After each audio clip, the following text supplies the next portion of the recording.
When the instructor at the Demon Hunter Academy calls this guy into the arena to test his strength, he makes it clear right from the start that he's not messing around. His first attack shatters the arena floor, and Aang barely manages to dodge it. The second strike is just as devastating, and the instructor has no intention of stopping. Then he grabs Aang by the throat and sends him flying straight into the wall. The other instructors begin to worry that things have gone too far and that it's time to stop the fight. But when Aang gets back up, he decides he won't hold back any longer, and will show them what true power really is. When he emerges from the dust, his aura is so overwhelming and terrifying that even the instructor is genuinely frightened. He has never seen anything like this in his entire life. Everyone thought Aang was just an ordinary student, but it turns out he possesses the power of the strongest demon in the world. Now it's Aang's turn to attack. Before the instructor can even process what's happening, our guy lunges forward so fast that the instructor barely manages to block the strike, but it turns out to be just a feint. In the very next moment, Aang knocks the instructor off balance with a single blow. And with just a few powerful attacks, Aang claims victory. Everyone around is left shocked. After all, our boy just defeated the strongest instructor in the entire academy. So who exactly is Aang, and why is he so strong? Let's go back to the beginning and find out.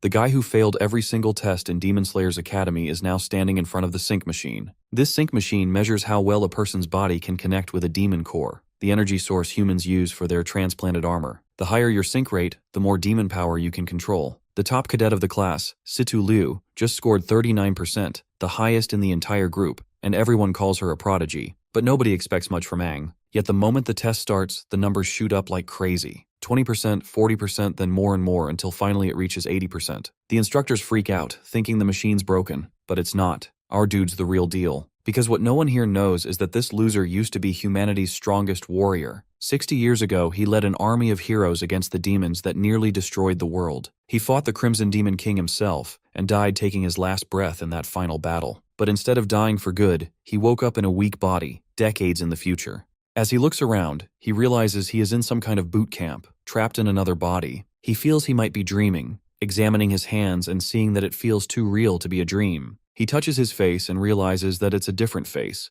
not his cool, unbeatable, charismatic yet handsome face, and not his strong metal body. He has a meltdown right on the spot, asking who and where he is. Apparently, he's in what appears to be a boot camp in the Helios region. The commander addresses them, making sure they understand what it means to participate in the soldier evaluation. The commander keeps on talking about how they wouldn't be here if it weren't for the soldiers who died in the war, and yells at the cadets, asking if they truly know what it means to be a soldier. They all confirm. The protagonist, on the other hand, does not. He murmurs to himself about how the information is not correct, but the commander hears him and approaches. He questions him, asking if he doesn't understand the symbol that soldiers represent. The commander asks for his name, but the protagonist doesn't know what to answer, as he can't declare himself as the legendary hero Aang. Surprisingly, even in a reincarnated body, his name is still Aang, and this only pisses the commander off even more, as he sees it as a disgrace to the righteous name. He calls him a stupid fool who has yet to achieve the foundation of a soldier's self-cultivation, then slams his face on the ground. The protagonist is totally disappointed that his body can't even react to a blow of such a low level, and still shares the same name as him. The commander, while walking away, tells him in a threatening tone that he'll be paying extra close attention to him,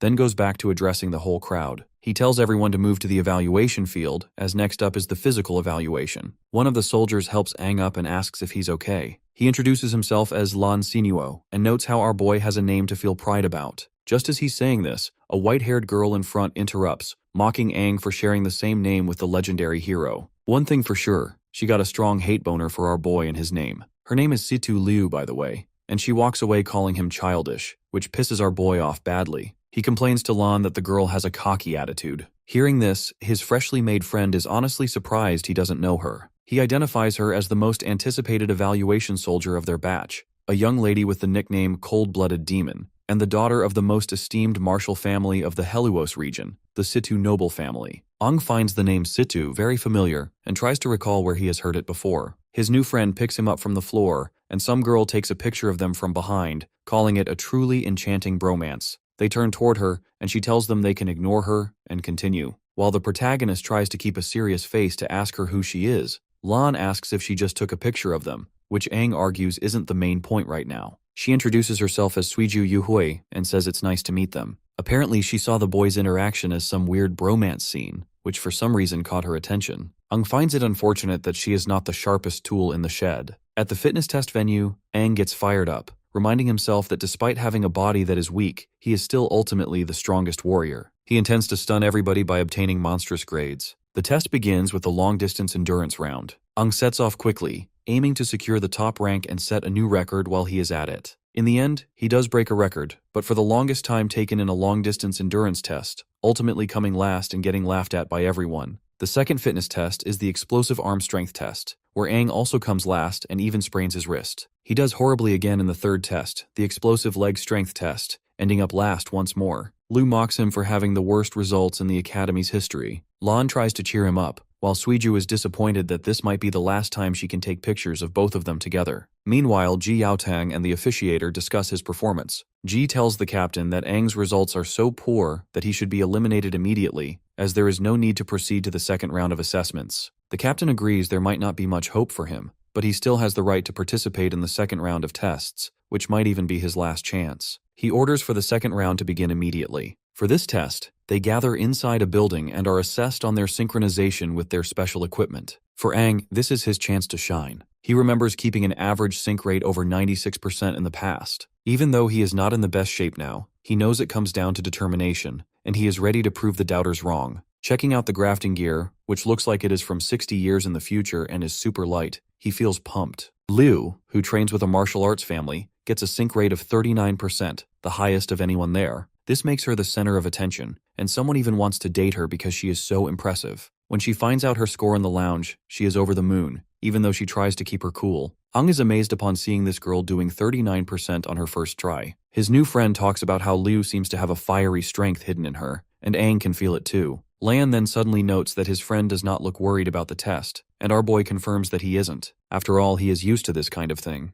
Then the test continues. For many newbies, it is their first time using the grafting equipment, and it clearly hurts. The demon core hits them hard, putting a lot of strain on their bodies from the start. A few cannot take the pain and quit. To pass, warriors need at least a 10% sync rate. Lan manages 24%, which is a pleasant surprise. Suiju gets 30% and passes as well. Ji Yaotang mentions that this round shows some really promising new talent. His colleague points out that including Suiju, there are 6 warriors who stand out in their group. Ji Yaotang agrees there are good prospects, but also some who clearly are not cut out for this. Then it is our boy's turn, and people start making fun of him, guessing his sync rate will be low because of his earlier poor performance. Ung is sure that they are going to eat their words. He is determined to show them up and hopes they are ready for a huge surprise. Bro's face is enough to tell you about his confidence. Ung picks the red core because it boosts physical strength, and he knows there are 6 different demon cores from the battlefield. The common ones are red, yellow, green, and blue. He figures that getting a high sync rate is all about having strong willpower. The more willpower you have, the more power you can pull from the core and control it. When asked if he is ready, he says yes. Once they start, everyone in the lounge feels a strong reaction, especially Liu, who is surprised it is coming from Aang. My guy, on the other hand,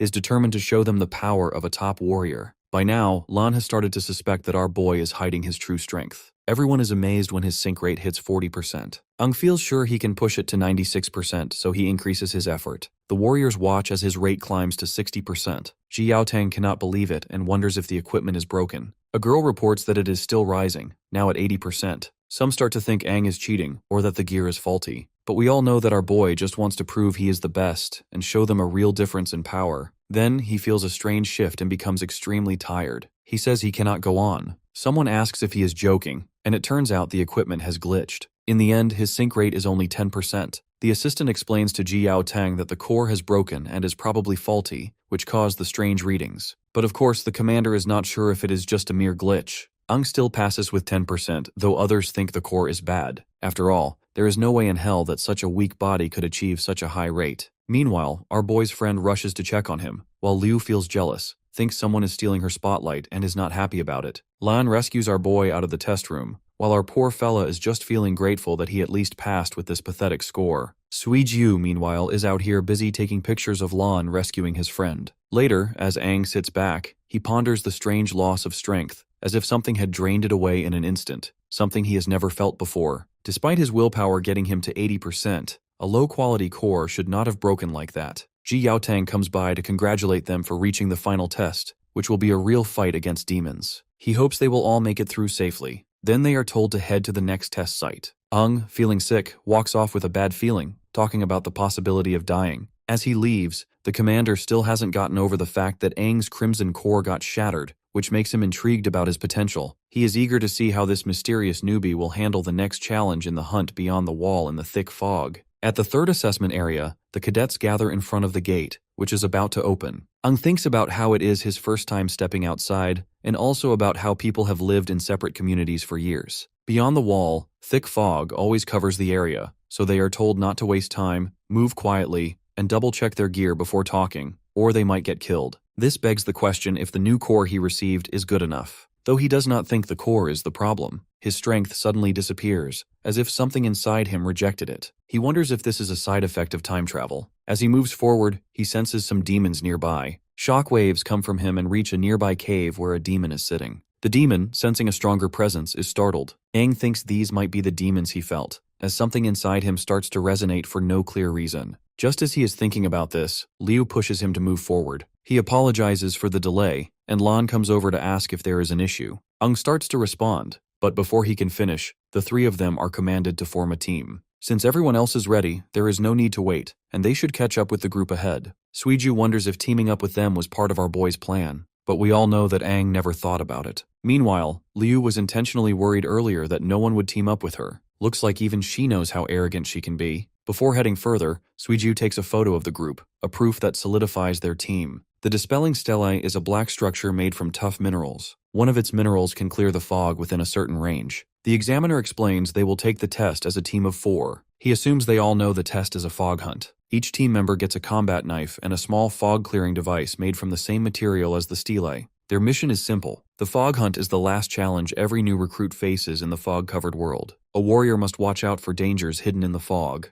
Being a warrior is more than just being strong. It means facing fears and the unknown together as a team. They have to awaken their inner hunter, defeat the appearing demons, and only then earn the title of warrior. The first team's test ends, and the second team gets ready. Tada Yoshioku, the leader of the 3rd Squadron, watches the contestant from the gate. She is accompanied by her fellow Joel, and Commander Ji Yaotang is there too. The woman notices several promising new talents but is especially focused on Liu. She wants to know what her fellow seniors think about these newcomers. Joel is interested in Liu too. Coming from a martial family with good training, she could become a great warrior. On the other hand, Ji Yaotang seems to be fixated on Aang. He knows by fact that there was nothing wrong with Aang's core, so he is still curious about what really happened during the earlier event. The woman then snaps him out of his thoughts, calls him Tang Tang, and asks what he is thinking. Of course, our brute commander wants her not to use such an embarrassing nickname. Joel meanwhile notices that only this woman can make our hardcore commander with that embarrassing nickname. She then asks if they have checked the demon levels, stressing that only non-finned demons should be in the exam area. Ji Yaotang reassures her not to worry. They have been monitoring the area for days to make sure the exam is safe, confirming no finned demons are near Helos Town. Joel also adds that even if a finned demon shows up, they will step in to protect the future warriors. The next group's test finishes, and it is time for the 10th group.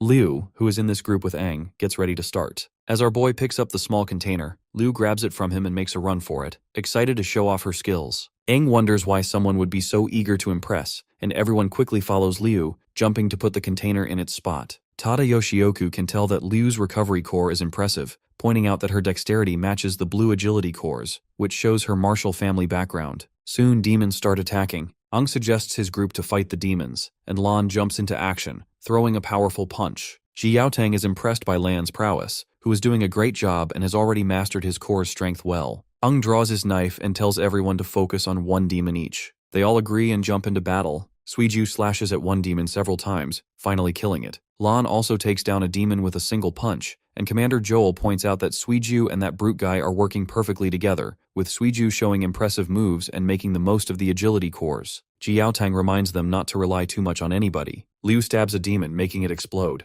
Now it is Aang's turn to show his skills. He focuses on 3 key spots: the throat, chest, and abdomen. He targets these areas while thinking about his current body's limits and how much damage he can do quickly. He gets ready to test his abilities under the exam conditions and rushes forward to keep attacking the demon. He sees the demon throw a punch and quickly dodges to the side, then stabs his knife under its shoulder. He is annoyed at how slow his reactions feel. When the demon tries to kick him, he dodges again and stabs it once more, still feeling that his movements are not smooth. He gets in a few hits, but they are weak. Seeing this, his teammates begin suspecting that he is just messing around with his targets. Meanwhile, Suiju takes some pictures, hoping to catch everything on camera. Liu stays silent but thinks Aang is purposely showing off. Tada Yoshioku takes note of our boy's fighting style and asks who he is. impressed by how well he keeps up the pressure. Joel also commends our boy, saying that he moves like someone with a lot of experience. After fighting for a while, Aang realizes he cannot use his old abilities and is already feeling worn out. It is a bad situation, so he decides to finish the demon right away. Just as he rushes in, something else suddenly appears and takes out the demon first. Suiju wonders about the strange roots that show up during the fight.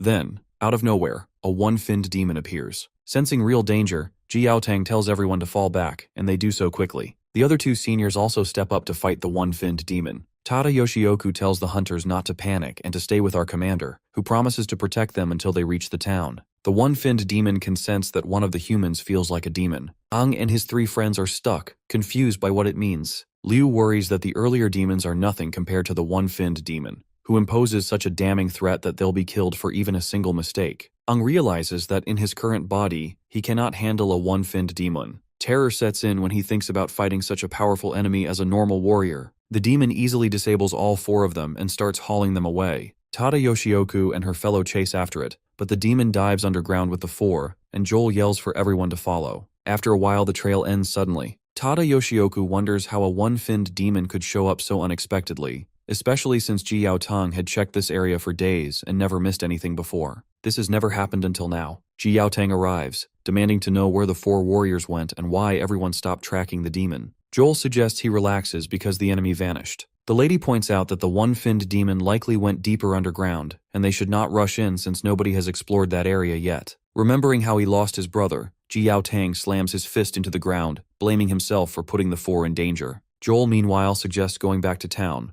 guessing it is probably in chaos by now. He wants to send out search teams to make sure there are no more one-finned demons roaming around. The lady also agrees to not stress this unprecedented situation, especially since no one saw this coming. She wants Ji Yaotang to stay calm, even though she knows it is difficult for him. Ji Yaotang stands up and says he will keep looking for the four warriors alone, telling them not to worry. Joel starts to object, but the lady cuts in, telling the commander to return before sunset. The commander agrees, then heads off into the fog. She is sure as hell that there is no changing his mind. Joel recalls how once demons took the commander's younger brother years ago, and he still blames himself. Tada Yoshioku notes that if Ji Yaotang's brother were alive now, he would be about the same age as the four captured kids. Maybe these kids that just got kidnapped by the enemy remind him of his little brother. Meanwhile, inside a cave, Aang and the others are tied up. Our boy wakes up, confused about where they are, but relieved everyone is still breathing. The demon appears from behind and notices that Aang is the first to wake. He can tell that this boy seems different from the others. It is curious why Aang has a demon-like aura, possibly even stronger than the one-finned demon.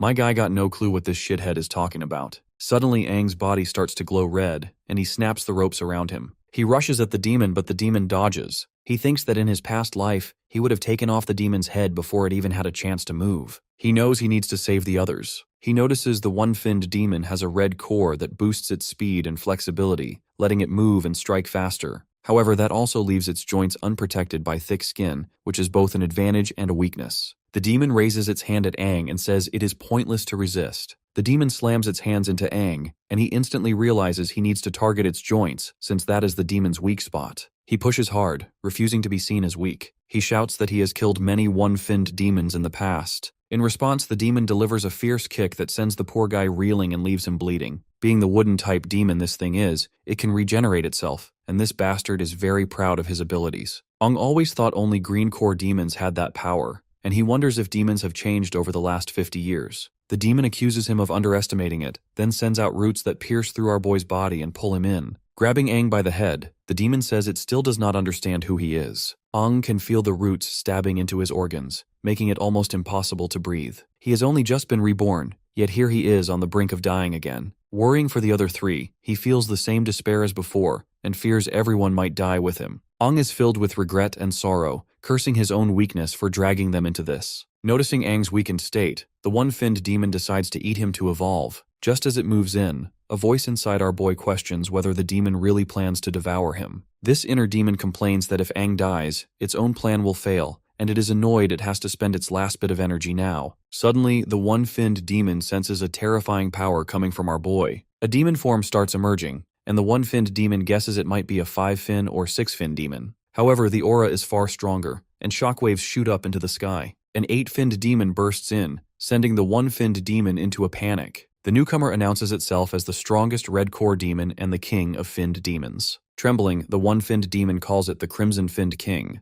Meanwhile, Jiaotang keeps searching and fights any demon he comes across. After a while, he stops and notes that he has checked everywhere nearby but only saw 2 no-finned demons. He thinks the 4 candidates are not here and vows to keep looking until he finds them before sunset. He then senses a huge burst of energy in the distance and wonders what it is, guessing it might have something to do with the missing candidates. At the same time, Ang says he is surprised to appear in such a dark place with no sunlight. He demands that the final demon tell him if he really vanished and if the other 5 still rule as King Finns. The final demon says nothing has changed since before. Ang replies that it looks like demons have been living in a calm way. He remembers what happened 60 years ago and becomes angry, asking if they have forgotten what they did to him. He attacks the final demon, upset that even though he chose the body of the strongest warrior to host his spirit, it has turned weak after traveling through time. He feels let down that he is wasting the last part of his power on something so small. If he wants to show himself again, he needs to wait until he is fully awake. The strongest warrior must slowly regain all his memories. The final demon explains that the fin memory Ang talks about is linked to their growth. Ang points out that the bumps on their knees and how many fins they have show what level they are. When they grow more fins, they need fin memory, something only their kind has. That is why they are always stronger than other races,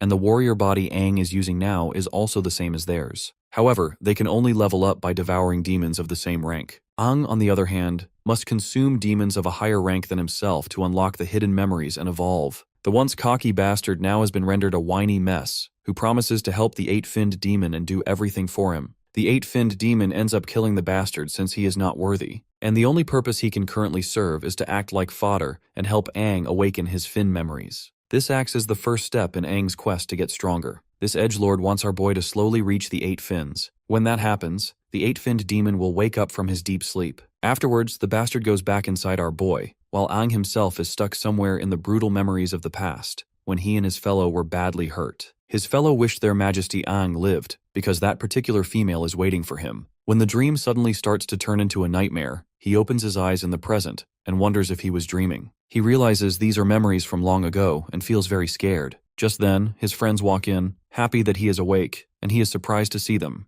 Suiju notices our boy's hair looks different and asks if it was caused by the demonic door. Ang feels confused since he has no clue what she is saying. He then checks if they are all okay, remembering they were pulled underground by the final demon. Ji Yaotang and the other 2 commanders enter and want our boy to share what happened down there. Ang asks the reason why all the seniors decided to visit him. Tada Yoshioku informs him that our brute commander brought them back. She calls him Tang Tang once again, which is just straight up embarrassing. Joel further explains that our brute commander found all 4 of them passed out in a cave. Luckily, the one-finned demon was nowhere to be found. Otherwise, carrying them all back would have been hard. Tada Yoshioku says that after some time, the other 3 woke up, but could not remember anything about what happened in the cave. Ang was the only one who stayed unconscious, and his body went through some changes. She gives him a mirror so he can see his changed hair, and then asks if he remembers anything from underground. Ang stares at his new look and wonders what went on. He still cannot understand everything that happened after he traveled through time. He recalls blacking out when he got hit in the cave but does not know anything beyond that. He thinks about whether he should tell them about his time travel, but decides not to. He figures nobody would believe him anyway, and they might think he is crazy, so he plans to keep using his current identity and focus on finding out what is really going on. Ang then confesses that he did wake up for a moment and saw they were in an underground cave,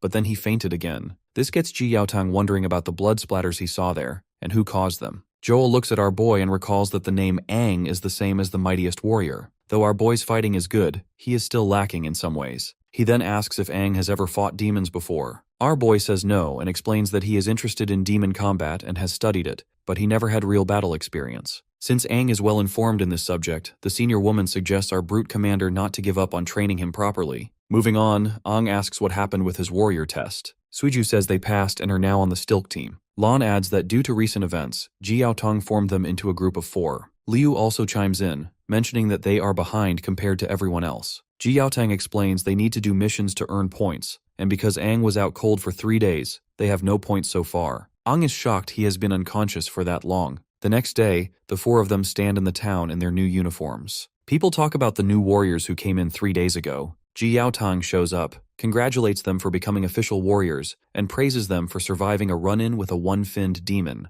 He says he will be leading their squad, which is one of 9 under his command, and hopes they can do well against the other squads. Ang thinks the rules are tougher than before. Lan asks if Ang really never heard of the squad ranking system. It seems like Ang is a newcomer and does not know much, and right now, they are at the bottom of the list. Ji Yaotang explains how the leaderboard works and adds that squads at the bottom get monthly punishments like cleaning duty until the next rankings are out. Ang realizes that might explain why the town is so tidy. Ji Yaotang names Liu as the group leader, and no one seems to have any objections except our boy. He doesn't voice his desire to become the group leader and lets Liu be happy about his new job. Ji Yaotang then instructs them to pick missions from the board and get used to using their nano wings in fights. He says they can talk to him if they run into any problems. When Ji Yaotang leaves, Liu suggests they look at the missions because they have a lot of catching up to do, but the photographer girl says there is something more important first. They need a group photo, so they quickly take one. Later, Ji Yaotang asks his fellow seniors what they think about everything. Tada Yoshioku says that just like our brute commander had noticed, there were no fin demons left in the cave. They all seemed to die from some kind of explosion, leaving blood everywhere. This is why our brute commander suspects the 4 candidates did it, and admits that he feels uneasy about Aang, and notices something familiar about his smell. Tada Yoshioku tells him not to worry too much and says she is just glad the 4 came back safely. She also wants him to train them well so they do not lose to her team. Ji Yaotang is really serious about suspecting Aang, so Joel suggests they keep an eye on the kid. Meanwhile, at the mission board, Aang is happy to see all the missions are at the A level, each worth 10 points. Lan says A-level missions are the top tier, while Suiju adds they might also be the hardest ones. The guy further explains that B-level missions give 6 points, and C-level missions give 3. These lower-level missions are simpler and safer, but A-level jobs are known for being deadly, and people often lose their lives. Liu looks at the 3 missions listed, and, along with Aang, she suggests taking them all. Once their quest begins, the 4 of them start running, and Aang activates his core. His nano-wings appear, but one wing catches on a rock. Focusing on the energy from the nano-wings, he manages to form a sword in his hand. He thinks about how much nanotech has advanced in the last 60 years. They hide behind a rock. Liu says they are ready and explains their goal.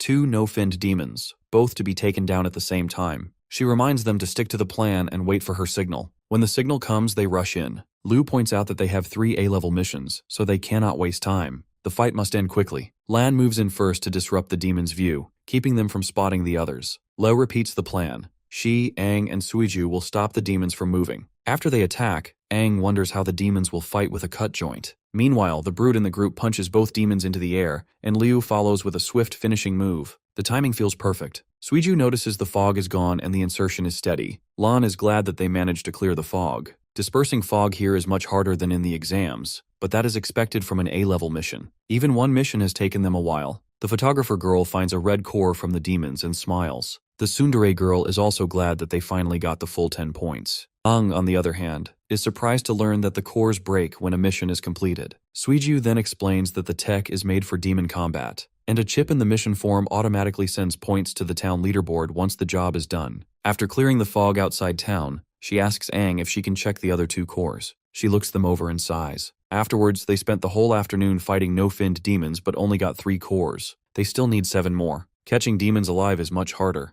Lan notes how they have had it easy until now. Liu then suggests the next step, which is to finish the other missions and keep taking A-level ones so they can rise to the top. Suiju takes a picture of Liu because why the fuck not? Lan, meanwhile, is hoping to take the first position so the other squads will not think they are weak. Aang also suggests the same, and since the other squads are also earning points, they need to move fast to stay ahead. The ones who act first succeed, and those who hesitate get nothing. Even though he is over 50 years old and has lived 2 lives, he feels energized around them. Their drive makes him feel young again. He suggests one more mission before sunset, and Suiju and Lan agree. Liu notices Aang is starting to take charge. Lan has already taken down a few more demons and says they got 3 more. Liu reminds him they are almost out of tranquilizers for no-finned demons, and each squad has a limited supply. As Liu checks her gun, Aang takes a closer look. She explains it is a nanotech tranquilizer gun designed to capture demons alive. Aang recalls that in the past, catching demons meant knocking them out by force, and researchers always complained about brain damage.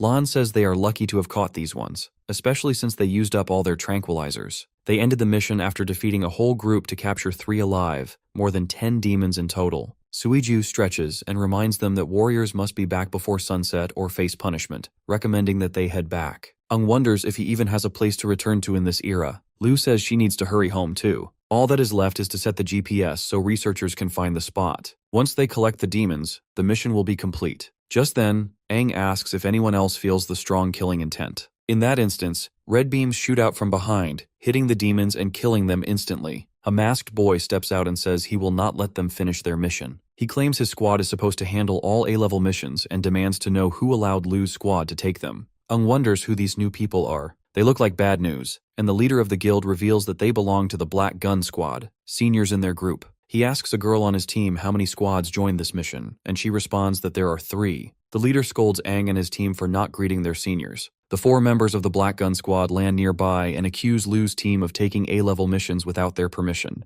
They think Lu's group is disrespecting them. Of course, our tsundere lady is angry that they killed the demons she and her friends worked so hard to capture. A boy from the Black Gun Squad asks who leads Lu's group and why that person did not come to say hello. Lu, on the other hand, charges in to kick him, but he dodges and asks how she dares attack her seniors. In response, Lu expresses her disdain for these so-called seniors. Lan and Suiju step in, hoping to calm them down. The photographer lady raises the concern that the Black Gun Squad is being unreasonable and wants to know how they can just kill the demons her team caught. The boy shrugs, saying this is part of the competition and calling them naive. This only serves to fuel Lu's anger. Her teammates try to hold her back, and they also ask Aang to step in and settle this peacefully. Instead, but my guy runs forward, kicks the smug boy to the ground, and knocks off his mask. He has never heard anything so shameless before, and asks if they know how hard it was to capture those demons. His both friends are shocked, but Liu, as expected, seems pleased. The boy, now unmasked, tells Aang to get ready for a fight. Liu also wants to fight. Just then, Ji Yaotang appears and stops the both parties, pushing them apart. The commander is looking annoyed, reminding them that the sun is setting and warns them not to stir up more demons. But that scumbag boy says his team is the victim who got attacked by our boy. But our photographer girl was ready for this moment, and showed photos of the Black Gun Squad killing the demons that Lu's team had captured. Lan asks when Suiju took these pictures. Ji Yaotang reminds our team that they shouldn't have taken the A-rank mission. In defense, Liu reports that they were about to finish it until the Black Gun Squad got in the way. Well, the commander brushes off the entire ordeal, admitting that the Black Gun Squad had similar run-ins when they were new too. So he is not going to do anything about this situation. It is up to each squad to deal with these problems. All that matters is earning points at kata. Direct harm or risking other warriors is not allowed, but everything else, like messing up someone else's mission, can happen. He reminds them that these rules are the same for everyone, and they will see worse things in the future. He only stepped in because it was almost dark, so he told them to head back to town. He calls out the Black Gun Squad, because it is embarrassing that they were getting bested by a rookie team. As the boy leaves, he asks for Aang's name, and our boy generously gives it, and the boy, looking unsettled, turns to his teammates, recalling how Aang's name matches the mightiest warrior. He vows not to let our boy and his squad gain easy points. He also wants Aang to pay for the cut on his face and the humiliation. Then he puts his mask back on and leads his squad away. Ji Yaotang notes the Black Gun Squad is not the top squad, but they act fast and might try to mess up Lu's group again. Their leader also uses a gun, and though the boy did not show it, Ji Yaotang admits the boy is strong for a newcomer. A real fight might go either way. He then orders our team to return to town. Lu looks at our boy and asks why he was so reckless. She also thanks him for his kick. Lan invites his friend to his place for dinner, but Aang turns him down. This makes the musclehead wonder if our boy has some secret plan. Well, Aang admits that he does, planning to go after 3 more demons today. Later at night, the speakers go off, warning everyone not to leave the tower for their own safety. Aang stands off to the side, thinking that he's only heard the announcement and hasn't seen anyone walking around. He figures that with the town locked down, there isn't much to do, so he plans to check out his home once he's done with his secret mission. He notices that security at the main gate is loose. There's only one guard, so he guesses they might be short on people or not expecting anyone to leave at night. There's a gap in the gate wide enough for him to slip through, so he gets ready to head out. Right then, Liu shows up. She already knew that he would do this. She seems excited and reminds him that she caught on when he hinted earlier that he would go out at night. For once, her sharp perception and attention to detail really makes our boy worry. She then asks why he's leaving so late and if he has somewhere special to go. He jokes that he just ate too much and wants to walk it off. Then he admits he hopes to surprise everyone in the morning and make up for how the masked boy ruined their efforts earlier. Now that she has found him, his plan might be in trouble. As they go through the town, Liu catches up and asks about his plan. She can hardly wait to see the masked boy's confused face tomorrow. Aang notices her giggling and points it out. But well, the lady denies it, even though she's clearly amused. On top of the gate, 2 guards sit around yawning. One complains that guarding at night is awful, and simply wants to just close the gate since nobody should be leaving. The other, who is snacking, warns him not to say that, or the 3rd captain might hear. He explains the gap stays open for emergencies. You see, a few years ago, some refugees showed up and were attacked by demons because the gate took too long to open, so now every town leaves a gap just in case. The first guard apologizes, and the second tells him not to worry, as they will get used to their grueling job. Then he pulls out an adult photo book. The first guard notices it has new pictures of female warriors from other towns. But this isn't surprising, since it cost a shitload of money. While both perverts are distracted, our duo slip out of the gate. Ung notices that the old exam ground is covered in denser fog than before. They move to another spot, where Liu says it is less likely they will be noticed, because it is far from the walls, and there is a rotting forest for cover. Our boy then narrates the plan for her. He will lure the demons out, and she should aim for their heads. They will rely on pure strength to knock them out. He steps into the fog and tells her to wait for him. Liu trusts Ang's skills but still feels uneasy as he disappears into the thick mist. She cannot tell if she is excited or worried, but she focuses and stays ready. Liu is impressed by how smoothly Ang lures the demons. He only draws out one no-finned demon at a time, which makes it easier to capture them. For her, this brute force way of fighting feels new and fun. She learns it quickly and does well. When Ang signals, the girl moves in, and together they handle the demon with light but precise hits, almost like they are toying with it. They keep going until it passes out, which reminds her of their old methods. Exhausted, Ang thinks about how much more training he needs in this new body, even though he used to grab no-finned demons easily in his past life. Counting this one, Liu reminds him that they have just caught their third demon, and she is worn out. In response, he instructs her to leave them all there. The girl hesitates and asks if he is sure. Ung is confident about his decision, especially since the no-finned demons are not smart enough to rescue each other, and they probably will not try going into town. Knocking them on the head keeps them unconscious for a while, so they can finish things in the morning. The girl is impressed how he knows so much. Her response makes Ang realize he might have said too much. Suddenly, two one-finned demons appear, clearly smelling the humans nearby. Ang is worried that two of them have shown up at once. He knows he and Liu are not ready for that kind of fight. An alarm goes off in the town, and the three of the seniors rush to the top of the gate. Joel reveals to the guards they have spotted one-finned demons, so they better use the spotlights. Tada Yoshioku asks if they are the same demons from the exam. Ji Yaotang confirms that they are not the same ones. The guards spot the two one-finned demons, prompting Joel to wonder if something is pulling them closer. He tells everyone to stay calm, close the gates, and get the defense cannons ready. But Ji Yaotang yells not to close the gates because someone is still outside. He is furious to see our duo out there and demands to know why they left town so late. The senior woman desperately wants to know what the both kids are doing outside at this hour. They spot three no-finned demons tied up, which makes Ji Yaotang realize that these two kids came here to make up for the mission that got ruined earlier. Joel isn't surprised, since this is a typical mistake for new warriors who act too boldly. Even then, Ji Yaotang becomes angry and decides to punish both of them once they return. He charges toward the demons, and Tada Yoshioku tells her fellow senior that she will follow Ji Yaotang, leaving the rest to him. Joel sighs because his well-deserved night of drinking is ruined. Meanwhile, when the one-finned demons see the warriors, Ang tells the girl to hold off. He wants them to wait for backup and see if he is the real target. He wonders if this is the same thing that happened before, possibly linked to his reincarnation, or that strange event in the tunnel. Liu, meanwhile, suggests they fight together. One demon asks if they plan to resist, then focuses on Liu and calls her useless. Instantly that bastard lunges to attack them, but Ang pushes the girl away, saving her, and the demon comments on Ang's quick reflexes. Liu kicks the demon and notices water, wondering if her aim was off. The second demon traps her with 3 strands. The first demon warns Ang to stay sharp.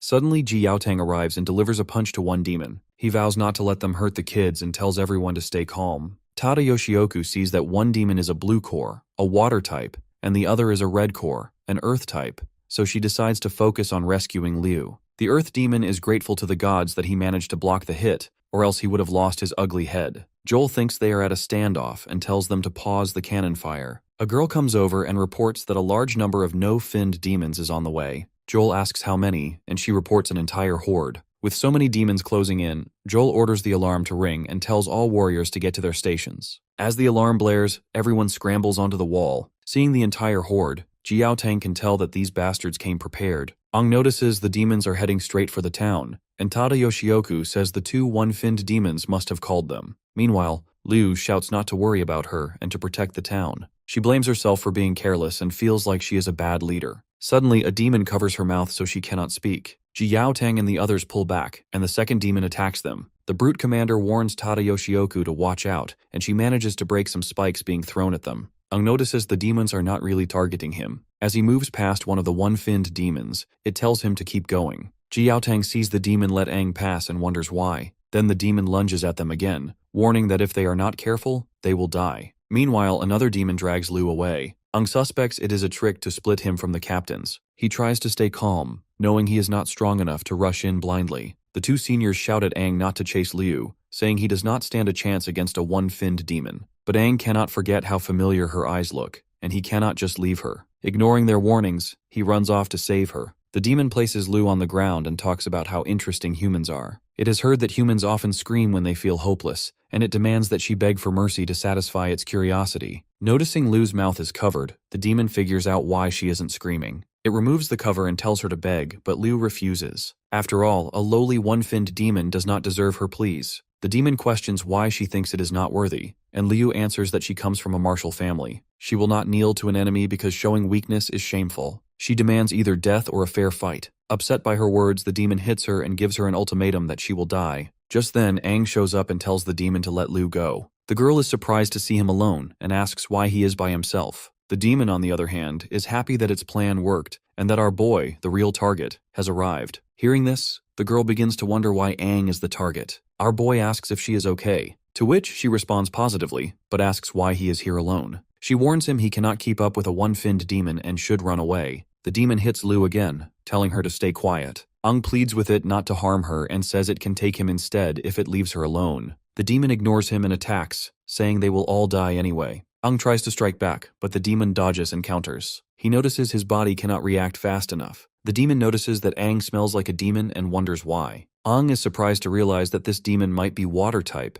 making him wonder about how demons have changed a lot in 50 years, gaining many traits. His weaker body can only copy old movements, so he cannot fight for long. Liu worries that Aang will die at this rate and curses him for coming alone. She decides she cannot just stand by. Aang finds a moment to strike, but the demon mocks him, mentioning how he already killed a one-finned demon in the cave. It wonders why he is so weak now. Of course, Aang has no idea what the demon is talking about, and does not remember ever liking a one-finned demon. The demon does not like Aang's tone and wants to punish him. It does something painful to Aang and warns him that if he lies, he will die. Then it attacks Aang again, sending him crashing into some trees. The poor guy feels a sharp pain, worried his organs might be badly hurt. Liu sees him in trouble and feels she must help. The demon walks over to him and threatens to eat him if he does not give up the information. The bastard expresses his desire to evolve by devouring our boy. As it reaches for Aang, the girl suddenly charges in and kicks the demon away, warning it to leave her teammate alone. Seeing her, Aang can tell that she must have forced herself free, noticing her wrists and ankles are burning. The girl bravely faces the demon and dares him that if it wants to kill someone, it should kill her.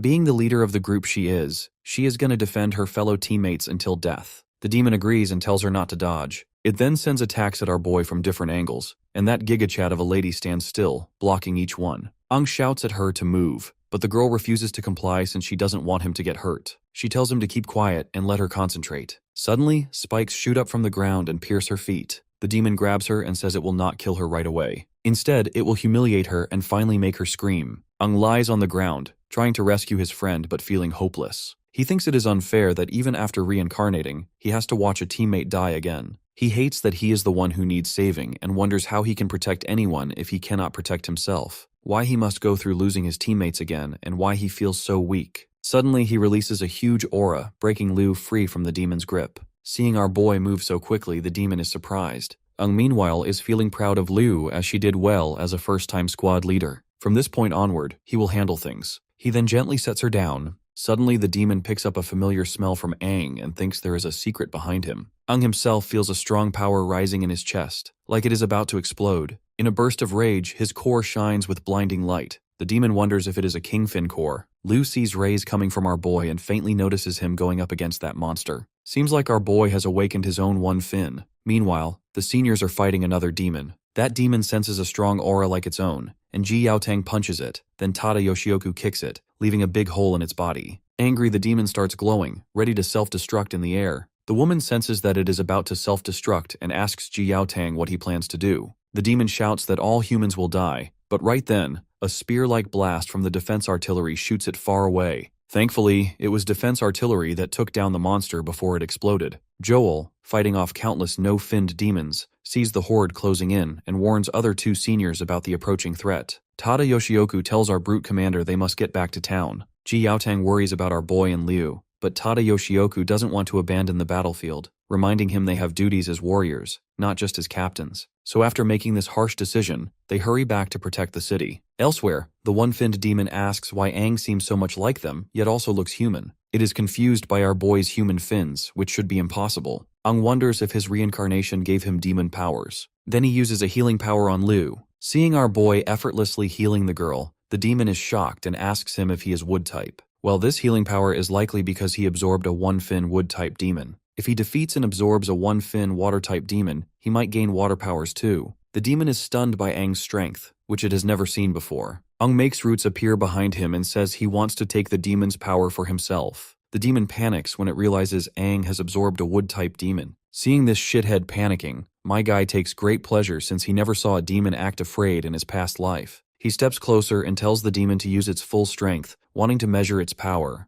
The demon seriously wants to know whether our boy is a human or a demon. As he says this, the bastard promptly charges at our boy. Since he possesses all the abilities of wood-type demons, he summons vine-like tentacles that grab the demon. The demon, in pain, decides to use its hidden move too. It swings its water whips at Aang, but my guy dodges. The demon rushes in again, saying it will not show mercy. As it fights, it brags that Aang will never understand real demon power. It delivers a strong kick, sending our boy crashing into the trees. Aang admits he does not fully grasp the demon's strength, but if the demon knew how fast he can learn, it would realize he is the mightiest warrior. He knows he has to keep adapting to win. The demon expresses shock regarding his wood-type healing, and Aang immediately catches on. He attacks again, trapping the demon in its roots, then grabs its face and says he is tired of this fight. The demon feels something strange inside itself just before its body bursts apart, leaving behind only its face and a water crystal. The demon claims it can dissolve its body and survive, but Aang points out that its core cannot escape. An overconfident demon is still doomed once its core is gone. He pulls out the demon's water core and reminds this lowly runt that even a 7-fin demon dies if its core is destroyed. With that, my guy crushes the water core and drinks it to take in its power. After chugging it down, he notes that the demon essence he just drank does not taste bad. The demon inside him urges him to devour more demons and kill the humans. As he tries to resist that voice, he even swings at Liu's shield in an attempt to devour her. But the real Aang within this body cannot imagine hurting his own teammate, so he tells the demon inside him to stop. He wants to save Liu, not kill her. At the main gate, the warriors are busy fighting off no-finned demons. Lan notices our duo is missing, prompting Suiju to say she heard rumors that 2 warriors snuck out and were targeted by a one-finned demon. Lan is shocked to think it could be our duo, but Suiju tells him they do not have time to confirm it right now and must keep fighting the demon horde. The 2 seniors also arrive and join the battle.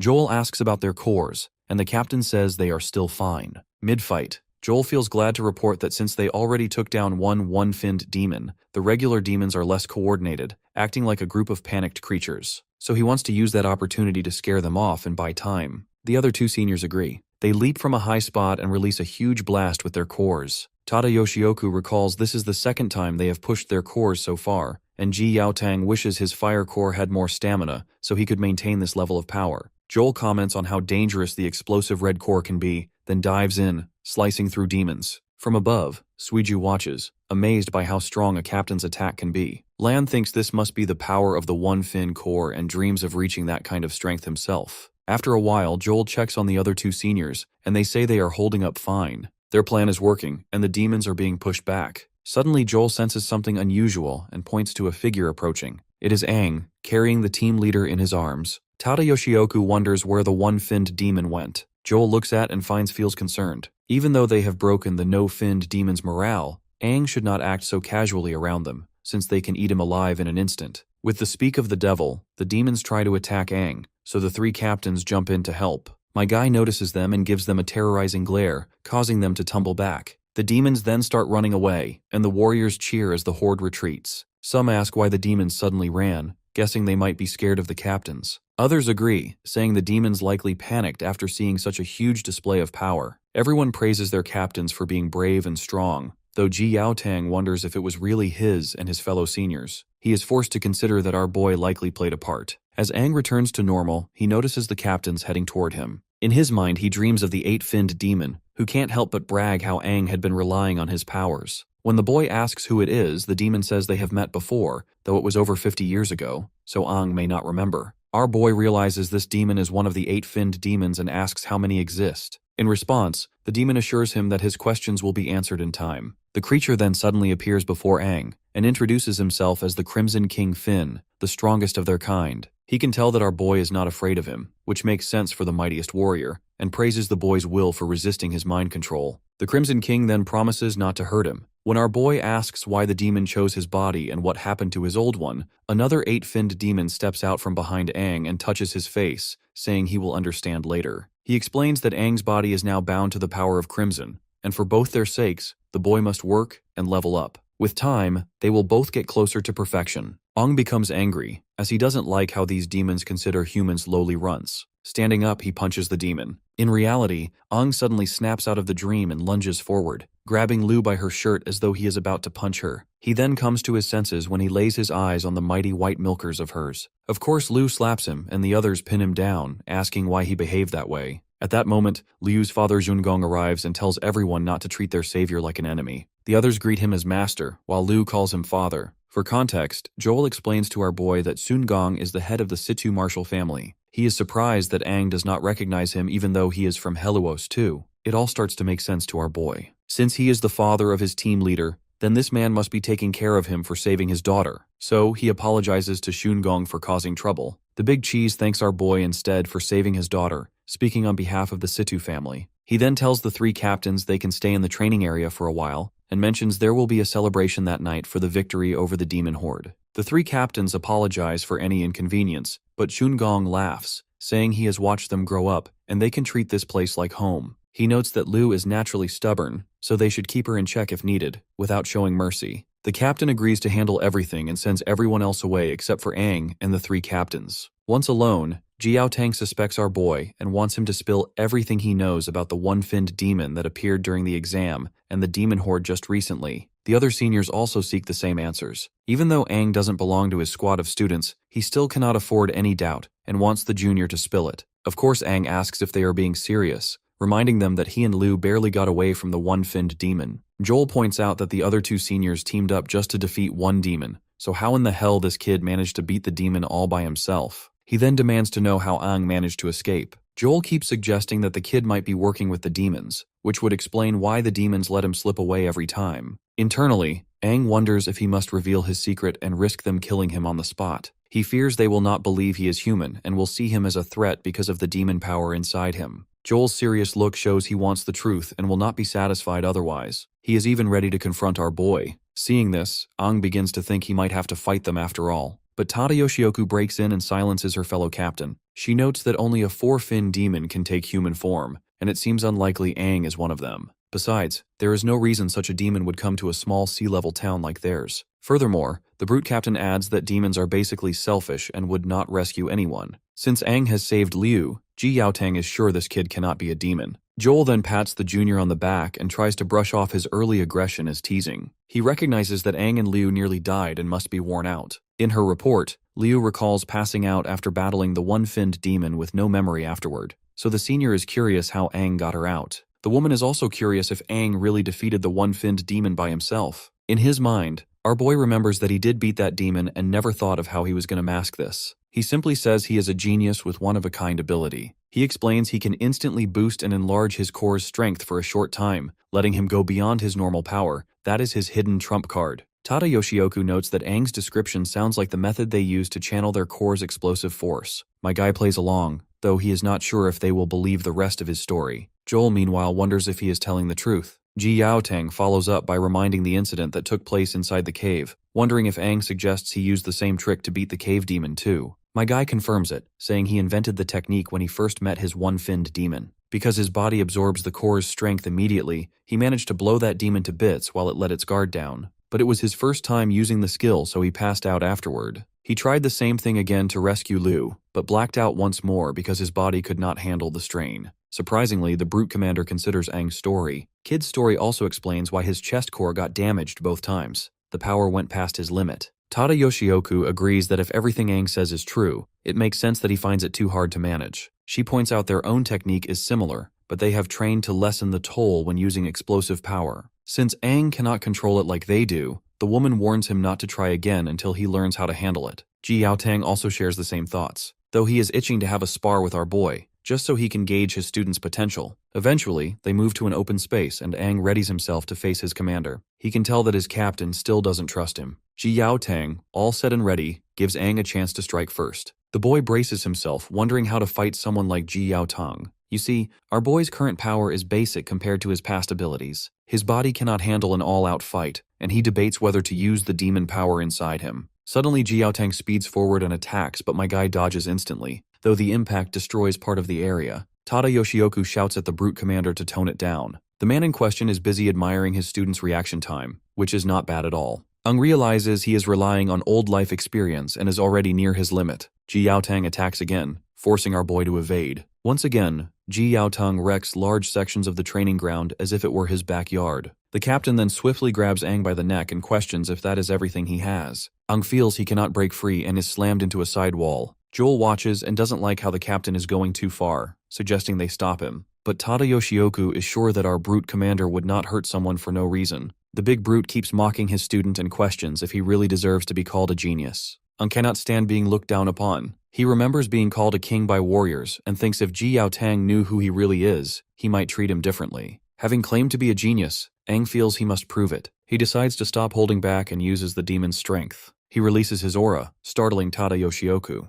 He challenges his senior because it is now his turn to attack. The brute captain feels this massive aura coming from his small student. Aang thinks that by using the demon's power, he can make the low-quality core in his chest work better. He feels he can unlock his body's full potential just by changing his mindset. Joel wonders if he can also feel this synchronization improving, while the woman questions if it is even possible for a small town like Heluos to have someone as talented as Aang. Ji Yao Tang also notices that Aang's synchronization rate has risen to 40% and is still climbing. In comparison, Lu's rate is at 39%, which means our boy has now surpassed her. My guy warns his senior to stay focused before rushing forward to punch him. Ji Yao Tang realizes the kid is now twice as fast, but my guy brushes it off, remarking that his improvement is only slight. Ji Yao Tang thinks Aang is taking advantage of moments when his reaction slows, and is using low strikes to confuse him. He also sees that the kid is not fighting recklessly. My guy then kicks the captain again. Watching closely, Joel is forced to notice our boy's relentless attacks and wonders where he learned to fight so well. Just then, the big cheese Shungong arrives, warning that it is not safe to stand too close to someone like Ji Yao Tang, who is a tough fighter. The two seniors quickly go to speak with him, apologizing for using his battlefield for sparing,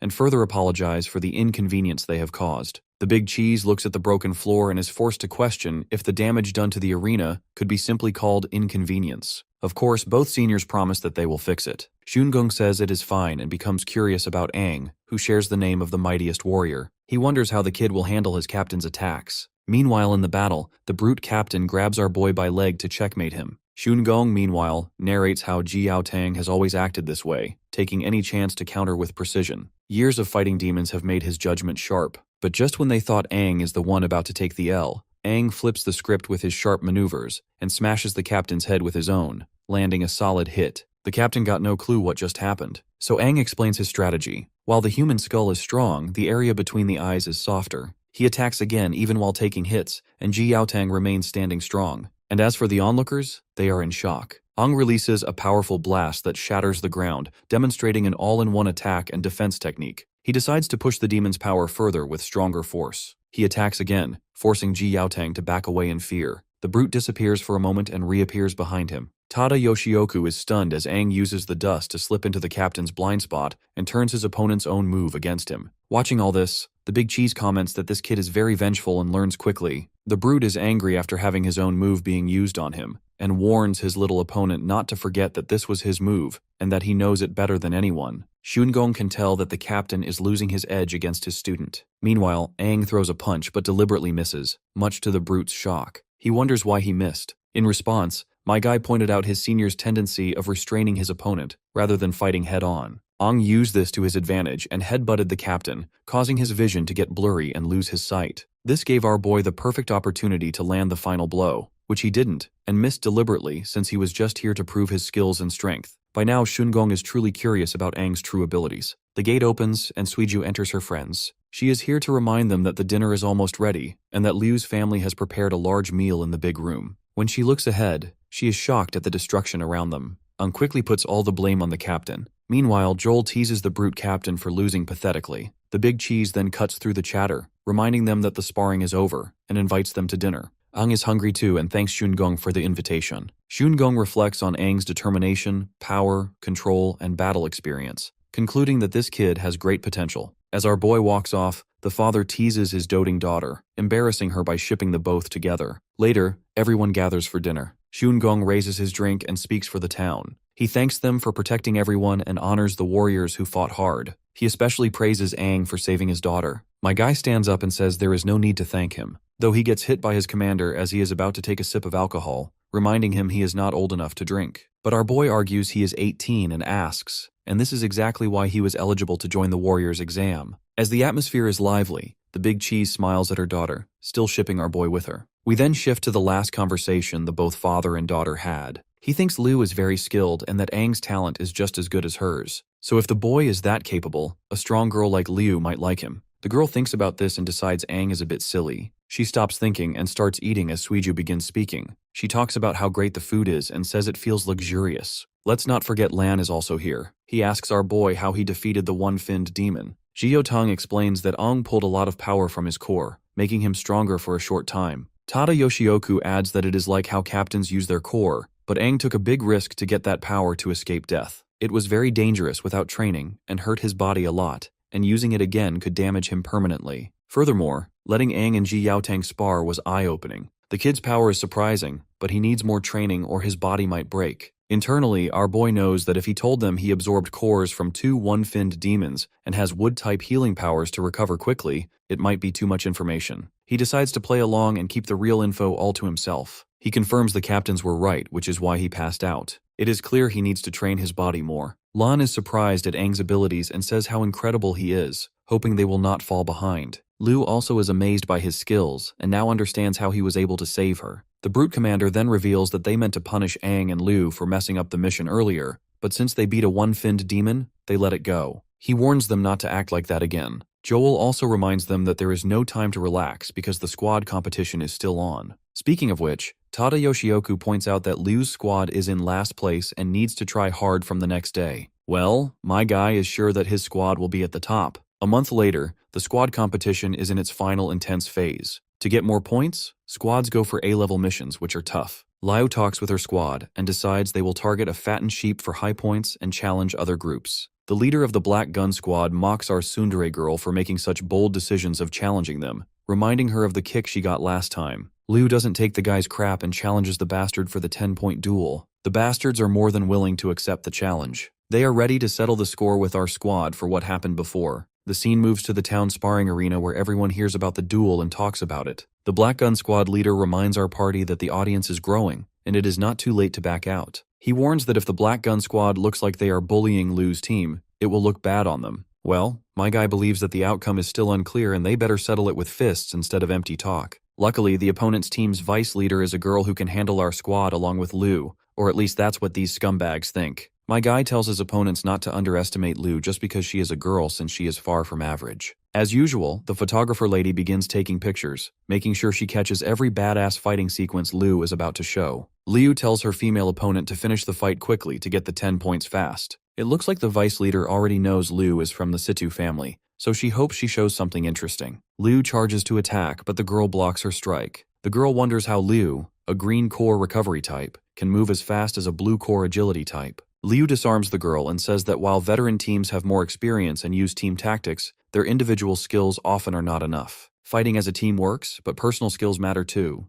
The sting of our girl's attack is painful, and it doesn't take the opponent to realize Liu pumped power into her muscles, making them spasm. Seeing her wide open, Liu takes the chance to attack the girl multiple times. The leader of the scumbag team is utterly devastated to see his team taking L. Meanwhile, Liu makes the girl fall and reminds her that the Situ family is great at physical moves. The crowd praises her impressive performance, while the opponent is in utter disbelief. After losing 10 points, he decides to challenge our party for a 20-point match. Of course, Our Lady accepts the challenge, excited to get 20 points, but this time, and decides to handle things while she takes rest. The disturbing boy tells Aang he is not good enough, and wants to go after Liu. My guy reminds this scumbag that since Liu is the leader, the opponent should beat him first to prove he is worthy to challenge her. The man does not even seem confident to face Aang, but it does not matter to him. He threatens to beat our boy so badly that even his mother will refuse to recognize him. Aang's teammates are shocked by the threat, while Suiju gets ready to take a good photo of the fight. Aang and the boy take their spots on the battleground. The man draws his gun and shows he switched to training bullets. He assures our boy that the bullets will hurt but will not seriously injure him. Well, it seems like training bullets are something new to our boy. After all, warriors in the past used real bullets from the start. Anyhow, he teases the opponent not to miss his shots. A member of the Black Gun Squad says this is what rookies say and that their leader has great aim, making Aang feel embarrassed. The Black Gun Squad leader warns Aang that too much confidence may get him killed one day. So he allows our boy to choose any weapon he desires. After all, he doesn't want Aang to accuse him of bullying. Speaking of weapons, our boy remembers the unique weapon he used to possess in the past. Since he doesn't have that, he decides to fight with his fists and questions his opponent, if that is acceptable. Of course, that cocky runt is shocked, and his teammates wonder what Aang is planning. The bastard even starts to laugh and asks if Aang really wants to fight without a weapon. He thinks all rookies are cocky. Nonetheless, he agrees with our boy's demands, though he reminds Aang that even if a lion were hunting a rabbit, he would not hold back. Similarly, he promises not to show mercy and to get back the points they lost. Well, it seems like our boy got a perfect chance to train the demon inside him and use its strength. As the battle continues, he dodges the bullet and charges at the man. But that dude calls our boy an idiot for charging ahead, and shows a guided missile in his right hand. He fires many bullets, and Aang realizes these high-speed bullets are hard to dodge, even for agile demons. Though he is glad he chose this opponent because it lets him test his skills. He uses his water skills to attack. People watch as Aang dodges the bullets smoothly, like water. After having his attacks dodged, the bastard threatens our boy with the trump card he is holding. A Black Gun Squad member thinks their leader's gun is great at storing power and adding energy to bullets for stronger shots. As Aang moves towards the gun, the man challenges him to see how he can dodge the accurate, explosive bullets up close. But my guy casually punches the gun, sending the shot into the air. Then my guy follows up with a strike on the opponent's hand to take control of the gun. With the following kick, he makes the bastard fall. He then puts his foot on the gun and scores the victory, earning 20 points. The defeated opponent trembles and says it is impossible. Lan and Mina praise our boy for his performance. Liu, not clearly seeing what happened, wonders where Aang learned these skills. The squad gets 30 points from their fight with the Black Gun Squad and catches others' attention. Soon, many more warriors, including older squads, come to challenge them for the thrill of winning. Liu's squad takes these challenges with points at stake. They win more than they lose, and their points rise quickly. By the end of the month, despite other squads being jealous, Liu's squad is at the top and makes it to the finals. Eventually, the final competition will be between 3 squads. The scene then cuts to the Colosseum, where the final battles are supposed to take place. The 3 seniors are making their way to the Colosseum, and Joel gets emotional every time they go back to the ruins at the end of the month. Watching their squads improve step by step is really heartwarming. The woman is just fascinated by how Liu's squad jumped to the top of rankings in just a few days by beating 8 teams. She heard they used their points strategically to challenge other squads and won most fights, though she believes that this method is silly and asks our brute commander to stop it. But Ji Yaotang says they earned points through their own strength, and there is no reason to stop. He adds that with Aang and Liu on their team, they are already strong. He has secretly watched some of their fights and saw that the other 2 members are also good. As they arrive at a gate, Joel recalls it has been years since a new squad entered the finals, causing a lot of noise outside. Ji Yaotang opens the gate, steps in the Colosseum, and says he is excited for the upcoming matches. In the crowd, one of the members from Tada Yoshioku's squad throws shade at our brute captain and his squad. She is throwing shade at our squad for not having a name. Another girl from Tada Yoshioku's team warns her that others might hear. By they way, Tada Yoshioku's team name is Sunflower Squad.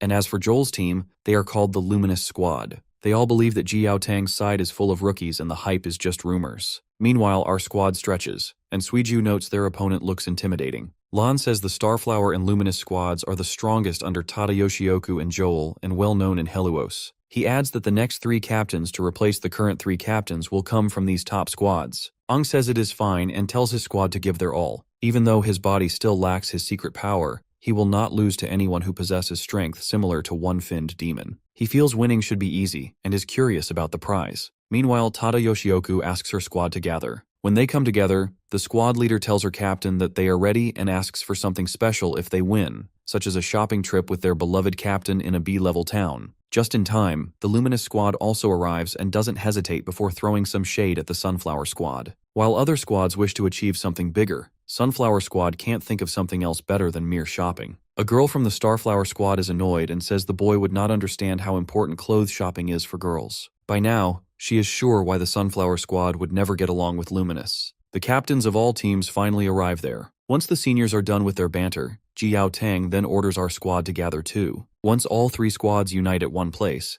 He says that since they know each other a bit, he will not introduce them one by one. And without further ado, dives deep explaining the terms and conditions. You see, the finals will have team and solo matches, and the squad with the most points wins. Tada Yoshioku adds that the rules for each match will be revealed later, and they will announce the prize to keep everyone competitive. She is sure everyone is excited about the prize and will love what is in store. Joel announces the first prize is a one-way training session in a B-level town, which makes the contestants happy. Our squad in particular is very, very happy. Without stalling further, Ji Yaotong then orders the squad leaders to come forward to draw lots. As the leaders draw their lots, the other warriors keep guessing what challenges they will face.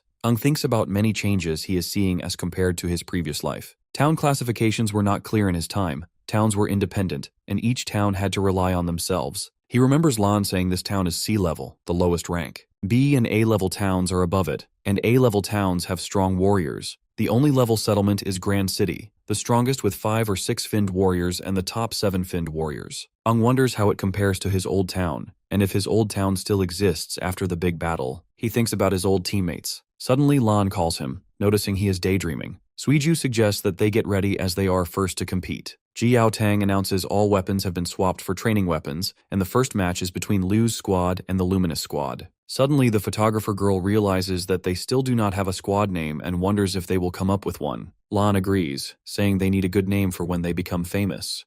Says it is a good idea and they should talk about it later. Meanwhile, Liu feels nervous. The leader of the Luminous squad sneers, asking how a ragtag group like theirs can win. He tells his members to focus on taking out their opponents, leaving Liu to him. The battle is signaled to begin. Liu realizes that this will be a match where everyone will be fighting one-on-one, but this strategy only favors the stronger opponents. She regrets the situation and tells her team to group up.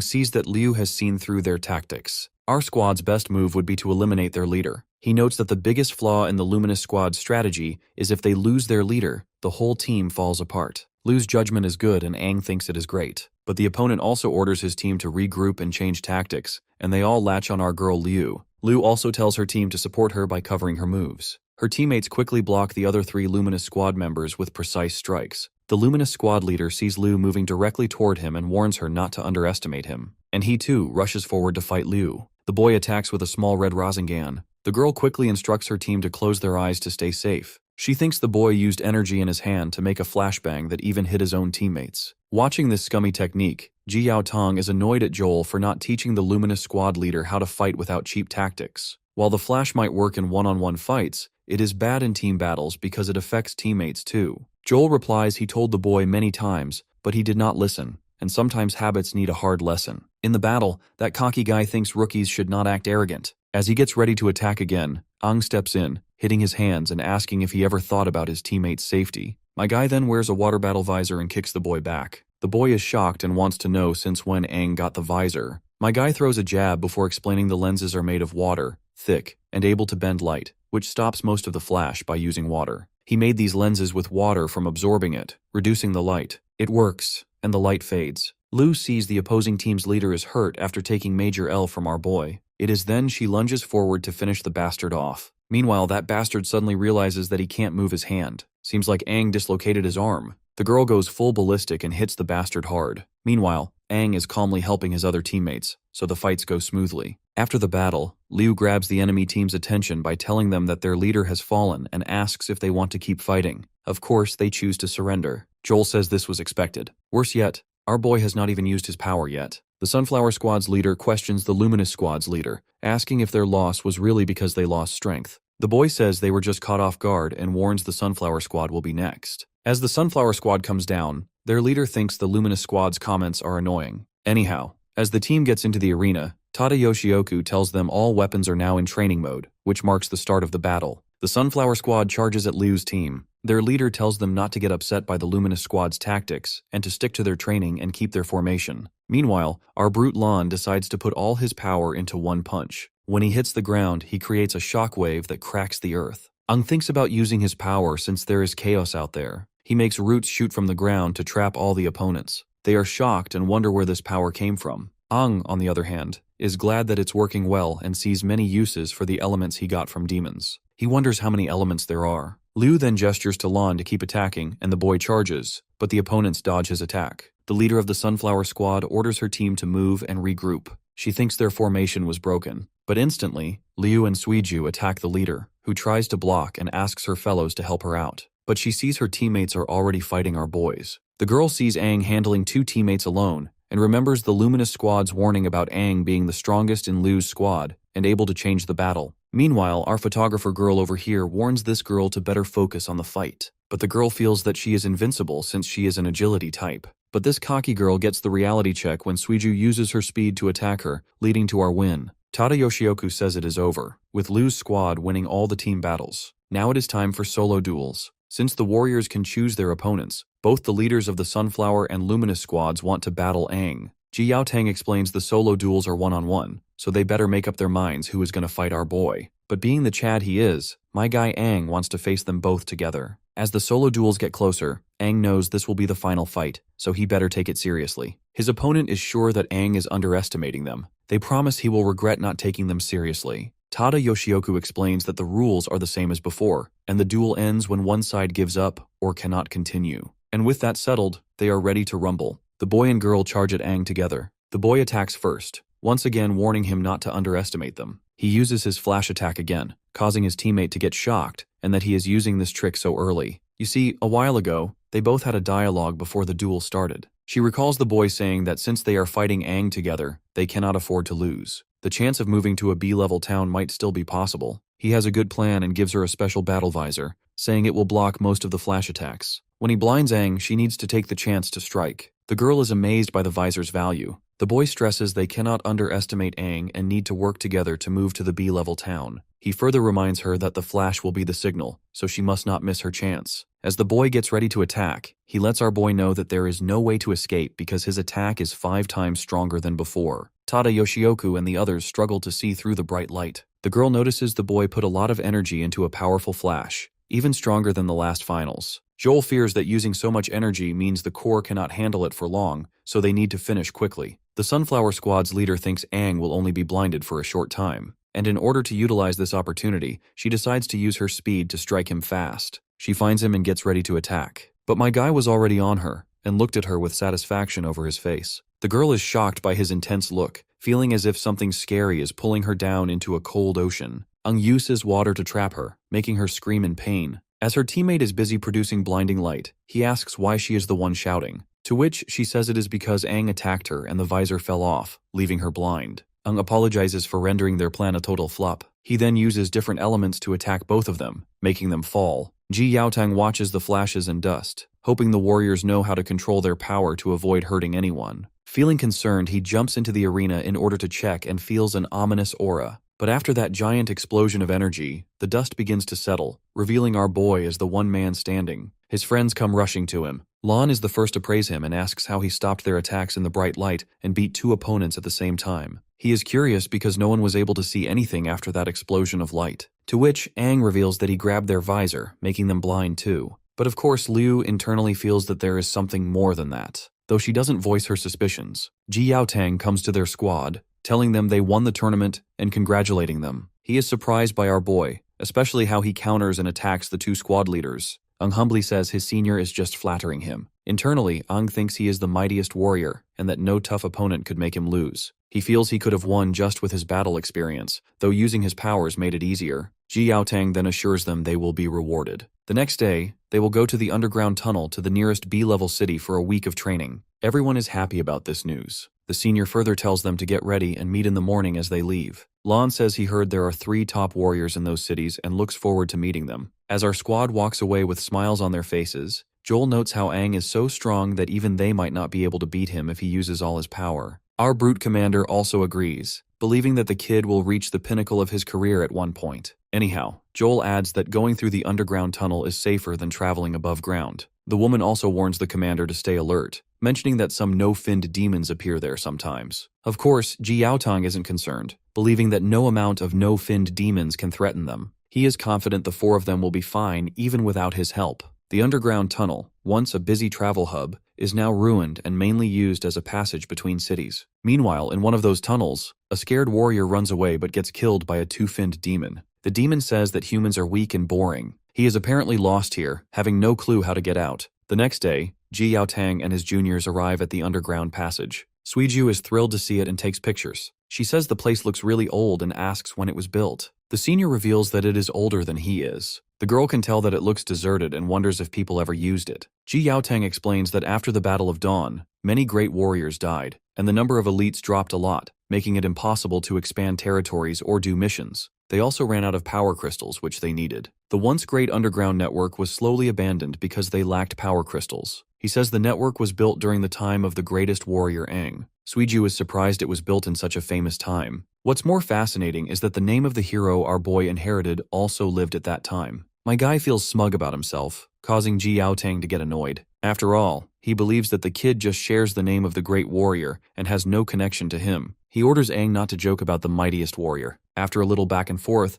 the senior finally calms down, realizing he lost his cool for no reason. He reassures them and asks them to keep going. Looking at the architecture of the place, Aang remembers that the structure looks like something he once suggested in a past life. Furthermore, his captain is utterly wrong about one fine detail. This place is a massive underground network, connecting the cities and serving as the safest and most fair merchant route. He hadn't expected such an impressive system would be abandoned after his death. Out of curiosity, Lan asks about the energy crystals his senior mentioned, and whether they are the same as the demon cores in their chests. Ji Yaotang explains that energy crystals are made from many demon cores together. One demon core can boost a warrior's power, but combining many cores is difficult. They kept failing until they made a big energy crystal. This crystal powers their cities like electricity. High-level future operations will involve group hunts to collect more demon cores to make energy crystals for the hierarchy. They are heading to the B-level city of Pikedia to learn more and get their allocated energy crystals. Suiju asks what happens if the city's energy core runs out and there are no replacements. Ji Yaotang says it would cause everything to stop. Everyone is shocked, while the senior further clarifies that without power, normal life would be impossible. Defense systems and weapons would stop working, and people would have to flee their homes. It is the city's biggest disaster.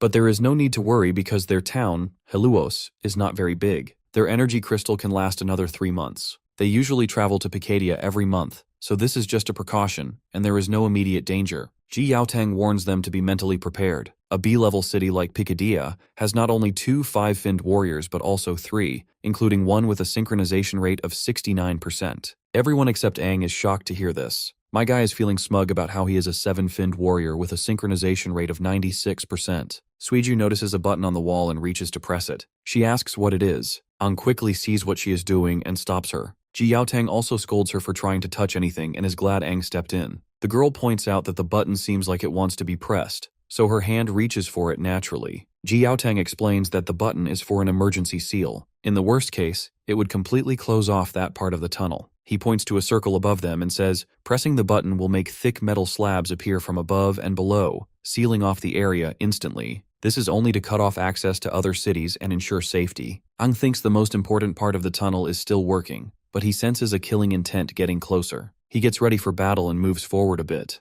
The senior also notices Aang's tense face, then also smells blood, shocking him instantly. He is shocked that Aang smelled the enemy before him. For now, he considers that Aang's nose is very sensitive, and masks it as just an instinct. Now is not the time to think about it. He tells Lu's squad to drop their bags and get ready for battle. As they move forward, they see blood, and Ji Yaotang wonders what is happening in Pikedia since the blood is coming from that direction. They meet a severely injured warrior from Pikedia, who asks if they are from Heluos before collapsing. Ji Yaotang doesn't waste time before asking what happened in Pikedia. The man says a demonic horde attacked the city. Pikedia has already activated the evacuation alarm. Liu quickly questions what this alarm entails, whether they need to go help. Ji Yaotang reveals that the only time the city would sound the alarm is if all their warriors are dead. Hearing this, Aang is furious about the city's fall and the many lives lost. They see sparks from the direction of Pikedia, and a bolt of light attacks the injured warrior, dragging it away. Aang feels bad for not reacting sooner as a demon appears. It grabs the injured man's head and looks around at the others. It says they all need to be killed and that the dead should not talk. Then the demon kills the warrior. The demon thinks about who to kill first. He attacks Lan, but Ji Yaotang stops the demon's strike. The demon can tell that this new warrior is stronger than the last one. Meanwhile, Ji Yaotang realizes this is a 2-finned fire demon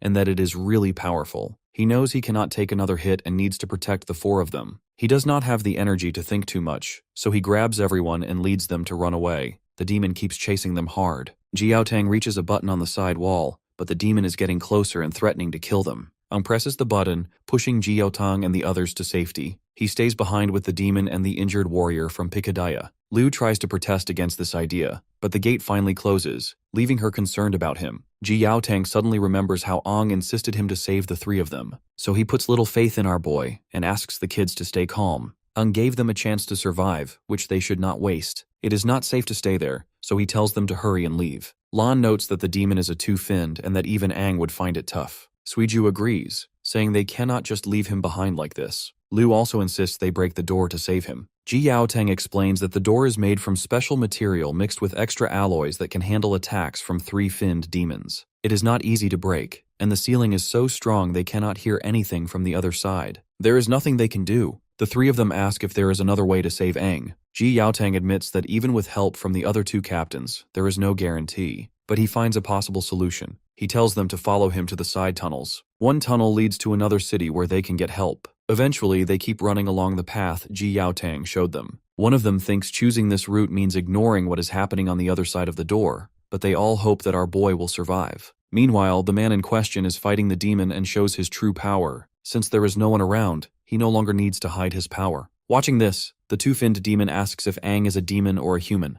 Well, even our boy is not even sure. For now, he is more interested in the demon's fire element, which my guy wants to snag all for himself. Seeing the aura my guy is exuding, the two-finned demon is really curious to learn if the kid is more powerful than one-finned demon. Aang quickly uses roots to attack the demon. Seeing this, the demon scoffs that if Aang is one-finned wooden type, then his fire element is the perfect counter. He unleashes a fierce blaze to destroy Aang's roots, saying he will consume our boy's powers. The demon then fires a fire blast, but Aang dodges it, making the fire hit the door instead. The bastard then makes fun of Aang, saying he will be burned if he comes closer and tries to escape. But my guy casually uses water to cancel out the fire and creates a powerful blast. This surprises the demon, and Aang tells him he was wrong to think he only has the wood element. In an instant, Bro swings his sharp claws and grabs the demon's core. He rips apart the bastard after acquiring the core. Suddenly, a bunch of demons attack him, and he sees they are all no-finned demons. He realizes they followed the sound of his battle. He looks at the two-finned fire elemental core before shattering it and absorbing the shards. After becoming two-finned demon, he feels the intense heat of flames inside him. He understands there are endless no-finned demons. Remembering how to control fire, he creates a huge fire explosion to defeat them. The screams of these bastards are meant to be tribute for the soldiers who lost their lives in the tunnel. As he keeps fighting, he reaches an exit and thinks the demons might have come from there. He sees the area is wrecked with many dead warriors on the ground. He realizes the B-level city is completely destroyed by a powerful demonic horde. The horrific scene and remnants of the battle clearly tell that it was a wood-type demon that killed the warriors with one hit, and the attack affected a large area. The power probably came from a three-finned demon who killed the civilians. Ji Yaotang had said there were two three-finned core warriors in the city. Then Ong sees two warriors hanging from the roots. He uses his own roots to bring them down, recognizing they were amazing warriors. He closes their eyes and tells them they can finally rest in peace. He feels the harshness of the battle deeply. A young boy suddenly calls Aang. Confusing our boy with a demon, the kid asks if he plans to kill everyone. The kid thinks our boy must be a high-level demon since he can take a human form. He says the warriors saved his life, and he cannot stand demons ruining their bodies. Hearing this, Aang doubts the boy will trust his true intentions even if he tries to explain. Before he can think it through, a demon attacks the boy with a devastating attack. Quick on his feet, my guy fights the demon and takes it down. He then turns to the kid and tells the boy not to move and promises to heal him. The boy asks if Aang is a demon or a human.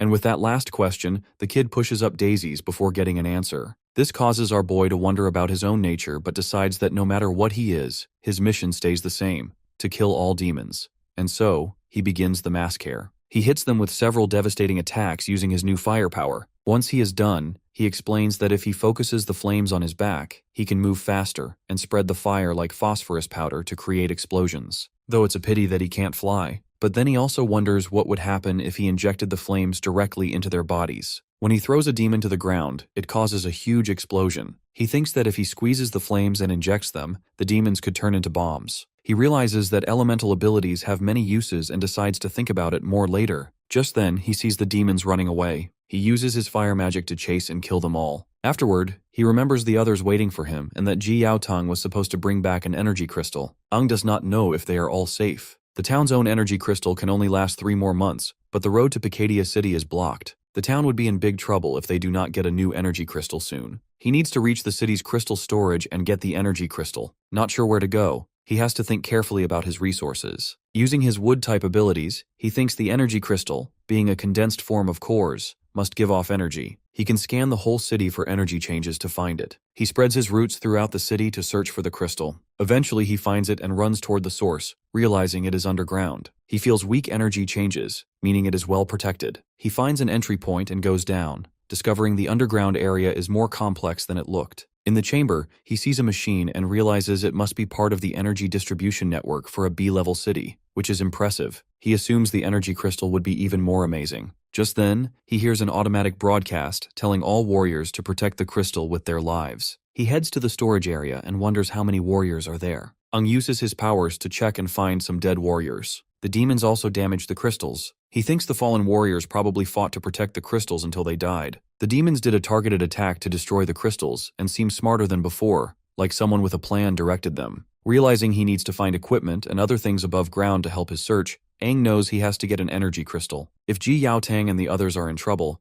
Heluo City would be in big danger. He has to find another city within 3 months and successfully bring back an energy crystal to Heluos. He goes into the battle preparation room, takes a monster truck, and sets out to find a new city. As he drives, he notices areas outside the city are not explored yet. The fog is getting thicker, and the ruined buildings in his way are remnants of a once lively life, now maybe home to demons. He checks the map and follows the direction to the next city. A person watches him from hiding, then cuts the rope to make logs fall on Aang. He dodges the falling logs with precise timing and exits the truck. Aang thinks about the attack, guessing it was the demon's work, but it is not. A girl with a gun points at him, orders him to stop, asks who he is, which hunting group he is from, and insists he identify himself. He feels it is bad timing that a hunting group showed up. Aang thinks about how tricky the situation is and had not expected to run into any hunting groups. He tries to explain that he is not part of any hunting group and is just a normal warrior passing through. The girl accuses him of lying, saying city warriors would not want him alone and that he must be a scout for the Silver Wolf hunting group. Aang is shocked and repeats that he is not part of any hunting group. She should calm down as it is too sudden to explain more. The girl throws a bottle near him, orders him to stay quiet, and calls people like him worse than demons. She then asks if her comrades from the Wearing Gun hunting group are still alive. Hearing this, Aang thinks the Wearing Gun members were captured by the Silver Wolf hunting group. He admits that he cannot prove whether he is a warrior or not part of any hunting group, especially with her gun pointed at him. As Aang notices more people arriving, the girl aims her gun at him again and tells him not to move. Suddenly, a bullet hits her and she falls. Aang sees a group of boys on bikes and realizes someone killed the girl with the gun. It seems there are still some survivors from the searing guns. One of the thugs from the gang suggests taking the survivors to their boss, so they move on to check it out. When they approach the girl, she thinks the newcomers are from the Silver Wolf group and tries to lift her injured hand. One of the men grabs her by the head and talks about her being a woman, finding it surprising. He looks her over and says she is cute, considering doing something with her. Aang then arrives and kicks the man away. He disapproves of getting involved in the personal matters between hunting groups, but notes that the Silver Wolf members are scum. In his bad mood from the day's events, he offers them a chance to leave. The man, frightened after seeing the intimidating side of our boy, calls him a demon. Aang grabs the man's gun and crushes it like a Chad he is, saying he does not like being threatened with a gun. The man offers to let our boy go in return, but it's not our boy who needs others' mercy. He promptly uses his roots to strike the man, sending him flying far away. The man then demands to know if Aang is a demon or a human. Aang crushes the man's gun further, insisting it is none of his business whether he is a demon or a human, and then kills the man. Afterward, Aang attends to the girl's wounds, noting that the bullet went through some muscle and needs healing. She thanks him once he finishes, saying it must be one of his abilities. She mentions she heard that four-finned warriors have amazing powers, and that Aang seems incredibly strong. She then asks if he is a five-finned core warrior. Aang feels the power of a two-finned demon inside him, and although he is more powerful than a typical two-finned warrior, he admits he is indeed a two-finned core warrior with some special abilities. Impressed, she thanks him for saving her and apologizes for threatening him with the gun. Well, our boy is quick to forgive her, noting it is good to be careful when alone outside. He needs to get to the nearest city and asks if she knows which one is closest. Looks like she does know and also wants to tag along with him. Aang points out they just met and do not know each other's names, questioning how she can trust him so quickly. Furthermore, he asks what work she has to do there. She explains that the closest settlement is Jin Wei Town, a very small sea-level settlement, but it was taken over by the notorious Silver Wolf hunting group a few days ago. The Searing Gun hunting group tried to free the town but failed, and all her comrades were killed. They had a chance to win, but did not expect that the captain of the Silver Wolf hunting group had already become a three-finned core warrior whose power was overwhelming. Her captain was a two-finned core warrior, and they were no match for a three-finned warrior. In the end, she managed to escape. If freeing the town would not interfere with his mission, she wants his help and is willing to risk her life to assist him. Ang thinks that although there were hunting groups in his past life, he never saw something like this under his supervision. He wonders what the current leader is doing while these groups are trying to forcefully take over towns. The girl mentions she heard the Silver Wolf hunting group took over a tower to get energy crystals, but does not know what they plan to do with them. Of course, Ang is angry to think that these scumbags wish to steal the city's life. He then asks her to lead the way, as they gotta deal with the scumbags. Later, as it gets late, she tells him they are almost there. They keep moving, and he suggests hiding the car before getting too close to the town. Ang says he does not remember this town, as it is not on any map, and that the Silver Wolf hunting group has taken it over. They decide to walk the rest of the way and check things out. Just as they are about to leave, she sees demons hiding behind them. Aang's roots quickly grab the demons, putting them down for good. He decides to leave these bastards as it is, because they cannot kill all the demons since fresh demon blood would attract more demons. He tells her to keep going, and she agrees as they head toward the town. She thinks about how strong Aang is, feeling hopeful that they can save the town and his friends. While hiding in some bushes, Aang notices there are no guards on the wall and the gate is open. They see someone coming out of the town with another person, asking for help. A man from Silver Wolf grabs the person's head and throws it to the ground. The girl gets angry at the Silver Wolf members and points her gun at him, but Aang stops her, saying it would give away their location. He assures her that he will handle it. Then a giant hand appears, picks up the two dead men, and takes them inside. Seems like this demon is working alongside with Silver Wolf guys. Of course, our duo is shocked, realizing they cannot use the same plan if a demon is involved. They need to rush in and save as many people as they can. He quickly takes out the two Silver Wolf members at the gate and goes into the town. The girl follows him, saying she wants to help. She sees the two Silver Wolf members and wonders what Aang did to them, as they look like they have been dead for days. The town is full of Silver Wolf members, and Aang is taking them down one by one. He figures they are just corpses controlled by a demon's power, so he does not hold back. Aang kills all of them, thinking they are controlled by black strings. These demons usually work alone, so he knows he has to follow the strings to find and defeat the main demon. He tells the girl he is going to save the father and son they saw at the gate and asks her to find other survivors, to which she agrees. Aang follows the trail until he reaches a gate. He hits the gate to open it but feels he is too slow. Inside, a demon sits on a throne and says everything in the town, dead or alive, belongs to him. He kept the pair alive to play a game, but they escaped the town and crossed a line. The demon invites Aang to come closer to see him better. Aang notices 3 energy crystals behind the demon. The Silver Wolf group took over the town for these crystals, which attracted the demon. He wonders why a demon wants energy crystals. The demon turns to our boy and asks if he is human or demon. Meanwhile, Aang realizes the demon is a rare purple core type with special abilities. He tells the demon that he must have killed all the Silver Wolf members, mentioning their leader was a 3-fin core warrior and probably failed to match this bastard's control powers. The demon kicks someone toward Aang.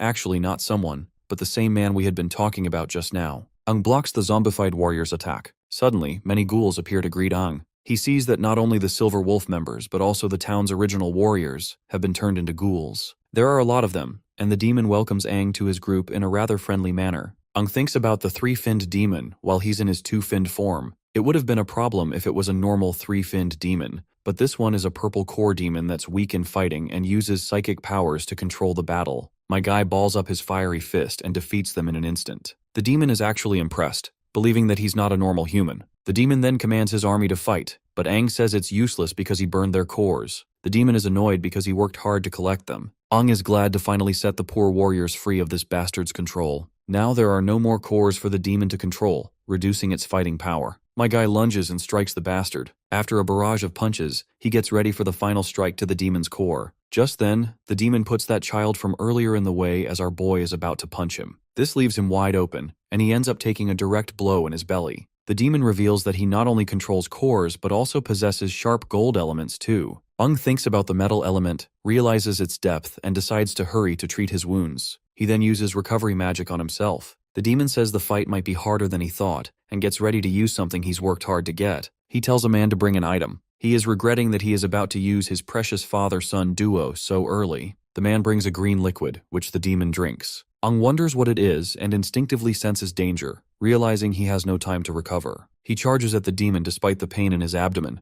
trying to stop the demon's actions. He jumps to attack, but a shield protects the demon, throwing Aang back. He wonders where the demon got such a burst of power, thinking the demon is forcefully taking energy from a crystal. Ang knows this can't be possible because the crystal's energy was condensed by humans so much that extracting it like that would make the crystal explode. He had proven this theory in his past life. The power in the demon's body is wild and uncontrollable, but it stops before reaching the threshold. Ang thinks if this is due to the drug this bastard just chugged down. One thing for sure, it's definitely not something a demon made. The demon then starts to evolve, shining as it uses the crystal's power to turn into a four-finned demon. Ang realizes things are getting worse. The demon feels smug before attacking again using a thrust. Ang sees that the demon now has the abilities of a four-finned demon. As he tries to dodge, the demon moves so fast it kicks him down. The demon makes fun of Ang, saying that each fin gained through evolution creates a huge power gap between them. Long story short, our boy stands no chance, or at least that's what this bastard thinks. The demon then offers Ang a choice to become his core. Just as the demon is about to attack,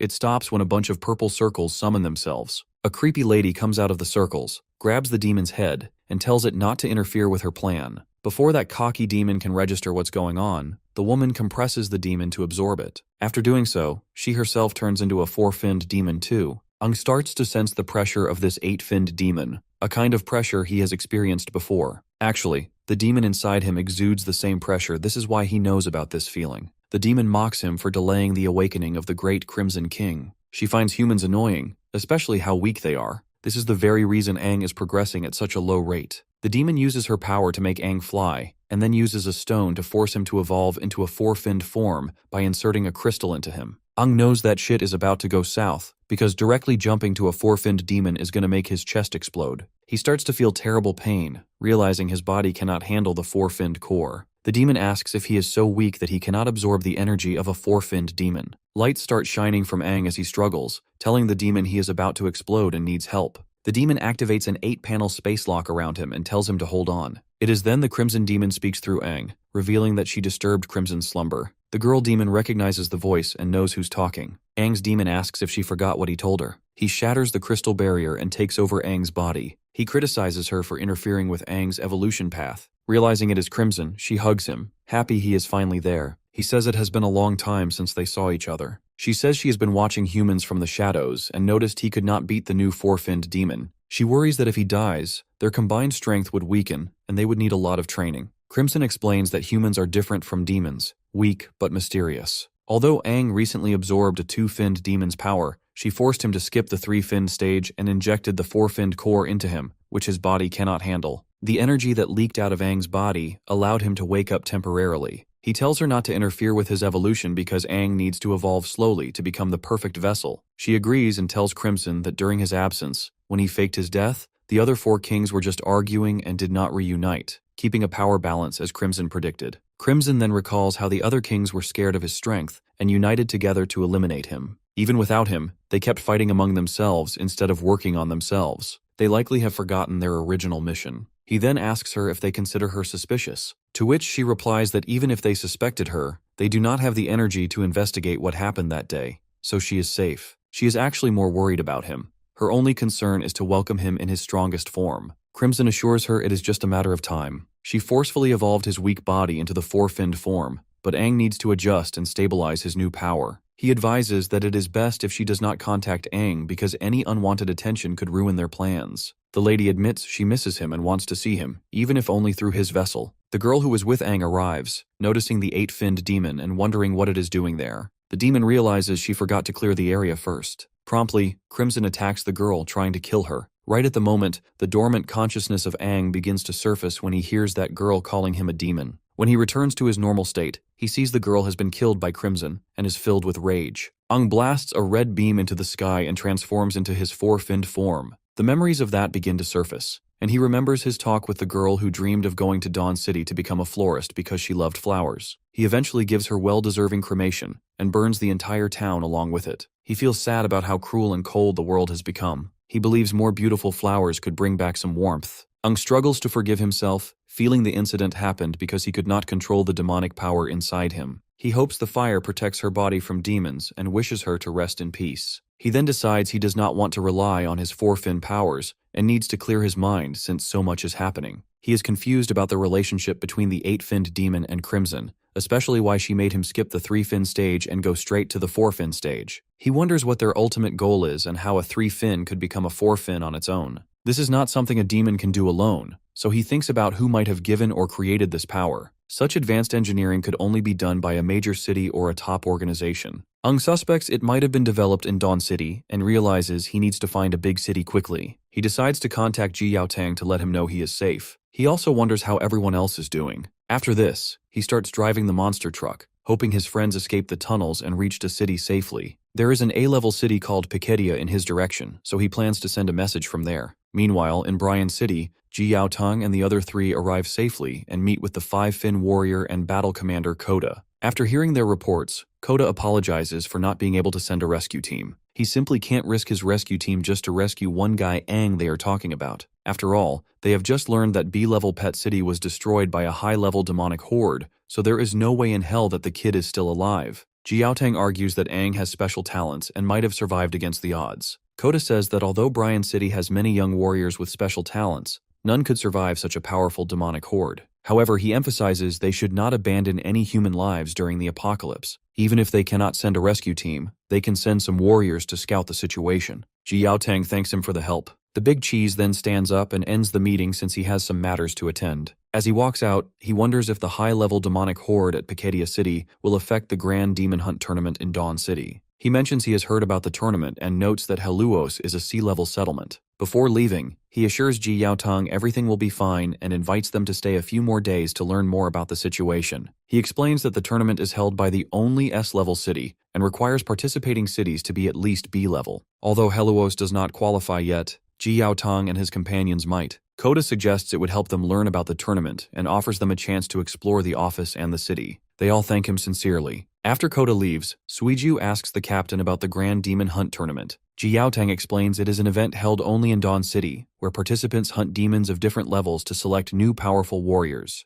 They also get special prizes from Dawn City. The event happens regularly, and all warriors want to compete, but only B-level cities or higher can join. Ji Yaotang thinks they might get a chance to compete in the future. Lan is sure that our boy would definitely be interested in the tournament. He hopes Aang survived and is waiting for the demon horde to weaken. Of course, no one expected such a tough challenge on their first mission, and the fact that Aang put himself in danger to save everyone is crazy. Currently, all they can do is wait for reports from the scouts. He has already sent word to Heluos about their situation using the city's communication tower. For now, the captain plans to stay in Bryan City for a few days to learn as much as they can. There are many skilled warriors there, and so our party has to believe that Aang will survive. Meanwhile, over at Piketia, Aang is in the reception room with Paris. The woman confirms our boy's report that Piketia City was destroyed by a demonic horde. They also helped Aang send a message to Heluos town about his squad's situation, and she believes a response will come soon. However, Paris apologizes for not being able to give Aang an energy crystal because they are not responsible for distributing them. The allocation is decided by higher-level cities. Since Piketia City, the higher-level city linked to Aang, was wiped out, he needs to ask Dawn City for a new allocation.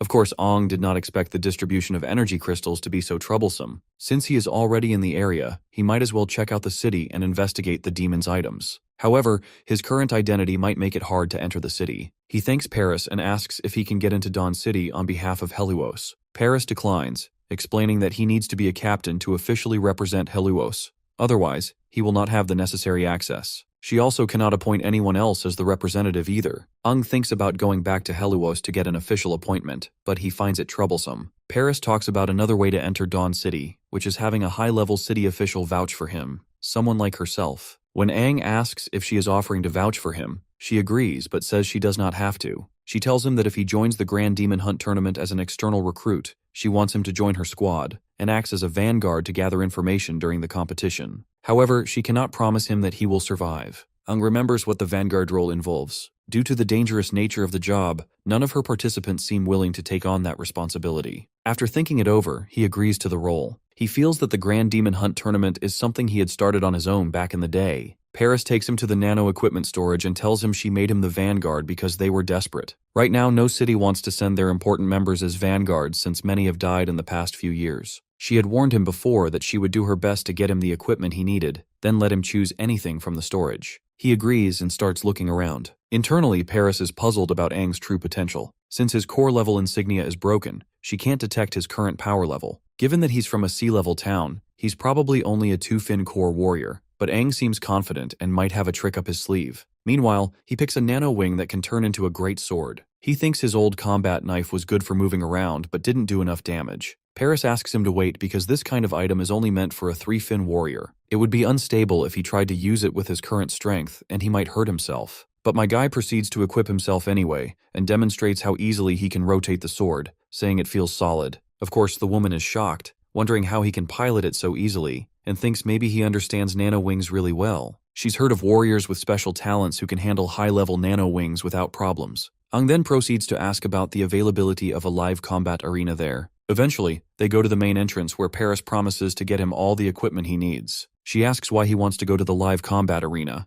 and he says he wants to test the new nano wing on a demon to warm up. She asks if he really wants to go alone since sometimes one-finned demons appear even though the arena is supposed to be safe. She offers to go with him if he wants, but Aang says he can handle a one-finned demon by himself. Since his confidence and bravery are rare for a warrior, she wants him to be careful. She also mentions she has to train some 4-fin warriors, and wishes more of them were as confident as Aang, which would make things easier. With that exchange, they part ways. Of course, Aang intentionally didn't let her come with him. He's not just testing his new weapon, he wants to see what he can do with his 4-finned transformation. He arrives at a ruined area, sees that it's been claimed, and the fog is gone. Then, he hears a demon's voice that appears and rushes to attack him. He dodges and makes a strong slash with his sword, saying the great sword feels much better. He sees more demons gathering and worries they won't come out during the day now. He can finally get to know his weapon, release some frustration, and handle his thoughts. He starts killing the demons one by one. Each swing splits demon blood and cuts off limbs. His moves are almost like a dance, as if he was born to kill demons. He doesn't use wood, water, fire, or metal elements. Each swing builds his muscle memory in his weak body. He only faces none-finned demons, which aren't a match for his skills. The only sound is the demons wailing, and he doesn't know how long he's been there. Finally, Aang cuts down the last demon of the wave and realizes his body has been changed by the demon power inside him. He feels much stronger than when he first reincarnated, though some things still need work. He's surprised he gets out of breath after just a few swings. Then, more powerful demons show up after sensing our boy's presence. They are one-finned demons. One is a wooden type, while the other seems like a fire type. Aang knows these are the one-finned demons he expected. The demon notices Aang isn't scared and wonders if his lack of fear is how he shows it. One demon attacks Aang, but he moves so fast he hits the demon with a rock and then stabs it with his sword. He says the metal element works well against fire. He decides to test his 4-fin powers. The other demon, clearly scared, asks if he's really human. Aang remembers that his purple 4-finned power lets him control cores. After killing the demon, he uses a purple thread to control it, shocking the other demons as the bastard watches Aang control one of their own. As evening comes, Paris notices that Aang hasn't come back yet. A man tells her that sunset is almost here, and because of the demon horde at Piketia City, all the gates, including the side ones, will close soon. Paris asks for a report on the demon levels lately, and the man says not only are there more one-finned demons, but 2-finned, 3-finned, and even 4-finned demons are appearing. Paris worries that the kid might have been caught by the demons. She wants him to survive because she has just sent in the participant list and wants to avoid more problems. She decides to look for him at the live combat arena and tells the man she'll be back before the gates close, to which the man agrees. As she rushes, Paris thinks about being careless. Aang was just a normal warrior from a sea-level town, and she feels bad for letting him go to the live combat arena alone even though he asked for it. Usually only no-finned demons are there, and a 5-finned demon showed up years ago. She feels responsible if the kid died there because it would make her look bad as a 5-finned warrior who failed her duty. She worries about how she'll explain it to the soldiers from Heluos and hopes Aang is still alive. When Paris gets to the arena, she senses a strong demon aura and smells death, which isn't good. There are many demons there, including 1-finned, 2-finned, and 3-finned ones. The higher-level demons make her worried because that's not normal. Suddenly, a demon runs at her, recognizing her as a 5-finned warrior. She quickly kicks it hard, causing a big blast. Something feels wrong, and she senses something unusual. She sees many demons gathering, which is strange because demons usually don't group up like this. She knows she has to act fast before the gates close. She gets ready to fight, noticing the demons look like mindless corpses and smell bad. They only come from the front, making them easier to hit. She decides to use her bowstring slash to kill the demons. After taking out many of them, even more demons come, and she wonders how many there are. At that moment, Aang shows up behind her and asks why she's there. She's shocked and accidentally swings her sword at him. Aang stops her, identifies himself, and tells her it's him. Paris is stunned and asks if he's okay. She can't believe he blocked her attack so easily, even though he was fast and strong. She wonders if he's really from a sea-level town because even a 4-finned warrior would have a hard time blocking that. Ang says she's a good 5-finned warrior and admits his hand was numb from the hit. He explains he was focused on something and lost track of time, apologizing for being late. Paris tells him it's okay as long as he's alive and says they need to handle the unusual demons. She points out there are some 3-finned demons that could be dangerous to Ang and tells him to stay back for his safety. Ang asks if she means all the demons around them. Right at that moment, he snaps his fingers, and all the demons fall down. While my guy is ready to head back to the city, Paris is shocked and grabs his collar, demanding to know how he did it, and if he's controlling the demons. She also sees he's a red core and asks about his abilities. Ang says they're just working together and doesn't need to explain more. He says he can only slightly control the dead demons. He feels that it's normal for warriors to have secret abilities which they can use later as an advantage in this apocalypse. Of course, she is still in disbelief. After all, controlling demons is rare even among 5-finned warriors. He then says they will go to Dawn City the next day, because he needs to quickly sort out the energy crystal distribution for Helios. They plan to leave the next day. As they walk out of the place, Paris thinks about expecting more from Aang during the big demon hunt tournament, not knowing that in the live combat arena, Aang had scattered many dead demon bodies. Later, they arrive at the gate of Dawn City. Paris tells everyone to do their best and not make the city look bad. Aang looks around and is certain Dawn City is the one he used to manage in his past life. It might have been renamed after his death, because the battlefield was called the Battle of Dawn. The city looks even more impressive than before, and he thinks it might be a long time before he can return. He wonders if he might meet the 6 great heroes, the strongest team he trained. He is curious about how they are doing after the Battle of Dawn,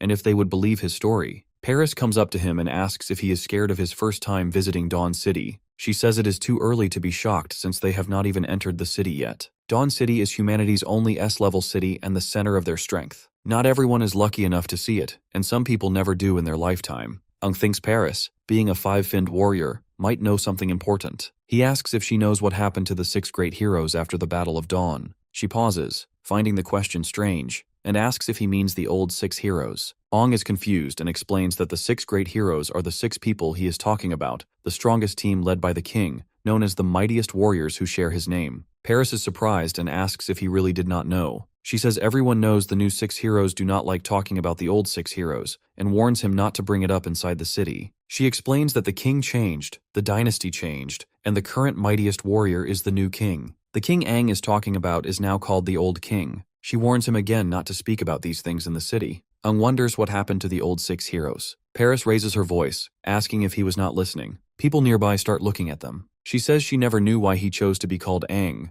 maybe because she admired him, but she never asked. She warns him once more not to speak of the old 6 heroes and the old king inside the city. Even though people in a sea-level city might have admired him, that is no longer the case, especially after the old king's sacrifice. No one believes in it anymore. She tells him to remember her words as they enter. Aang feels like no one recognizes him and no one believes in his sacrifice. He wonders what happened after his death. He had led the 6 great heroes and all the warriors in a fierce battle against the demons, then went alone to the ancient king monument to uncover the demons' secrets. Did everything he did mean nothing? Did his death mean nothing? He enters the city and believes they are in the city center. The city has been upgraded but is still known as Dawn City. It is far larger than a typical city, with many urban clusters and buildings in different styles. There are forests, lakes, seas, and mountains, making it feel like its own world. The huge city is surrounded by massive walls and divided into 7 great districts. 6 belong to the 6 heroes, and the central district is for the king. Aang notices that many buildings have changed, but the layout is the same, and the air feels familiar. He remembers seeing his own statue here, but the face is currently hidden by clothing. Paris confirms that the statue is of the old king, whom Aang admires. It has stood here for decades and was made while he was still alive. The old king was very popular, but Paris will not say more. She adds that they plan to tear the statue down soon and replace it with one of the new kings. This makes her feel little empathy for the old king. At the base of the statue, one of the old heroes is paying her tribute to her fellow. This old hero is Lena, known as the strongest 7-finned recovery-type warrior. This causes Aang's software to crash, as he clearly remembers her to be one of his allies. He calls out her name instinctively and sees her placing flowers at the statue's base. A man comes and strikes Lena, telling her not to respect the old hero, especially since she is one of the old 6 heroes. The flowers fall from Lena's hands, much to her disappointment. Aang meanwhile pleasantly recalls that even though she is a healer, she has severe anger issues, so he is sure that things are about to get ugly. But on the contrary, the girl merely apologizes demurely. More warriors gather around Lena. One of them says he does not care who she used to be, but for now, she is nothing more than a self-proclaimed old hero who lost the right to have cores and is no longer a warrior. If not for the new king's decree allowing them to remain, she would have been cast out of Dawn City to fend for herself. He blames her damned old king and his arrogance for their situation, saying the old king's statue should have been destroyed long ago. He insults it, calling it trash that takes up space. Lena slaps him, and the man tries to attack her back, but Aang steps in with his sword and stops him, demanding to know how he dares. The other men get angrier and pull out their guns, asking if Aang is looking for trouble. They tell him to put down his sword, or they will shoot. For Aang, these bastards are no different from the useless hunting teams outside the city, who possess little to no empty or moral values. Before shit escalates to full-blown mess, Paris steps in and stops the fight. She says it is a misunderstanding and explains that these men are warriors from the A-level city of Picadia coming to join the Grand Demon Hunt tournament. She patronizes them if they are trying to fight warriors from other cities. She further suggests Aang to put his sword away since he is representing Picadia. Aang puts his sword back. The warriors tell him to leave and avoid fighting warriors from other cities. They warn that they will be in big trouble if the law enforcement captain finds out. One of them tells Aang to quietly go to his hotel if he is joining the tournament. Aang should feel lucky that he is getting away easily. With that, the noisy bunch barges away. Then Lena turns to our boy and asks if he knows her. He thinks about telling her that the mightiest warrior Aang has returned, but decides it might cause more problems if he is not careful. Paris steps in and tells the old hero that Aang has a reputation for being a troublemaker. Of course, Aang plays along and confirms he is indeed troublemaker. Hell, even his name is a troublesome one. Lena starts to leave, agreeing it is a really troublesome name, a kind of name that brings headache. Hearing this, Paris gets annoyed at Lena. Not only Aang helped her out, but she is also calling him a headache. But my guy isn't bothered. He thinks he will find a good time to explain things to her, and believes she has a lot to tell him too. The next day, during the Grand Demon Hunt parade, Paris's team joins the festivities. Someone talks about a new face in the crowd. Paris tells Aang that after the tournament, she will help him contact the person in charge of energy crystal distribution. Aang is happy that she remembers and thanks her. He tells her not to worry and promises she will not be disappointed with his performance. The woman hopes the same and reminds him to be careful and not to die. In the crowd, Aang sees Lena and gives her a slime, but she just looks at him with timid eyes, and then avoids the eye contact. Little about the matters at hand. Dawn City has forest tournament grounds, a big forest made just for the Grand Demon Hunt tournament. It is like a city inside a city, a common place in the amazing Dawn City. They stop at a set spot, and Paris tells our boy and the 5 warriors that since she is not a participant, she can only escort them to this point. Their skills will be tested once they enter. She encourages them to bring glory to Picadia and to bravely fight the demons. They all agree by letting out a roar, while Aang thinks screaming is necessary. A broadcast announces that all squads should enter the grounds in order, with the vanguard going to the judges' area first. Aang realizes the tournament has started. As he enters, he is amazed at how the Grand Demon Hunt tournament has grown into such a big event over the years. What used to be a small event in this city now feels very nostalgic. The broadcaster welcomes the warriors of Picadia, who got their own vanguard to gather info. The warriors of Picadia bow to Aang, wishing their friendship lasts forever. A girl wishes Aang to gather information and promises to remember his sacrifice. A boy asks for another handshake. Aang tells them to calm down because he is not dead yet, nor he plans to die. He thinks they all know how dangerous the vanguard role is, and their serious faces make it seem like they think this is his final farewell. Being chosen as the vanguard must seem like a role with little chance of survival to them, and their lifeless faces look sad. Then a lady speaks to all the vanguards from different squads. She says their mission has many unknown dangers and praises their brave courage for taking on the role. She tells them to enter the tournament grounds, gather as much information on the demons as possible for their squad, and warns them to be careful because they will face demons of unknown levels. Aang notices that all the participating warriors seem to be Tier 2 core warriors. The tournament looks like a talent showcase to find out which city has the best new generation of warriors. Naturally, they do not let high-level warriors participate. Paris understands that Aang's abilities are far greater than those of the Tier 2 core warriors. And that is okay because no one would guess his true powers if he keeps them hidden. The lady then asks the crowd to welcome the special guest with loud cheers. The highest-ranking judge of the tournament and one of the 6 great warriors,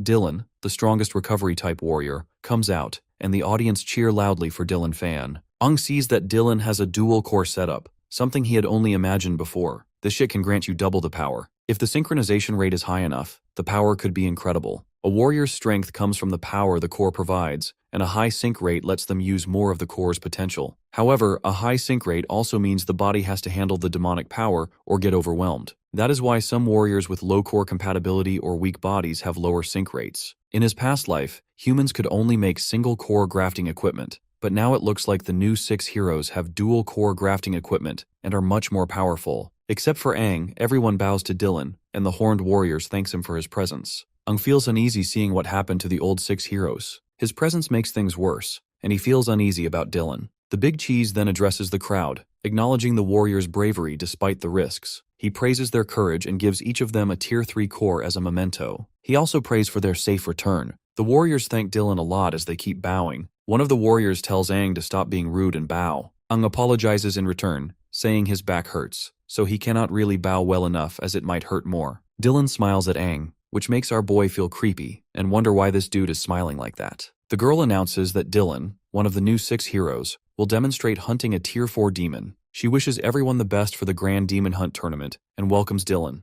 The audience cheers, saying they have been waiting for him. The girl tells all the vanguards to follow her to watch from the side and leaves the stage to Dylan. Aang thinks this demo hunt is likely to show off the new 6 heroes' strength and prestige. Catching and containing a 4-finned demon is hard, and it seems Dawn City's power has grown a lot. Dylan asks the lady if she is a new referee. She responds with a yes and is happy to meet him. The Big Cheese then whispers into her ear that they need to replace her right away. He finds the term New 6 Heroes annoying and hints that if she were not a Dawn City warrior, he might have broken her bones by accident. There are no new or old heroes. They are just heroes that represent the city. Not gonna lie, this dude gives me serious Homelander vibes. The audience watches happily as Dylan lowers his head to talk to her, admiring his sweet side. With that, he dismisses her, causing the panicked girl to run away. Dylan gets a microphone for broadcasting to appear on his head. He asks permission to represent the 6 heroes and perform the 4-finned demon hunt. He wishes everyone the best for the Grand Demon Hunt tournament, and hopes his demo sets a good example for the brave vanguards. A box comes up from the ground. The broadcaster decides to emphasize how terrifying this demon is. You see, they had to send 4-finned warriors just to capture this demon. As the box opens, a rare and fierce demon, even among 4-finned demons, comes out. It is a violent red core metal element demon. The demon wonders what is happening. It does not know the humans' plan but realizes they are trying to contain him in an arena full of spectators. Angry and confused, the demon rushes to attack the audience but finds he is within a protective barrier. The demon falls, and Dylan asks if there is still confusion about the situation. He explains that the protective barrier around the arena is very strong and was created by one of the 6 heroes, commonly known as the mightiest psychic-type warrior. The audience understands there is an invisible barrier, and Dylan tells the demon to just die for his performance. The demon warns Dylan not to get any closer and attacks him with a slash. Dylan uses his shield to block and says the demon is just a brute without any manners. The demon tries to punch through the shield, but it holds strong, making the demon deal with the force of Dylan's counterattack. This Temu version of Homelander tells the demon it has no right to fight back. The demon wonders how in the hell a green core can withstand the brute force. Usually the green core represents the power of regeneration and healing, which doesn't actually aid much when it comes to raw strength. The demon decides to throw a punch to prove his point,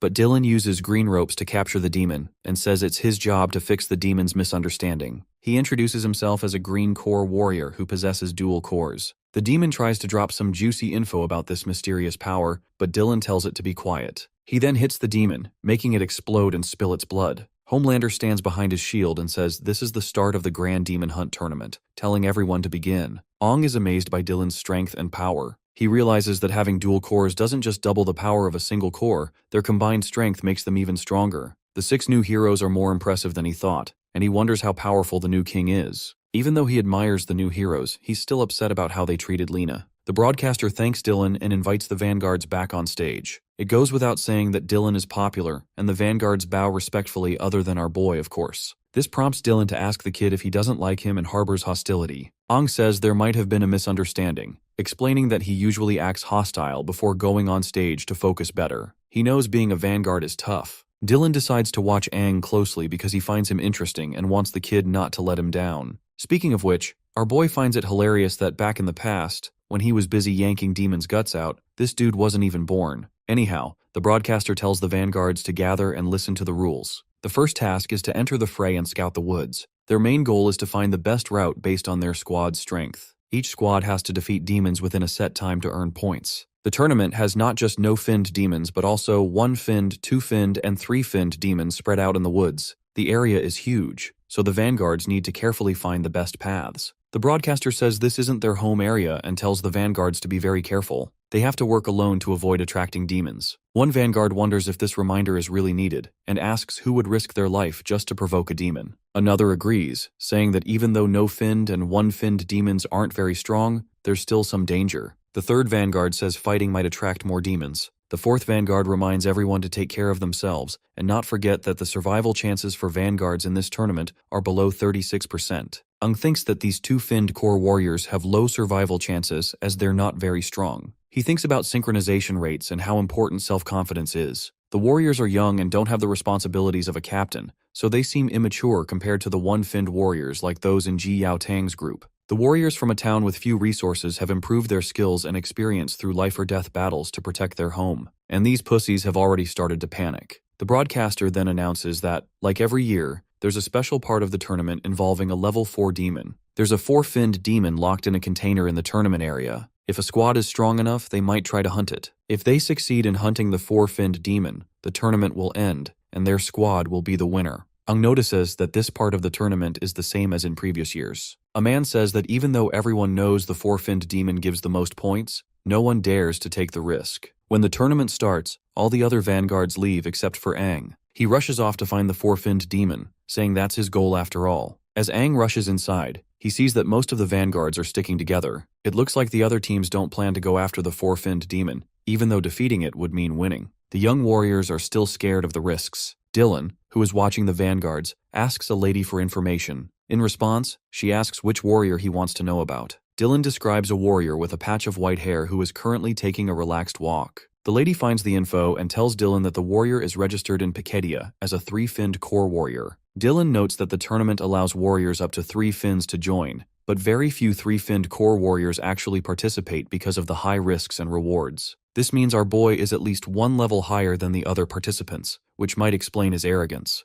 Dylan then asks for the warrior's name. The girl hesitates but reveals that it is Aang. Of course, the mere mention of Aang triggers disgust within Dylan. He gets angry and demands to know what she said. She explains she was just reading the name from the report and shows him the report. He believes that the people with this name deserve nothing but death. Meanwhile, as the vanguards move into the forest, some of them run into demons. The broadcaster announces that the vanguards have spotted some demons and are marking their locations. This area will become the gathering spot for the no-finned demons. He then watches the vanguards rush to their next spot. Aang walks calmly and thinks that marking locations, planning routes, and finding the best way forward are all part of a vanguard's job. He pushes past his initial fear and begins enjoying this nostalgic feeling. His teammates watch him, and one says that Aang seems to be taking a relaxed stroll. Another boy asks if they really should rely on this dude. Paris is also watching him and doesn't seem much concerned. She remembers their conversation where he told her she can trust him. She realizes that unlike the other vanguards, Aang doesn't strictly follow the rules, but he promised that Pikedia would win. She thinks Aang's promise and the confidence in his eyes show he is serious. His display of power during combat training showed he is becoming braver, and even had the guts to speak to her without hesitations, which made her more interested in him. Meanwhile, the vanguards keep scouting ahead while demons chase them. One boy, scared by the sight of 3 one-finned demons, tries to stay away. The boy soon runs into a 2-finned red core demon and also spots the 3-finned demon. Some of the vanguards flee. One of them sees Aang standing still and warns him to run because of the 3-finned demons. My guy notices that this demon is along the route he needs to take. Suddenly, roots start attacking some of the vanguards. The audience is shocked by the demon's appearance and asks the warriors to escape.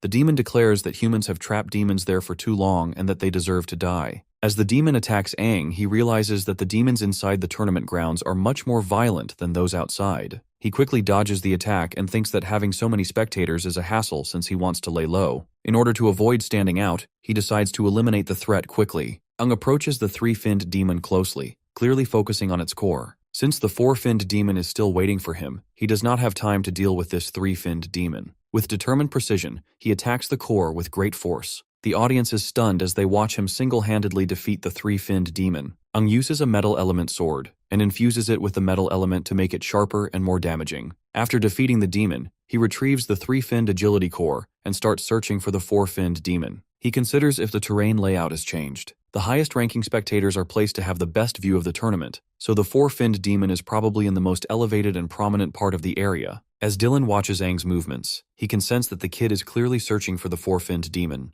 Aang stabs his sword into the demon. This is the 5th demon he has defeated. He thinks these demons get stronger the deeper he goes, which seems strange. Even though he wants to check the area around him, he has to keep fighting because the demons keep chasing him. It makes sense why no one wants to be a vanguard, as it is like a suicide mission for lower-level warriors. Ong has already beaten 5 two-finned demons for his team, which should have boosted their squad score. He hopes his team is not too surprised by his improvement. He believes the 4-finned demon is on the highest hill where the top viewers are. Dylan notices that this kid is really ambitious, and wonders if he decided to go after the 4-finned demon alone, or if the whole squad agreed. Right then, the broadcaster says Aang is heading towards the 4-finned demon, which seems strange because it is unclear how he knows exactly where it is. One of Aang's squad members asks if our boy is planning a route for them to defeat the demon. He further mentions that their squad is not strong enough to take down a 4-finned demon, and asks if Paris is the one who decided this. Of course, the girl says no, admitting she has no idea what Aang is doing. She hopes he will not cause trouble and knows their squad cannot beat a 4-finned demon. The broadcaster reports that Aang has found the 4-finned demon and is planning his next move. People think Aang might be thinking of escaping, letting his squad start the attack first so he can get back safely. But my guy simply breaks off the seal of the gate leading to the 4-finned demon, much to everyone's shock. My guy boldly challenges the demon to get his ass off and fight. Dylan, meanwhile, is going nuts, fascinated that Aang is not letting his squad fight the demon and wants to take it on alone. My guy wants to win the tournament as a vanguard. The broadcaster highlights how amazing it is that the kid opened the container and is ready to fight the 4-finned demon by himself, a move never done before in the tournament. Of course, the crowd cheers loudly for Picadilla. The broadcaster announces that the vanguard is going solo against the 4-finned demon. Meanwhile, Aang's squad mates ask Paris if that arrogant dude has lost his mind, because it has no chance of winning. The crowd is also going wild, amazed by Aang's bold move. Paris thinks that even with Aang's control abilities, a 4-finned demon is still very tough. She knows fighting it alone needs all his strength, which begs the question if Aang is ready for such a fight. The 4-finned demon,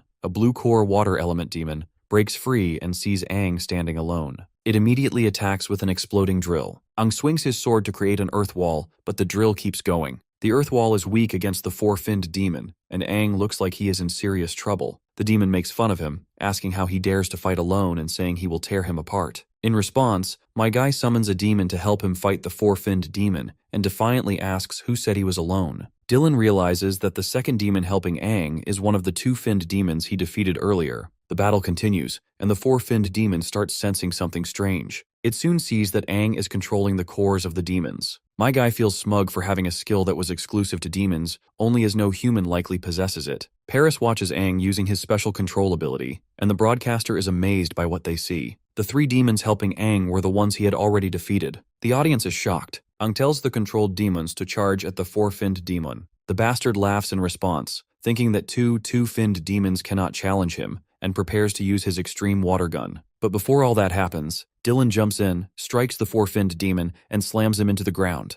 Aang is surprised that this new hero defeated the demon just by landing on him. Dylan meanwhile apologizes for barging in like this, saying he was too curious about the kid's abilities and wants to have a match with him instead. The ability to control dead demons is something entirely new, and Aang seems capable of defeating even the 4-finned demon. So, this cheap Homelander decides to test Aang's strength personally. The broadcaster announces the challenge, and the audience erupts in excitement at witnessing such a rare event. A man asks Paris what is happening, and another explains that Dylan, one of the 6 heroes, is going to test Aang himself. By now, Paris knows that things are now out of their control. Internally, Aang wonders if this dude has lost his mind. He can sense the killing intent of his. Dylan notes that our boy does not look scared at all, which is unusual for a young warrior. To which my guy replies that he has undergone rigorous training, and that because of his unique abilities, his squad captain has always expected a lot from him. This might explain why his strength surpasses his peers, and he adds that people consider him a genius. Of course, my guy is spouting whatever came over his tongue, thinking that Dylan probably will not bother fact-checking his claims. But this cheap Homelander finds Aang increasingly fascinating and prepares to attack, challenging him to show his full power. The rocks this bastard sends flying are like bullets, fast and deadly. My guy dodges, knowing that if he had not been on high alert, he would not have avoided the attack.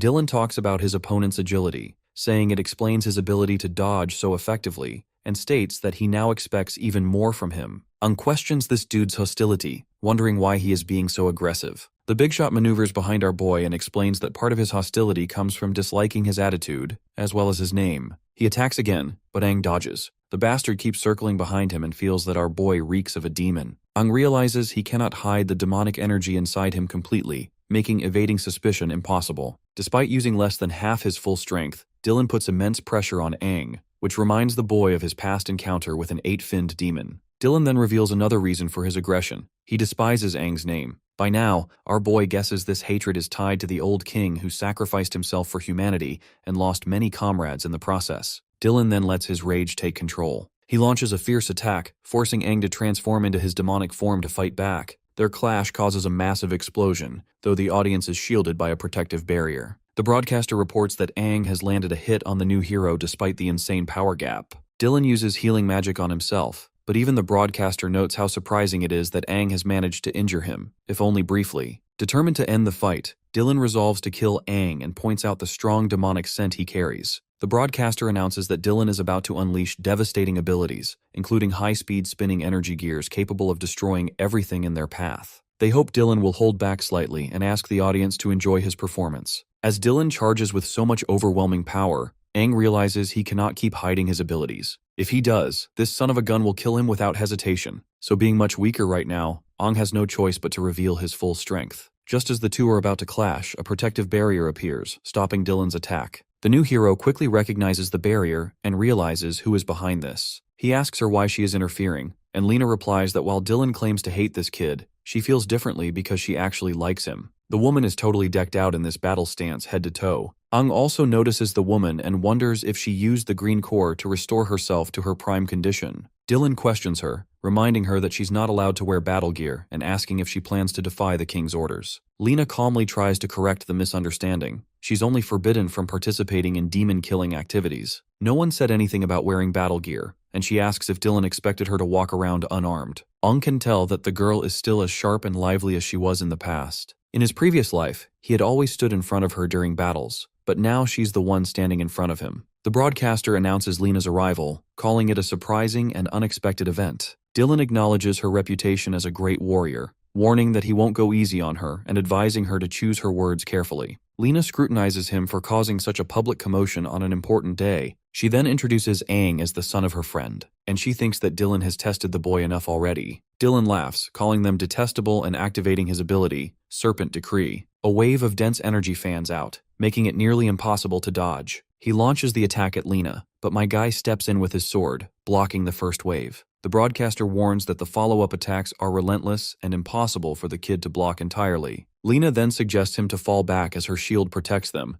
but Aang refuses and takes the hits head-on to stop Lena from being harmed. Knowing her temperament, he fears the situation could escalate and lead to death. The broadcaster grows excited, calling this battle between heroes an incredible spectacle, even rarer than seeing a 7-finned demon. Dylan grows more serious, launching his demon-piercing full Gatling attack, indicating he's fighting with genuine effort. Before shit between the two heroes turns into a full-blown mess, Aang shifts the dynamics by grabbing everyone's attention. He expresses his gratitude to Dylan, saying he has learned many battle techniques. He feels that his senior's efforts are invaluable and feels unworthy of such generosity. Paris, watching from the sidelines, wonders what in the hell this kid is trying to achieve. Aang, meanwhile, keeps on egging Dylan, asking if he's satisfied with his performance. The broadcaster notes Aang's display of respect, while some spectators wonder if this means the battle is over. They marvel at the devastation that would occur if all 6 heroes ever fought each other. For now, they are thrilled to witness Dylan in action and cheer loudly for him. Dylan decides there's no point in continuing the fight. Aang insists on thanking him for his guidance and vows not to disappoint him in the future. He promises to keep improving. Dylan acknowledges Aang's exceptional performance, calling him full of surprises and praising him as an impressive young warrior. He tells Aang to keep striving forward. The broadcaster congratulates our boy on earning the new hero's recognition, describing it as an extraordinary achievement. They announce that Aang's team has won the grand tournament, marking this iteration as the fastest and most unexpected in history. Paris and Aang's teammates are shocked at how easily they won, while the broadcaster further attributes that Aang's role as the vanguard and his unexpected strength secured their victory. They celebrate as the team receives the tournament trophy. Paris rightfully congratulates the boy, saying he won the tournament for them and is willing to grant any sort of gift he desires. Overwhelmed with joy, she further hugs him tightly within her milkers, saying he can do whatever he wants with her. Others tell her to let go so Aang can breathe. Afterward, Aang reminds her of their earlier agreement. Paris agrees and promises to vouch for him, allowing him to enter the city and meet those responsible for energy crystal distribution. Aang thanks her and mentions his cape is dirty, asking if she can prepare some clothes for him since he won't join the celebrations due to a prior engagement. A girl teases Aang, asking if he has a date and whether it's with a man or a woman. But my guy clarifies that he's going to visit an old friend. Later, Aang meets Lena, who is surprised that he actually showed up. She asks how he knew it was the secret base where they are supposed to meet. Her eyes well up with warm tears of joy as she desperately wants him to confirm that he is the Aang she once knew. We then travel down her memory lane, memories about their past at the secret base, remembering how she and Aang used to come here. She had always loved this quiet spot with its sweeping view of the city. He had always teased her for acting like a child. It was the place they would always come here to goof around. And thus, she marked it as the secret base only two of them know. Back in the present, she grows more emotional and asks him if he is really the same person who remembers their secret base. Before he can respond, she leaves, wiping her eyes and apologizing for losing her composure. She explains that he reminds her of someone very important to her. She admits she had been worried about him, saying he was reckless during the tournament and would have been in serious trouble if she had not arrived in time. Lena asks him to see this as her way of thanking him for his help near the statue of the mightiest warrior. Aang calls her name, and Lena asks what he just said. He taps her forehead lightly in the same typical fashion,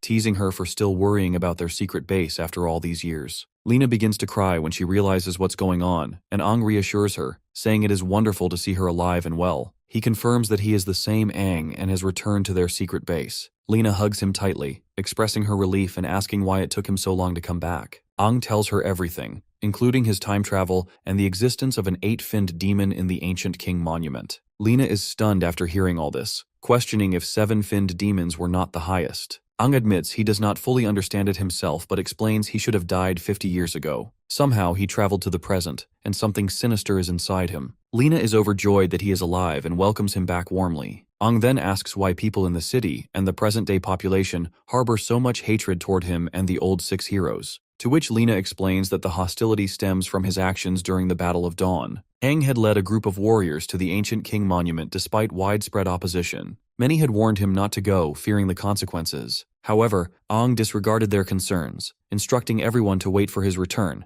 and entered the monument with his team. When news of Aang's death in the monument spread, the morale of the warriors collapsed. The mightiest warrior and their king were gone, leaving humanity in despair. The demons launched a massive counterattack, reclaiming all lost ground. Human casualties skyrocketed, with 9 out of 10 warriors perishing. To many, it seemed the tragedy could have been avoided if Aang had listened to the warnings. Over time, new heroes and a new king rose to power, many of whom had opposed Aang's decision. This led to widespread resentment toward him and his supporters, the surviving 6 heroes. Their status as warriors was stripped by the new king, leaving them scorned and powerless. Aang is shocked to learn his decisions caused so much devastation. Lena acknowledges it has been a long time, and she has grown used to the resentment. She says the past no longer matters. It is not about who was right or wrong. She often stops by Aang's statue and thinks about the past, and now that he is alive, it feels like a miracle. Aang explains his intentions had been to eliminate the demons permanently and secure a future free of fear. Lena empathizes with his pain but points out that the consequences of his actions are still hard for many to accept, and as their king, he naturally took the blame. Aang asks about the surviving heroes. Lena reveals that 3 of the 6 perished in the battles that followed his death. One hero with a yellow core suffered severe injuries, voluntarily gave up his status, and went into hiding. The blue core phantom opposed the new king, leading to his brutal punishment. His hands and feet were broken, and he was thrown into a dungeon to die. Lena herself is considering leaving the city, as the memories are too painful. Aang is enraged by the treatment of the heroes and asks why Lena has not rallied others to oppose the new king. Lena explains that the new king is extraordinarily powerful, the only known 3-core S-finned warrior. She doubts even Aang at his peak could defeat him. The new 6 heroes, each with dual-core 7-fin abilities, have surpassed their predecessors. But our boy just cannot let Desha rot in the dungeon. They must find a way to save him. He wonders how a 3-core warrior is even possible. Lena says there might be a way, and asks if he knows that demons have the ability to control elemental powers. Aang thinks about the elemental powers, and Lena explains that demons are not just classified by their 6 core colors,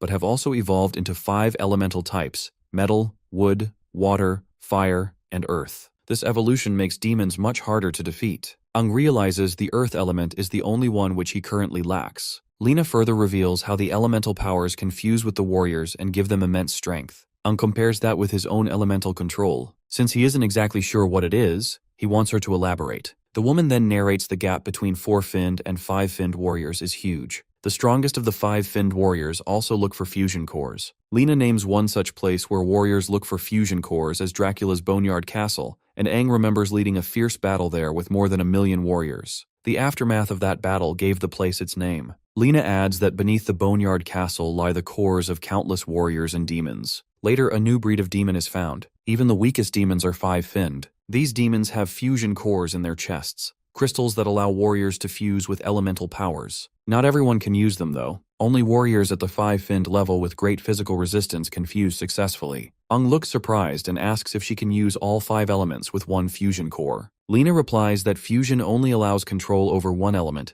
because the 5 elements are too distinct from each other to work together. She says that no one, not even the new king or the 6 heroes, has ever combined more than one element. Aang is amazed by how strong the warriors are with their elemental cores. Back then, Dylan probably was not showing his true power in the fight because he had to keep up appearances and didn't want to break apart the barrier. If that dude had been using his full strength, Aang would never have survived. She also adds that the new king and the 6 heroes are much stronger than the warriors from Aang's time. They have dual cores and fully represent the elemental powers, making it impossible to rescue Desha from the dungeon. Aang thinks about the 4 elements he already has from the 8-finned demon, but realizes he is still much weaker than these heroes. He decides he should not rely only on the demon's powers and promises to get stronger. To do that, he feels he needs to visit Dracula's Boneyard Castle. Lena tells Aang that he is not yet a 5-finned warrior. Aang responds that even though there is a big difference between the 4-finned and 5-finned levels, he aims to overcome it in his lifetime. Later, Aang meets Paris at the market and tells her about his new plan. He says he will leave only after getting the energy crystal. Seeing how determined he is, Paris agrees to help him and go with him, hoping it will finally fix the energy crystal issue in Helios Town. As they walk, Aang sees Ji Yao Tang and his fellows walking right in front of him. The captain is busy telling the team about their plan to visit the Warrior War Department for help.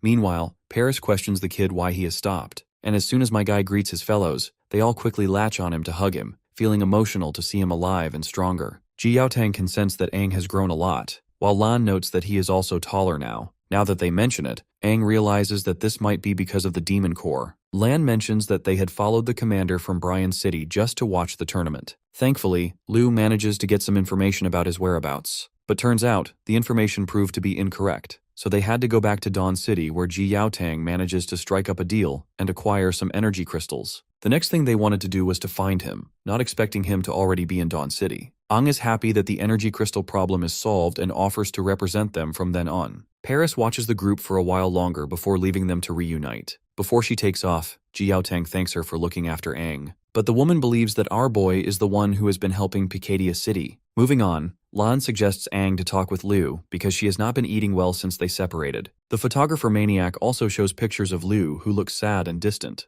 Aang eventually goes to the girl, apologizing for making her worry, and promises not to leave on his own again. Liu becomes emotional before taking his words. All the friends spend time talking and laughing together. Meanwhile, Lena keeps watching from hiding, remembering everything that has taken place in her life with Aang and the other heroes. Seeing them all reminds her of the bonds they once shared. Liu dreams of a devastated area where she is helping Aang, asking him to stay awake and hang on. She begs him not to go unconscious. Finally, they see an elemental crystal, which they manage to snag. For context, if you can't remember, this crystal allows the warriors to wield elemental powers of demons. A demon also barges in and makes fun of them, calling them low-level warriors and saying that even with the crystal, they are just delaying the inevitable. The demon charges at Liu and knocks her down over the ground. Despite the attack, the only thing she wants to struggle for is to help Aang. Suddenly, the nightmare ends and Liu wakes up in her bed, realizing it was just a dream, but it felt incredibly real. Even the sensation of being stabbed. Sweaty and shaken, she decides to take a shower. Just then, Aang opens her door, saying he heard her shouting. Seeing her in a nightdress, she throws a pillow at him and scolds him for entering without knocking.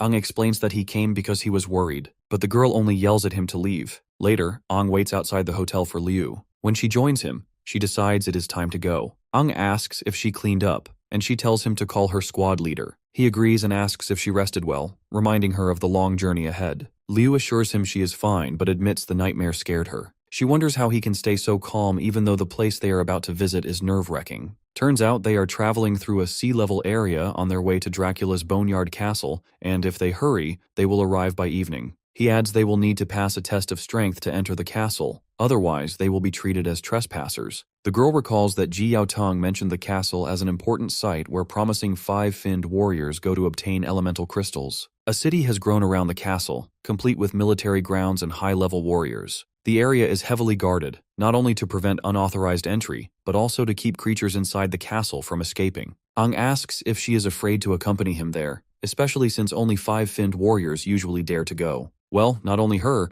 but the captain is also worried about him acting recklessly, which is why the captain assigned her, a green core recovery type, to ensure his safety. It is not just about protecting Ang, as Ji Yaotang wants her to grow stronger alongside him and return as a 2-finned warrior. She further expresses frustration at how quickly Ang has leveled up, reaching 4 fins in such a short time. Ang then recalls that the other 2 of their teammates are also supposed to get special training from the captain, and the duo was looking forward to it. Liu, acting as squad leader, says she has to keep an eye on Ang, especially since he once left the squad without warning. Ang gives her a mischievous smile, which irritates her. She accuses him of thinking about the morning incident, but he denies it. At Dracula's Boneyard Castle, warriors are recruiting other warriors in their teams. Some squads require agility-type warriors, while some want green core warriors, and they all should be 5-finned warriors to qualify. When Ang and Liu arrive at the castle, the warriors at the entrance notice them. They refer to Ang as a 4-finned warrior and Liu as a 1-finned warrior, questioning where they are from. Some speculate they must be desperate. One jokes the young couple must be lost,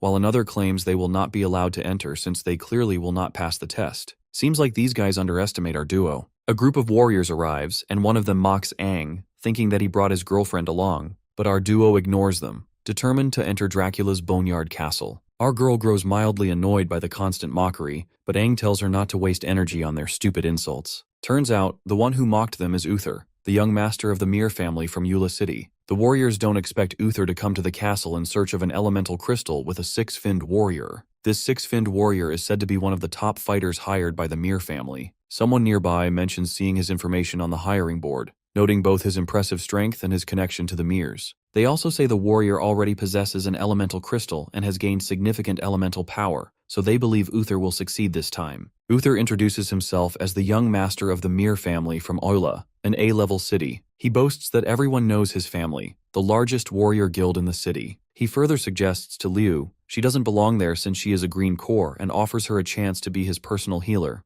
promising generosity in return. Of course, our duo ignores him, making the bastard annoyed that they are not flocking over him just because he hails from a big family. He assumes they don't know about the Mirs. Bro is really full of himself, and Liu snaps because she had it enough, demanding to know who gave Uther permission to speak to her that way. Uther continues bragging and insulting her, which only makes the girl angrier. The bastard then throws his side chick away, ready to take our girl down. Even though Liu isn't strong enough to face him, she refuses to back down. Furious at his arrogance, she prepares to fight. Uther charges at her, saying he'll teach her a lesson, but before he can strike, Ang steps in to stop him. Uther tells him to move aside and threatens to deal with him as well if he doesn't move. Ang reminds the bastard who started the fight and warns that causing trouble could damage his family's reputation. He suggests Uther think again, since the guards might refuse him entry if he causes a scene. Of course, this arrogant piece of shit refuses to back down. The 6-finned warrior with him steps forward and agrees with Ang. He says all the warriors present are strong, and making a scene would look bad for the Mirs. He advises Uther there's no need to rush. Once inside the castle, anything can happen.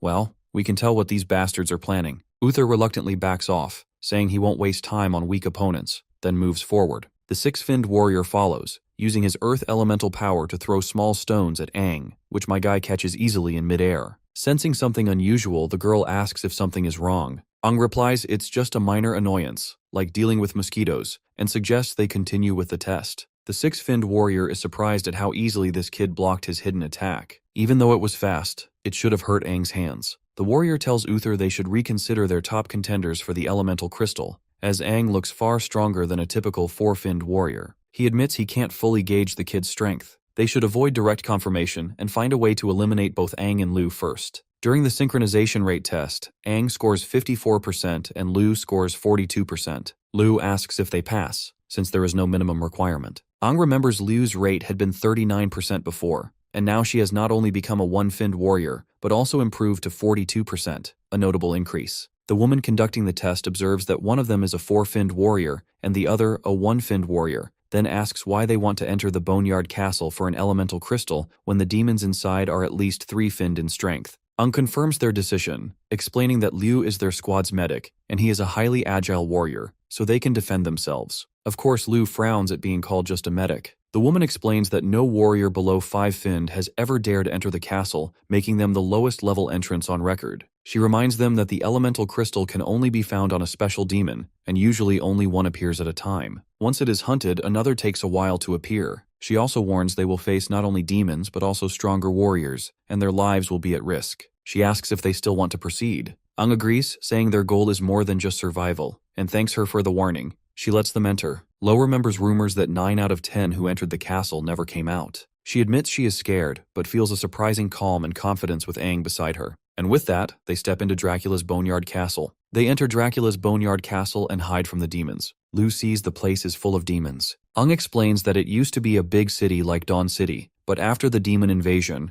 it was abandoned and became a battlefield. The main castle and surrounding area are now taken over by demons, and no one lives there anymore. People just call it the castle to forget its past. By now, Lu is fascinated by how he knows a lot, but Aang downplays his knowledge, saying he just heard stories in childhood. He stands up and decides to start looking for the special demon and its elemental crystal. While doing this, they must avoid battles at all cost. Suddenly, Liu sees an explosion and thinks some warriors are fighting hard. She asks him if they should help, but Aang says no. It is better to stay out of it while they are in the castle. Since she grew up in Heluos, she does not likely know the dangers outside. He warns her that the warriors they saw at the entrance are greedy and tricky, so she should keep her kindness to herself. Suddenly, Aang sees a demon rushing toward Liu, but he quickly pulls her to safety like a Chad he is. The demon is surprised that Aang reacted to his attacks. After all, his water attacks are silent and odorless, which should not be possible to detect. Aang realizes it is a 5-finned demon using silent water and agility to sneak up on them. Liu thinks that if our boy had not acted fast, she would have been hurt. He then decides to deal with this bastard, saying they should not attract other demons or warriors and should end the fight fast. Liu agrees, not wanting more mistakes or to be a burden to him. The demon questions if they really think they can defeat him,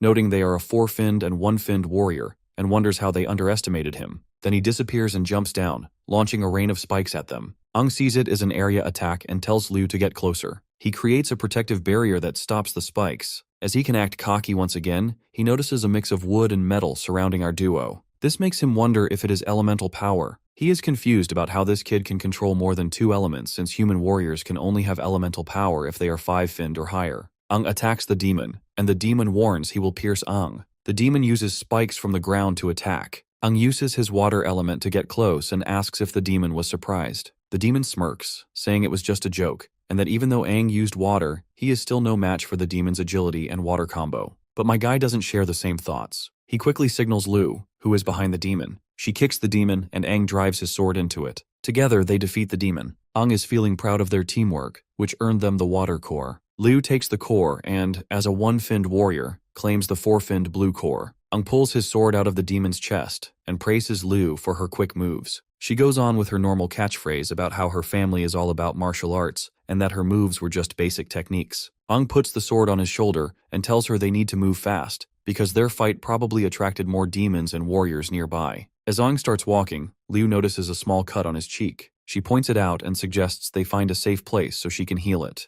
Aang closes his eyes, touches his cheek, and smiles. He says it's nothing serious, just a little accident, so she shouldn't worry about it. Liu looks serious and reminds him that they agreed she would handle his healing. It doesn't matter how big or small the wound is. If she can't heal him, then her role is pointless. Aang agrees, respecting her determination. He decides not to argue and asks her to fix his cheek. Just then, someone rushes toward them. Liu asks her friend to duck, and they see that it's Uther's bodyguard. As that bastard crashes down, the girl jumps away, while my guy blocks the blow like it's no big deal. The man steps on his axe's blade to exert more pressure, but this doesn't faze our boy. By now, the bastard can tell that Aang is not just a quadruple-finned warrior, he has more potential than that. As for this eye-patch bastard, he is a 6-finned red core warrior and a master of earth. Liu tries to attack, but a kind of green thread covers her body. Turns out it's the nurse from Uther's team who uses her 3-finned green core to paralyze Liu. Our girl was too focused on her partner that she didn't see this coming. The nurse walks up to Aang, and he asks why they're attacking him instead of protecting their spoiled brat leader. Just then, speaking of the devil,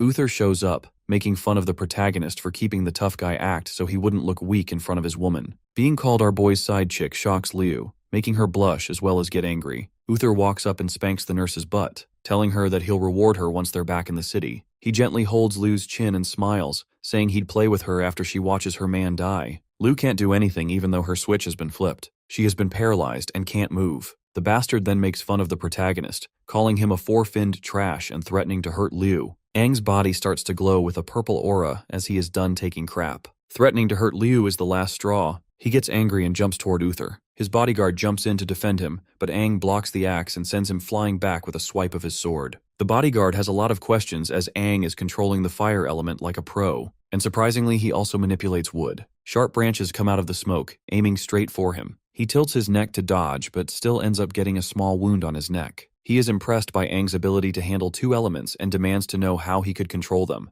The bodyguard gets ready to use his ultimate attack to make Aang spill his secrets, but from the shadows, a five-finned blue core demon grabs the bodyguard's axe handle and roars fiercely. The bodyguard sees the threat and turns, confused by the sudden appearance. The bodyguard holds his big axe with one hand as the demon slowly comes closer. He is sweating and confused about why he didn't feel the demon nearby. He quickly lets go of the axe and steps back a few meters, putting his hand on the ground as he stops moving. He realizes that the demon is a five-fin demon. The demon keeps holding the axe quietly, then turns on its blue core. Using water, it rushes at him really fast, leaving the axe floating in the air. The bodyguard stands stunned, watching the demon speed toward him. He realizes the demon can control water and gets ready. In a second, the demon appears in front of him, slashing with sharp claws. The warrior reacts quickly, stepping back and blocking the demon's attacks. He turns his head and sees Aang watching him. He insists our boy put away their differences for the meantime and help him defeat the demon. Aang just smiles, asking why he doesn't realize that the demon is attacking only him. That's when the bastard realizes that Aang is actually the one controlling it. The demon rises and shoots sharp icicles using its water powers. He crouches and turns on his stone element. Rocks and stone branches come up from the ground, making a wall to block the icicles. The demon's attacks go past the rocky wall. Aang watches, impressed by the bodyguard's defense. He says the warrior is skilled, and that it's obvious why a powerful family would hire him. The bastard then summons his axe, with the rocks falling off and making it lighter. The axe starts glowing and spins in the sky. He throws it at the demon, but the demon dodges easily. He runs toward the demon, but a branch shoots up from the ground and wraps around his leg. Confused, he looks down to see a wood element branch controlled by our boy around his foot. The demon takes advantage of his distraction and jumps forward with its claws ready to attack him, but the bastard blocks with his axe, the hit strong enough to crack the ground. Blood starts to drip from his mouth. Dealing with five-finned demons wasn't actually a problem. He's in big trouble because Aang is there to set up the surprise attack. Meanwhile, Uther pushes the nurse to go fight the demon. She hesitates, saying she's just a healer and needs to watch Liu. As they argue, Liu turns on her green core, seeing she can move her hand. Uther, meanwhile, forces the nurse to go ahead, saying the mission is failing and they won't get paid. The nurse tries to convince her senior, but Liu appears out of nowhere and stabs her with a knife. The nurse tries to move but realizes she's paralyzed. She asks the girl how she broke free. Liu, as a green core healer, says she knows the healing and recovery system well. The nurse closes her eyes, realizing Liu is really good at recovery, and collapses. Liu pulls the knife out, telling Uther that her survival depends on her, as she didn't sever any vital spot. Of course, this good-for-nothing rich kid is furious. He demands to know why she dared attack them by surprise, mocking her as a one-finned warrior. Liu walks over and sees that Uther is breathing badly and doesn't look experienced. She tells him he lacks combat experience and is just a five-core warrior forced by his family's status. She looks like she's out for blood as she says people like him ruin the reputation of warriors. Uther, angry, insults her more, saying his father spent years and money making him a five-core warrior through painful methods. He gets mad that Aang and Liu have messed up his plans. As the bodyguard and the demon keep fighting, Uther yells for him to come protect him from this girl. Aang turns on the wood element, sending branches to attack the bodyguard. He dodges, getting small cuts on his face.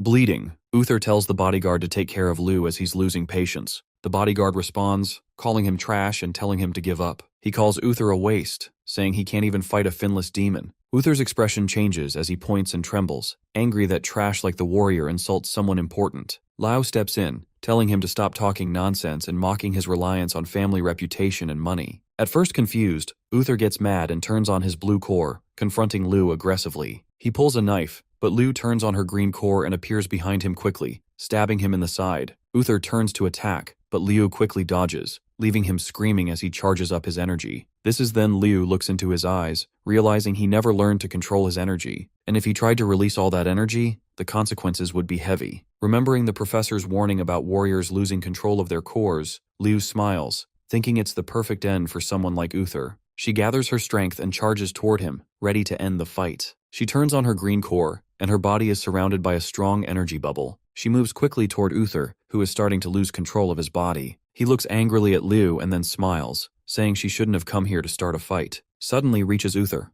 He swings his knife, but she dodges just in time. Frustrated, he transfers energy from his blue core to his dagger, making it glow. He starts staring at her with a fierce look and begins attacking her with a series of hits. The girl blocks his attacks with her knife and steps back. Uther mocks her, saying that as a green core warrior, she can't compete with his speed as a blue core agility type. Even though Liu has a green core, she easily dodges Uther's attacks. She gets a small cut on her cheek but quickly finds an opening. She uses her green core's energy around her knife, moves closer to him, and hits him in the chest, sending him flying back. She attacks Uther again, pushing his body aside with precise moves. Uther is surrounded by his blue core's energy and tells her not to underestimate him because he's Master Uther from the Mir family. Anyone who makes fun of his family deserves to die. He stands up with his knife in one hand and stretches the other to the sky, screaming. His body starts to glow with unstable blue energy, and he looks furious. Liu watches as Uther loses control, and his energy turns into lightning bolts that hit everything around him. One bolt strikes near where Aang, the bodyguard, and the demon are standing. Aang senses the danger, turns on his red core, and runs toward Uther. Uther's blue core explodes, creating a huge crater in the ground. Liu shields her forehead, feeling the protective shield hold,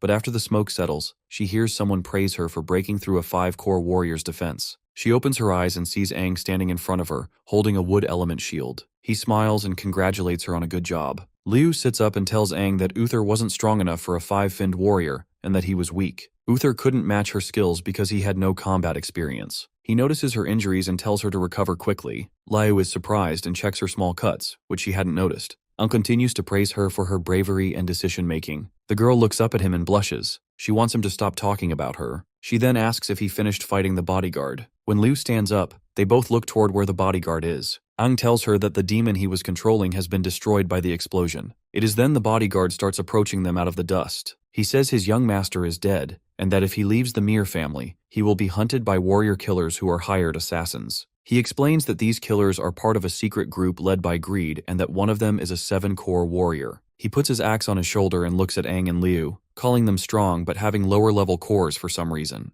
Aang smiles, thinking there's no point in fighting anymore. He realizes the bodyguard only needed to protect someone who is already dead, so he has no reason to fight now. The bodyguard stares at Aang and asks about his strength and background. My guy smiles once again and says he's only a 4-core warrior with some special abilities. The bodyguard thinks Aang might be a genius warrior because he has skills that regular warriors don't have. Since the kid has already mastered the elemental powers, then why did he even come to the castle to look for the elemental crystals? Aang doesn't want to talk about it as it's nobody's business. Internally, Aang agrees with what this dude said. He originally planned to see if the crystal could let warriors use all 5 elements together. He wants to merge metal, wood, water, fire, and earth into one. Aang looks down, thinking about becoming stronger. He wants to rescue Desha and knows he can't rely only on his demonic powers against new threats. The bodyguard turns his back on our duo, puts his axe on his shoulder, and tells them to leave quickly because Uther's self-destruction will attract more demons or warriors. He says it's better for each of them to save their own lives. He wishes them good luck and walks away. The duo watch him leave and stay silent. A few hours later, the duo follow the demon's trail. They fight several demons, but Aang easily defeats them. At night, they meet warriors around a campfire. Our boy naturally makes friends with everyone, which surprises Liu.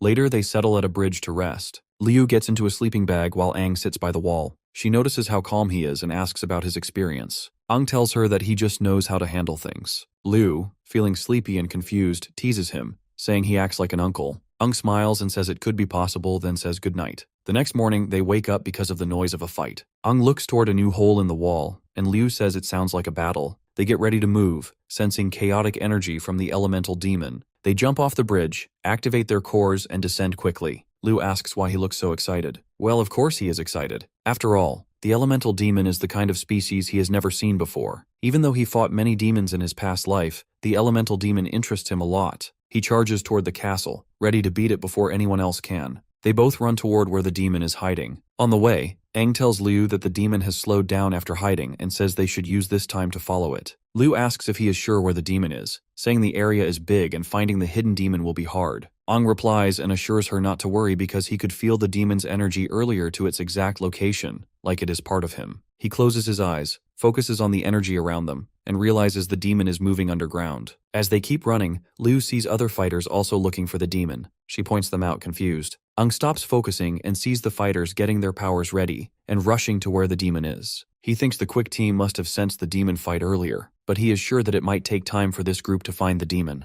He decides they have to take a shortcut, grabs Lu's hand, and pulls her toward a deep hole in the ground. They jump in together, and he uses his power to create sticks to break their fall. As they hit rock bottom, Lu opens her eyes and asks where Aang is, to which the guy responds that he is right under her bottom, and Lu surprisingly finds herself sitting on his chest. Of course, he asks her if she can get off him, which she does embarrassingly. They reach the demon's hiding spot, and he says he didn't expect to find a cave down there. Lu comes up to him and asks how far the demon is. As they move closer, they see the demon, a 5-finned creature, sleeping while obviously aura farming. Aang whispers that this is the one they are looking for. Liu looks at the demon, wondering if it has the elemental crystal or if it is just a regular 5-finned demon. She notices its energy seems much stronger than normal. Aang explains that starting a fight would bring other fighters, so they need to grab the crystal and leave quickly. They have only 5 minutes to defeat it, and he will need her help. Liu feels nervous but trusts Aang. They sit down as he explains a plan to use strong techniques to take the demon down fast. Surprised by how much Aang knows, Liu once again questions how he learned these moves and how he has so much experience. Once again, my guy keeps it ambiguous.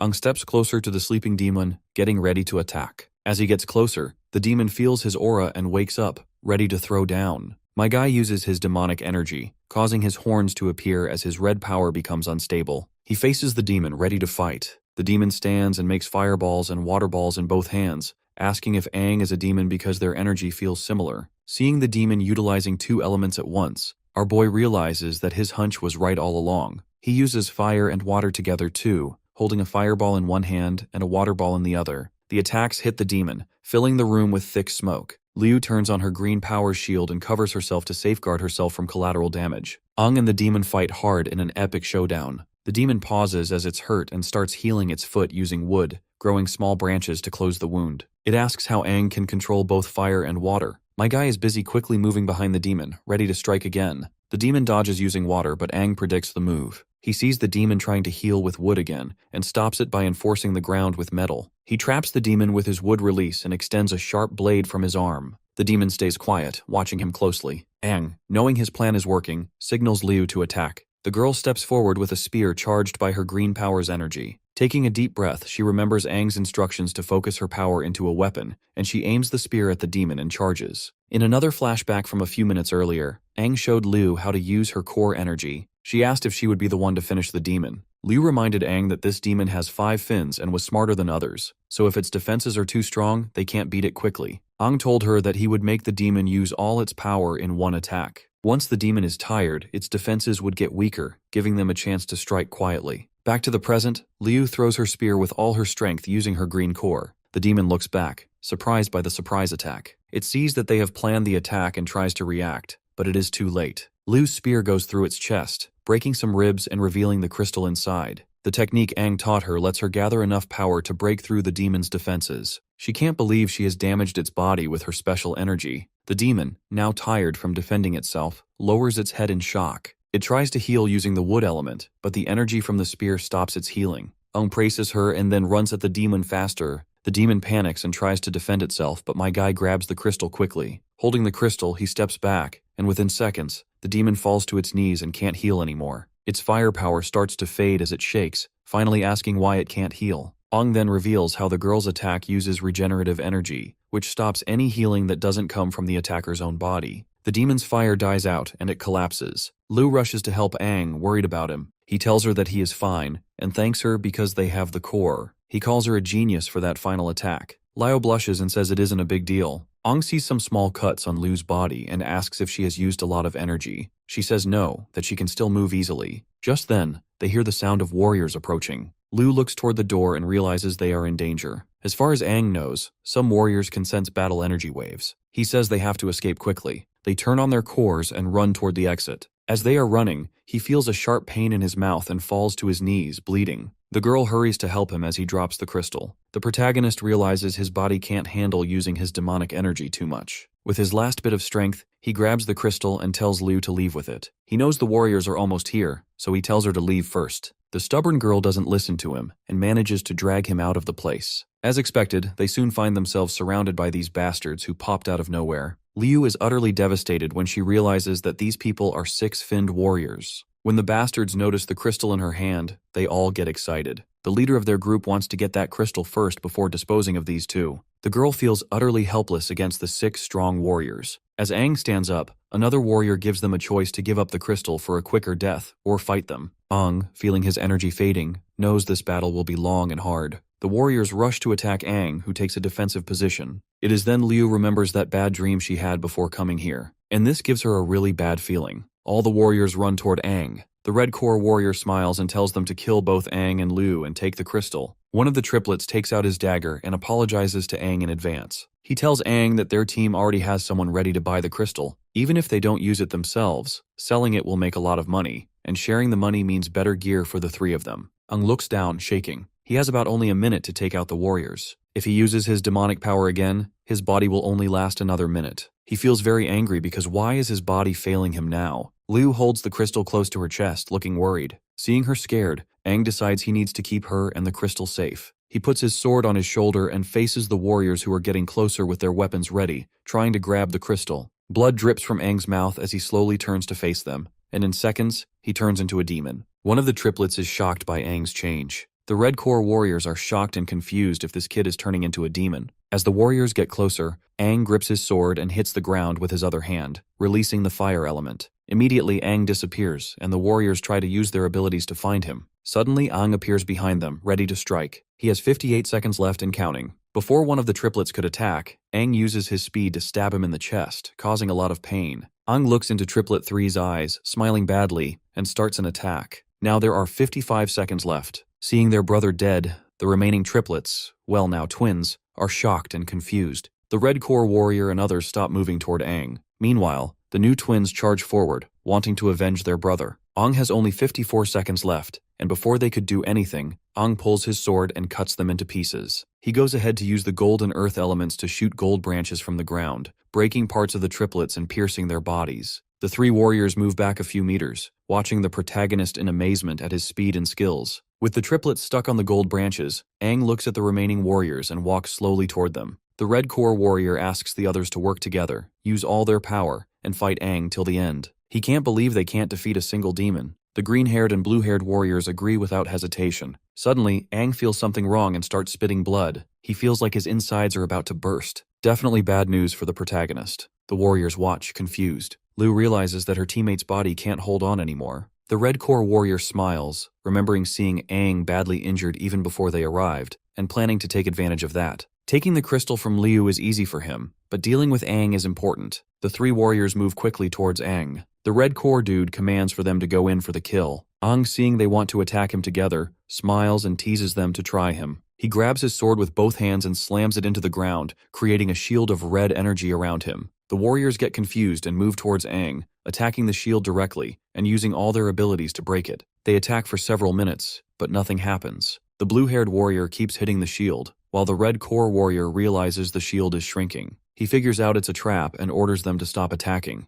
but Aang smiles and says it's too late to escape. Turns out, all the damage to the shield will come back to them. He uses his rebound ability, and as the timer hits 0, the shield explodes, sending a strong wave that kills the warriors instantly. To stop the remaining energy from reaching Liu, Aang focuses all his energy into the sky in a burst, but it becomes visible from far away. A nearby warrior sees it and tells the others it's related to the elemental crystal, and all the warriors run toward the explosion. Seconds later, the energy fades, leaving a big crater in the ground. Aang kneels with his sword stuck in the ground. The explosion wave was so powerful it even burned the warriors attacking him. Liu rushes to him, asking if he's okay. With his last strength, Aang looks at her with one eye closed and the other open, smiling despite the blood from his mouth. He closes his eyes, feeling calm seeing she's safe. Him controlling the explosion's size was a good move after all. He lets go of the sword and falls to the ground. But just before he hits the ground, Liu moves quickly and catches him with both hands, holding his neck. With his last strength, he tells Liu to leave first because the leftover energy from the explosion will attract more warriors and demons. Liu asks if he would leave his team if he were her. She grabs the crystal and decides to carry him on her back. She places Aang's shoulder on top of hers, and as they walk out of the crater, she says she'll handle the rest because she can't let him fight alone all the time. This is the same scene she saw in her dream. Aang and Liu run into a nearby building to escape the chasing demons and warriors. When Liu opens the door, she feels a strong, evil presence inside. Luckily, the demons there are already dead.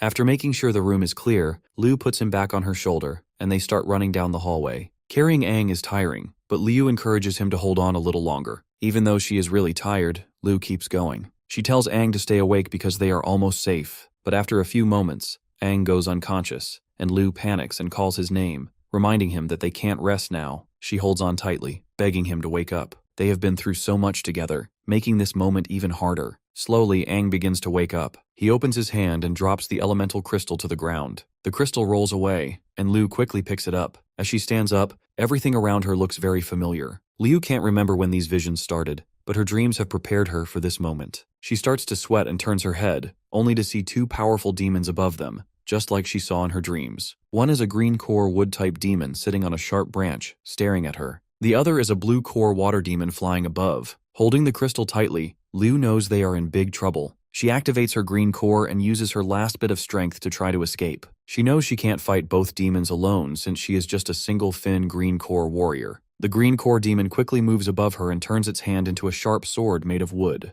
It pierces Lu's chest, causing her intense pain. She screams as the demon pushes her to the ground, making her drop Aang and the crystal. Both fall, and the two demons start to approach them. Liu is bleeding from a wound in her chest. She tries to heal herself with her green core power, but it is too severe. The water demon moves toward Aang, forcing him to face up. It tells the other demon that Aang is still alive, which surprises them both. The demon notices the strange demon scent coming from Aang and decides to cut off his head to figure out what's going on. As Liu struggles to stay awake, she reaches out to protect him, telling the demons not to hurt him. Even though she is weak, Liu refuses to give up. The water demon kicks her hard in the chest, sending her flying back. She watches as the demon prepares to decapitate Aang. Feeling guilty and exhausted, Liu realizes she can't save him. Just then, a portal opens, and the black-finned queen steps out. She is one of the 6 royal fins and can control space and time. She stops time with a wave and walks toward Aang to check on him. At first, she thinks about helping him, but remembers that the Crimson King Finn has told her not to assist Aang directly. The queen looks closely at the kid and sees that the Crimson King Finn is still inside of him. She realizes that Aang has been holding on because of his incredible willpower. She wants to see if the Crimson-Finned King is still there, but he doesn't respond. Then she sees Lu's body floating nearby and recognizes her immediately. The queen approaches Lu and sees something special in her. She realizes that as a human, Liu can't use all her powers, so she decides to help her become stronger. She says that since the Crimson King asked her not to assist the protagonist directly, she might as well do it indirectly. She gently places her hand under Lu's chin and looks into her eyes. Then she kisses her, transferring her own power to her. Lu's green core turns black, and she gains the ability to control space and time, just like the queen. The queen is amazed that Lu can handle so much of her power. She believes it is because this girl really wants to become stronger. Before leaving, the queen tells Lu that becoming stronger is up to her. She jumps back into the portal and time starts flowing again. Lu is thrown back to the ground, now transformed into a 4-finned warrior with new powers. As the wood demon tries to attack Aang, a mysterious hand grabs the dagger and saves him. The demons are confused, realizing the hand comes from a portal. The water demon is shocked to see Lu still alive. It becomes clear that the queen has empowered Liu. Now, she has 4 fins, black and white flow elements, and can control space and time like the black-finned queen. She goes full ballistic and throws that bastard away for daring to touch our boy. The demons realize that she's just like them now, but she tells them that she can never be the same as animals like them. The blue core demon launches itself to attack her with killing intent,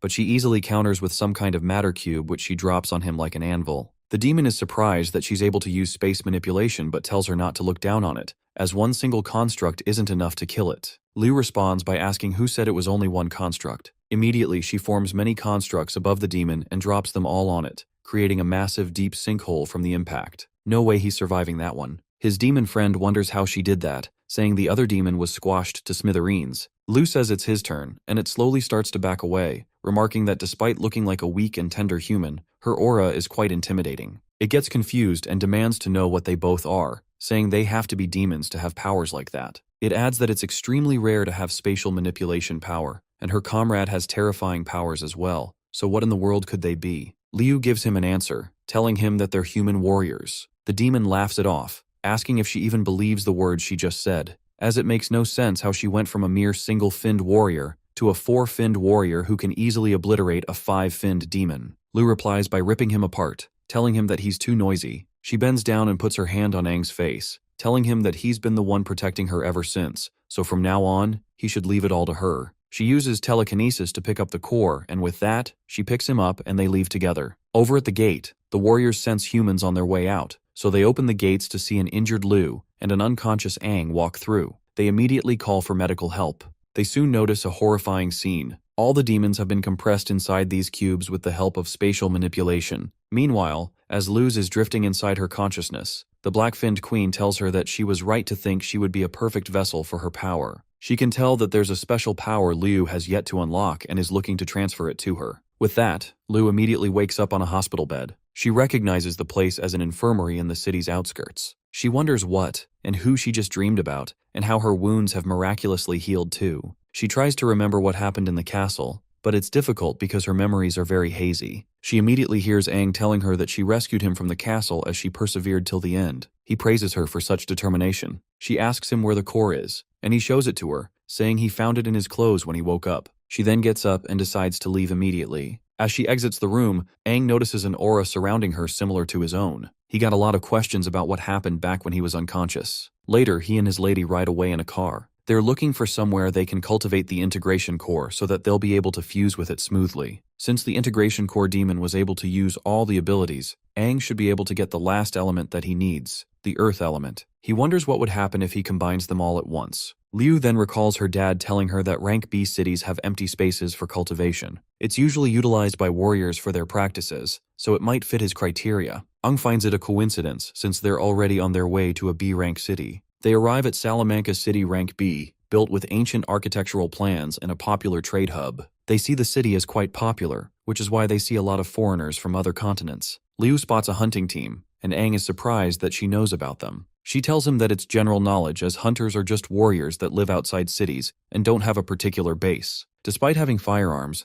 they act like a big and dangerous organization. They enter a huge super cultivation room building where they're asked to pay with battle points. Aang doesn't know what battle points are, which surprises the cashier as anyone who's a warrior like him is meant to know the global currency for warriors. He even feels that Aang might be cosplaying as a warrior since it's common knowledge. Liu asks him to scan his finger on the machine to see how many he's got. He does so and realizes that he's got absolutely 0 battle points. This makes the cashier mad and causes everyone in the room to laugh at him. While the cashier is busy yelling at him, leaving him wondering why he's always broke, Liu checks hers, which announces that she's got 1.2 million battle points. She immediately demands their biggest room and asks them to hurry while everyone in the room stares in awe. Apparently, Liu's dad is also the richest man in Helua City, so it's a piece of cake for her. The guy promises her that he'd pay her back in the future, but she wants him to forget it. He knows she is rich, but he doesn't know she is a bonker amount of rich. Anyhow, they enter the room and it's indeed very large. Liu tells the owner that she'll pay the entire month's rent all at once when Aang is done with his first round.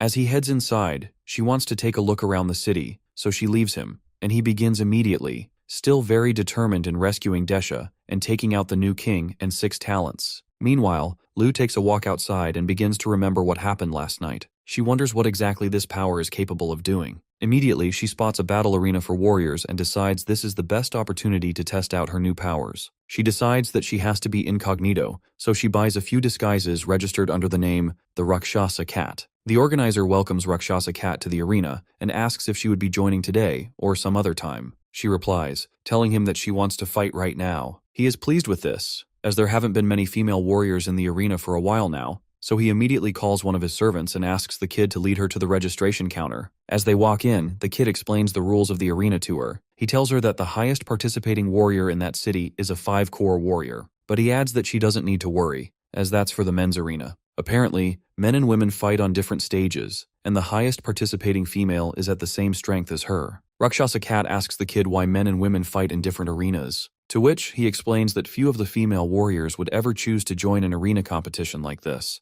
unlike the dudes who are always willing to join. The reason is because there was an arena where both male and female fighters fought against each other once, but over time, most male warriors refused to fight against female warriors. They said that if they were to lose to those women, their pride would be severely wounded, and if they won against them, they'd feel embarrassed. After that, very few female warriors joined the arena, but the girl believes that only a person's strength determines whether they'd win a battle or not, so there's absolutely no reason to feel embarrassed. Her talk makes the boy blush and feel weird, making him feel that she's so cool. They finally arrive at the arena, and she sees that there are so many people watching for some reason. And if she has to be honest, she would have been nervous if she wasn't wearing her mask. The kid encourages her to fight and win the prize money, but of course the rich heiress isn't moved by the thought of prize money. She says she'd rather raise her rankings as the prize, as there's nothing more important to a warrior than their glory. At this point, the kid is in love with her. She is a bold 10 out of 10 baddie, After she steps onto the stage and all the formalities, they introduce her opponent,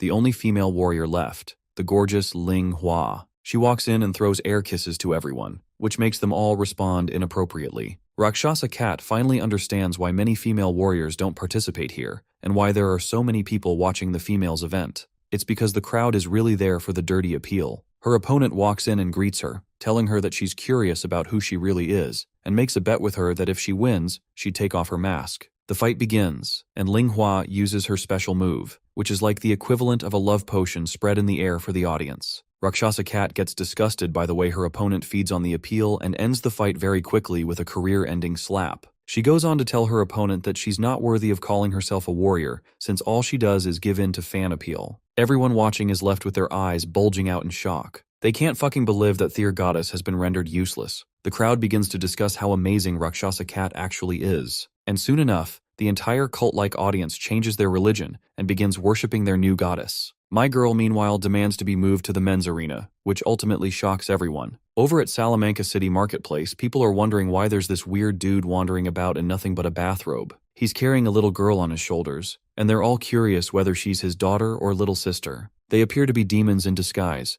and when the little girl spots a stand with sweet delicacies, she immediately demands to have some. They approach the seller, who cheerfully attends to them. But instead of buying just one or two like normal customers, the big dude casually carries out the entire stand, shocking the seller. The saleswoman immediately tries to confront them. After all, she is a former arena fighter, but they use their mind control powers to make her back off. They say to themselves that all the threats have either been eliminated or have left town, so now it's like playing on easy mode. With that, they plan to wipe out the city after completing their mission. Meanwhile, over at the arena, it's announced that a female warrior wants to challenge the male arena. This receives a relatively good response from the audience as they cheer and support her to teach the male warriors a lesson. The announcer calls her out, and even though the male warriors initially refuse to come out, one finally has the courage to show up and fight Rakshasa Cat, a four-finned warrior just like her. They announce the rules: no killing and no crippling injuries. The two contestants move forward to shake hands, but when the dude tries to make a deal with her to purposely make it a draw, she withdraws and says that warriors like him aren't worthy of a handshake. He gets furious, saying he doesn't care about the rules, and tries hitting her with a powerful sucker punch that cracks the floor open, leaving people thinking she's dead. Just as the dumbass dude thinks he's won the cheapest victory ever, Rakshasa Cat's demon hands appear on his face, and she emerges from one of her portals. She recalls what her dad says about desperate situations and how it helped her activate the black core. The whole crowd cheers as she stands to face her opponent, who charges at her furiously. But surprisingly for him, she dodges all his attacks like she's reading his mind during the fight. She then grabs his hands and smashes him to the ground with her feet. Rakshasa Cat continues to use her ability to beat up the four-finned dude, and he keeps asking what sorcery this is. She tells him that his pace and timing are off, and he wonders how a black core warrior could use the power of a green core to numb his left arm. He decides to level things up and equips his pair of nanometer gloves to teach her a lesson for being too arrogant. She continues to overwhelm him by sticking his hands and feet in portals, so he retreats and takes a step back. Rakshasa Cat decides that since he wants to be on the defensive, it's her turn to attack. Meanwhile, the announcer checks her synchronization rate with his super expensive instrument and sees that it's rising very rapidly, reaching beyond 60%. Rakshasa Cat starts to remember everything that happened the other night, how to use her powers fully, and even the demon that bestowed such powers on her. While her opponent is caught off guard and stunned by her synchronization rate, she immediately conjures a cube out of matter above him and drops it, smashing him into the ground. This is too much even for the audience, who are thrilled by violence. Her opponent laments that he can't lose to a female warrior, he'd rather die in fact. Hearing this, Rakshasa Cat approaches him and threatens to fulfill his wishes by conjuring even more of her matter bricks. He immediately throws in the towel, and Rakshasa Cat claims victory, asking for the next opponent on the roster immediately. Meanwhile, over at the practice room, we finally see our protagonist again after a while. He seems exhausted from trying to activate the integration core, having tried for more than half a day. He then realizes that since he got the core from a demon, regular breathing techniques wouldn't work on it, so he channels the demon energy he didn't want to use, and it starts to work. He finally gets the earth element as a result of this. Back in the Salamanca neighborhood, the two mysterious people are up to no good again. They see the blast of energy from the protagonist's experiment, but ignore it for now. The man asks the girl if she's finally ready for her mission, stating that if she passes this, she'd level up to a 5-fin. With that, she activates her demon powers and gets ready to strike terror. Meanwhile, celebrations erupt around the city as everyone hears that a female warrior named Rakshasa Cat is owning all the men in the arena. They all rush to the arena to see for themselves, hearing that she has defeated most of the male warriors. The kid tells his boss that everyone in the city is flooding the arena, and they don't have enough space. What's bad news for the kid is good news for his boss, who celebrates that he's going to be super rich after this. People storm outside, struggling to buy tickets, while the kid struggles to even catch a breath. He's annoyed that he can't watch his celebrity crush fight anymore. Inside, the crowd sings her praises as she battles another dude. She's not making it seem easier for this one, who looks exhausted and is calculating all his moves. He resorts to weapons and pulls out his knife. Rakshasa Cat pulls hers out too, and they cancel each other out, throwing both blades away. Her opponent has another blade, and just as he feels he has the upper hand and powers up, Rakshasa Cat's hands appear out of a portal and throw him out of the ring, winning the battle for her. Her opponent just claims that he was caught off guard due to a blind spot. He wants to go back in and fight before the announcer tells him that the fight is over and the next fighter should enter. Of course, the glasses guy gets mad at the announcer, and just as he is about to ask him to delay the next person as he still intends to continue the fight, someone walks out from the tunnel and he sure looks like bad news. The warrior starts sweating profusely as he knows this new challenger is someone not to mess with. He's rumored to have strength equal to that of a co-captain, and he's the champion of the arena as well, the dancer of Lulan Kylo. The cheers from the crowd stop as at this point they are more concerned for their female champion, saying that putting him against her is pure hostility. Rumors say that there were warriors who immediately surrendered just from the fear of facing him. The kid immediately calls his boss and asks him to call off the fight, asking how he could do something like this. But his boss replies that he's only following her orders as she requested, and it doesn't matter anyway because he's making a ton of money by selling tickets for 10 times more than the original amount. Her opponent has a grim aura emanating from within him, and he tells our girl that he has seen all her moves and he's not a newcomer, adding that he's destined to flatten her to the ground. She tries using her time-reading power and predicts him to throw an aerial at 5, but he surprises her by attacking her straight in the face. This surprises her, and he tells her that her powers won't work on him.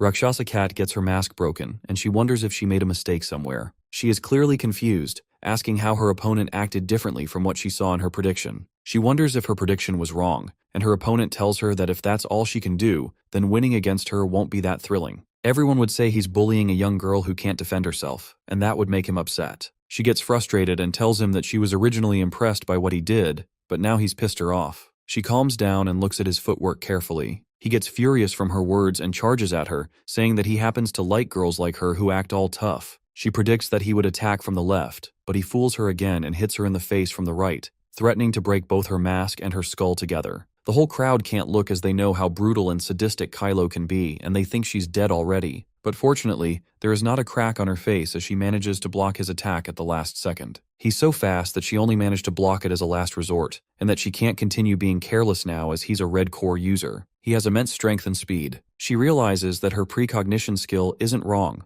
Instead, he uses his lightning speed to make many faux movements, and her skill shows her only one outcome. She now has to use the black core to outsmart him by taking the initiative and attacking him. She uses her special ability to swiftly get close to him, which he sees through and creates a defensive and offensive barrier around himself that, according to him, can't be penetrated without having her face whacked away. But she is one step ahead. She emerges from beneath his feet and gives him a devastating cut that forces him to the ground. He feels that his leg muscles have been cut so deep that he can't even stand anymore, forcing him to wonder how she even pulled off a trick like that. She tells him that his injuries aren't major and can be healed easily, but she can heal him with the green core if he begs. He realizes that he underestimated the black core way too much, and now Rakshasa Cat is about to be crowned the winner. The crowd goes wild, and the kid runs toward the arena, having a bad feeling about the crowd's immense cheers, thinking that something bad has happened to his warrior sweetheart. But when he arrives, he realizes that the opposite is the case, and his boss announces that the #1 rank in the male arena is finally going to change. He advertises some other Rakshasa Cat product and hands the mic over to the kid to take over as host. Just as he is excitedly going to make himself a fortune, he encounters that strange little girl from earlier. He stops and tries to nicely attend to her, offering to help her find her parents, but she immediately reveals herself as a demon and leaves his head away from his body. Meanwhile, in the arena, that kid acting as commentator hypes up the moment, quoting what Rakshasa Cat told him earlier about power not being about gender, but their strength instead. Meanwhile, our girl conjures a spatial cube that sends her opponent flying toward her while she charges at him, ready to end it. He feels completely ashamed at how she's pushing him around like her toy,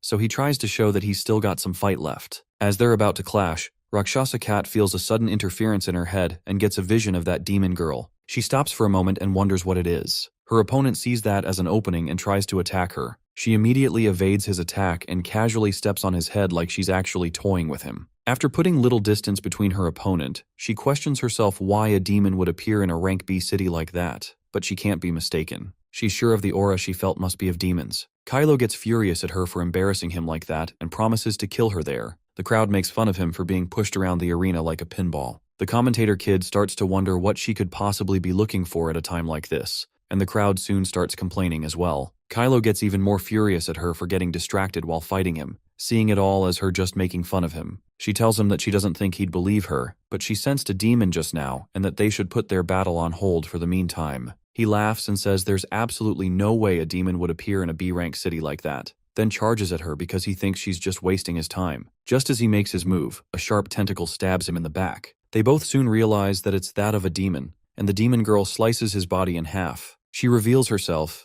and Rakshasa Cat tries to get the host to use his mic to alert everyone, but she sees the host on the ground trembling. That's when she decides to do it herself and shouts to the crowd to run away. The crowd is very confused, wondering where Kylo went and how a little girl just suddenly appeared on the stage. As soon as they realize what's going on, they all run out quickly, and the demon mocks them all, calling humans weak trash. Rakshasa Cat wonders how a demon is in a girl's body, and the demon tells her that her mission is to kill 6 5-finned warriors, and Kylo was her first. After that, she and her master can kill everyone in the city. She starts to transform into her demon form and walks toward our girl, threatening to play with her for a while. Meanwhile, over at the huge building, Aang stops what he's doing because the feeling he's been having is getting worse. He's sensing trouble. He can tell that something is off in the city but has no clue why. He senses 2 strange and powerful auras and wonders if he is being too sensitive to the auras around him. But he is confident and will not let anything interrupt or disturb him now. The reason for the integration of the crystal is to bestow elemental powers on warriors due to containing a pure and immense amount of the 5 elemental energies. These elemental energies were originally impossible for him to utilize, but if he resonates with them, he will be able to find the earth element that he needs. As long as he manages to completely sense and extract the earth element, he will consolidate metal, wood, water, fire, and earth, having all 5 elements within his body. He plans to combine the 5 elements and see what happens. Meanwhile, the people struggle to leave the battle arena while yelling at each other to make way and screaming for help out of fear. The demon is pleased with all the screaming. Master Fledgling told her that humans are creatures with low tolerance to fear and terror,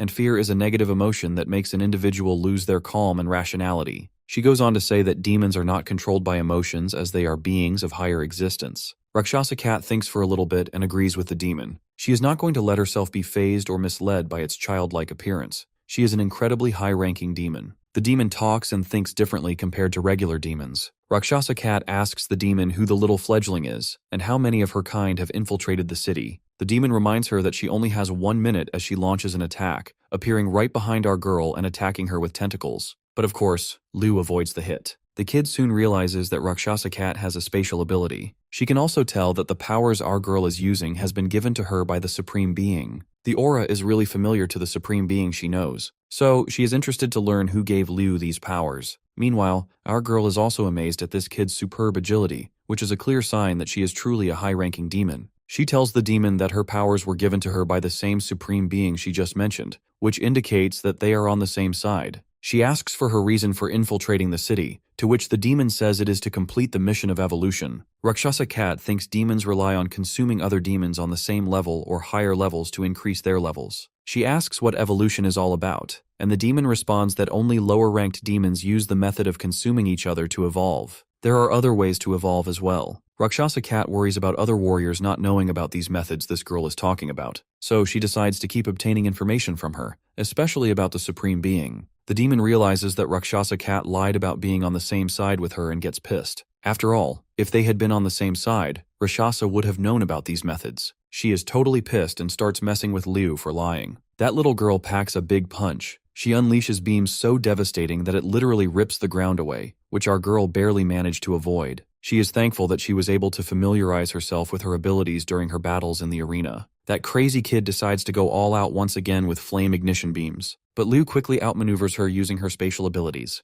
After appearing right behind her, she decides to hit her nape, only to realize that this little piece of work is about to self-destruct her. So the girl quickly jumps backwards, putting enough distance between them. But turns out, this demonic girl was just taking her formal demonic form, known as blue flame form. This comes as a great shock to our girl, who realizes that she knows very little about these demons. Meanwhile, the warriors arrive to fight the demon without their captain and vice-captain. They find it strange that the demons keep appearing in peripheral areas. The demons seem to be causing serial killing cases all around the city, with people being killed mysteriously, including high-ranked warriors. They proceed to the arena confident that 3 quadruple-finned warriors who are also candidates for the position of vice-captain can take down one demon. Little Fledgling sits on a roof and thinks about making the killing look more like an accident, while also wondering how strange humans can be. Humans end up not noticing things they should, but notice things they shouldn't, as well as having strange ideas. He plans to go and look at how Little Bean is doing. Seems like he is referring to that demonic little girl as Bean.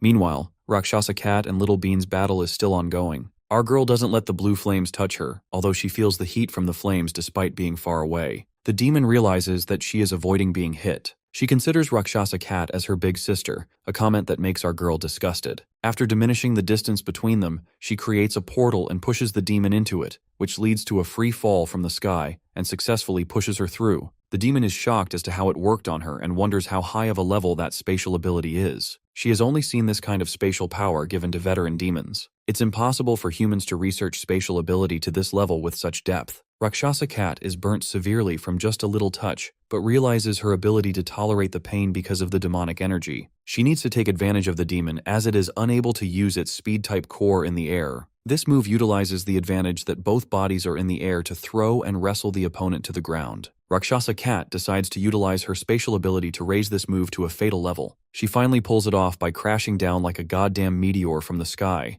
inflicting huge damage to the demon girl. She then questions the injured demon just how many demons like herself have infiltrated the city. Little Bean is surprised that a human has forced her into such a situation. She comments on her spatial ability, saying she got it from the black-finned king. Otherwise, there is no other way a human can obtain such a high-level spatial ability. Rakshasa Cat remembers the black-finned king. She had seen the black-finned king in her mind. She soon realizes that the female is the black-finned king and still wonders about the rank of the black-finned king. While the demon is on the floor, she is not pleased with the human warrior. She soon agrees with Master Fledgling, who says that humans are just a bunch of disgusting and despicable creatures. Soon the demon generates purple fire and blasts Rakshasa Cat. After taking the hit, she can't move her body and thinks the purple core is a psychic attack. The concerning part is that the demon has grown another fin. The demon knows that Master Fledgling would be disappointed in her if she is seen like this, so she plans to use all of her strength. The warriors soon arrive and sense that it's a quintuple-finned demon. One of the warriors urges his teammates not to get distracted by the rank of the demon, saying that they can still beat down the demon.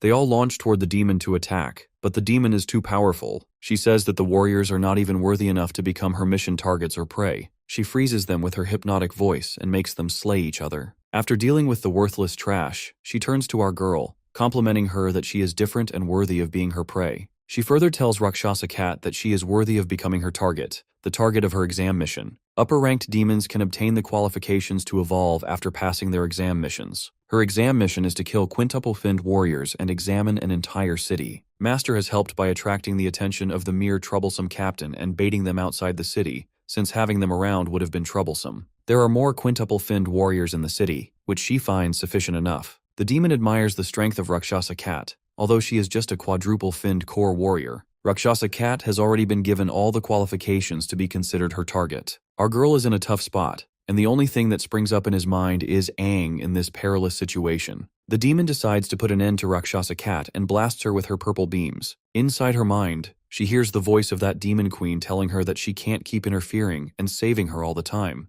They all have someone they wish to protect, and she has given her abilities to her already. The Demon Queen notes that Lu has also familiarized herself with utilizing the spatial abilities, and how she makes use of them depends on her self-enlightenment and interpretation of how to use it. Of course, our girl doesn't like taking cues from a filthy demon, and breaks out of her trance with a powerful burst of energy. The demon girl is flung backwards due to the shock waves. She is actually bowled out of her mind after feeling this oppressive energy, assuming that it must have been given to her by the black-finned king. She goes on to belittle her, calling her a mere human warrior while wondering if the demons have been betrayed by the black-finned king. Rakshasa Cat doesn't care, and is willing to accept any ability given to her without question, so she can keep protecting him and becoming stronger. The demon tells her not to think she's as powerful as a demon just because she got demonic powers. To make an example out of it, she decides to kill our girl and take her head with her. Rakshasa Cat gives her the open challenge to go ahead as she's determined to kill her at all costs. Meanwhile, that demon dude from before is watching all this from afar, feeling thoroughly pleased. He is approached by warriors who seek his identity. He is unable to provide it. The warriors warn him about the demons in the city, but the guy doesn't seem too concerned. They then ask for his identity again, to which he replies that he is just a regular passerby. When the pressure rises, he pulls a prank on the warrior who decides to kill him for joking at such an odd hour. As they plan to attack, they soon realize that he is a demon, so he snaps his fingers and slays them all. Blood slashes his face, but he hates blood.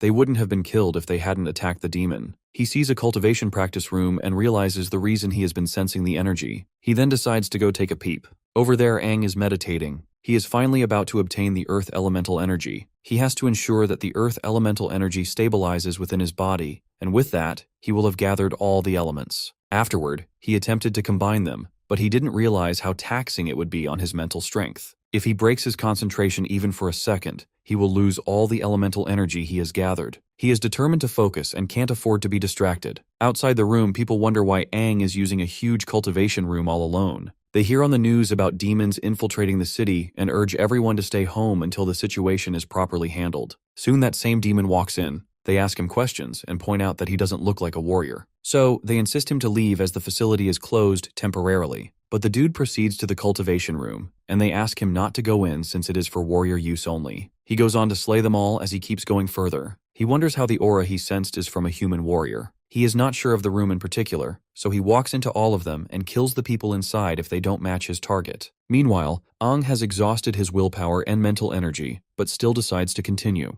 There is only one room left as the demon decides to barge in. He decides to send in his greetings first and stretches his hands toward the door, but is intercepted by another demon. He is surprised that the door didn't break, and the other demon phases out of the door. And that demon is the Crimson King. The bastard who was once cocky begins stuttering in the presence of the mighty king. It doesn't take him to recognize that the demon in front of him is an 8-finned demon. Crimson King suggests this bogger to be quiet as he doesn't want Aang to be interrupted. He is looking forward to his evolution and erects a sound barrier just so no voice reaches our boy. The demon is in awe to see the king. The rumored legendary Crimson-finned king is in the flesh. Cutting to chase, Crimson King questions the bastard if he is the amethyst-finned king's subordinate, to which he agrees. He bows to his majesty, saying that the lords have always been the strongest existence to demons, which also includes the Crimson King. The red guy commends this dude's strength, adding that he should be considered one of the stronger generals in the amethyst-finned king's army. He then senses another demon in the city. It is one of this guy's comrades, and they intend to evaluate the boy's strength.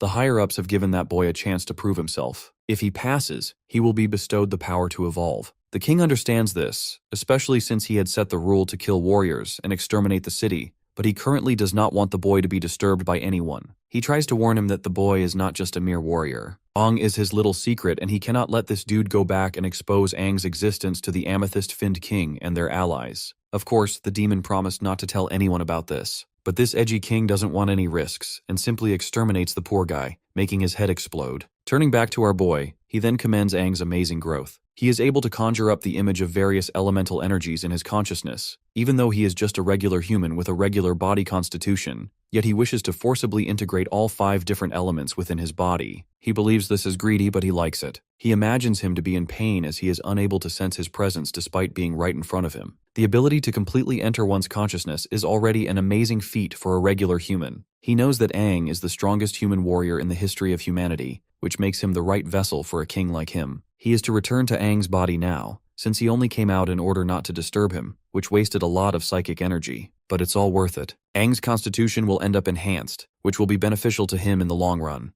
Aang starts to generate lightning. This surprises the Crimson-finned king, who forms a protective cover for himself and watches. Aang is trying to drag all 5 elements into his body and integrate them at the same time. He questions the possibility as Aang becomes full of energy and starts shouting. The energy he emits ends up destroying the building. The Crimson-finned king seems to have underestimated this human. He isn't just evolving into a quintuple-finned warrior. He is also utilizing the 5 elements to control and integrate each of them, and he ends up creating a unique lightning element in the process. Though he is uncomfortable with the white lightning, he thinks it is an awful attribute. Rakshasa Cat notices the lightning and wonders what it is. As she is distracted, the demon is surprised by her strength despite only being a quadruple-finned warrior. She is truly someone with the finned king's strength. Rakshasa Cat realizes that she won't be able to hold out any longer if this continues. Even if she awakened the quadruple-finned strength in her body, she is still faced with a double-core demon. Though she is aware that help is coming, she decides to make some changes to her tactics and drag things out until others arrive. The demon seems to be aware of her plans and attacks her.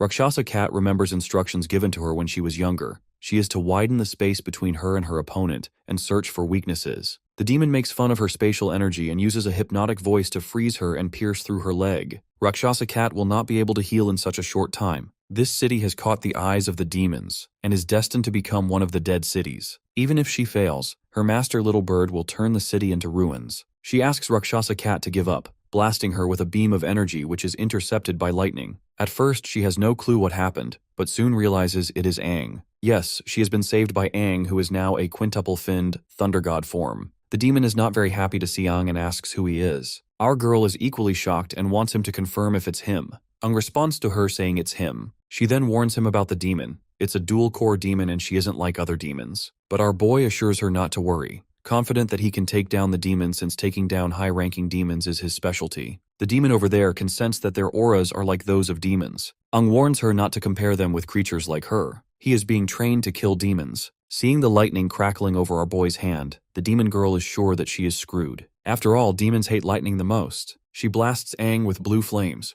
My guy pushes Rakshasa Cat out of the way and tells her to let him handle it. He then proceeds to split the energy blast apart. The demon wonders how he is able to do this, and starts to question what that lightning of his is exactly. Aang thinks he has obtained quite a good upgrade from combining all 5 elements. He notices that his lightning is very effective against demons. He remembers the pain he felt while combining the 5 elements in his body. He assumed it was the elements rejecting each other, never knowing it would create a new lightning element. He wonders what the lightning would do when it comes in contact with a demon's body. The demon realizes his plan to kill him and tells him that he is overestimating himself. She plans to fully unlock her core's potential here and crush our boy to pieces. Hearing this, Aang recalls that the demon's core potential is similar to activating the core's strength to boost one's strength to its peak within the shortest amount of time. It seems like the demon's last resort. After activating her full strength, she launches continuous attacks toward Aang, and he is yet to be familiar with utilizing his lightning. He fears that if he continues to have the high ground, they will be the ones disadvantaged. He can form wings but can only maintain them for a short amount of time. The demon admits that humans like Aang with demonic energy have changed her perspective on their adaptability, but lowly humans will always be lowly humans. She proceeds to show them the strength of a demon and makes a tornado. The demon had originally planned to use the tornado to turn the city into complete ruins. It's a pity that she had to use it this early. Aang quickly carries his girl and starts running away. The demon girl is confident that they will never escape the tornado. In the aftermath, she is certain that they are dead by now. But turns out, they had escaped using the spatial ability and returned to the demon, telling her that warriors never back down.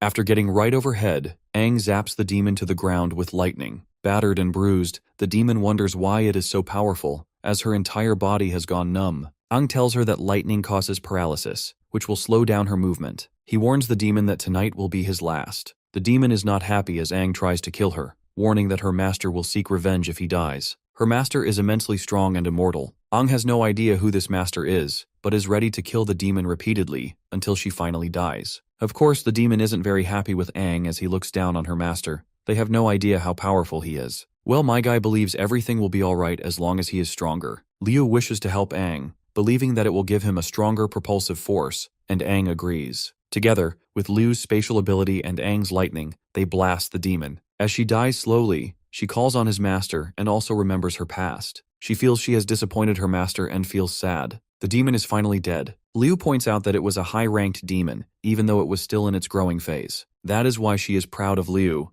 as she was able to battle against her. He then notices blood over her toe and asks about her injuries. Well, she has utilized her green core energy to stop the bleeding. It will still need time to heal, and she needs a secluded place to recover. Suddenly, they both sense auras. Liu is confident that it is a warrior aura. It must be captain-level warriors returning from their mission on the outskirts. This plan of attack was probably designed by that demon and its master, misleading information and redirecting all the captain-level warriors out of the city. This was probably one of their plans. He decides to fill in the details about the demons to the captains, as well as their plans. She believes there might be demons above the rank of septuple finned. Aang notices she is starting to realize things. The knowledge that humans have of demons is limited. They have no idea about the different types of demons. Liu goes on to explain how she got her powers. She had borrowed and tapped into demonic energy, and now it appears that they both are similar in this regard. Aang is concerned that other humans and warriors will not view them as humans and suggests they leave. He grabs her and flies her somewhere she will heal up. They are to continue the journey afterward.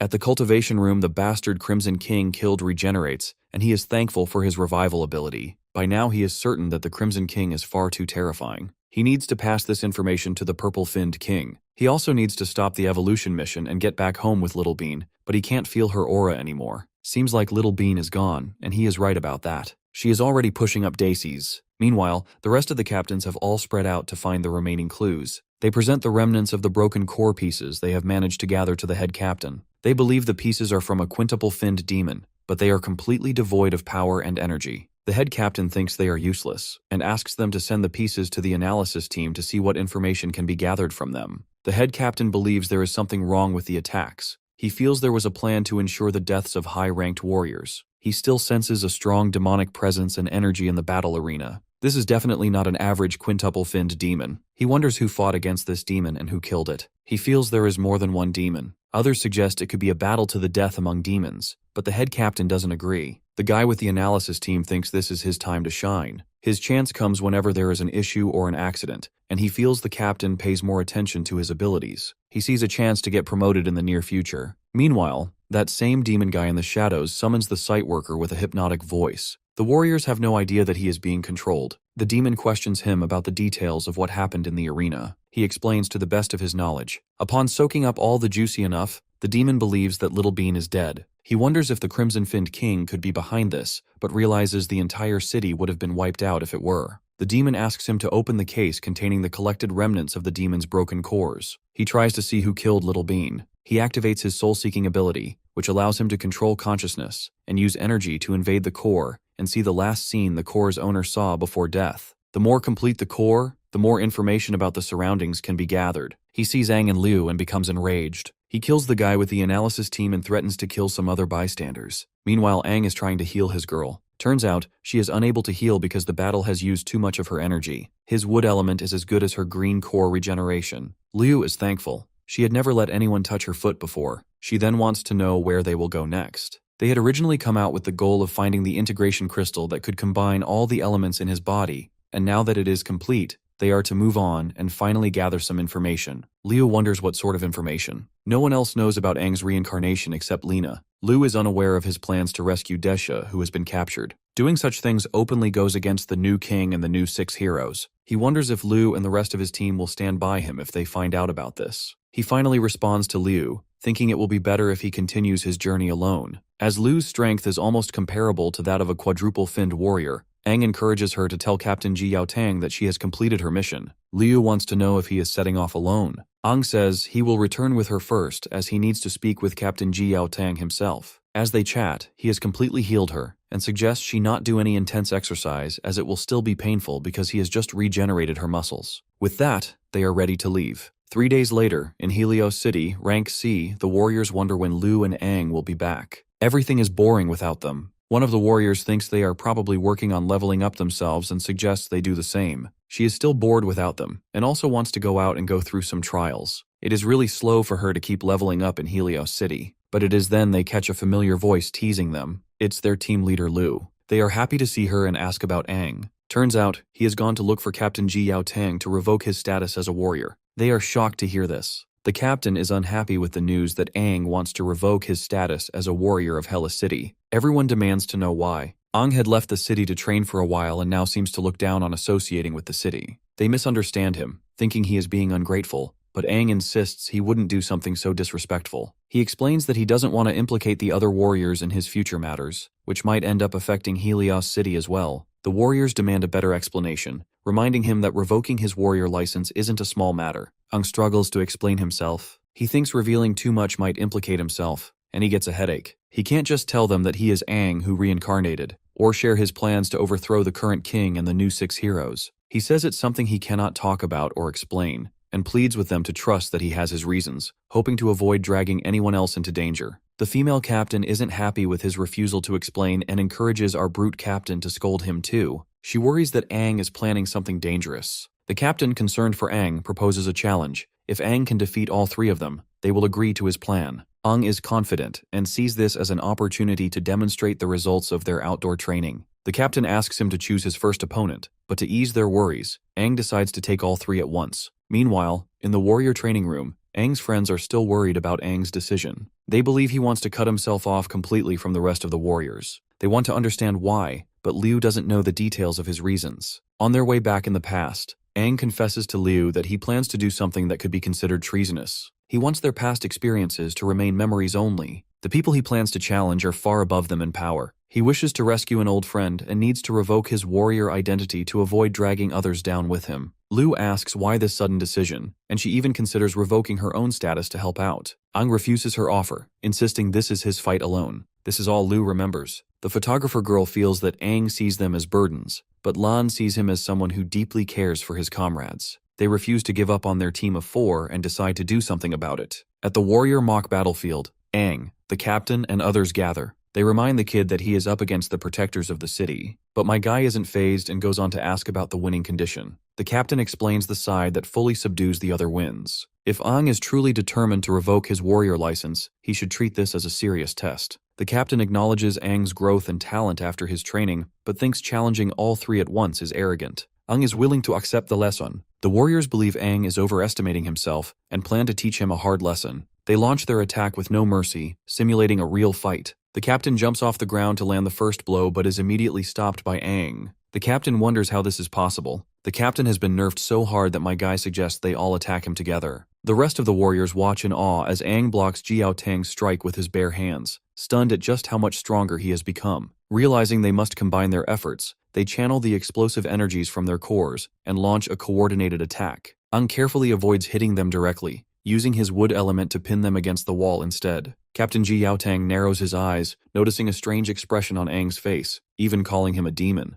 Aang quickly asks everyone to calm down, insisting he has no intention to harm them and was only demonstrating his power. He reminds Jiao Tang of his last expedition together, when he and Liu explored the cemetery of Dogora's castle and discovered the integration core. By some stroke of luck, they managed to refine and integrate that core, gaining mysterious and powerful abilities. However, using this power alters their physical appearances. Aang explains that since Liu obtained similar powers, they both understand the integration core well, and this explanation might help the others accept their newfound demonic-like abilities. The warriors become curious about Liu's strength. Aang says she still needs more practice to fully master her abilities, but is currently on par with a quadruple-finned warrior. They then ask how strong Aang himself is. He claims to be as strong as a quintuple-finned warrior and can become even stronger by activating his lightning element. The warriors find this hard to believe, but Captain Jiao Tang remains quietly proud. He reflects on a painful memory. Years ago, when his brother was around Aang's age, Helios City suffered a minor demonic onslaught. His brother was kidnapped by demons and later found dead. From that tragedy, Jiao Tang swore to become a strong warrior who could protect those around him. Now seeing Aang and Liu, he's reminded of his brother. Unaware of this backstory,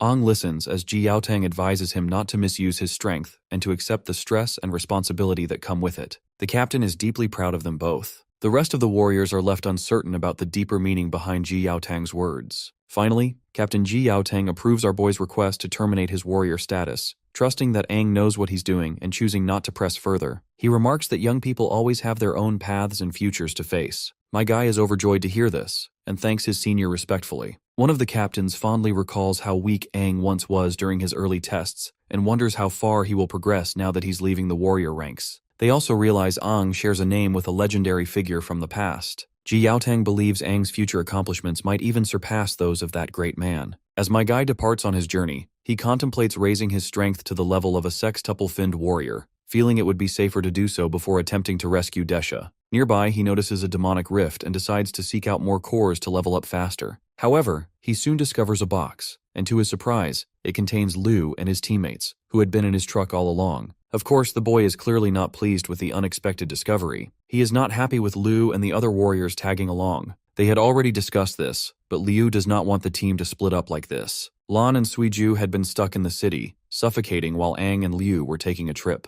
They had no choice but to tag along. They are all willing to be part of Aang's business no matter how dangerous it gets. Aang realizes that they are really determined and they are right. He has to inform his team members about his issues and problems, though it's not convenient to tell them about his reincarnation. It is up to them to believe the rest or not. He urges them to make their decisions after hearing what he has to say. He warns them about the potential risk to their safety and tells them his plans to rescue Desha. They are in shock as they ask how he intends to pull that off, which is a secret. He believes this would be enough to scare them, but instead, they are excited and don't want to miss out on the fun. Helios City has been loyal to the past king, Lu's grandfather Situjie was a subordinate to the 6 heroes under the leadership of the deceased king. He had established Helios City with a couple of his friends, and he bet her father would agree with her choice. Ung realizes why he finds the name Situ familiar. He remembers the first time the 6 heroes brought him, looking fresh and nervous. So much time has passed. Moving on, Ung doesn't think any of them present here are strong enough to join him. Since they all wish to join him, he also wants to add another person to the roster. Virelina, one of the old 6 heroes, a septuple Green Corps warrior. He wants her to train his team, as it may be difficult to carry out his plan all alone. Lan wonders how Aang knows someone almost like a god to them. What's more, he is close enough to ask her to train them. She agrees to train them, but cannot control how much stronger they will end up getting,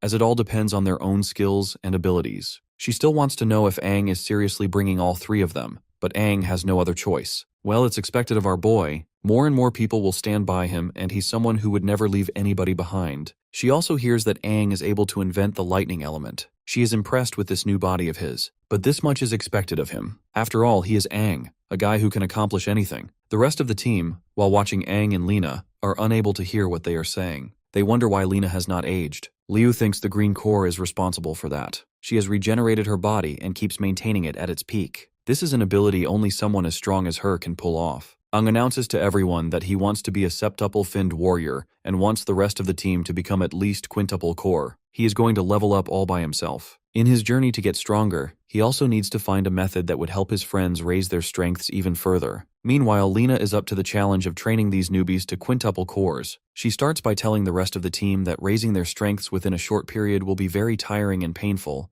asking if they would be able to bear it. Of course, they all agree. With that, Aang sets off. If he is able to get more integration crystals, he might be able to do something more incredible than before. Suddenly, the Crimson-Finned King appears at his truck, thanking him for helping him regain some of his strength. He is willing to help our boy with integration crystals since he knows a thing or two. He had said he'd be in a deep sleep, but now has psychic strength, all thanks to Aang's integration, although it's way too little. He had wasted a lot of his psychic strength when helping him resolve the troublesome issue he had. He decides to help Aang find the crystals he wants within a short period of time. Aang wants to know why he is helping him. He suddenly brakes and the Crimson King hits the dashboard. He asks Aang to warn him before he suddenly brakes, but Aang asks him to buckle his seatbelt. The Crimson King seems to remember the fight our boy had with a double-core demon. This makes Aang realize that the king is not oblivious to the world while inside his body. Turns out, the double-core demon he had fought was low-ranking, otherwise our boy would have been able to obtain a demonic revival core. Aang wants to know what it is all about. He asks if it is the same as the integration core. According to the red guy, the results it gives will always be strong and never weak. Regular demonic evolution happens by consuming demons of the same level or higher. Ranking demons can only level up by refining an incredibly rare revival core. If he is to refine this demonic revival core, he will be able to obtain an immense amount of power. His friends can do the same to enhance their strength. Aang wants to know how he is supposed to refine the demonic revival core, to which the king reveals that he needs a double-core demon that is septuple finned and above. Aang wants to know why he is telling him this. Perhaps the demon plans to control his consciousness.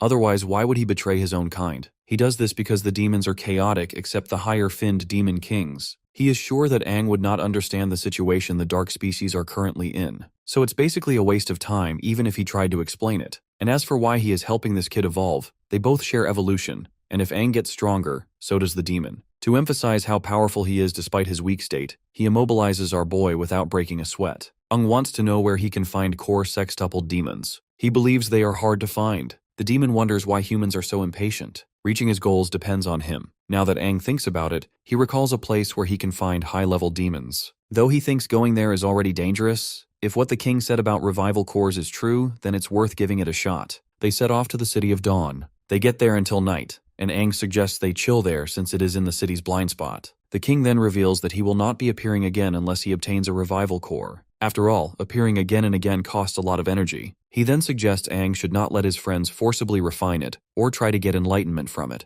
It will only cause their minds and consciousness to explode. Aang asks him for help. He wants him to change his appearance. He needs to find a way to become a part of the high-ranking crusades. He also needs a weapon. While that broadsword is good for him, but it is not enough when he utilizes it. The demon decides to help him because they are one after all. After helping him change his appearance, he lends him a sword named the Crimson Tide. My guy expresses his gratitude to this demonic bastard and on his way to deal with crusading team. It's the city of Dawn, northwest side. A voice welcomes all warriors from outside the city who want to help with the current cleanup mission. They request warriors who are not below quadruple finned cores. A reward awaits them when they succeed. The outsider warriors are requested to move to the training ground in an orderly manner. The warriors hear that the strongest warrior in the city will be leading this team. Ong sees all sorts of people signing up for this mission where they are to hunt demons. He believes the more people, the better. Captain Ranyang thanks all the people who have joined the mission. The warriors spread rumors of how the captain had killed a quintuple-finned demon all on his own. They are to start the week by tracing the steps of another team that had been tracking demons.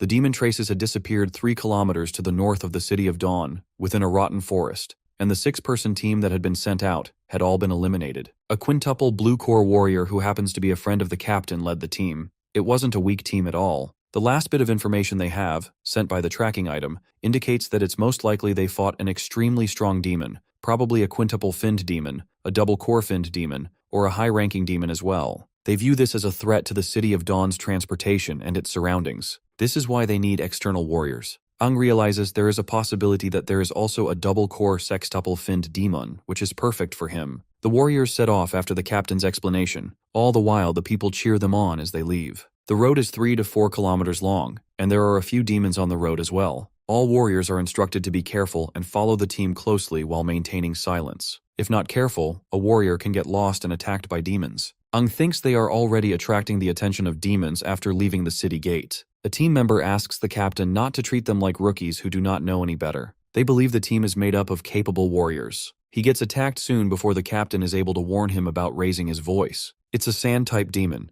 It likes to ambush living things from their hiding spots in the sand. The sand-type demons had encircled the team from behind. With this quantity, they are almost akin to a small-scale triple-finned demon horde. The captain urges the warriors to form teams and fight together. They are just a mere bunch of triple-finned sand-type demons and aren't strong enough to be considered enemies. The team soon splits but is instructed to gather together and fight. Ung soon takes on the demons and asks his team member to join the rest. It is more convenient for him to do this alone. A team member is about to be slain, but he is soon saved by the captain who tells him to join the others and not fall behind. Everyone in the team gathers. They notice injured warriors walking from a distance. The captain wonders how they made it despite being so far away from the team. He asks if there is any other person behind, and he is told about Aang. He had saved them but had to stay behind and hold off the demons. The captain feels this was a foolish decision, but the injured warrior remembers Aang saying it was more convenient for him to fight alone. The captain thinks this is arrogance. They all believed he was dead. The captain feels that Aang's decision to stay back distracted the demons enough for them to move away.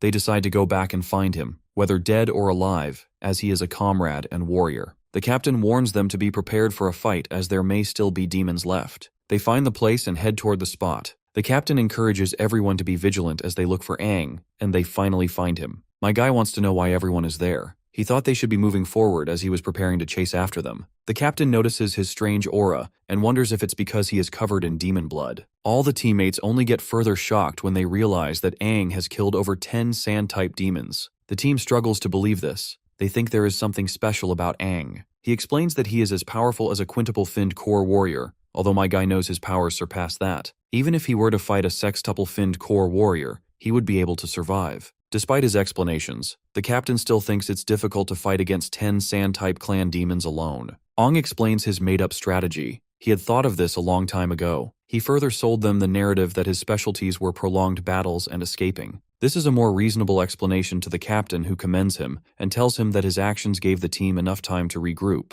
He instructs the team to change directions as they move onward. They finally make it to the location where the last team was last seen. There are 3 entrances to the rotten forest. A team member suggests exploring all 3 entrances at once. They decide to form 2 teams to ensure they have enough fighting power, but are still worried about the 3rd entrance. This is then my guy volunteers to go in through the 3rd entrance alone. They hear a loud roar from the entrance. It sounds strange, but they have no time to hesitate and must go in. From the captain's past experience, he suspects the entrance holds more than just quintuple-finned demons. A team member asks how big the forest actually is but gets scolded by the captain, who tells him to obey orders. The captain admits he doesn't know exactly how large the forest is and has no estimate. The original mission of the team was to scout the forest's proportions. Aang still insists on scouting one entrance alone, adding that the team won't be affected if anything happens to him. He believes he can finish before sundown. Other team members start seeing him as a show-off since he had taken out 10 demons all alone. Despite his arrogance and overconfidence, they still think he has a point. As the warriors try to split into 2 teams,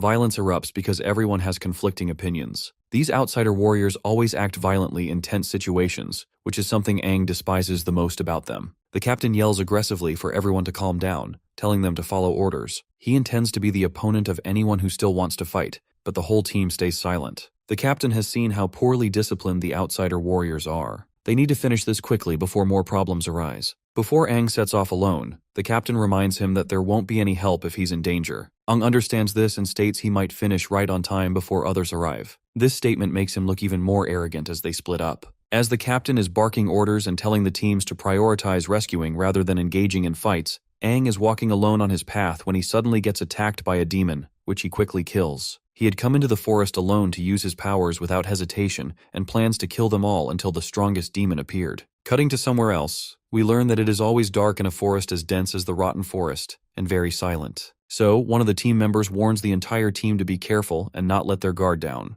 The demons will not attack if the warriors stick together as a team. Some team members wonder how Aang is doing all alone and make fun of him. Suddenly they see something. It's a scouting team uniform, meaning it's a survivor. The team members believe things are going smoothly. They have found a member of the scouting team, not knowing it's a demon. The team member, still excited as he gets closer to the creature, asks what it is digging. The creature suddenly turns around and attacks him. Turns out it is a sextuple-finned demon, and they need to inform the captain about it immediately. One of the warriors uses a signal flare, but the demon is not a fan of bright lights. It launches at incredible speed to put out the flare, leaving the warrior amazed at its speed. The team realizes they cannot handle this demon, so they retreat, but the demon is not done with them yet. The captain notices the eerie silence and strange fog. They haven't heard a single sound from other team members, even though the forest isn't that large. He suspects they are isolated from the rest, though others don't feel the same. The team is also worried about Aang. They soon stumble across bodies that seem to be from the scout team. The captain spots a demon and prepares to strike, but Aang stops him because the captain was about to slay his own teammate. There is no demon, just an illusion. They have all been hypnotized by the demon's illusions. A purple core demon is affecting their consciousness. It seems stronger than most purple core demons. The captain admits he would have killed a teammate if Aang hadn't intervened. Everyone is seeing illusions of their worst fears. The demon aims to spread confusion so the warriors will kill each other. The captain asks our boy how he saw through the illusion and thanks him for preventing a tragedy. Aang explains he was attacked too, but he fought them all. He soon realized the fog forces people to see illusions and unintentionally lose themselves in it. The captain wants to know more about Aang's abilities, but Aang isn't willing to disclose them. He suspects the demon they just encountered might be the dual-core sextuple-finned demon he needs. The captain hears cries from the other team and orders everyone to join him in the rescue. The demon notices there is someone unaffected by the illusions and senses Aang's aura. She wonders who he is. It's a sextuple-finned core demon. Aang realizes that if he rushes over, he'll just fall into its trap, but he decides to follow the rest of the team. He doesn't want to abandon them. They run toward the demon as the captain warns them this is no ordinary foe. They see the bodies of their fellow warriors, and the captain orders them to stop. He suspects it could be an illusion, but Aang says otherwise. It really is the bodies of the scouting team. He also notices the demon nearby. They hear cries from the warriors calling for the captain to save them. The captain and another team member try to rush forward but are immediately stopped by Aang, who urges the captain to look closely. Finally, the demon reveals himself, impressed that Aang has seen through its disguise. It also finds it strange that its illusions don't work on him, and considers the corpses useless now. Enraged, the captain blasts the demon with a powerful energy beam. For a moment, they wonder if the demon is dead, but it quickly mocks them, calling them impatient humans. The captain insists on continuing the fight until he injures the demon. Aang thinks there are too many people there, and they're all blinded by their emotions. The captain tries to slice the demon but ends up slicing through smoke instead. Soon enough, the hallucinations once again start to mess with their heads, and they start to feel that Aang is the demon. My guy soon realizes what's going on. The demon is making him look like the target, while that bastard is sitting somewhere safe watching it all happen. The captain is first to swing at our boy. My guy is also ready to counter. He never thought he would ever be fighting him. The demon is happy to see them turn against Aang. She thinks it is interesting. She had never seen a mutual slaughter. Aang sees that the demon is treating them as circus monkeys. He decides to test out the true strength of his lightning element. Meanwhile, my guy has flung all the warriors away, making others believe that the demon is blocking Ranyang's red core attack. Aang, on the other hand, is positive that the lightning element surpasses the demon energy. The rest of the team charges against him. They are willing to kill him to get revenge for the fallen warriors. Aang wants the captain to take a little nap. He blasts lightning and throws the warriors off. The demon is also intimidated. It begins to wonder what power he is using. The lightning has a strong demonic energy to it, and also gives the demon an oppressive feeling. Aang realizes that he is right. As long as he controls his strength well, he can wake them up from their conditions and the demon's illusions. The demon is still in the sky. It notices that he is deactivating her illusions. My guy yells for her to come down from the sky. The demon also notices the lightning energy in his voice. By now it feels Aang is more than capable compared to the others. So before shit gets serious, she wants to end it all by striking him. But my guy strikes the demon, sending it flying backwards. The demon realizes that Aang is a dual-core sextuple-finned demon. He strides towards her confidently, glad that he made the right decision by coming here. The demon also notices that this boy isn't afraid of him. He is excited instead. It's almost as if he is the demon.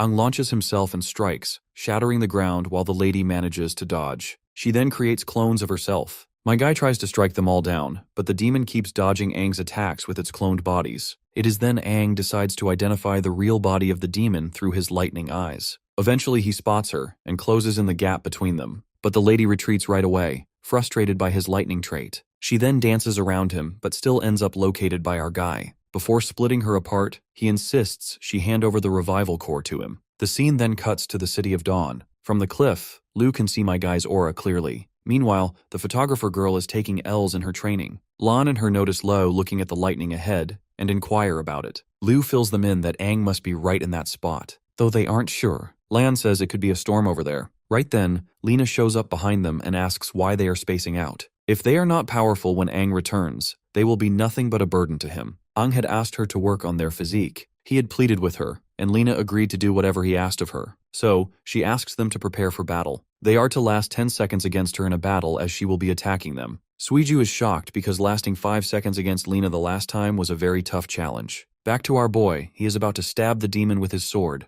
The demon is sure that her teleportation ability will save her. But my guy still ends up cutting her hand down. To our boy, the demon is stupid to think that it is faster than lightning. He then further drives his sword right into her chest. Instead of handing over the core, she decides to take Aang with him as he plans to self-destruct. Aang notices the demon's plans to self-destruct and zaps him with lightning. The demon cries out in pain and asks if the boy is really a human or a demon. My guy claims he is just a regular human warrior. And with that, my guy successfully takes the demon's revival cores. Somewhere in the forest, the captain wakes up. He lost consciousness when everything had happened. Seeing the others, he wonders if they were unconscious too. My guy greets the captain. Seeing our boy, the captain goes on a high alert, asking for the whereabouts of the double-core demon. Aang assures him that he had finished him off. He also cleaned up the demons in the surrounding area too. So, they have absolutely nothing to worry about. He asks the captain to have some water. Of course, the captain struggles to understand how he has killed a double-core demon all by himself. Aang then briefs the captain about how he handled the situation. Unfortunately, he was unable to do anything about the other team. The captain is still in awe. My guy had just battled a sextuple dual-core finned demo, which makes the big guy wonder exactly how strong Aang is. He only wants to know how he surpassed the demon's illusions. Aang reminds him that the most important thing is that they are still alive. He wants to go around and check if there are still demons around the area. He asks the captain and other warriors to rest as it is still midnight. It will take a while before they start waking up. The captain believes the demon's illusionary technique is truly difficult to fend off. He had fallen prey to its technique. Aang explains that a dual-core demon is a demon with first-rate abilities even among other demons of the same rank. With double cores, its abilities aren't as simple as having twice the power of a single core. To encourage the captain a little, Aang points out that the captain is also incredibly strong as he had woken up quickly. The captain believes that a sextuple-finned warrior like him is considered the peak of the City of Dawn's forces. To be looked down upon by the demon and his inability to hunt it down infuriates him. As the person in charge of the mission and captain of the team, he is no longer going to investigate Aang's identity since he had saved them all. The captain, still trying to wrap his head around Aang's ability to handle a sextuple-finned dual-core demon, wants to battle Aang to see how he compares in strength. He suggests they have a light spar, but my guy wouldn't dare question the captain's strength. He explains that his inability to defeat the demon was due to lack of information, but the captain insists. He is personally intrigued by my guy's actual strength and pleads with him to spar against him. Aang realizes that the captain is competitive and battle-thirsty, but these are the attributes of a strong warrior. So my guy doesn't mind. Later, they find themselves in an open space. They get ready to battle as the captain reminds him not to hold back as they had previously discussed. He genuinely wants to experience Aang's raw strength. My guy understands Captain's sentiments. After all, he too had been battle-hungry in his past life, and plans to spar the captain seriously. My guy begins it by sending these red slashes that even cut through the ground. With Captain approaching, he disappears and appears above him to deliver an attack. Their weapons clash, resulting in a massive shockwave. As the dust settles, the aftermath results in the captain getting cornered. No matter how many times they spar, Aang will always find an opening to disarm him. He asks the captain if he is still willing to fight. The captain realizes that this is too powerful, so they suggest they end the fight. Aang feels like a kind and elderly senior, cold at times but warm as well. He stretches out his hand and helps his senior up as the captain accepts his loss. The senior is genuinely curious why Aang chooses to join a team like this. As powerful as he is, he believes that Aang is the strongest warrior after the new 6 heroes.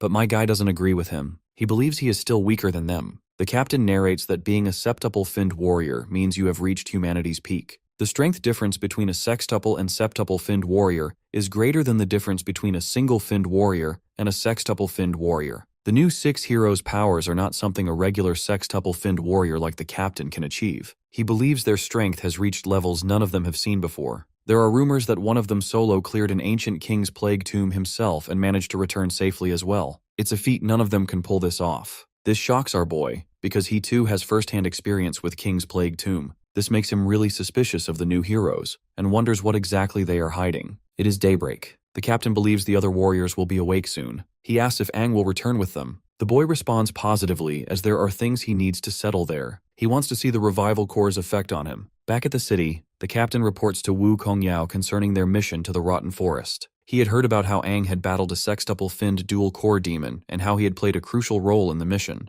Wu Kongyao wants to know Aang's true strength. The captain reports that Aang is just a mere quintuple-finned warrior. He had performed pretty well as the mission progressed, and other members were equally good as they had sacrificed themselves for the city. Wu Kongyao considers asking Aang to stay in the city and work. He dismisses the captain, telling him to submit the detailed report later. We then learn that our boy had asked the captain to downplay his contribution to the mission. He had joined the team in order not to get noticed by the upper echelon, and the captain agreed. Aang is in a hotel within the City of Dawn. He had finally washed himself clean from the blood of those demons. The demonic cores he has are different from regular demon cores, especially in terms of demonic energy within the core. He wonders about the potential consequences if it is absorbed by a regular warrior. Right then, Crimson King appears and says that the consequences will be dire. He is glad for Aang for obtaining his first demonic revival core. Aang wants to know why he suddenly appeared. The edgy king keeps it all mysterious as he reveals that literally no one can utilize this particular core. But our boy is an exception, because he is unique. Just with the mere touch of the Crimson King, Aang changes to his demon form, which our boy doesn't appreciate. He is infuriated by the demon getting friendly. Cutting to the chase, the demon warns Aang of how dangerous the core could be. It can be chaotic, which can make a warrior end up in madness. It may even cause them to explode. But there are 2 things within him that can suppress that chaotic energy. His demonic body type due to the demon's existence, and the lightning element he had created when he advanced. Aang shows him the lightning, which even the Crimson King dislikes. The demon tells him how powerful his lightning element is. It is incredibly effective against demons and can suppress their energy. It also seems capable of purifying demonic energy within this demonic revival core. He can help other warriors integrate with this demonic core, but they must have extremely tough physical and mental strength. Without immense mental fortitude, it is easy for them to be negatively affected in the process. Aang wants to know how he is supposed to combine both energies together and how the king can help in the process. The demon says it should be done face to face with their bare bodies. Aang is uncomfortable with this. Combining energies is the integration of energies and extending senses beyond bodies. He just needs to guide his energy flow into the other person's body. Of course, Aang is worried. He is worried about getting naked with Lan and Suiju as they may mistake him for a pervert. He also realizes it would be much worse getting naked with Lan. After all, this ain't a JoJo universe. Later, Lena gets to meet up with Aang again. He asks about the 3 of them, and they soon show up. Lena had taken good care of them. They are all happy to see him, and Suiju even notices that he has changed again. Liu is already used to that. It's easier to feel his presence. With pleasantries over, my guy wants to discuss something serious. He tells them the method of transferring energy he had discussed with the demon, which involves getting completely naked. The entire team is triggered. As expected, Lena gets pissed and thinks Aang is perverted. In her previous life, he would always have been indifferent to her hints about raids. She now thinks he is a player, but our boy tries to reason that he is getting forced. The demonic revival core needs cooperation to work. Without Aang, they will be completely corrupted by the demonic energy within the demonic revival core. Eventually, Lena leaves angrily, asking them to let her know when they are done, and bangs the door. The room is quiet for a while as Aang tells them the method is strange and risky as well. The demonic revival core can only help one person. He asks if anyone is interested. Suiju thinks it will be embarrassing to be naked with someone of the opposite sex even though they are comrades. There shouldn't be a problem with Lan though. Liu stutters for a moment and says she already has a bit of demonic energy in her, which might make it easier. She wants to volunteer but is immediately interrupted by Lan. He thinks he is the guy to call for something dangerous because of his physique. Ang thanks them for believing in him as Suiju pledges her support. Let's not forget about poor Liu, whose dream to lay naked is down in the drain. As they take off their clothes, Ang notices that Lan's physique has been greatly strengthened by Lena. The brute admits that he feels stronger than before. He asks if he should take off his underwear too, but Ang refuses, knowing that it might affect efficiency. The both girls peek from the door as the guys get ready for the show. As usual, Suiju admires the perfect angle she is getting for the photo, but Liu is unsure if they should be peeking. Hell, even Lena can't resist but joins in with the other girls. Anyhow, the boys begin their mojo. Lan holds the demonic revival core in his hands. Holding it alone makes him tremble given the power it contains. Ang asks him to place the demonic revival core in his hands and relax. He tells him to close his eyes, use his energy to sense it, and establish a connection. He warns him it may be a little painful but assures him he will be beside him to assist. Lan sees the yellow energy. It is just like his original core. He wonders if the demonic revival core will identify the power that suits him. He wonders if he should approach it as he advances further. As he gets closer, he finds the demonic energy terrifying. He begins absorbing the mighty demonic powers all to himself, and the entire process is quite taxing, making him scream. He is being tempted by this demonic energy, and will soon become a mindless monster once his spirit is consumed entirely. Crimson is here to warn him once again about the consequences, so he suggests Aang to make his move before it's too late.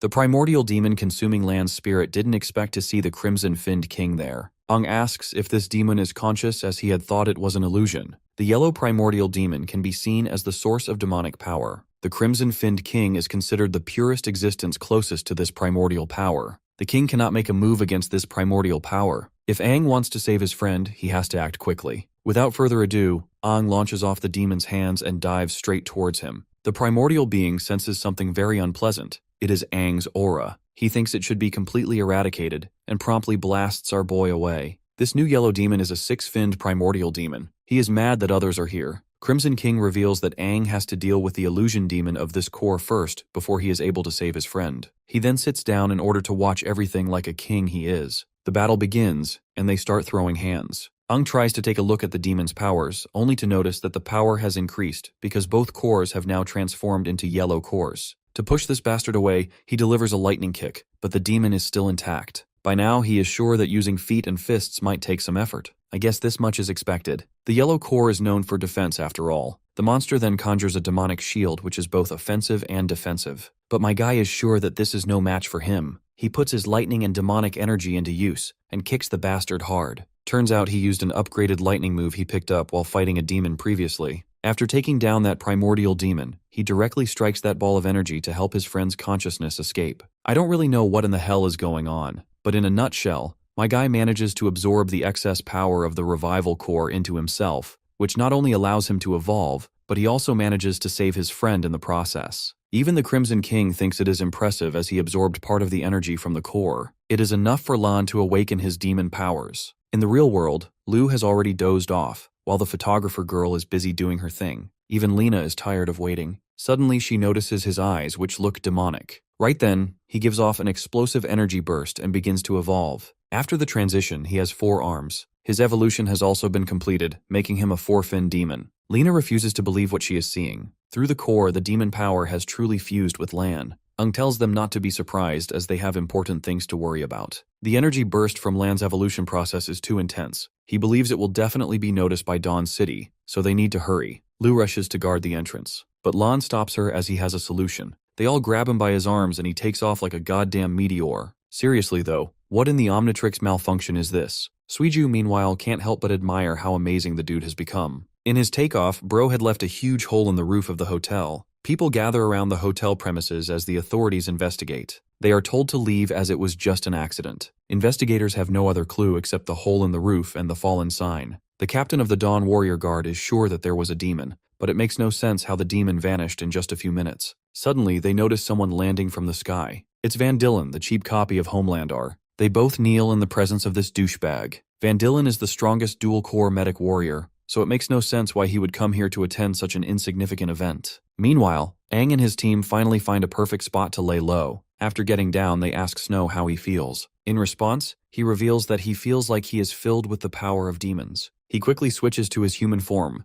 This sight fascinates Suiju beyond words. Meanwhile, Lena finds it as surprising how he can evolve to 4 fins at once. Perhaps it is because of Aang's assistance. Lan then reveals his side of the story. When he felt his consciousness was unclear, Aang had helped him and even adjusted the power of the demon core. Because the demon power is too intense, he needs to adapt to it first. With his current tolerance, he was only able to evolve 4 fins at one go. Otherwise, he would have gone for 5. Moving on, Aang feels they won't be able to return to Dawn City for a while. They have attracted quite a lot of unwanted attention. He apologizes to Lena for that. But the homegirl doesn't seem to like Dawn City anymore, as it is no longer the Dawn City it used to be. She sees no need to go back. In this case, they see this as an opportunity for Suiju and Liu to evolve together. Of course, Suiju is already liking the idea. She wants to become stronger too. From now on, Lena wants the team to act together. In order to test what Lan is capable of, Aang suggests they should try hunting down a dual-core 6-finned demon together. The transformed Lan appears a bit uncomfortable in the next scene because Suiju's crazy ass won't stop taking his photos. As for Lena, she appears lost in her own thoughts, until Aang comes around to question what's bothering her, especially when she's usually the talkative type who doesn't beat around. Sharing a spot next to her, he asks if it's something about Lan that's keeping her mind busy.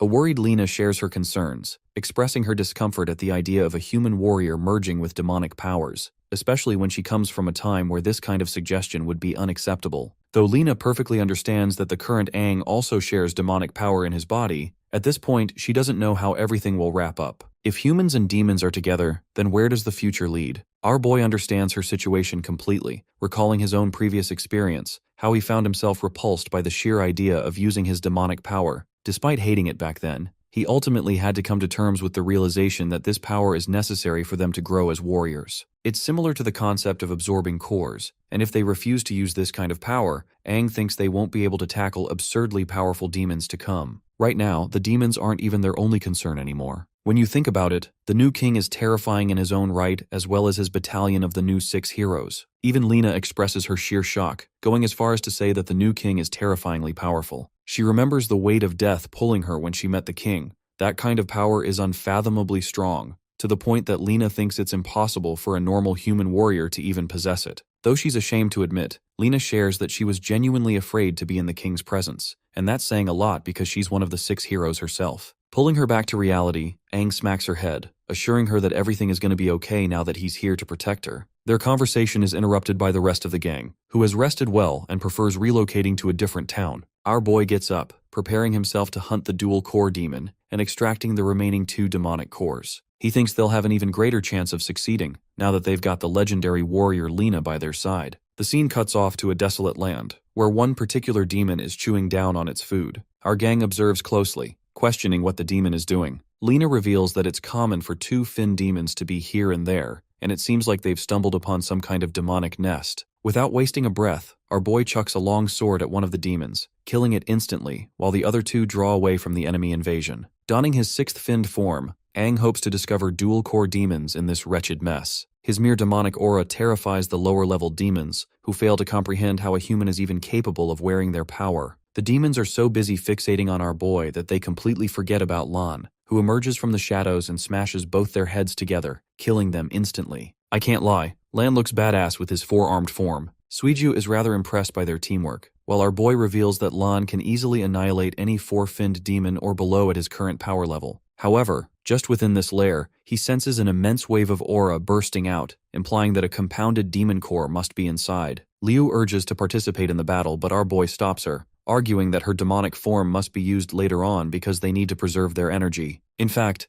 Aang is of the opinion that they should only fight until they've merged with their compounded cores. The reason for this is that Lan is already facing an immense toll on his body every time he transforms, so Aang doesn't want to risk expending too much of their fighting force at the beginning. Instead, he tells Lena to take care of the other girls. The demons come bursting out of the nest, roaring to kill the humans who dared to challenge them. Lan wants to aura farm and tells Aang he can handle it all on his own. This meme vanishes in the next second with such incredible speed that he takes down one of the demons instantly. The other 2 express their shock at the sight of demonic power being used by a human, but before they can do anything about it, Lan beats the ever-living crap out of them. Observing the scene, Suiju finds herself excited because she wants a piece of that power too. But Aang claims that it's uncertain what kind of power they'll get, because it changes from person to person. Deploying one of his skills, Lan activates Dual Bloom, destroying the demons casually without any problems. The way he's effortlessly tearing them apart reminds him of the time he was weak and pathetically useless. He couldn't even defeat a one-finned demon or protect his friends, and the best course of action they took against a two-finned demon was to run away. But this is the birth of a new Lan, a man who breathes his every breath to instill fear into the hearts of demons. From the distance,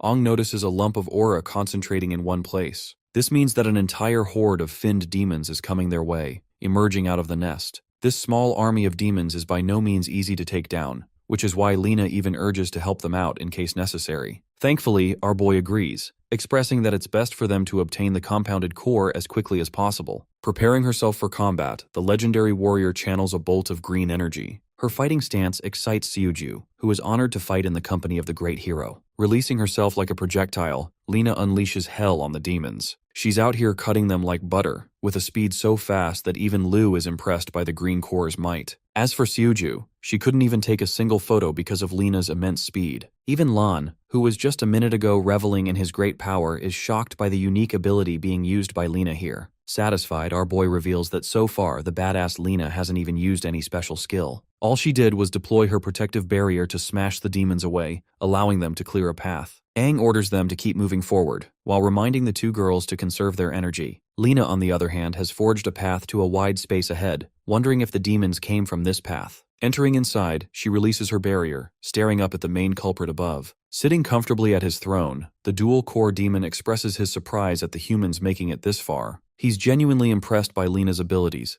but the girl doesn't want to chat and immediately jumps right into the air to eliminate the threat. Her incredible blast obliterates the six-finned demon's throne, and he's forced to avoid the attack. The demon expresses his anger at the warrior for ruining his favorite throne, but the badass Lena couldn't give a damn and emerges with a battle axe. She drops a crazy one-liner, deeming the lowly demon unfit for a throne. Provoked, the six-finned demon unleashes his fury in the form of earthly molten vines. But right then, the four-armed warrior comes out of the blue to play his part and stops the creature's attack. While the six-finned demon is distracted, Aang sneaks up from behind. Before the demon can even process their strategy, Aang is already preparing to slash him. In the end, the attack connects, and the demon is one shot thanks to their brilliant teamwork. Thanks to that, they've uncovered yet another compounded demonic core, with only one more left to hunt. Strangely, Lena appears gassed out, expressing that she expended a ton of energy just now. Unfortunately, her green core is almost out of energy. It's not every day that one comes across a seven-finned core, so finding it is a pain in the ass,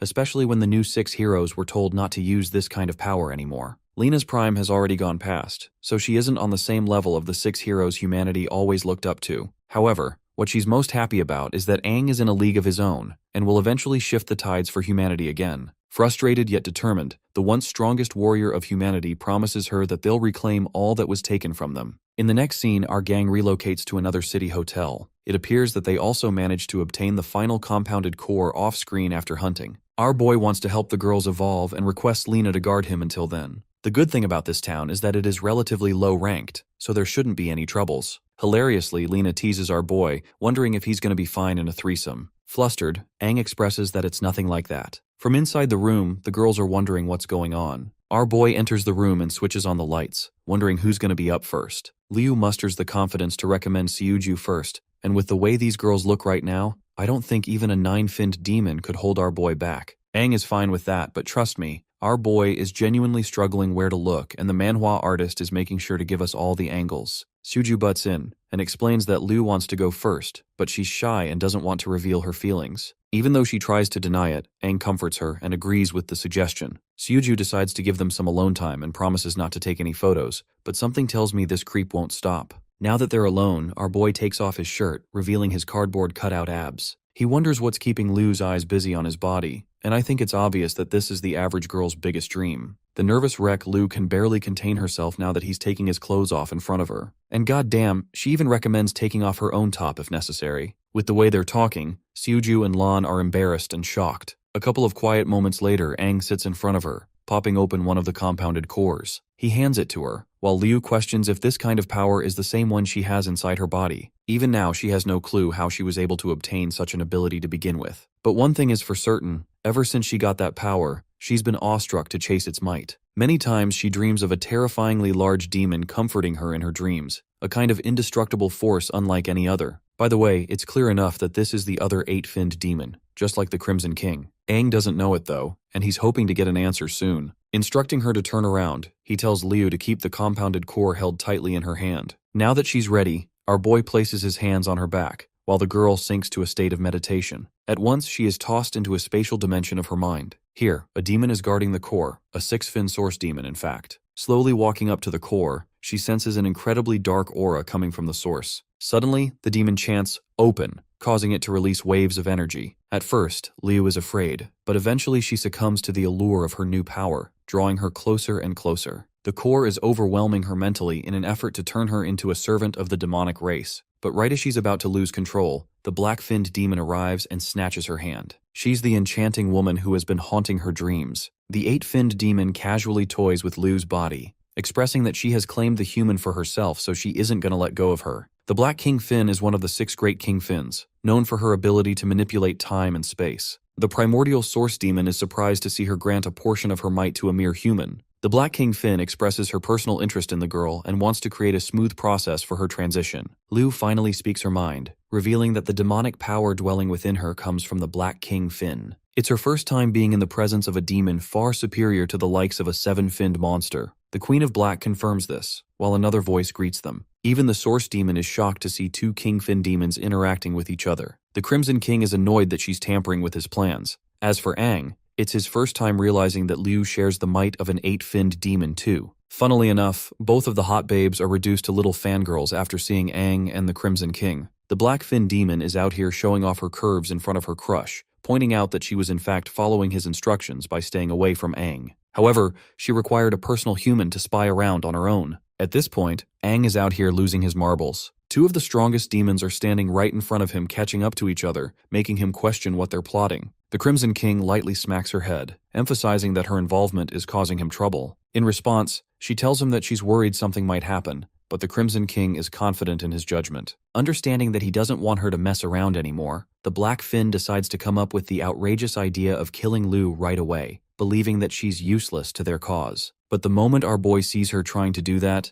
this man goes right up to his 6th form and charges right at her full speed. But in his effort to look like a hero saving Liu, he forgot about one critical fact. Bro is going up against an 8-fin demon. The Black Fin isn't even afraid, and with a tap of her finger, sends this dude packing back to his human form. Aang is knocked out of his demonic state while Liu rushes to check on him. Oh, but not just that, this guy is paralyzed. The Black Fin casually remarks that she's trapped him in a mode of time where he's feeling constant pain, finding it insulting that he went ahead to attack a Kingfin. Ultimately, the Black Fin decides to release him from the bind, causing him to pant and recover his breath in terror. With the Black Fin towering over at him, Aang realizes just how outclassed he really is in front of a being beyond his league. As for the Black Fin, she's started to grow fond of Liu and decides to change her mind, no longer finding it interesting to kill her. So what she does is pull Liu back to her grasp, while the Crimson King begins walking away, believing that their intervention is unnecessary. Our boy pitifully urges to protect his friend, causing the Crimson King to stop and give Aang a brutal reality check on who he's going up against. His opponent is none other than a creature that literally governs space and time, one of the most powerful beings to ever exist among their kind. The Crimson King assures the boy that if the Black Fin really wanted to take either of their lives, they wouldn't even comprehend their own deaths after it happened. Now that's the definition of aura. But not just that, the Crimson King emphasizes that it's the first time ever for the Black Fin to ever spare a human on a whim, which means she's already being favorable as much as she can. The Crimson King orders Aang to get up and leave, knowing that the Black Fin can handle the rest from here on out. Before leaving, Aang angrily tells the demon not to do anything unnecessary, which is funny to me because honestly, she could kill him for this remark alone. Anyway, both he and the Crimson King decide to opt out of the state, leaving the Black Fin to talk about how boring it is now that her beloved Crimson King has left. The primordial orb demon doesn't even resist and simply allows the Black Fin to do whatever she wants. The Queen of Demons gently taps Liu's head, forcing her to enter the same powerful state she donned once before, sharing an appearance with the Black Fin's form. In this state, Liu can confidently sense the assimilation of the green core with her body, allowing her form to bloom even more. In the outside world, Aang is no longer assisting Liu with the assimilation process, and instead waits for her to wake up soon. All of a sudden, Liu's body jumps into a hot demonic transformation, immediately evolving her to the 6th fin form. This version of her is called the achromatic Liu, and while our boy can hardly believe that she's the same person, the Crimson King explains the evolution process. You see, thanks to the Black King Fin's energy, Liu has awoken in a slightly different state. Deciding to test her powers, she aims her hand towards our boy and pulls him in with a telekinetic wave. Achromatic Liu stops him for an important question. You might be wondering if this question has something to do with her powers, But no, all she wants to know is if Aang actually likes her or not. Our boy is stunned for life and realizes that Liu in this form is batshit crazy. Even the Crimson King is a bit put off to hear her say that. The strongest demon finds himself utterly lost, trying to comprehend the mind of humans even after attaining godlike power. Hearing the boom, Lan and the others barge their way inside, or more like flop their way inside out of curiosity. But when Suju turns to look at what's going on, all she sees is our boy getting toyed with by the demonic baddie. Suddenly Liu realizes what's going on and her form fades. She is reduced to embarrassment, clarifying that all of this is happening because of her new form. Next up is the pink-haired photographer. Holding the core in her hand, she remarks how warm and light it is.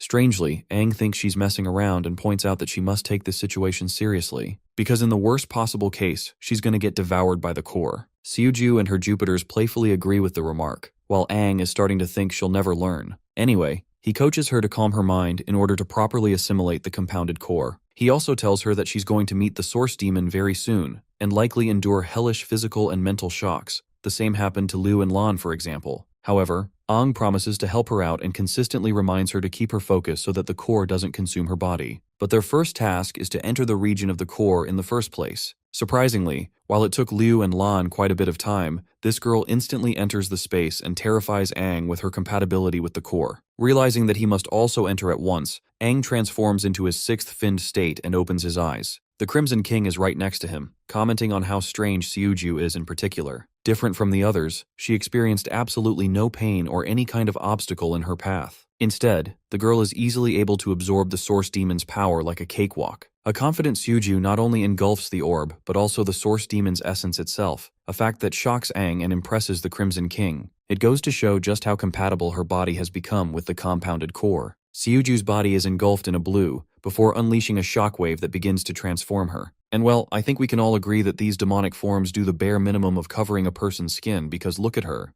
Aang didn't even have to intervene for the completion of the transformation this time. By the end of the transformation process, Suju's eyes turn blue and she maintains jagged horns throughout her form. This is the official awakening of the blue core 6 fin, and she surprised herself at how easy the process was. She looks at Aang, before staring back at her fairy-like wings. But I'm confident none of us is looking at the wings. With incredible speed, she vanishes and pops right before Aang, showcasing her incredible figure and not at all fanservice transformation. Our boy agrees and internalizes that Suju might have been a hidden genius all this time. In the next scene, all 4 of the humans invoke their 6-finned demonic state and burst out of the sea-level town, amazing citizens with their colorful streams. Aang's carrying Lena, believing it's time for them to transition to a different location where they can safely test their powers and work on their team abilities. To that, Lena recommends heading right towards a gigantic demon cave near Dawn City, a cave so massive that not even the valiant warrior teams dare to approach it in fear. Aang thinks it's going to be an excellent environment for them to test their powers, while Lena is starting to believe that these 4 now possess the ability to go head-to-head with the new 6 heroes thanks to their new powers.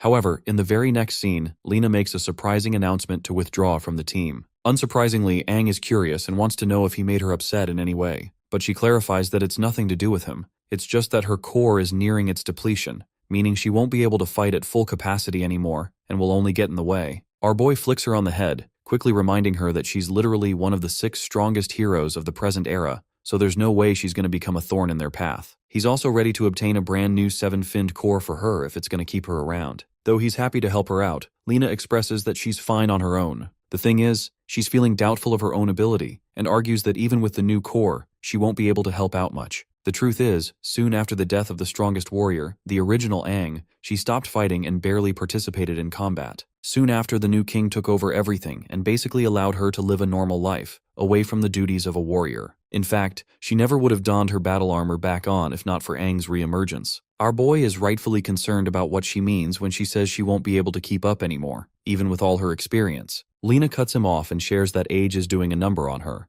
The only reason she's maintained a youthful appearance up until now is thanks to the Green Core's powers. If it wasn't for that, she'd be an old woman at her final moments. She even teases him that after Aang claimed a young body for himself, he quickly forgot that she didn't get the same opportunity, and that she's well beyond her fighting capabilities now. But for the rest of his friends, Lena remarks that all of them have experienced tremendous growth, and they're bursting with life, even mastering their demonic states. She thinks that accompanying his team any further will only lead to becoming a burden. Grabbing his hand for one last time, she assures him that it's her own choice to leave, and that she'll always be supporting them from the side. Though it pains her heart to do him like this, it's her choice to make. Aang is still stubborn and wants to convince her, but she stops him in his tracks and instructs him to find her later on a mission to rescue Desha. She also hands him a special device called the locator compass to find her at any time. The design of the device reminds me of the dragon radar used to find Dragon Balls. Anyway, the beaming green pointer is Lena's status on the locator, and this thing even has voice command among other features. Aside from the compass, Lena also hands him a whole bunch of different demonic nests for Aang's team to target on their own. He takes the records and wonders where she's headed next, fearing that she'll return to Dawn City and put herself at risk. The legendary warrior assures him that ordinary warriors are no match compared to her even in this state.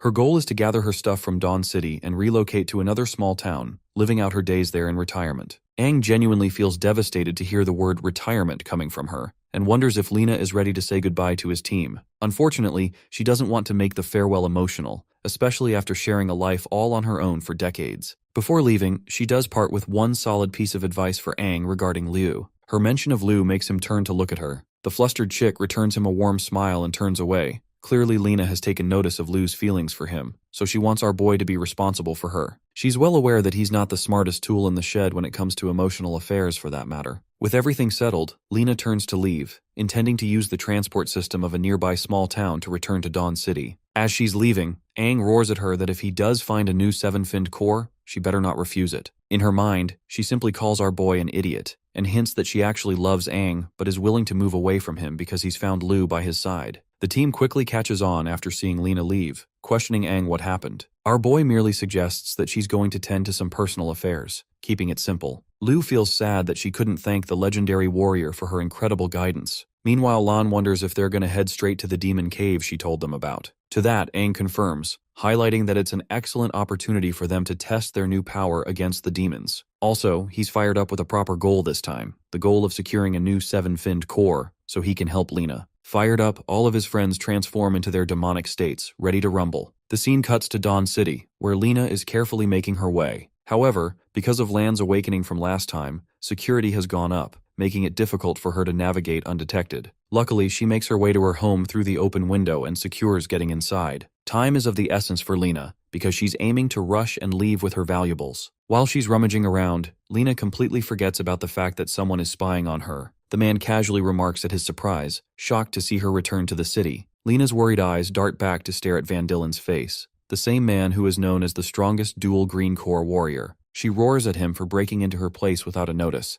but Dylan knows that she returned for a reason. He shows her a tiny red box, wondering if this is what she's looking for. Lena's eyes widen in shock the moment she spots the object, questioning how he was able to obtain it. The scene kicks into a flashback sequence she shared with the original Aang. During one of his hunting missions, he decides to gather a bunch of materials to craft her a nice little necklace. Lena took the necklace, remarking how beautiful it looked, which is the same reason she came back for it. Dylan makes fun of her for living a casual life and still keeping a crafty ornament treasured in a box. He thinks it's pointless to treat a stone necklace with such care. He continues to make fun of the mysterious person who gave her the necklace. His provocative words are enough to piss her off, causing Lena to lunge at him. While she does manage to grab the necklace, Dylan shoves a heavy knee kick in her belly, launching her into the ceiling with a loud bang. Her body has barely recovered from the impact when Dylan blitzes her and reappears from the top, ready to kick her again. This time she manages to react in time by putting up an energy barrier, but his forceful kick still sends her flying. I have to admit that the action scenes of this story are amazing. Lena manages to recover, but the same can't be said for her fractured arm which withstood the heavy blows. Van Dillen levitates like a god, remarking how Lena's energy appears no different from an ordinary warrior at this point. He belittles her by calling her an old hag. Pissed off, she screams at him for daring to defy the new king's orders by meddling with her life,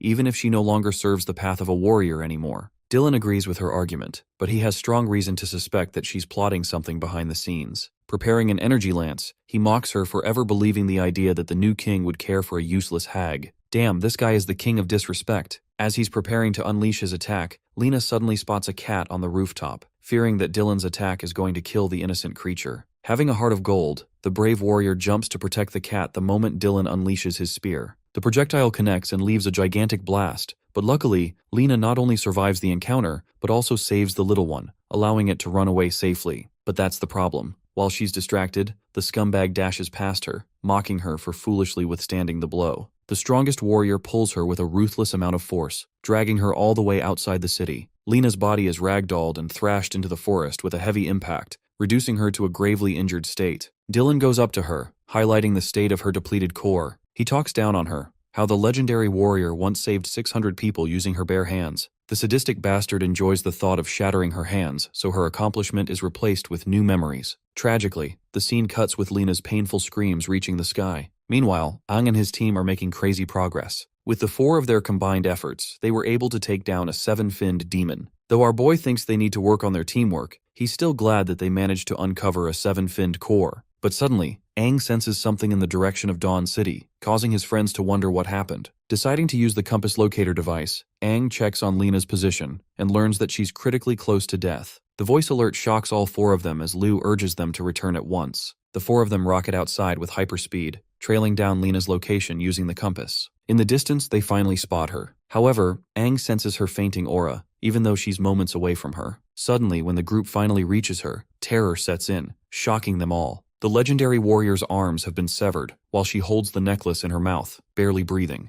The horrific scene is unbearable for Suju, while Lan is supremely pissed off seeing her disgraced like this. Liu ushers them to try and save her first, because she's already lost way too much blood because of her arms. In a last-ditch effort, Liu focuses on the healing process, while Suju and Lan decide to monitor the area, thinking that there's a dangerous enemy lurking close by. Both of them get into position while Lena is receiving recovery. While she's being healed, Aang stands speechless. He recognizes the necklace he gave her, recalling how happy she looked when she took it. It finally makes sense why she came back to Dawn City. She wanted to take back the necklace, the same shitty necklace that Aang didn't even put any thought into. Overwhelmed with guilt, Aang is furious, but Liu sheds light on yet another concerning matter. Lena's internal organs have been severely damaged and her green core is fully depleted. In her current state, she can't heal on her own anymore. Her youthful looks are also reverting because her green core can't sustain her anymore. Liu takes notice of this and shivers in fear, realizing that there's barely anything they can do to help her anymore. Even as strong as Liu has gotten, she confesses that it's going to be impossible for her to save her. A desperate Aang wonders if the 7-fin core can help her out in any way. Unfortunately, Liu believes that she can't reverse Lena's tremendous injuries. However, what she can do is put her in a state of a time block using the power of the Black King Fin.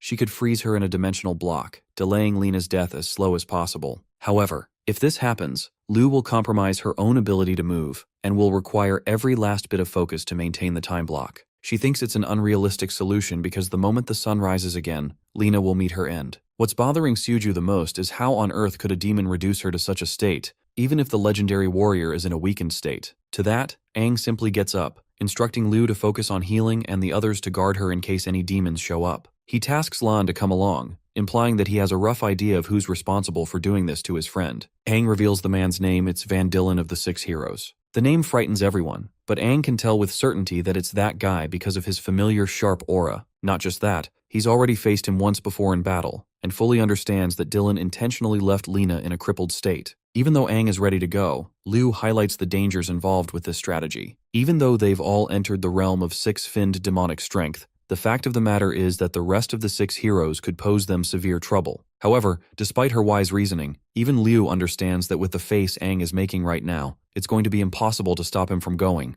This man is royally pissed and knows that Lena is being used as a simple bait to lure them out. Clenching his fist, Aang bursts out with his demonic aura, promising to not only kill the hero, but to also take his core. The scene cuts to our boy heading straight for Dawn City alongside his partner. Lan points out the dangers of the plan, believing that a fight in the city is dangerous to the innocent people. Not just that, Dawn City is going to be tough to navigate as it is lauded as humanity's strongest S-ranked city. Even Aang agrees that the city's tremendously powerful defense barrier is so strong that it can withstand a blow from a 7-finned demon without a problem. However, that rule only works from the outside in, because just like last time, the barrier posed no trouble when they tried to leave the city unharmed. Lan is rather stunned by Aang's knowledge of the inner workings of the city. Knowing that he can't possibly invade past the barrier, our boy decides to take the opposite approach and intends to lure Dillen to come outside. So what he does is crash land into the outskirts of the city walls, terrifying the watchguards. The warriors are put on alert, wondering if it's a demon invasion. But when the smoke settles, they come to recognize 2 demonic humans being responsible for the destruction. One of the warriors orders to unleash the might of the defense beam cannon, reflecting how annoying it is to deal with humanoid demons because they can't be detected by automatic systems. All turrets are manually aimed at the 2 demonic humans. The situation is rather ironic for Aang,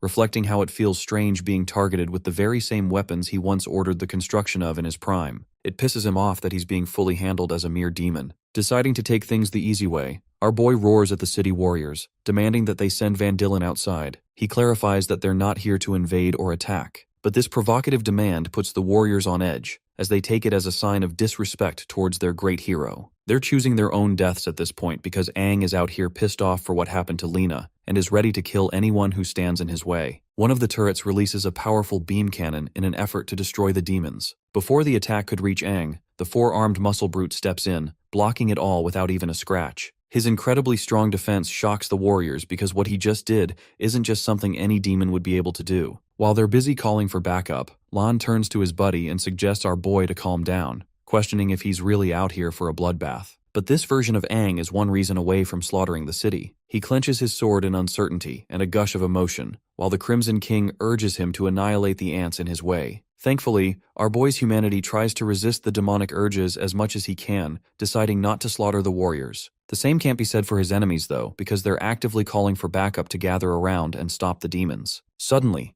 a figure darts up into the sky, taking his place in front of the crescent moon. Van Dillen is aura farming again, and this time he personally lunges to attack our duo. The durable behemoth charges his barrier to maximum capacity, hoping to withstand the attempt. But the moment Dillen makes contact with his barrier, it releases a shockwave upon impact, shattering it and sending Lan flying back. Aang quickly saves him from behind, as both of them stare at the strongest dual-core warrior. Van Dillen smirks, finding it impressive that Lan managed to withstand that hit. With his official appearance, the warriors think that the city is no longer under any harm. Aiding him in battle, they charge up all of the beam cannons, prepared to help their hero whenever he requires. The scumbag hero finally realizes Lena's affiliation with the humanoid demons, and wonders why the demons are suddenly deciding to pair up with the old six heroes. Disgustingly, Dillen goes as far as to mock Lena for offering services to the demons and disgracing humanity's name. If what he did to Lena wasn't enough, his words certainly did. Aang's temper flares up to the very top as he summons a surge of lighting. Dillen takes notice of this aura and wonders why it's so similar. He still has no idea why Lena is collaborating with these humanoid demons. Meanwhile, our boy gives Lan his one and only instruction for this match. All he cares about is that he takes care of the backup squad of warriors that is planning to support the hero. As for Aang, he calmly declares his next mode of action. He's going to kill Van Dillen with his own hands. Aang lunges forth to attack his target, and as expected of the mighty Dillen, he projects an energy shield and blocks it quickly. Despite his effort to shield himself, the sword still manages to cut through,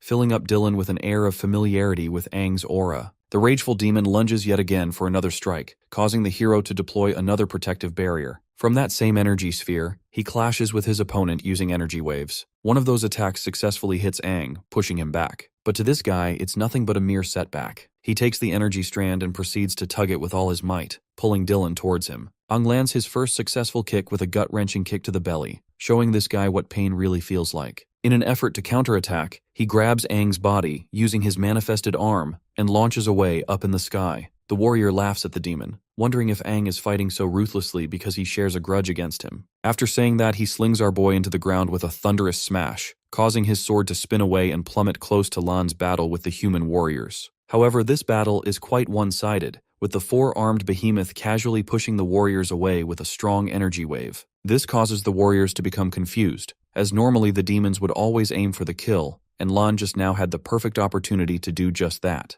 The thing is, even this musclehead is starting to get tired of holding them back without killing them, and hopes that Aang's battle concludes soon. All of a sudden, the man is hit with a beam strike from the top of the wall. In the distance, there are two prominent figures. Both of them are the captains of the attack squad, who are surprised that the demon is capable of withstanding their wrath. In case you guys haven't noticed, both of these warriors are literal monsters, boasting 7th fin status. The two march right into the battlefield, ready to kill the invaders. As for the city warriors, they're also preparing to shoot down defense beams to allow support for their heroes. Lan is starting to realize that they're in neck-deep trouble, and that if he doesn't hold the 7-fin warriors off, they'll get to Aang. So this man carves up an ultimate shield, becoming the only thing stopping them from getting to his friend. Speaking of Aang, our boy is in a rough state. Despite possessing a 7-finned dual core, he's still incapable of defeating Dillen, even after what he'd done. His opponent is ready to unleash a barrage of energy spears, ready to finish the demon off. In this fleeting moment, our boy turns to check on Lan's condition. Unfortunately, they got him. His barrier has been destroyed and he's down for the count. The sun is almost about to rise while Lena's condition reaches her end. In this pathetic final moment, Aang gives his everything to beg for the Crimson King's help. As for Dillen, he initiates his final attack, laughing at the demon for daring to attack Dawn City and overestimating itself. But that same arrogant attitude gets crazy humbled, when out of nowhere, Dylan's ear is blown off, making him terrified about what's going on. That previous attack of his should have been enough to nail the killing blow. Emerging from the smoke isn't Aang, but a being dozens of times stronger. The Crimson King mocks him for keeping up his pride when he shouldn't have given up sooner. As for Dylan, this man is quivering. He doesn't get why the demon has suddenly grown his strength to such a degree. The Crimson King does a badass pose, pointing at his sword and pulling it back to his hand. It's been a while since he's used his majestic sword, the Crimson King Tide, and he plans on showing the kid how to really use it in a fight. Having taken over Aang's body, the Crimson King expresses great joy after being reunited with his beloved Crimson Sword. In his mere presence, the demon cores of the surrounding warriors are shaking from the king's aura, causing them to wonder what the hell is even happening. Realizing that they had absolutely no chances of defeating this guy, the warriors start turning tail and running back to the city. One of them orders her subordinate not to flee from the battlefield, or else she personally executes the ones who did. As for Snow, even he is at a loss for words after bearing witness to Aang's indomitable newfound power. By the way, we will be calling him Snow from this point onward. Previously we used to call him Lan. It's as if his aura completely changed from before, and now wears an uncertainty that was never there. That is the authority of the King of Demons, and the might of the eight-finned monster. As he's staring up at Van Dylan, the man expresses his intrigue and thinks that Aang was actually holding back his real trump card all along. His supreme evolution makes him wonder if Aang has entered the ranks of a seven-finned demon's strength. However, the arrogant warrior thinks that seven-finned demons are no match for him, so he claps his hands and unleashes soul-devouring vines just to take out this new threat. To Van Dylan, he's unafraid of anything, as he already wields a dual seven-fin core, making him an extremely powerful force of nature. But right as he's flexing his rank, the Crimson King is already speed blitzing him by popping right over his head for an aerial slash. Van's cocky face goes to shit the moment he realizes he's about to get his head cut off. Reacting as fast as he could, he uses his soul-devouring vines to block the sword slash in the nick of time. However, the force from the impact is so dominant that it launches his body into the ground, thrashing him all the way. In the eyes of the lower-classed warriors, they can't even fathom how their greatest combatant is currently being ragdolled by a demon. It's an unbelievable sight for them. Meanwhile, the Crimson King starts to notice a few cracks appearing on his vessel's body, implying that even after a short display of strength, this body is far too weak to handle the Crimson King's true power. Even though he's fully taken control of Aang for now, that the Crimson King pities the current version of him, which makes you wonder just how powerful this guy was in his prime. Back to the scene of the fight, the lower-classed warriors are worried for their great lord. Van Dylan managed to survive that last attack thanks to casting another energy shield barrier before impact. In his thoughts, he analyzes that the previous attack was far beyond the caliber of a typical seven-finned demon's strength. He fails to comprehend how a godlike being has emerged from the body of a weakling. Dylan's ego is getting in the way, and he doesn't want to be humiliated in front of his peers again. After all, if he gets embarrassed here, it will reflect on the rest of the city's strength. Then there's the problem that the demon is fighting way too close to the city, which threatens Dylan's reputation even more. Deciding to change the scene of the battlefield, the dual 7-core warrior surges with strength and takes off like a rocket to charge at his opponent. Clasping his fist, this arrogant guy is planning to blow the demon away far from the area. However, the Crimson King remains unimpressed and merely decides to take the attack head-on. The moment their clash connects, the 8-finned monstrosity cleanly cuts his way through Dylan's body, severing his arm clean from him. Shivering in fear and astonishment, Van Dylan screams in agony. The warriors looking up to him are suddenly beginning to question his ability to win this battle. Frustrated that he got humbled in front of his own gang again, Dylan turns around with a murderous stride, this time unleashing waves of energy scattering around and targeting the demon. In response, the Crimson King casually prepares his sword. Right after, the attack connects with an incredible explosion, leaving everyone to brace from the shockwaves and impact it released. When the dust settles, Van Dylan stands exhausted in bafflement. Missing an arm, he can't believe that even an all-out attack like that was blocked by the demon with ease. In response, the Crimson King calls him a clown who has fully lost his mind. He wonders if the esteemed warrior has stopped caring about his city, because he aimed an attack that was going to hit the city if the demon simply chose to evade just now. The Crimson King points out the irony of a demon protecting the human city from a warrior, which I have to say probably annihilated Dylan's ego right then and there. While Dylan is mouthing things off in frustration, a voice echoes from within the Crimson King's body. It's Aang, and for the first time in forever, he shares such a personal grudge against Dylan that he is enveloped by bloodlust and a need to torture him. He begs the Crimson King to sever this guy from limb to limb, to offer him a taste of the treatment he gave to Lena. Bro basically signed Dylan's funeral confirmation right here. Unfortunately, the Crimson King admits that he can't stay in control of his body for far too long. More cracks are starting to appear on his face, indicating that Aang's body can't take the abuse for much longer. He even gives Dylan credit where credit is due, by admitting that he is truly one of the greatest warriors of the modern era. Despite that, the eight-finned demon assures his human vessel that before his time runs out, he's going to show off a bunch of skills to Aang so he can use them in later battles. Going back to the scene of the forest, Aang's friends are busy taking out all of the demons in the vicinity by making quick work of them. Suiju is being a badass and chopping them around like they never even existed. Her demonic state is incredibly powerful, but even she is starting to reach her limits. Lurking in the forest were tons of demons that were planning to attack her, and she had no choice but to take them head-on to buy some time for Liu. Speaking of Liu, she's still busy in the healing process. But as things are going right now, they're losing out on time, and if Aang doesn't return with the 7th Corps quickly, things won't be looking so good for Lena over here. The scene returns to the Battle of the Century, where the Crimson King goes head-to-head exchanging blows with the strongest human warrior. From their clashes, it appears that Dylan is the desperate assailant hoping to get a clean hit on his opponent. But even when he surrounds the demon with numerous soul-devouring vines, the Crimson King merely cuts them all off like child's play. This man is practically flexing at this point.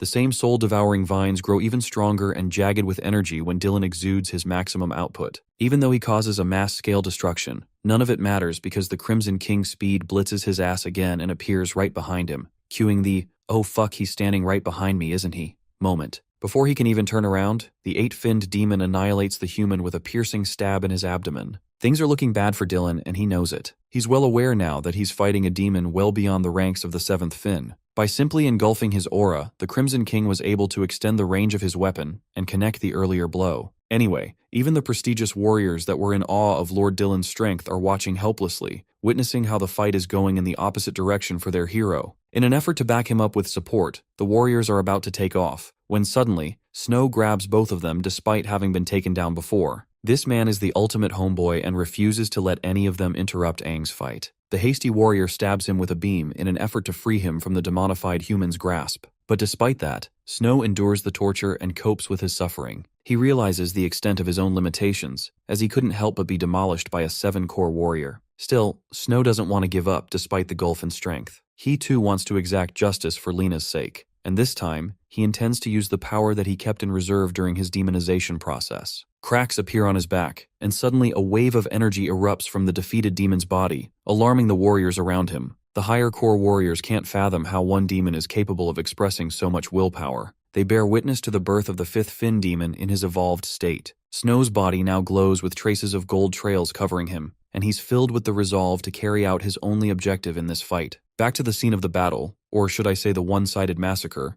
Van Dylen is tossed around like a rag doll and has to use his own magic to stop himself. Retaliating accordingly, he creates dozens of mines with his energy. This attack is called the Void Render Blast. Hoping that this will be enough, he sets off all of those mines in the form of concentrated strikes aimed at his opponent. The Crimson King doesn't even have to use a special skill to respond to them. All he does is lift his sword, and in the next scene, all of those mines are nuked with a single slash. A few moments later, the arrogant hero's body plummets to the ground with a heavy smash. When the dust settles, we see a bug squashed into the ground, exactly where his place is meant to be. At his current state, Dylan has lost his other arm as well. His body has endured far too many injuries. The warrior now realizes that he's being rendered the same treatment as what he did to Lena, and instead of fearing for his life, he finds the whole thing entertaining. As for Aang, he's starting to collapse from the limitations of his body, and instructs the Crimson King to kill this guy and take his core. Responding accordingly, the 8-finned demon channels his strength into his blade, erupting in red aura. Observing that the demon is about to finish him off, Dylan is provoked and thinks that he's being mocked far too much. Thanks to his energy manipulation, he capably carves out 2 arms for his body, regenerating as if they were never even gone. A smile creeps up on his face, as he confesses that before this battle, it was intended that they would never reveal their trump card in front of the world because of the new king's order. In a plot twist, Dylan's body spurs out demonic energy wings as he confesses that his only option now is to kill his opponent. Both the Crimson King and Aang express utter shock when Dylan completes his transformation.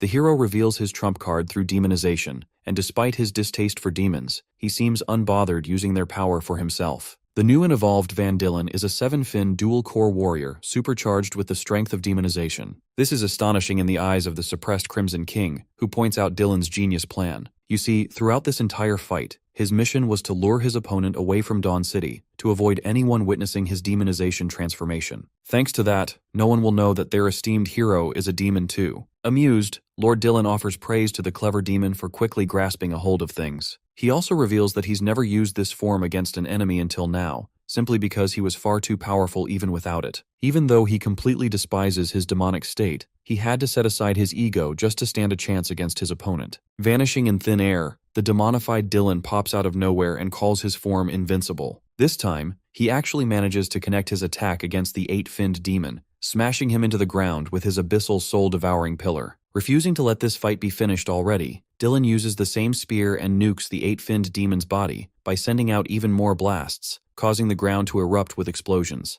At the end of his attack, he stares down at the remains of his opponent. Despite having taken all of those hits, the Crimson King appears unharmed, as he blocked everything thanks to his sword. It seems that he's still untouched even after the strongest human warrior has undergone demonization. While the Crimson King admits that Dylan's power has truly evolved far beyond his calculations, the 7 dual-core warrior is impressed with the endurance of his opponent and praises Aang for holding his ground. But I guess alongside his evolved power, his ego has also evolved because he thinks he is truly invincible in his current form. The Crimson King loves a challenge and expresses that it's the first time he's having to hear that from someone standing in front of him. Gripping his sword, the 8-finned demon erupts with demonic power, sending out ripples of crackling electricity and shockwaves so powerful that the surrounding earth can't even withstand his mere presence. While he's surging with unmatched power, Dylan finds himself questioning how one demon could even possess such terrifying might. In response, the 8-finned demon expresses great joy to show the difference between both their strengths. But then it happens. Just when this fight was going to take it to another level, Aang's body shivers to keep up with the 8-finned demon's strength. At this point, he's starting to bleed out from his own strength. Having endured the brunt of the entire fight, it can no longer sustain the Demon Lord as his vessel. Unfortunately, the Crimson King understands that if he keeps going, it's going to be problematic for him in the long run, because Aang's body could fully collapse and destroy the Crimson King's body in the process. He considers it a truly pathetic sight that he couldn't enjoy a powerful battle with an opponent showing promise. He was already bored after resting in Aang's body for far too long. To make things right, he mutters a chant to disperse Aang's strength. To Dylan's complete shock, he senses an immediate shift in aura, as if his opponent depowered back to what he was before. After a clamoring explosion, Aang can barely hold onto his sword after reclaiming control of himself. He doesn't get why the Crimson King dispersed just like that, just when they were reaching the climax of this battle and could have had the chance to kill Dylan. Despite his frustrations, the Crimson King reminds the rage-filled human that it was the only choice they had. If he hadn't submitted control back to him, it would have resulted in Aang's death, and that goes ultimately against the Crimson King's goals. But I find it hilarious because by returning Aang his body, he basically guaranteed our boy's death anyway, because it's not like he's about to call Goku to fight Dylan for him or some shit. Aang even points out this obvious fact that even at his normal state, he could barely hold a candle against Dylan, and now that he's entered the realm of a godlike being with his demonization state,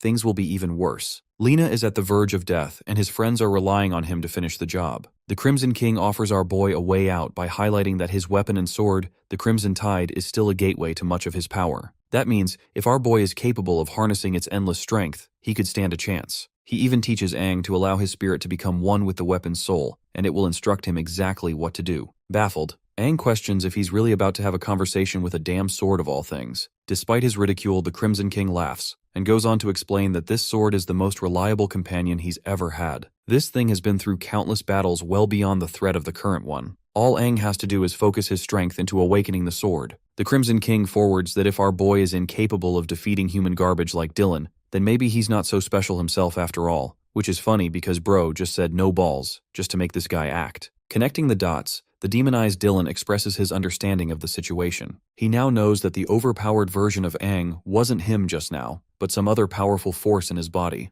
a force that is well beyond his grasp right now. Realizing that this is his golden chance to end Aang's life, the demonic hero unleashes his soul-devouring vines again. Meanwhile, Aang pays no mind to his words and immerses all of his concentration to connect himself with the sword. He calls out to the Crimson Tide, pleading with the sword to answer his call. In response, the sword exudes demonic energy, implying that it has awakened at last. Let's transition back to the forest and see how Suiju and the others are holding up. Even now, she's working overtime and speed blitzing all of the surrounding demons in the forest to buy Lu as much time as she possibly can. So far in this battle, she's starting to feel the fatigue, and it has quickly become a fight of attrition against the low-level demons. Suddenly, the lurking demons in the forest who were about to pounce on her hear a terrifying shriek. This roaring sensation made them tremble to the point they all started retreating away to give way to the superior demons. Emerging out of the forest, a 6-finned demon has brought more of his friends, all boasting a higher rank than the others. The demon is attracted to the scent coming from the human, which lures them all out.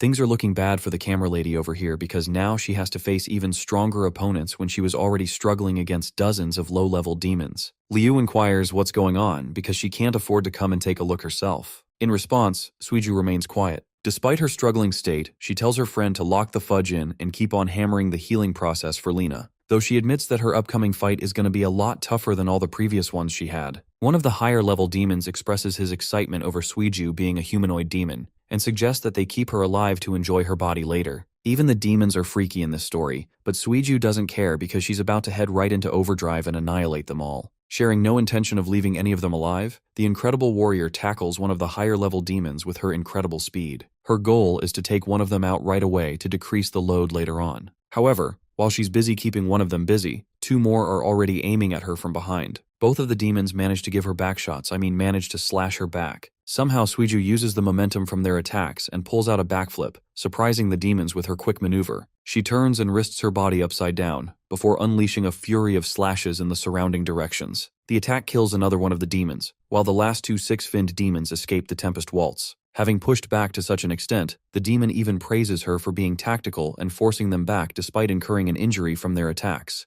Having seen her use deadly skills just now, the six-finned demons decide to prepare a skill of his own by wrapping his hand around flame energy. But before he could react, Suiju's already on top of him, and connects a killing blow that destroys the demon in one hit. However, Suiju's body is growing closer and closer to its limits after expending so much energy in short bursts. Then comes another problem. Remember the first demon she took out in her assault? That bastard somehow manages to get back up. His wounds are quickly healing thanks to its healing ability. He mocks her for thinking that he was dead, and promises to show the human what a taste of pain feels like. Saying so, the five-finned demon bursts with incredible speed, but this time, he goes after Liu, who is defenseless and incapable of doing anything. Despite his bait-and-switch strategy, Suiju somehow still catches up with him, and recreates that one scene from Naruto where Minato destroys Obito's back with his Rasengan. Suiju refuses to let this plan fail and succeeds in protecting her friend. Liu is really happy that she was able to make it in time. But unfortunately, because she was distracted and fully focused on protecting Liu,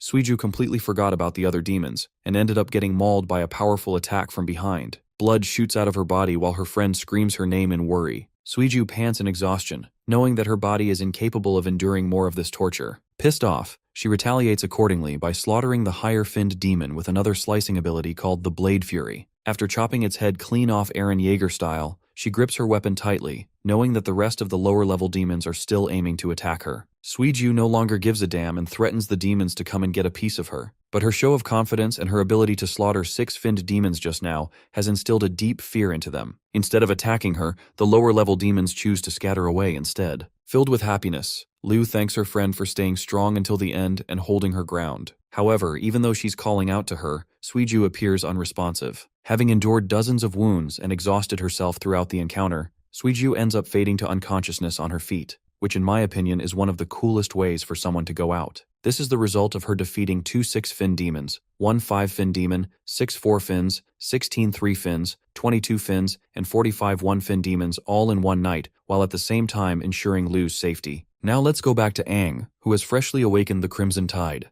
The sword is offended at his ability to have a conversation with the blade because he isn't supposed to be the Crimson King. Meanwhile, our boy is enjoying the fact that he finally managed to communicate with the sword, but the way he is caressing the sword is giving me sus vibes. While he's marveling at the wonder of his new accomplishment, the demonized Van Dillen refuses to be mocked and ignored openly. He sends out a burst of soul-devouring vines to end Aang's life, claiming that he no longer possesses any chances of beating him, now that he's lost the support of the demonic force inside of him. In retaliation, the once strongest human of humanity urges the demonic blade to help him kill this guy. But hilariously, the sword outright refuses his order, shocking our boy. I just love how it said no, and basically left our boy getting thrashed around by the vines because of it. Aang is fully restrained by the vines tangling around his body and holding him down. They're not just putting him down, but also siphoning the energy in his body, which means the longer he stays trapped, the worse it gets for him. Demonized Dylan, or Double D over here, emphasizes that his poisonous vines devour one's energy until they're nothing more than a pool of blood. Aang struggles as his energy is robbed from his body, and there's nothing he can do to protect himself from it.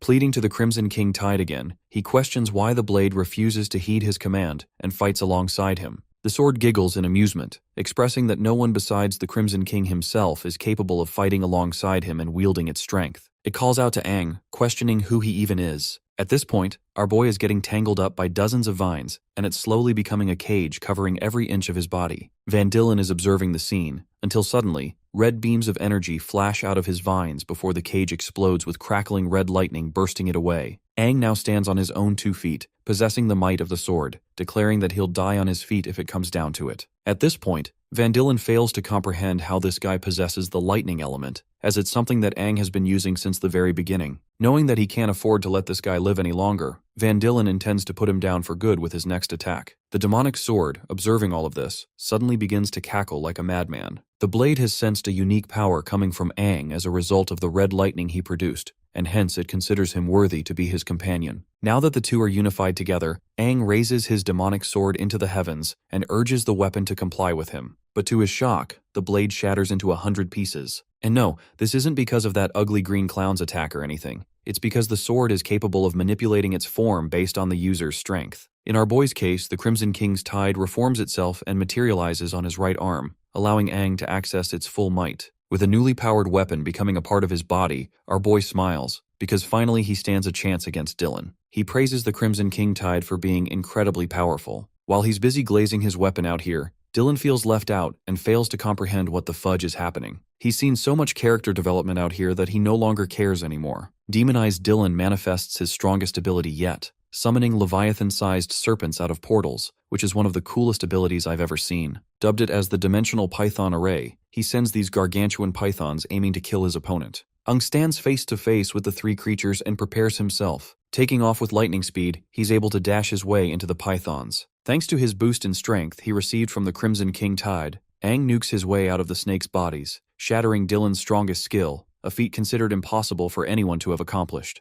In his final attempt to save himself, Dillen does what he can to block the hit, but our boy is already seconds away from blowing his face off. The attack connects, resulting in a cataclysmic clash that blinds the sky with its rippling shockwaves and a deafening bang. Demonized Dillen is continuously baffled by Aang's ever-growing strength, and questions how he's able to evolve to the point of defeating him. Our boy puts his ass down to the ground by reminding Dillen that he's just a scumbag hero, too arrogant for his own good, while he is the literal embodiment of the former king of humanity. Love how Aang used his strongest move, Aura farming 9,000 to finish this guy. The words former king are incomprehensible to Dillen, who can't fathom how the original Aang would be capable of returning back to life. The fight reaches its climax as Aang's punch shatters through Dillen's defenses and impales his abdomen with a crunching blow. In that same stride, Aang's earth-shattering punch annihilates Dillen's body until there's nothing left of him. Having succeeded in his mission, he spots the dual 7 cores that emerged out of the demonized human. Our boy quickly grabs both of them with speed and blitzes back into the air to return to his friends. The perspective shows the destruction unfolded as a result of the battle between the 2 fighters. Everything is in ruins. Meanwhile, Snow is holding his own in an energy barrier against 2 higher core warriors well beyond this league. The old warrior fails to comprehend how this guy is so resilient that he refuses to give up despite receiving dozens of attacks. The girl points out that aside from this demonic human's sturdy defense, his aura only continues to evolve the longer the fight is dragged on. It's as if they're going up against a creature that will never go down, no matter how hard they try. Thanks to his shield barrier, Snow has become an impenetrable shield to hold these 2 warriors down, just so that they can't intervene with Aang's battle. Despite his accumulating fatigue, he simply tells them that they cannot pass.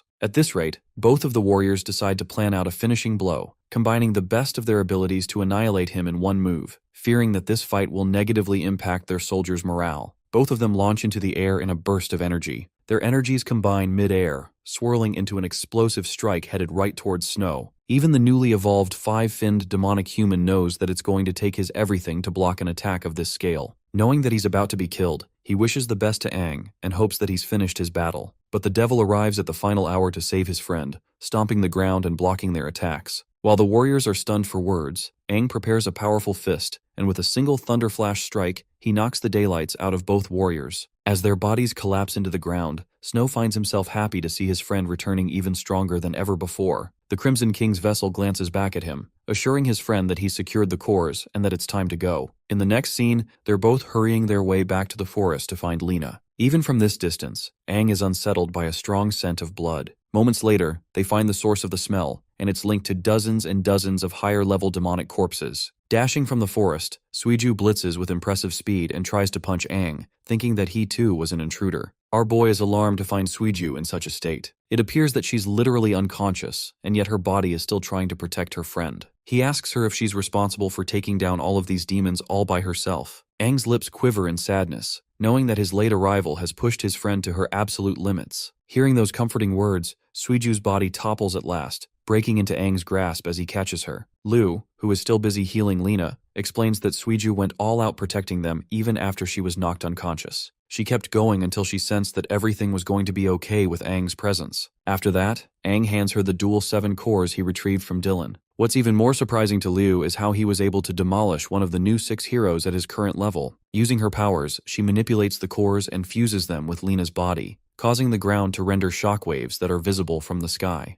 Lena's oldened state returns to her youthful looks the moment she gains the ability to heal herself again. Her arms begin to reform with spirals of energy, filling up Aang's face with joy to see his old friend finally recovering. However, at the cost of her recovery, Lena exposes her entire strength and topples on the ground. Her friends call out her name as she drifts into unconsciousness. A while later, Snow confesses that it's not as bad as it seems because Lu fainted out of fatigue. With 2 of their friends knocked out, he admits that these girls gave it their all, expiring every last bit of energy reserve they had just to keep going. Even Aang admits that he has been blessed with 2 amazing warriors, as both of these girls are persistent and stubborn to the end. He jokes around saying that they won't be waking up anytime soon, but hears no response from Snow. Aang suddenly realizes that even his homeboy ended up dozing off because of the exhaustion. It soothes his heart that everyone around him gave it their all. Aang promises to watch over every one of his friends while they are resting. In his heart, he thanks them for making this mission a success. In the following sequence, the majestic Lena wakes up in a field of grass. She takes a moment to question her reality,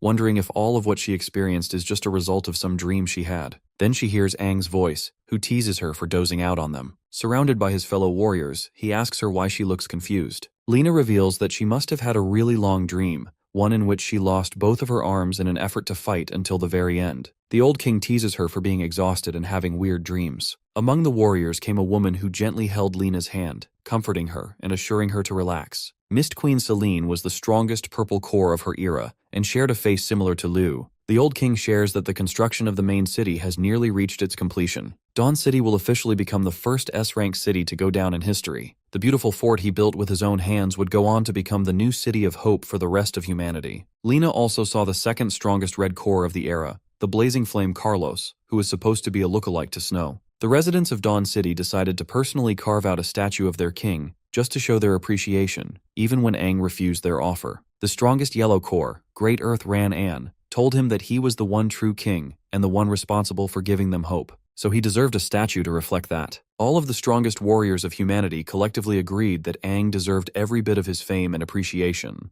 The old king thought of them as nothing more than a bunch of chatterboxes and decided to stride towards the city. This is when the strongest black core, Xavier the Void, expressed his suspicions regarding the ancient king. He wondered if it was a wise idea to send an investigation team to look into the matter. However, Aang prioritized building the city firsthand, sharing his intentions of creating underground tunnels for easy access to all resources as well. He also shared his knowledge of a new religious force taking the surge and actively going on a rise. While they're heading to the city, Lena appears to be dazed out and gets told to follow them. She happily agrees and tries to get up, but the moment she tries, the warrior is traumatized with a sudden nightmarish feeling of her arms getting ripped clean off. She begs for her friends to wait for her, begging for Aang to stay. Lena helplessly calls out his name many times until the dream sequence eventually comes to a close. The next shot we see of her is when she has regrown her limbs. Catching a glimpse of Lena's state, Aang is startled and gently puts Liu down on the ground. He rushes to catch up with her, happy to find her awake while she's still processing what happened. The dual 7-core warrior realizes that her body is rejuvenating with incredible energy thanks to the fused core. Trembling, she can't believe how her arms grew back all on their own in perfect condition. Hearing her doing well makes our boy really happy as he goes in for an immediate hug. The forest is silent. The bodies of the demons rest quietly, and Aang's friends are sleeping too, leaving them to experience a moment just between the two of them. Overwhelmed with emotion, Lena is brought to tears when she connects the dots and realizes that Aang went out of his way to endure so much just for her sake. He apologizes endlessly for her mistakes, knowing that she is responsible for Aang putting himself in danger. In response, our boy calmly assures her that everything is okay and that all of them did this because they wanted to. At the end of the day, they were lifelong friends who took liberty in knowing that they would sacrifice their lives for each other's sake. Well, after that, Aang basically explained everything from the very beginning and how he managed to kill Dylan and save Snow in the process. It comes as a shock to her system that he managed to kill one of the new 6 heroes, but an even greater problem arises because now, Dawn City and the new king will be sending out the rest of the heroes to hunt for them. Fearing for the worst, Lena urges them to leave this place immediately, knowing that it's going to get ugly for them. Our boy agrees with her words, expressing that all of them are currently far too weak to take on any more threats. Of the original 6 heroes, 3 died in battle, 1 was imprisoned, but there is the Yellow Core Ran-An, who managed to survive. After enduring a serious injury, he gave up the life of a warrior and went into hiding in a secret town to lay low. Aang shares that they should track him down and find him, knowing that it will be a safe option and a good way to reunite with an old friend. Lena accepts the suggestion but first decides to heal everyone in one go. Covering them in a large barrier, she uses her exceptional healing ability to help recover their strengths. So far, the legendary warrior is thoroughly impressed with Dylan's dual cores. They're riveting with so much energy that it took no effort restoring her arms. This instance serves as a reminder to Liu, who in the future will require a powerful green core to perform similar skills. An excited Lena is satisfied to envision a future where Aang is standing strong with powerful allies by his side again. Switching topics, he asks her about their incoming journey. Though Lena explains that distance won't be an issue, she thinks their old comrade might not accept their reunion. The thing about Ran-An is that right after Aang's death, the poor guy fell into deep despair. It could be said that he succumbed to hatred, despising the fact that his king abandoned them and left them all alone. It was specifically because of Aang's downfall that everything went into chaos. Knowing that he has to do the right thing, our boy strengthens his resolve to explain everything to his old friend when they meet. In the following scene, the perspective shifts to a barren land. Here there is a demonic cave acting as a breeding nest for the demons. One of the new 6 heroes has personally come here to eradicate them, expressing his disgust at the mere sight of these creatures. To his surprise, he receives a sudden emergency call from his watch, which is odd because the last time he had one was many years ago. The transmission line connects, and keep in mind, the demons are still lurking in the cave staring at him while this is happening. The voice questions him if he has collected the item, which the new hero confirms that he has, though he doesn't get the point of asking such a pointless question through an emergency call. It's starting to bug him that this person doesn't trust him even after everything he's done for them. Until suddenly the news reaches him. Dylan is officially declared dead, and the hero's face sinks to horror upon hearing such a wild statement. The messenger continues to explain that apparently, 2 incredibly powerful humanoid demons arrived out of nowhere to attack Dawn City. Lord Dylan led one of them far away from the city, way beyond its borders. But when the battle ended and an investigation was conducted, they received Dylan's death signals. Not a single part of his body remained, not even his bones. As for his dual 7 cores, they were also stolen by the same party, and they've yet to uncover the party's objective. Well, the messenger reminds him that the 6 elite heroes have shrunk down to the number 5. The current king is unaware of this news, as he's in seclusion. Leo, an incredibly strong dual red 7 core, is given immediate orders to return right away. But this command bothers him, and he refuses to sit around upon his return. He is filled with rage, and he doesn't give a damn if they're gonna stop him because he'll still investigate on his own. Leo begs him to do this, to which the other person decides to agree with, telling him that he's going to inform the other 3 heroes. Leo promises to send the results of his investigation a bit later, which would help the overall search mission. The caller emphasizes that Leo should calm down, understanding completely why he feels this way because Dylan and him shared a childhood. Though they're also grieving the guy's passing, nothing can be done at the moment to help their cause. The call cuts off, and a flash of their childhood passes by in his mind. He remembers the time they were just dumb kids playing around in the grass fields together. Overwhelmed with emotion, Leo grieves the loss of his best friend, questioning what the hell could have taken him out. Fury overwhelms every fiber of his being, and he erupts with a rage that demolishes the demonic cave with a terrifying outburst. His energy touches the very skies, and he assures Dylan's murderers that they're not even going to have a single part of their body left when he's done with them. Going back to our boys, Aang and Snow are flying full speed to reach Ran-An's secret town. They're carrying Lena and the others since they're still too exhausted. In fact, our boy glances back at Liu and wonders if they should stop here for a break, but Liu assures him that she's okay alongside Suiju. It's just that Snow might be feeling the pressure by having to carry 2 people at the same time. Aang's homeboy also assures them that he's completely fine and urges them to keep going. Lena boosts everyone's morale and reminds them that stopping will be a death sentence now that they've killed Lord Dylan. She knows for a fact that the other 5 heroes are already investigating his cause of death as they speak. They can't waste time when faced with a life-threatening situation like that, and it's absolutely necessary to reach Ran-An's town before the evening. Aang thinks everything will be okay and keeps going ahead. His comment draws the attention of Liu, who doesn't share any thoughts. A few hours later, the group finally arrives at the location of the secret town. This majestic place is surrounded by a stream of water, earning its name Oasis Town with a classified level of C rank. Stepping foot in here, Aang celebrates his shock and returns to his normal form. He can't fathom how a C-rank town is in the middle of effing nowhere. The sight of the beautiful flora stuns them. Lena explains that this little town is the place that Ran-An always intended to visit, and he even told her about it before he took off. They pedal forward to find the former hero, while Liu confirms their intentions regarding Ran-An.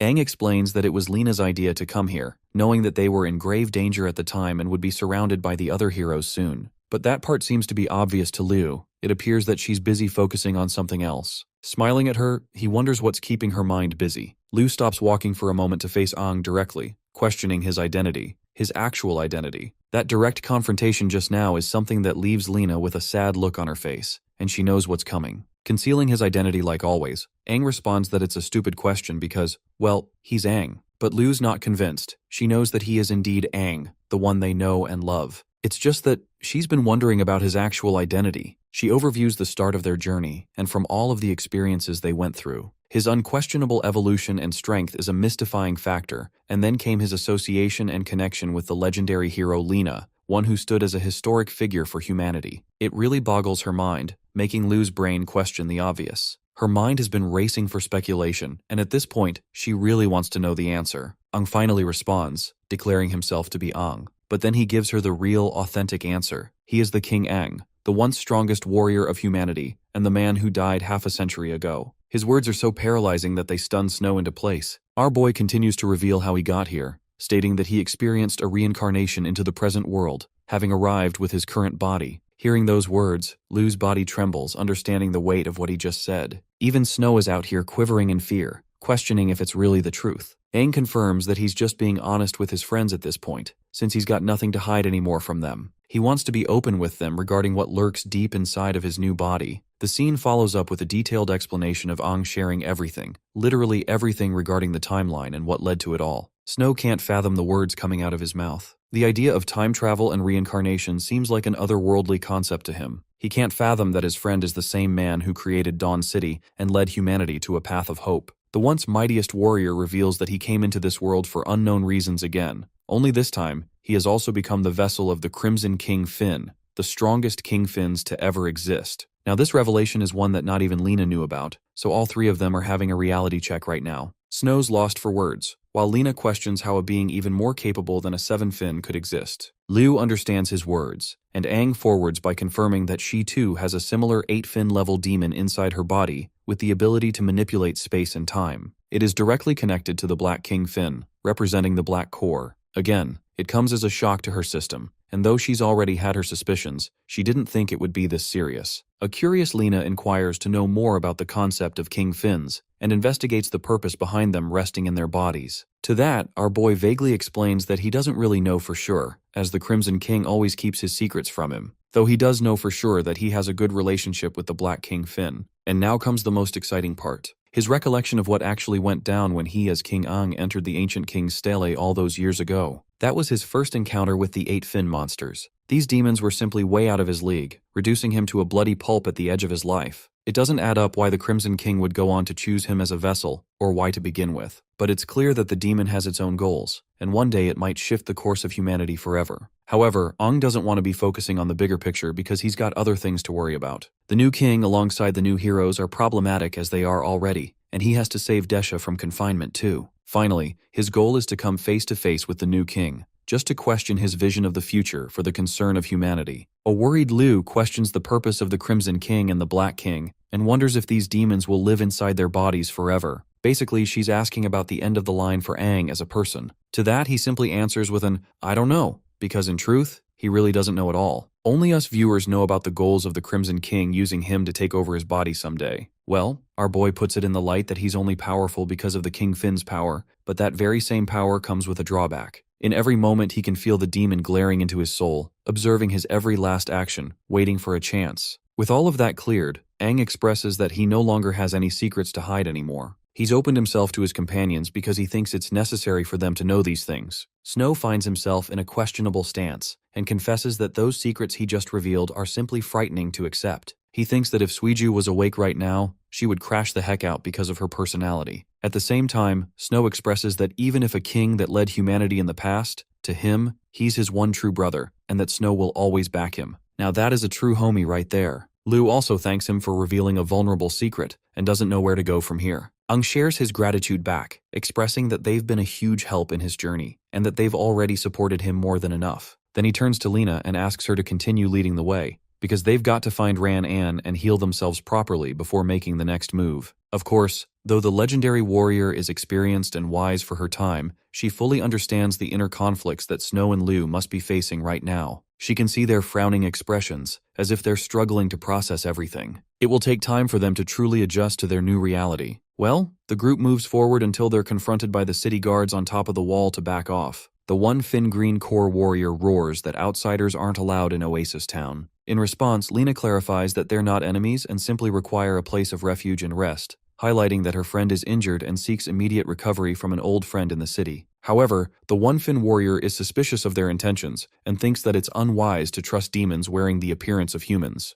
Oasis City barely gets any outsiders, so that's not helping either. Pissed off, Lena calls these people unreasonable, while Snow takes his turn and admits that they really need to rest. He reveals that they've come from the city of Helos, but before he can finish his sentence, the one core hotshot throws a spear at them, declaring that if they don't leave, he'll kill them all. Aang decides to break his silence by aura farming, and with that all black drip and walking forth, questioning how they're going to kill them at all. He grabs the spear and snaps it in half using just his grip, looking raw as hell as he threatens to obliterate their town. Terrified, the one core warrior sees his demonic eye and freaks out, alarming the other guards that the outsiders are demons. However, Aang's reckless approach just now has threatened their chances. Even his friends think it's a stupid move, but the Crimson King's killing intent is slowly corrupting his mind and forcing him to take an absolute action in every instance. Suddenly, a figure swoops from out of the city, into the air and crash lands right before them with a heavy stomp. Shocked, Aang dispels his transformation and finds himself at a loss for words. It really is the Golden Warrior Ran-An, standing right before his eyes. Ran-An sensed his godlike killing intent, and couldn't afford to wait but check for himself. He's also curious how any of the outsiders are going to get past him to get to the city gates. Witnessing the sight of their lord in action, the city guard informs him of the group's intentions.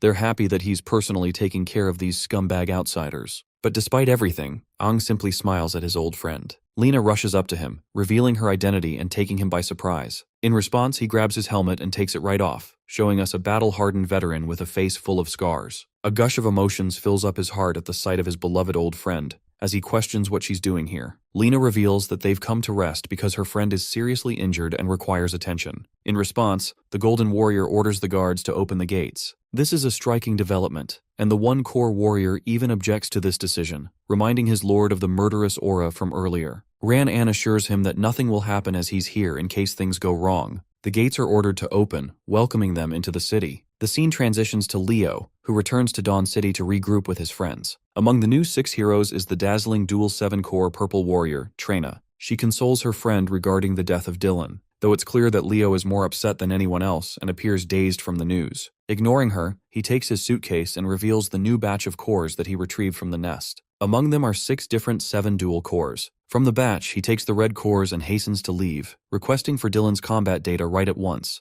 As he's leaving, she stops him. Trina shares that he's not going to be going alone on this investigation. Those are the orders they received from their leaders. Shocked, he turns around to ask if it's the new king who ordered them. Cutting them off, a shadowy figure appears, expressing that it's their first time working with humans. Leo is stunned for words as the man in robes makes his way. This is Fledgling, and he has decided to cooperate with Dawn City for the investigation process. In the following scene, they arrive at the same battle-scarred grounds where Aang and Dylan faced off. Leo appears pissed the hell off that he's being trailed by this guy, and Fledgling confronts his feelings immediately. The new hero turns around expressing that a pathetic 5-fin demon doesn't suit his attention if not for the orders they received. He orders the demon not to get in his way, or else he'll show him no mercy like the rest of demonkind. Fledgling accepts, while Leo goes on acting like he could easily kill this guy with just a single hand. Bro gets instantly humbled with a fucking reality check as Fledgling backshots him from behind, impaling him with his weapon. Leo is pissed off that the demon ambushed him from out of nowhere and turns around to kill him at once. But to his utter shock, nothing even happened. He's fine, and Fledgling is fine too. Leo checks his body and notices no wounds, which means that was an illusion just now, one of the highest degree because the experience felt far too real. From what it seems, this guy is definitely not a 5-fin, he's much more threatening than that.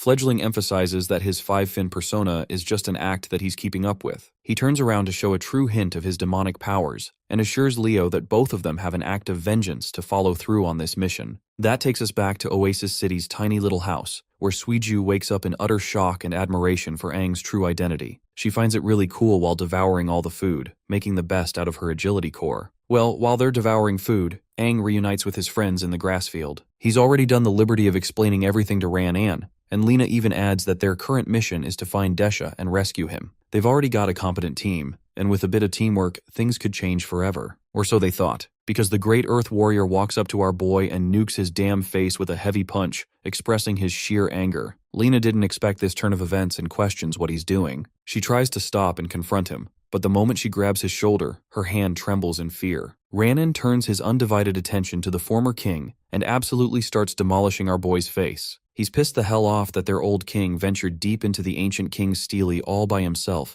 costing him his life and threatening humanity's fate forever, leaving it defenseless. The pain and agony that humanity endured all because of Aang's reckless decision permanently altered the course of history. Witnessing this fight from the hut, Aang's friends are alerted and immediately rush out to help him. But as they're coming to help, all of them are immediately frozen in place, unable to move another step. Ran-An grabs our boy's collar, pulling him forward and screaming in his face for leaving all his comrades to die and humanity to rot without a home. He can't stomach that the same ignorant king who left them all alone is now here to play the hero and save everyone. Aang understands the weight of his actions and apologizes to his dear old friend, begging him to help him in this battle once more, and reassuring him that he will redeem himself this time. Having caught a glimpse of his old king's face, the legendary warrior is moved to tears. Witnessing the commotion, Ran-An's family also arrives. His wife and son are shocked, and the young kid even threatens the malicious group for getting on the wrong side of his father. Lena and Aang are both at a loss for words. They realize that this guy has an actual family now. The Golden Warrior embraces his king and apologizes for no longer being the same Ran-An of the past. He confesses his pathetic action of having fled to a small town for his own safety, to live out a life as part of a family, to cherish his loved ones.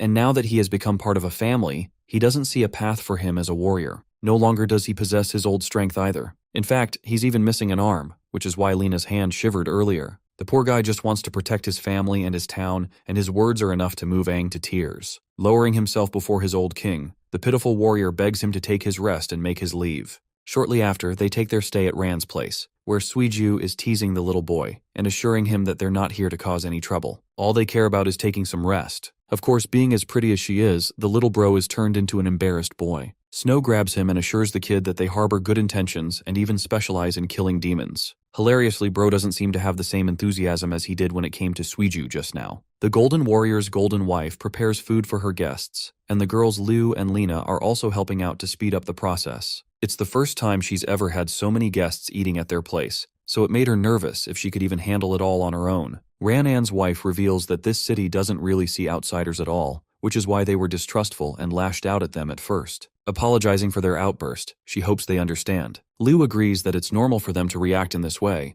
especially when they come here uninformed. She's wearing a cute bear apron and I honestly love it. Chiming in with her own comment, Lena assures the lady that they're eternally grateful for being given a place to rest. It's a favor they'll never forget. Ran-An's wife is really happy they feel that way and hopes to share a wonderful meal with them. Meanwhile, our boy is out here sitting by himself watching the sun go down. It's clear that his old friend's words from earlier affected him a lot. Speaking of Ran-An, he personally comes to see his old king. Every time Aang turns to look at him, the guy sees a vision of his beloved king in his face. The Golden Warrior admits that everything he said about the time travel and reincarnation part was too ridiculous for him to accept at first. That's why he lashed out and started punching the fucker out of nowhere. But now that he's replaying the scenario in his head, he realizes that he overstepped his boundaries. Offering his apology, the Golden Warrior kneels down and properly salutes his old king, sharing the same youthful enthusiasm of his former years. They share a conversation together, where Ran-An catches him up to speed about what happened, how he was injured and fled his way here. At first he was convinced that he wouldn't survive, but there he met a baddie nurse, who took him in and nurtured him until his wounds recovered. She never questioned his past, and merely embraced him with open arms. Soon they developed feelings for each other, and that became a transitional stage in his life. He had left his position as one of the old 6 heroes and no longer fought to protect the world. His only mission was to protect and love his wife, and to defend his home. Time passed and they ended up having a son, having another reason to protect the life he lived. Ran-An truly thinks that his family is his eternal pleasure and that he's won in life because of them.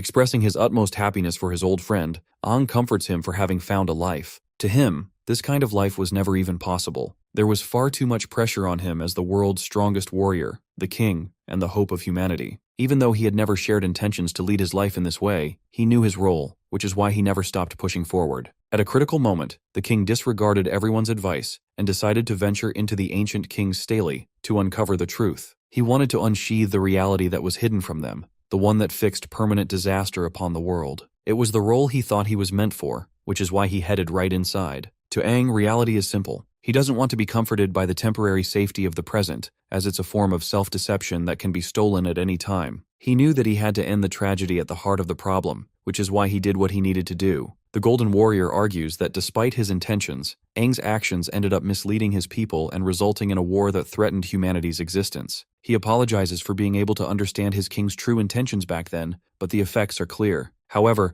the old warrior confirms that those intentions are exactly the reason that Aang remained the one true king. Speaking of kings, the once mightiest warrior is curious about the new king's position and where he intends to lead humanity. Ever since he faced off against Dylan's demonization form, he realized that the new heroes are also capable of tapping into the might of the demons. This revelation fills him up with worry regarding the new king's secret intentions. However, the Golden Warrior shrieks in horror and begs his king not to oppose the decisions of the new ruler. He himself has seen the new king's true power, and it's something that is the definition of fear. However, Aang shares a different opinion with a smile on his face. After all, his encounter with the new king is inevitable. The Crimson King side of him reveals itself and declares that it is more than powerful enough to defeat him. In response, Ranon basically embodies the surprised Pikachu face, unable to comment anything in return. In the next scene, the group sits down for a delicious dinner. Ranan's wife even prepared a bigger table for them to eat comfortably. It's been a while since the Golden Warrior enjoyed such a nice meal. However, the same comforting meal is disrupted when the Crimson King Tide is summoned with electrifying force out of nowhere, stunning our boy in place. The weapon quickly reforms into his arm, as if it senses the arrival of something or someone. The sword alerts his companion of the impending danger. Aang is the only one who understands what's going on, while his friends fail to comprehend his reaction.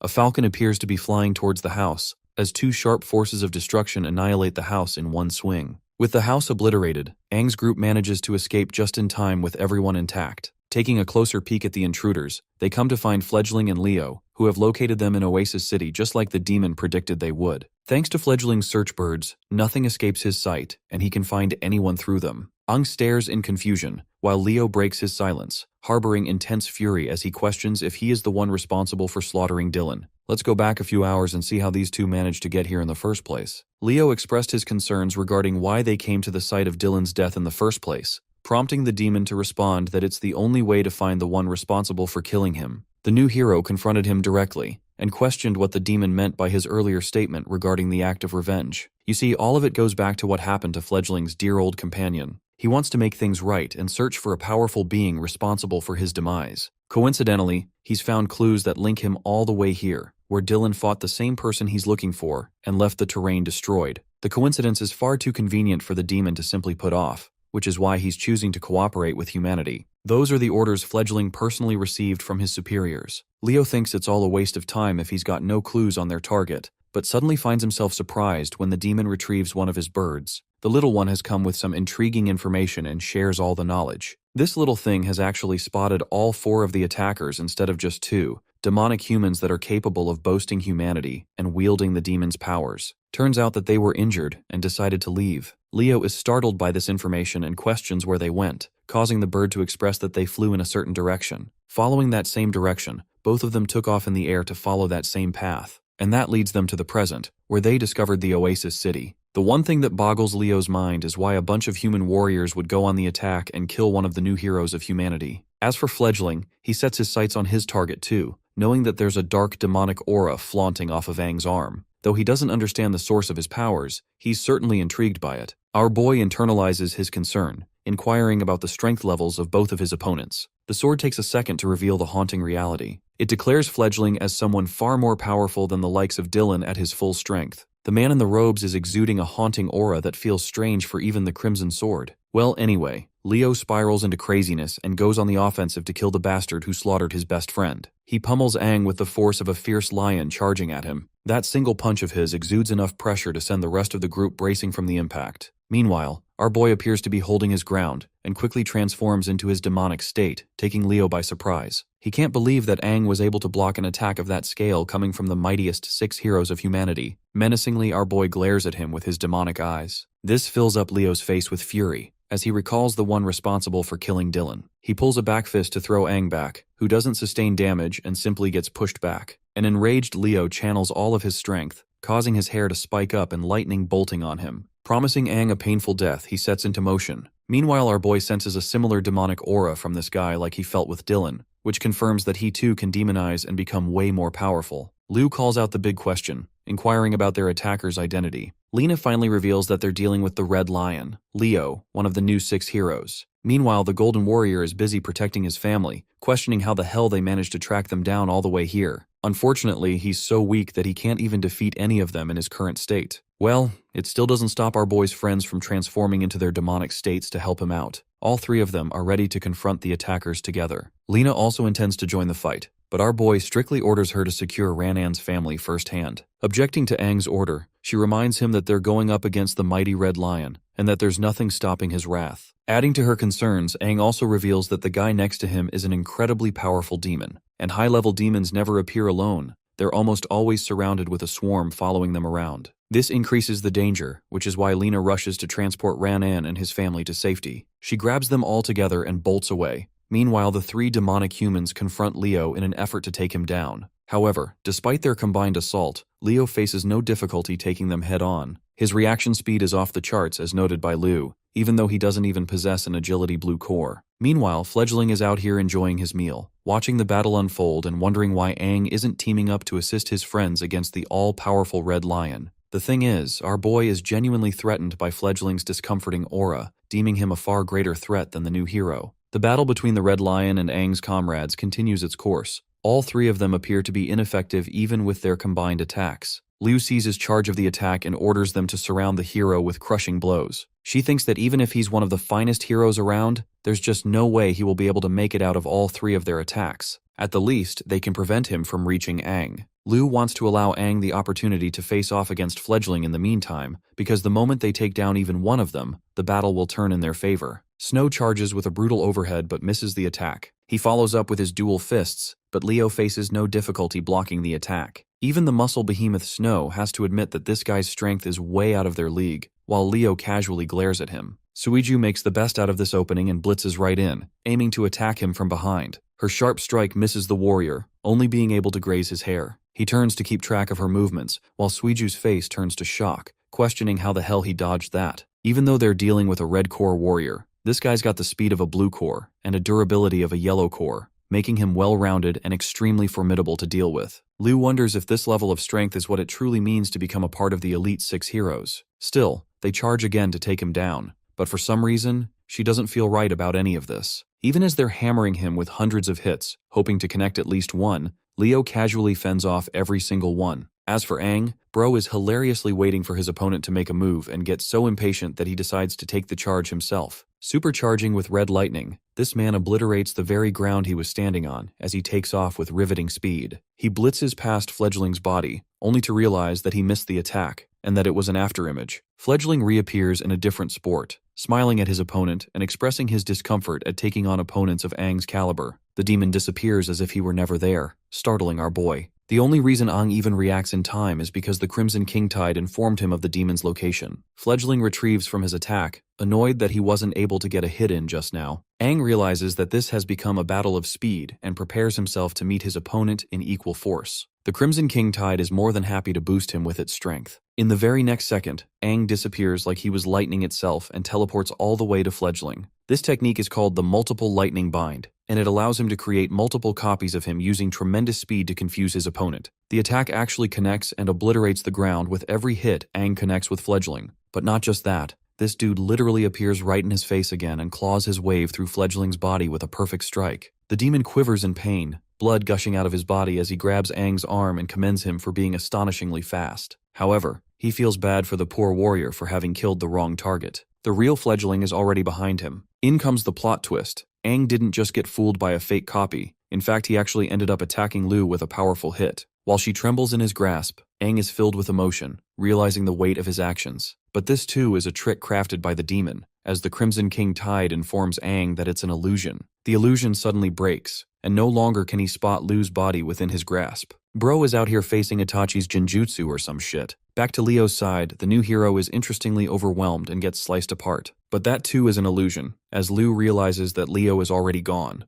They look around wondering where he went, while Fledgling emerges at the top, showing his dominance. He taunts them for being distracted so easily, which is exactly why Lu felt off when she interacted with Leo's body earlier. But that begs the question, was he never even real in the first place? Snow can't fathom how they were facing an illusion with such realistic scale and strength. Aang fills them in that sometimes, illusions are so powerful that they are difficult to tell apart from the real thing. It now makes sense to him that they're dealing with an extremely powerful illusion demon. Roaring at the demon in frustration, the warrior questions where Leo went. Amusingly, the purple-haired freak looks down at them and reveals that Leo's on his way to enjoy a good time with the family that took off. This revelation changes everything, stunning every single one of them in place. Leo went after Lina and Ranan based on Fledgling's orders, who wanted to leave no witnesses alive. And now that he's personally interacted with the four of them in battle, Fledgling is confident in what he sensed that day. He had sensed the aura exuding from Liu and Aang, but his words don't make sense to her, imploring her to question what he's talking about. The day his precious little one met her death, the ones responsible for slaughtering her were none other than Aang and Liu, even though he personally agreed to cooperate with Leo so they could take revenge together. But now, Fledgling shares no intentions of holding back any longer and intends to go all out. The scene shifts to the people of the Oasis City, who can feel the ground trembling beneath their feet. They think it's an earthquake and quickly start to evacuate to safer areas. While the people are causing chaos, Ranan and Lina are making their way among the crowd. The Golden Warrior leaves his family among the people, instructing them to stay here and avoid running around. Worried, his wife tells him to be careful while his son promises his papa that he'll look after his mother. The Golden Warrior hurries to the city wall, urging Lina to follow right at once. That leads us to the city walls, where the city guard is trembling in fear at the sight of an impossible situation. Luckily, the Golden Warrior and his companion arrive at the scene. Ranan orders the guard to report the situation at once, but the best he could do is point the hero to the incoming demonic wave. The moment Ranan sets his eyes on the landscape, all he sees is hundreds of bloodthirsty demons charging up ahead.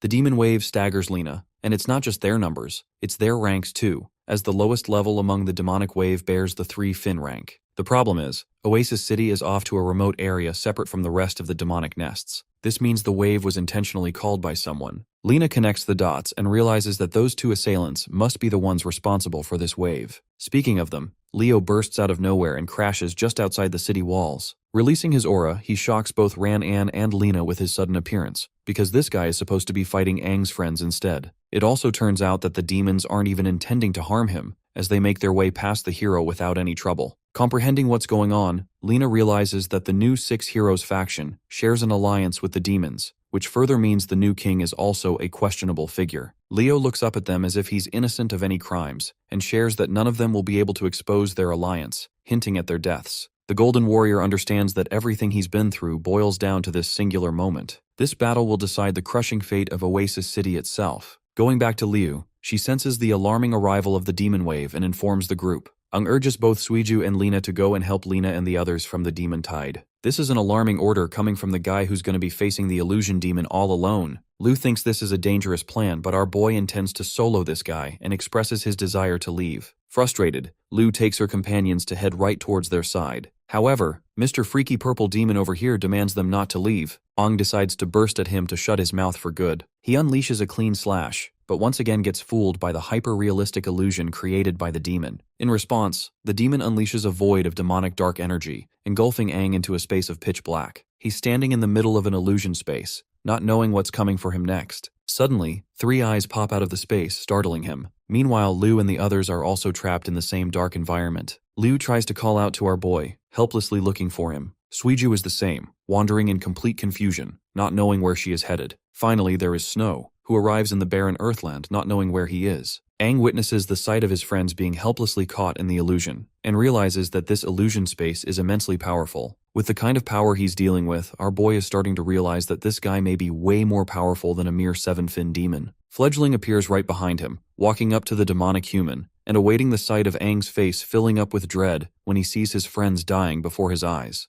The Super 7 Fin demon reveals its true form, Youngbird. Youngbird shares that he loves messing around with powerful people just to see their struggling reactions. It fills up his heart with joy to watch them struggle instead of killing them right away. Extremely pissed off, Aang throws down a cataclysmic thunderbolt from the heavens. This ability is called Instant Thunder, and I guess Bro is harnessing the power of Zeus at this point. Well, even with that strike, the illusion merely fades, and Youngbird reappears before his eyes again, confirming that no matter how hard Aang tries to hit him, the result will be all the same. This confirms to our boy that fighting this guy is basically pointless at this point, and even the Crimson King Tide agrees with this approach, urging him to save his strength as there's nothing solid in the illusion. To the demon's surprise, Aang displays a level of calmness he didn't expect, as if he's been through situations like these before. Youngbird agrees that fighting him is pointless in his domain, and yes, this is straight up a domain expansion apparently. The illusion demon expresses that he's even capable of controlling the flow of time in this domain, and he reminds Aang not to waste his precious creation. He wants this guy to look at his companions struggling to death, and reveals that it's been 2 whole days for Lu and the others, even though only a few minutes have passed here. Lu is caught up in a vine trap, snaring her into place. She manages to get out by cutting the vines clean, but that doesn't address the real problem.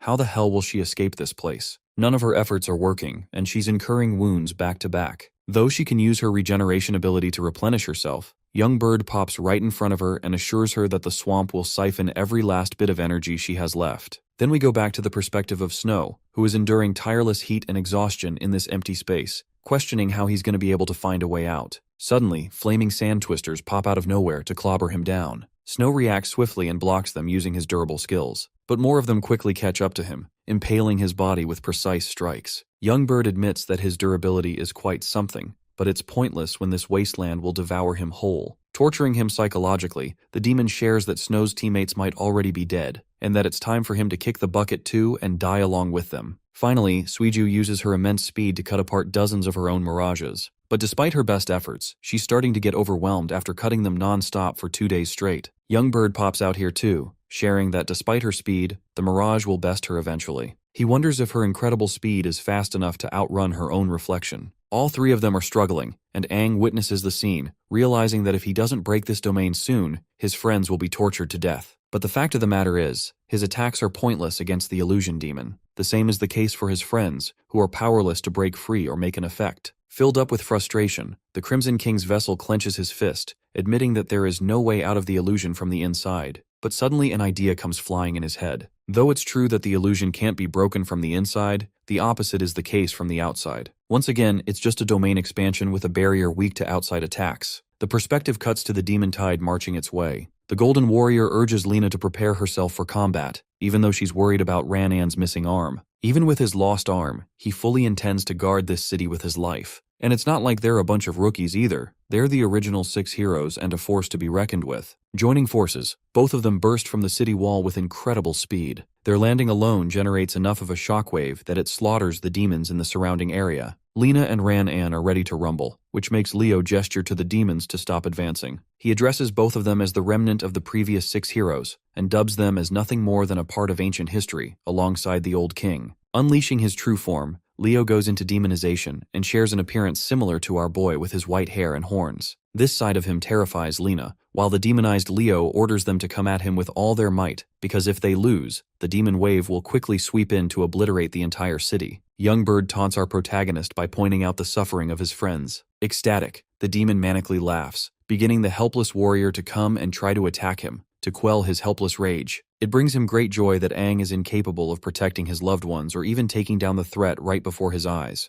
Instead, he's trapped in an endless illusion that he can't break free from. And the moment his friends are killed, Youngbird intends to kill Aang in the same manner, as it would be the best way to exact his revenge. But the demon miscalculated one thing. Aang highlights that his friends aren't to be underestimated so easily. To Youngbird's shock, Lena appears to be standing strong, refusing to give up as the team's captain and mustering the courage to break free. Snow is being pummeled by 5 twisters at once, and despite his energy barrier being overwhelmed, he thinks of it as nothing more than a mere storm. Suiju, who is facing her clones, remains steadfast and stays on top of her game. It strikes the demon confused, as he wonders how they're still going strong even after succumbing to his illusions. Aang points out the miscalculated move on behalf of Fledgling. All these years, there has been one single reason the humans have continued to survive without being wiped out. In his pathetic defense, Young Bird bites back by saying that he's only keeping Aang alive so he could torture him. To him, humans are a far inferior race in comparison. The warrior turns to him and strips free of his demonic state. This time, Aang intends to smoke this guy with his bare hands. His thunderous aura is enough to alert the demon that he's not messing around either. Young Bird quivers in confusion, questioning why he's fearing such a terrifying aura. Raising his hand, the once mightiest hero of humanity spouts that the qualities of trust, courage, and hope are the three values that are responsible for keeping humanity alive. They're the reason it will never be wiped out. While this is happening, Aang summons a massive storm just over the elusive domain. The sky crackles with red lightning while Young Bird realizes this guy's goal. He fully intends to destroy the barrier from the outside. Clasping his fist shut, the old king roars the heavens to break this illusion in his name. A massive bolt of lightning strikes down the domain, cracking it. Those same cracks start to appear in each of the spaces that his friends are trapped in. Liu notices it, followed by Snow, and then finally Suiju. Their faces are lit up with joy, and they know that Aang is responsible for creating this effect. Young Bird fails to comprehend the level of his powers, and does his best to repair the elusive domain. But it matters little now that it's already broken. The massive bolt of lightning is visible from the outside the city walls, where Lena and Ran-An realize that Aang is manipulating such a power. The Golden Warrior remarks that this new power is completely different from the one that Aang used in his demonic state. In fact, this power is something that terrifies the demonic tidal wave, causing them to retreat despite their numbers. Leo observes the scene, and wonders if Fledgling lost the battle, and if his illusion techniques were exploited. Thinking of him as a trash companion, Leo takes matters into his own hands and warps ahead with insane speed to attack the legendary heroes. The Golden Warrior goes up first to confront him, and blocks his attack using his incredible Earth Shield. But the sheer impact of that punch sends shockwaves and creates a crater on impact. Unfortunately, despite his best attempt to carve up a shield, the Golden Warrior is overwhelmed as his defenses are shattered and the punch strikes him down. Thankfully, Lena is right there to support him with instant healing, ensuring that he takes minimal injuries. That punch wasn't a light one. It literally shattered this guy's sternum,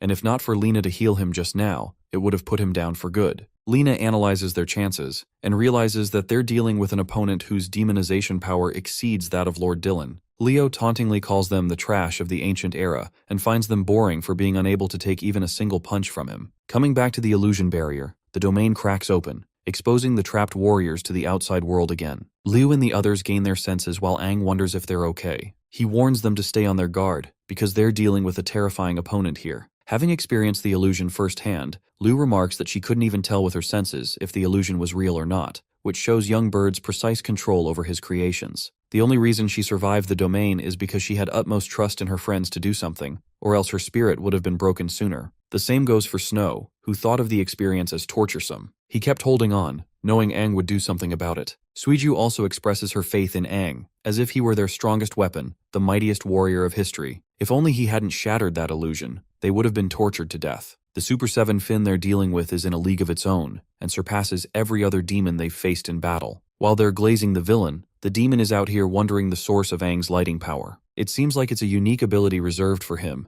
and it's a kind of lightning that makes the demon's hearts quiver in fear. Convinced that Aang must have used this same power to kill his dear companion, Young Bird unleashes a purple vortex to express his fury. Transforming right away, our boy clashes with the storm all alone, facing it head-on. As he's holding him off, Liu asks if he's going to be okay dealing with this guy by himself. He assures his friends that he's going to be fine, as long as they hurry to Lena and support her in the fight against Leo. The clash results in a giant explosion, rippling out mushroom smoke as if a bomb just went off. As the smoke clears, only Aang's presence can be spotted. The rest of his friends dash away into the air to make it to Lena's side. Watching them escape, Young Bird expresses his annoyance. Our boy pisses him off even more by mocking him for being incompetent. He's also starting to realize the power of his unique lighting is supremely effective against demons. Emerging from the smoke, Aang takes on a newer and evolved form, one that has traces of lightning energy synchronizing with his body. Young Bird is frightened at the very sight of it, while Aang embraces his new lightning demonic form. His sudden evolution is a joke to Fledgling, who thinks this is all just a flashy nothing-burger transformation. So to test it out, he blitzes Aang and attempts to strike him down in point-blank range. Young Bird uses an ability called Phantom Heart Ripping,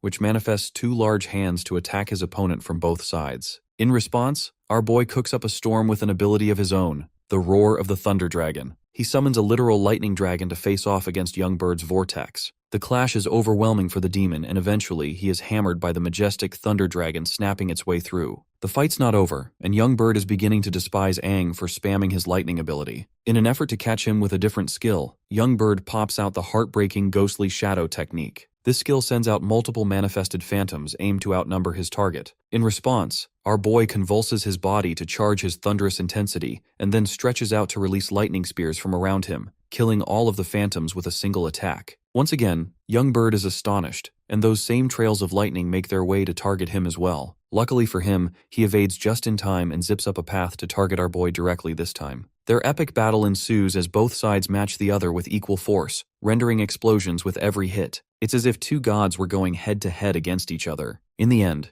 Aang seizes the upper hand with his lightning form and bashes young Bird away, who is covered in numerous wounds by this point. Glaring at his opponent, Aang assures the demon that he is a direct counter to all of his illusions because of his lightning ability, as well as surpassing him in combat. Long story short, it's the end of the line for this guy. But this is a reality that young Bird simply cannot accept. He is enraged, and though he was planning on saving his energy to kill Aang's friends later, he no longer intends to hold back. Using every last bit of his strength, this guy literally summons a freaking black hole. With an ability of this scale unleashed, the demon declares that Aang will suffer the most painful death of all. Aang suffers being wrapped in the spatial warp. He can't even fathom how a literal black hole grew from inside of his body. The scale of this power is beyond his comprehension. Young Bird explains that his ability carves out a black hole directly from the position of his target, which is freaking overpowered if you ask me. Then, he compresses the portal to maximize the damage caused to the target. It's an unblockable, unavoidable attack that no one can escape from. Even Aang internalizes just how dominating this move truly is, which is nothing short of the brilliance of the illusion demon. Even when Aang tries to conjure his lightning energy, he can't because it affects everything.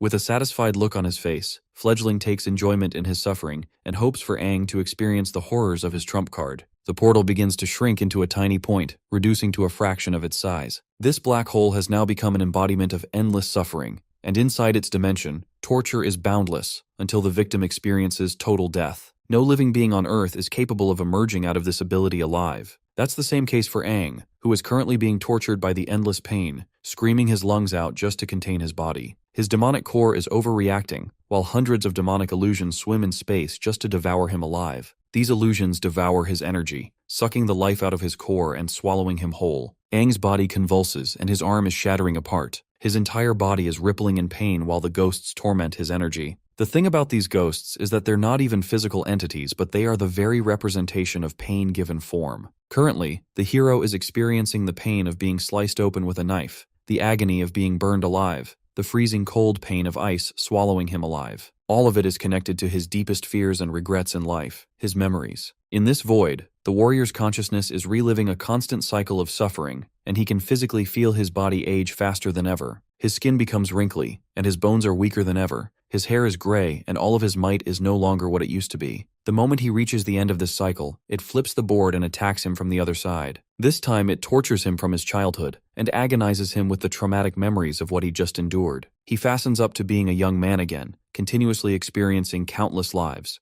First as an ordinary human, then as someone who watched his loved ones die, followed by experiencing the life of a warrior, one who was demolished on the battlefield and ripped clean by the demons. Finally, he experiences his life as the lonely king who suffered deep regret leading his comrades to death. Every single cycle adds a new layer, an even greater pain as the torture continues. His flesh aches and rips apart. His brain no longer functions. His emotions are tortured. All of that is what's happening inside of this tiny little dot. Young Bird highlights that Aang is going through a countless cycle of suffering, one that is filled with an eternal lifetime of torture. It's an ability so torturesome that not even the current 6 heroes are capable of surviving it once caught inside. Things seem to be playing out well for the demon, until he hears a crack. The black hole manifests into a larger size, while Young Bird relives the memories he shared with the little bird. At last, Young Bird lets go of the illusion, shattering the black hole and releasing Aang, confirming that he has taken his vengeance at last. Drawing his body near his face, the demon amusingly wonders when Aang's spirit decided to break. But suddenly, our boy opens his eyes and instantly transforms into his lightning demon form again.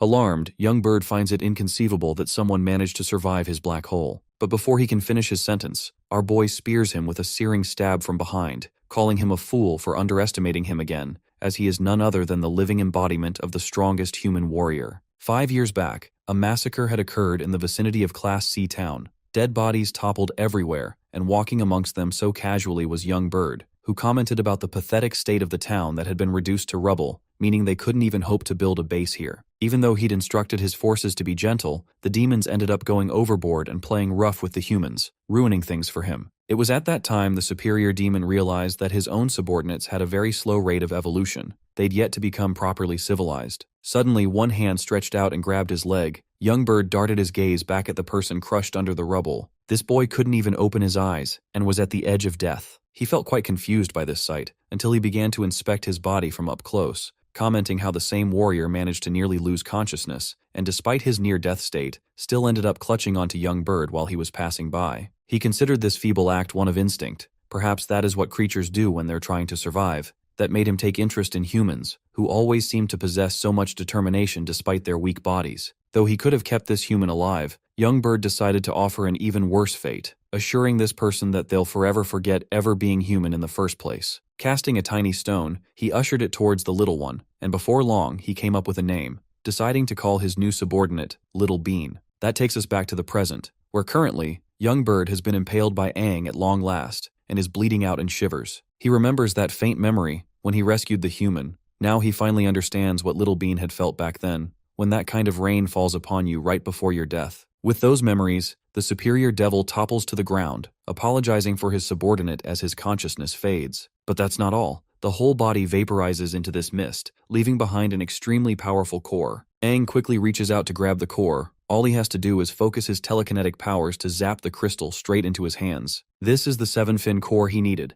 and if not for the manifestation of his lightning powers just now, it would have been impossible to defeat young Bird in the way that he did. From a distance, he can also sense the arrival and destructive force lashing out from the power of the new 6 heroes. And with the current strength our boy has, he has enough confidence to take on any of them. After all, his journey to confront even more powerful demons is going to pile on. Aang's still far too weak to confront not only the new king, but also the other King Fin level threats. Failing to become strong means he won't be able to save his friends. With that resolve, he smacks the core against his chest, absorbing all of its powers to reach the next level of his evolution. The core releases all of its energy into his heart, and with this growth comes a kind of stinging pain that also burns his heart. Absorbing its might, Aang releases a powerful demonic roar, before panting and wailing from the pain as his body undergoes another transformation. Immediately, he explodes with a column of chaotic energy waves taking the horizon, and the next time he opens his eyes, this man is feeling more powerful than ever. The strongest King Fin is excited to witness another step in the right direction. This is what he wants, for Aang to become so strong that he can even challenge the 8 fins. The energy shoots up, and when the dust settles, it leaves behind a newly transformed state. Bro looks even more badass than ever before. One of the most prominent changes influences one of his eyes to change to purple, confirming demonic Aang's 7 fins form evolution. One of the wings on his body are actually replaced by literal lightning energy, and with that might, he rockets from the ground, leaving a crater behind to save his friends. Outside the city and into the battlefield, we have Aang's gang facing off against the tremendously huge demon hordes. But that's not the only problem, because the new hero before them has a powerful demonic state. He confidently declares that they won't be able to get past his shields at all. In fact, he humiliates and mocks the old heroes for being weak, senile geezers who should be ashamed. Lena, on the other hand, is providing healing to the best of her ability, annoyed with the kind of indestructible shield they're up against. Golden Warrior Lan An also admits that he can't keep up against the offensive of Leo either, while Liu is the only one optimistic, highlighting that they have to expose some weaknesses, reflecting on the red membrane area around Leo. She blitzes behind him to attack from his flank, but the moment she connects a full strike, the demonically amped Leo literally doesn't even move and tanks the whole hit, absorbing her energy in the process. Completely caught off guard by this sudden maneuver, she is countered by a heavy fist coming her way.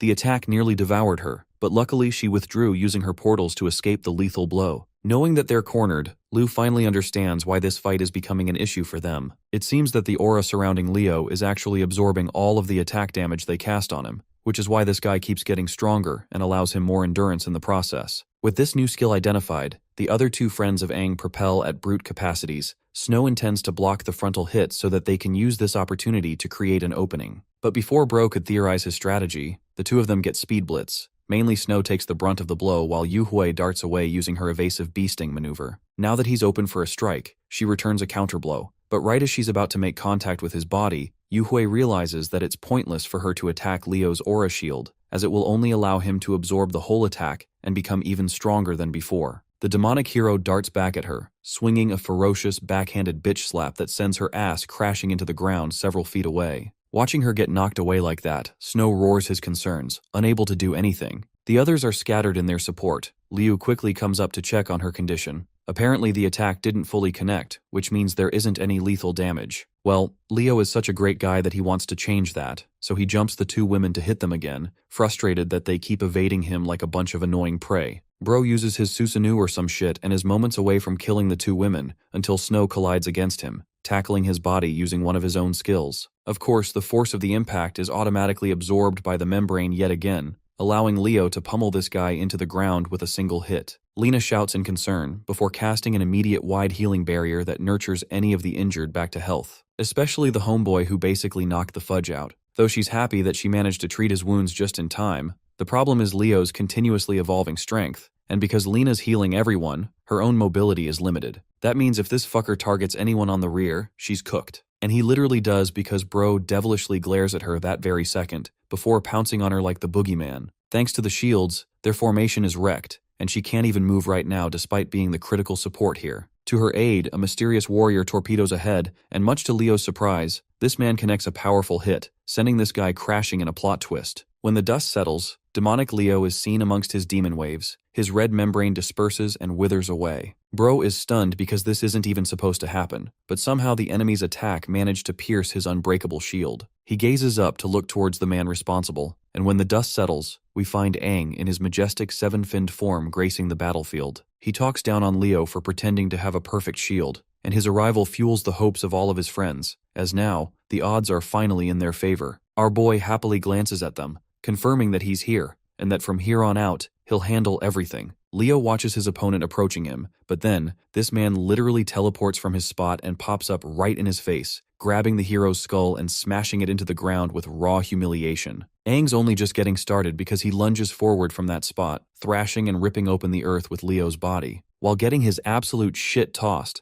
Bro is starting to question who the hell is this opponent, because not even his red core can contend against someone like that. Zooming out, we get a scene of how destructive Aang's ferocious thrashing is. It literally cuts through the monster hordes. Up next, Aang prepares a devastating punch, slamming Leo into the ground with a destructive finish. The impact leaves a crater so powerful, it wipes away some of the demons too, stunning Aang's friends who are witnessing his new evolution in action. Hovering like Omni-Man in the skies, he aura farms against his opponent. Leo's body has suffered incredible wounds and can barely take a stand, while he's starting to realize that this is the same man responsible for taking Dylan's life. Knowing that Aang evolved a step further, Leo decides to unleash the whole of his strength to vaporize his opponent once and for all. A powerful beam crashes down upon his body, cutting through the skies and shocking even the likes of Lena. She wonders if this guy has intentionally been holding back this entire time, believing that they were perhaps a bunch of weaklings who didn't even deserve his full strength. Amped with this newly powerful state, Leo gets up from his defeated position, this time donning an even better form called the Rage Armored form.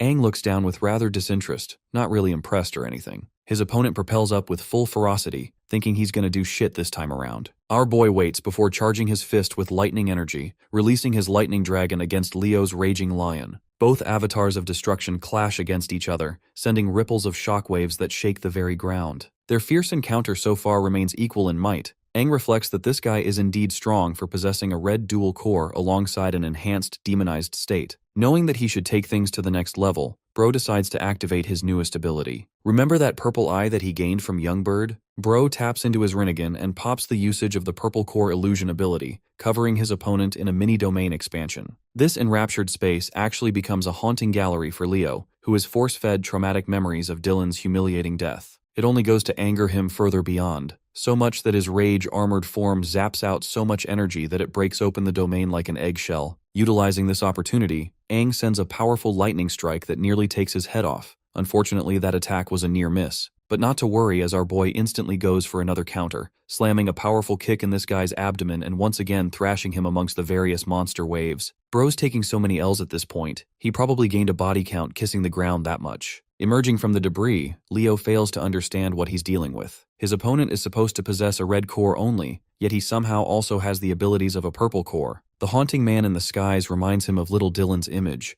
The nerd smiles at him and quickly pounces to embrace his dear friend. Little shit. Oh wait, sorry. Little Dylan advises that they stop fighting and just leave this place. Weakening Leo with an emotional moment, making him lower his defenses. At that exact moment, the man spits out blood from his mouth, because he'd just been pierced by Aang, who had conjured an illusion intentionally, and now that his blade is sinking into Leo's flesh, it's game over. Aang pulls out his weapon, forcing the guy on his knees, and before long, the new hero's strength slowly withers away. He realizes that he had been outsmarted by an illusion, remarking on how disgusting he finds such kinds of magic. The fight's over with Leo's demonized state collapsing. Leo's body hits the ground with the conclusion of the battle, releasing 2 of his 7-finned red cores, yet another prized possession. Absolute flexing his telekinetic powers, our boy grabs and controls both of them, lifting them straight off the ground. Then, he turns around to meet his friends, the same friends who are shocked to see him in one piece. And yes, like always, the one piece is real. First off, Aang asks Lu to help him. Holding the weight of the first core, she senses immense power, almost bottomless pools of energy from the cores, as if she was holding 2 powerful hearts. Aang also believes that it'll be best for his friends, which is why he entrusts the cores to his friends to become even more powerful. What's more, he praises the Golden Warrior as well as Lina for working tremendously hard as powerful heroes of the past,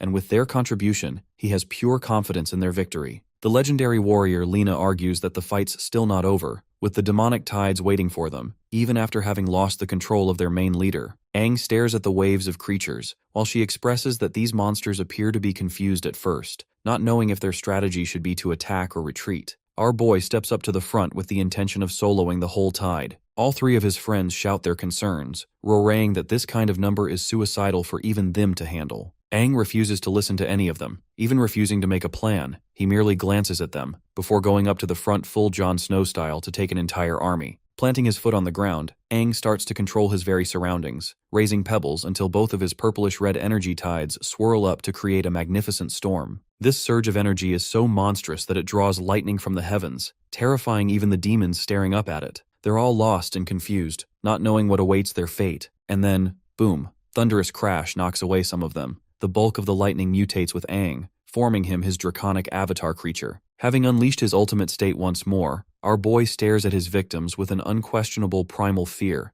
mirroring that of a literal calamity. This man collects his breath before unleashes a deafening roar, frightening every single demon in each wave. That single roar is so agonizing for these demons to endure that chaos ensues, causing them to topple over each other and hastily turn the other direction. Out of the fear of being annihilated, the entire army of demons is wiped away as if they never even posed a threat to the city walls. The same land filled with bloodthirsty monsters is now vacant, leaving behind trails of the battles that took place all around. Aang stands as the victor for the 3rd time in one day, while his friends can't fathom how he actually managed to intimidate the tide with his roar. At this moment, the Golden Warrior Ran-An experiences a glimpse of his former king, the man who possessed incredible might, the same man who has become even more terrifying than ever before. Let's shift our focus to Dawn City's conference halls, where we get to encounter one of the new 6 hero members. This is Trina, a dual-core purple 7-fin warrior, the first person to arrive at the meeting point. Behind her, a portal warps open, ripping space apart. Inside, we find the remaining new 6 heroes.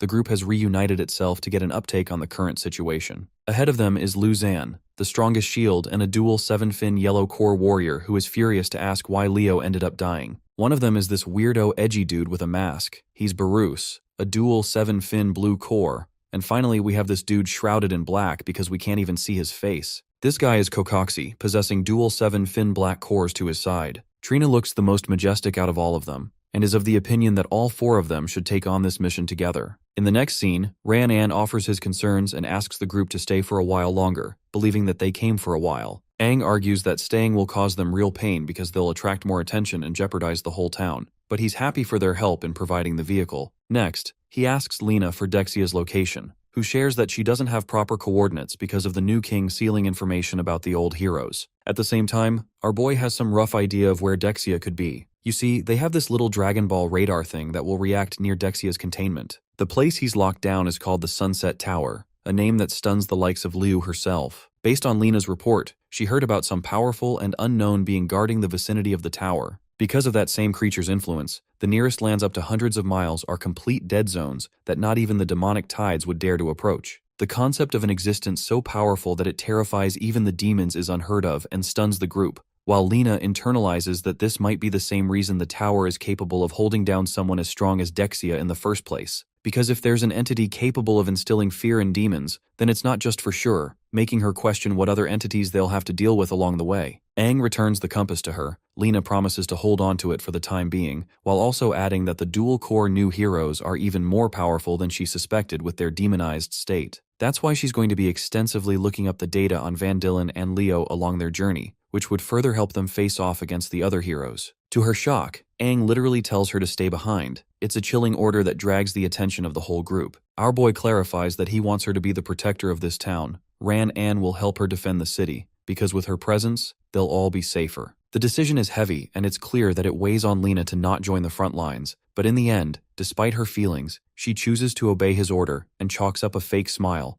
assuring that she'll stick to the plan. The whole group falls silent as a consequence, with the legendary healer already suspecting that perhaps she has become a liability to Aang, which is why she can't keep up and is going to be left behind. When it comes to super powerful enemies with demonization involved, she's a burden, or at least that's what she thinks in her head. Aang reaches out to Lena's anxious feelings, comforting the girl like he did back in the old days by showing his gratitude. With that sweet moment aside, the group takes off for their next destination, leaving Ran-An to question if she's alright with the decision, especially when she's the type to follow their king no matter the cause. The Golden Warrior even knows about her pent-up feelings for Aang, but despite those feelings, she sticks to the mission agenda, believing that the weight of worries for their king are so much worse than any of them can imagine. That's why she doesn't intend on becoming a thorn in his path. Instead, she has gained the realization that the modern era is just a thing of the past now. She doesn't want to become a burden, so she's letting the heavy hitters take on the front lines for him. One last glance at the distant vehicle, the healer turns the other direction, believing that they should return back to the city to take care of a few immediate things. As for the main group, they've figured out that the compass shows a long path ahead. Liu shares that they'll be crossing at least 3 towns to rest in between. By the way, they're all A-class towns, sparking Yuhui's excitement. This girl is already happy to take another album's worth of photos for her hobby. Snow, on the other hand, has his stomach grumbling. Bro's dying to grab a meal after all that ass-kicking, especially since they couldn't even finish their meal at Ran-An's place. And right after it, they all lose their strength too. Bro is so hungry right now that he thinks he can easily down 2 whole cows by himself if it came down to it. Yuhui believes that he easily could. The two of them banter it out, while Aang and Liu share their own conversation. This girl is just looking for a bath right now after getting messed up. Yuhui is a little too comfortable and hugs her from behind, suggesting they shower together. Panicking in embarrassment, Liu turns down the offer, while gay boy Snow suggests to shower with Aang instead, who also freaked the fudge out. The next shot is Bro's majestic mugshot, as they finally approach their first A-class town of the troupe. We quickly cut to the part where they head inside a fancy hotel of Thai Town. The receptionist, currently punching keys on his screen, admits that they made quite a bit of cash today because of the 4 new guests, the same ones who came in like battle-hardened soldiers from a war. Among them, there appeared to be a shining girl, Liu, who generously booked 2 of the best rooms at the top floor, making her seem like a noble woman spoiling her friends on a road trip. One of the assistants informs him that the captain of the 2nd Brigade also appears to be resting on the 3rd floor with his men, making him feel worried that they'll interact with the top room's guests. The thing about the captain is that he's a famous 5-fin warrior, especially known for being a horn dog, and among the 4 people that just came, 2 of them happen to be gorgeous women. The receptionist casually puts on his eye drops, hoping that their new guests don't run into such bad company because doing so will cause them immediate trouble. Going up to room 308, we find all 4 of our gang members meditating and focusing hard on their task. There's Liu, who has one of the purple 7-fin cores. Thanks to her meditation, she manages to crack open the core and absorb its essence. Our boy exhales and praises them for finally getting done with the process, as they've all managed to complete their task. We get Yuhui also confirming the absorption of the red core. As for Aang, he explains that they managed to acquire 3 7-fin cores from this fight. But not just that, he also boosted the energy levels in all his friends' bodies by guiding their energy in the right direction. Though the current foundation is imperfect, a few changes along the way, and it'll be easy to master. Aang officially declares all 3 of them to be at the level of 7-fin warriors, just thanks to this strength boost, stunning all his friends' expectations. Snow is the most startled, who can't believe that only so little time has passed that he totally forgot how many levels of strength he jumped over to become a 7-fin warrior. Aang acknowledges the importance of his teammates and partners, how they mean everything to him, and though this special technique he used allowed them to excel their growth,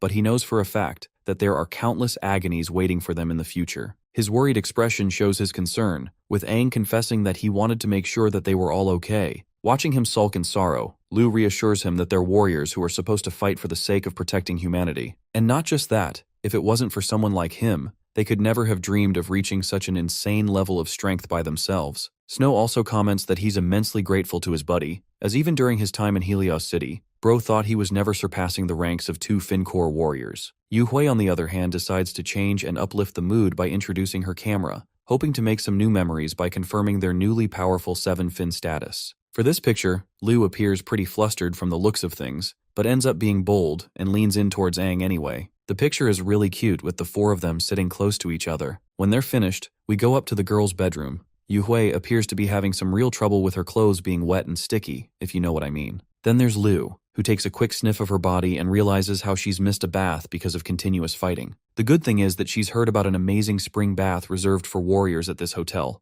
But not just that, there are also supposed to be beautiful clothes. The very mention of a hot spring sparks Yu Hui's attention. This girl is ready to go because she'd never even gotten the chance to experience one in Helios City. Leaving for the bath, they decide to inform Aang about the hot spring bath just in case while passing by their room. Snow hears a knock, so he goes up to open the door, only to find 2 majestic beauties standing in front of him. Watching Liu in that robe, Aang is a little lost, questioning why they're heading out so late at this hour. The girls explain their desire to experience the spring bath, even suggesting that they all take the spring bath together. However, for the boys, they get all flustered with just the mere thought of showering butt naked against each other, so they decline. Yu Hui is left feeling sad because she just wanted to make an innocent suggestion for them to enjoy a nice bath after the fighting. We finally arrive in front of the hot spring section, where 2 portions have been made to separate men and women. Yu Hui doesn't exactly like the fact that they're being separated, and I can't lie, she's a little freaky for that. Liu, on the other hand, flicks her face, teasing her that demonization isn't just for fun, and that if no one's going to accompany her in the future, she'll always be by her side. They're only just talking about going inside the bath because it'll close soon,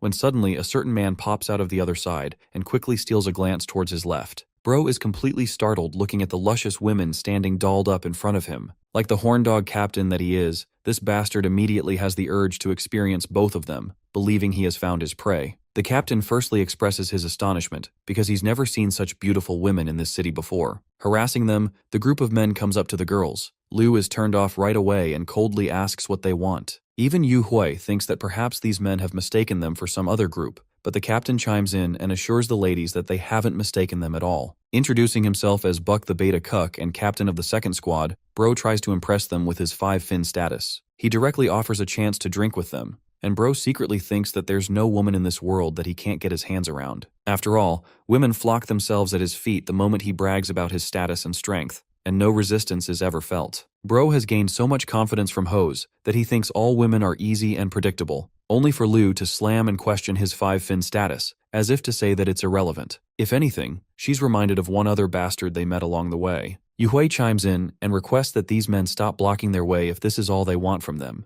as they're personally headed towards the hot springs. This bruises Buck the Beta Cuck's ego because Bro clearly didn't think he was chopped like that. To intimidate them, he tries to confront the ladies with a show of strength, looming atop both Liu and Yu Hui, while creepily stating that he'll be using both of them tonight. He continues to call them ungrateful, but Liu's drier than the Sahara Desert, and demands to know how any of his words are relevant. Buck the Cuck only goes down in further anti-Riz territory, creepily suggesting that they'll be doing this the hard way if they decline. But then come along Aang and Snow, who calmly suggest these bastards to get the hell away from those women. The captain didn't anticipate the arrival of these gigachads, especially Aang, who is glaring at them intensely right now. Both girls are so happy to see their hubbies. Even the usually composed Snow is looking fierce as hell right now. He's got a bone to pick with these guys. Buck the Cuck throws in a status play like a child once more, thinking that it should intimidate these men. But Aang doesn't give a shit and offers a 3-second countdown. One of the fugly lackeys mocks these two for trying to disrespect their city's captain. Aang still doesn't care, and stands there menacingly counting down to 2. Captain Cuck over here doesn't want to be afraid of numbers. He thinks this is just some tough guy act that Aang will regret.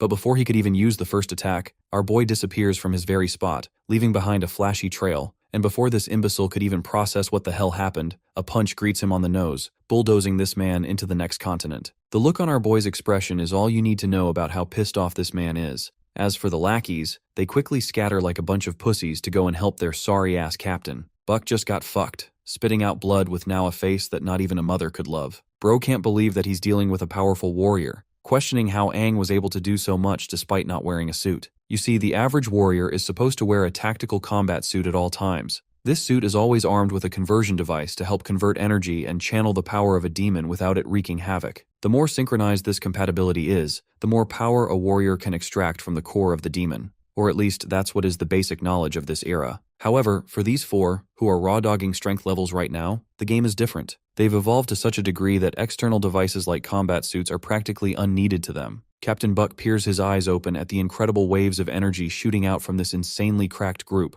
causing him to lose his words and run the other direction, spouting that they'll pay for messing with him. Liu, on the other hand, has something to say, with Aang's robe fully exposing his chiseled abs and ripped physique. When our boy observes her looking at him, Bro's a little surprised why her face is red like a tomato, and being the dense protagonist that he is, Bro thinks it's probably because of the cold. She quickly brushes off the topic and suggests they head into the spring water fast, commencing the start of their trip. In the women's bath section, Liu's enjoying the warm embrace of the bathwater. We also have Yu Hui going a little too comfy with things by loosening her robe and stretching her body for all of us to appreciate. The two ladies confess how amazing the bathwater makes them feel, as if it has wiped away all their worries. The center of the attention happens to be these two as well, as all the other people are dead focused on the pretty women, the ones who are supposedly women warriors. Also, some of them caught them changing with their abs out, to the point even other women are out here swooned by the young gals. Liu and Yu Hui are enjoying themselves when they're approached by a lady, a woman who remarks that they must be from out of town and how their figures are immaculate. She offers them a drink with the intention of chilling together and explains that it's the special flower tea of this city, the best beverage one could expect while enjoying such a bath. Both Liu and Yu Hui are urged to take the tea. All the other women are presenting their own family's tea to swoon the girls in their favor. While they're out here being impressed and dazed, Liu quietly thanks them, as she isn't used to receiving praise from older people. Yu Hui gulps down the tea before enthusiastically praising the delicious taste. She gets a little too comfortable and asks for a second cup, while Liu is out there feeling embarrassed, believing that she should also be as generous as the captain of the group. While the women's situation looks rather chill and fun, we cut to the men's side of the section where dude bros are shocked to see Aang and Snow's beefy physiques. These guys can tell from an instance that they're both incredibly strong warriors, perhaps even sharing a high level. One guy talks about their battle scars, especially Aang, who looks like every Wattpad girl's dream crush. It also earns them praise for fighting powerful demons. I love how the guys are fanboying over these two, even trying to keep their voices down to not annoy the duo. Snow has sat quietly for long enough and addresses Aang for a question, but it seems our boy has the same one. Their big question is why the hell all the other dudes cooped up on the other side of the bath, as if they're afraid to even approach them. The same insecure guys feel leak they're being judged and glared at, because in everyone else's eyes, these two sweethearts actually look like immensely powerful men that you absolutely do not want to fuck around and find out with. The contrasting experience is quite funny, and well, that concludes the end of the spring bath. The girls admit how fun it was to get along with the women, while the guys are a little underwhelmed with the dead environment. Yu Hui even remarks how the ladies in the bathhouse especially comforted them and graced them with tea. Her words feel foreign to the men, because they're out here feeling confused about what the hell happened differently their time. Aang wants to try and explain their side, but Bro can't even find the words to say it. Liu doesn't want to stick around for long and suggests that they go. When Yu Hui asks where, the captain smiles at her and shares that they'll be fetching her a new camera lens. In the next scene, they have bought said camera lens while being out. It's of the premium quality, a treat from the captain for Yu Hui. Aang and his group were pedaling along when suddenly they encountered 4 people approaching them. These 4 are the most powerful heroes: Barus, Lusan, Kokoxi, and Trina. And poetically enough, they pass by Aang's group, whom they're destined to fight in the near future to come.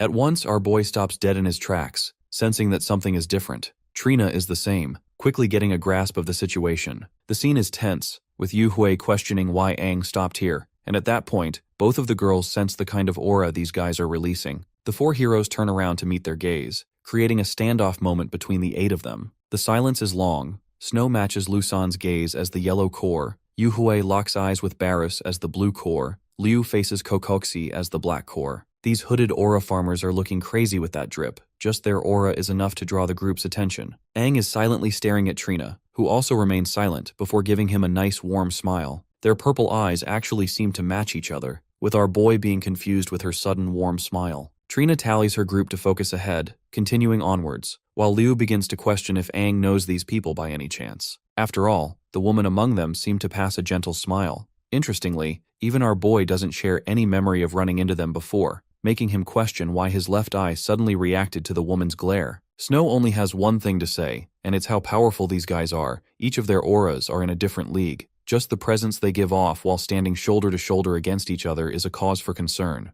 Yuhui wonders that perhaps this group is also some kind of elite squad from this city, or maybe even a mercenary group. But the stronger possibility to lose mind is that they might actually be a bunch of demons. In an effort to find out, she tries to stop them, but before she could say anything, a firecracker surges up to the sky, coloring the whole city in pretty fireworks. This lightens the tension and the mood, taking Yuhui's attention immediately because of the festival. She's sure to take a lot of pictures with her new lens, as it's her first time experiencing something like this. Even Aang is dwindled and left baffled with the gorgeous view, easing his senses at once. It's been such a long time since he's been able to let go and enjoy himself like this. But the moment Liu returns a glance at the other group, they're already gone, disappearing into the wind. Our boy doesn't even care about them, and asks Liu if the view is beautiful to her as well. Looking up at the majestic colored sky, she can't help but admit that it truly is. The scene cuts to Trina's side, who is posted on top of a building with the rest of her friends to enjoy the same fireworks. The hero possessing the black core, Kokoxi, is concerned that these four were their actual targets. Though the leader is unsure, she admits that they're at least extremely powerful warriors.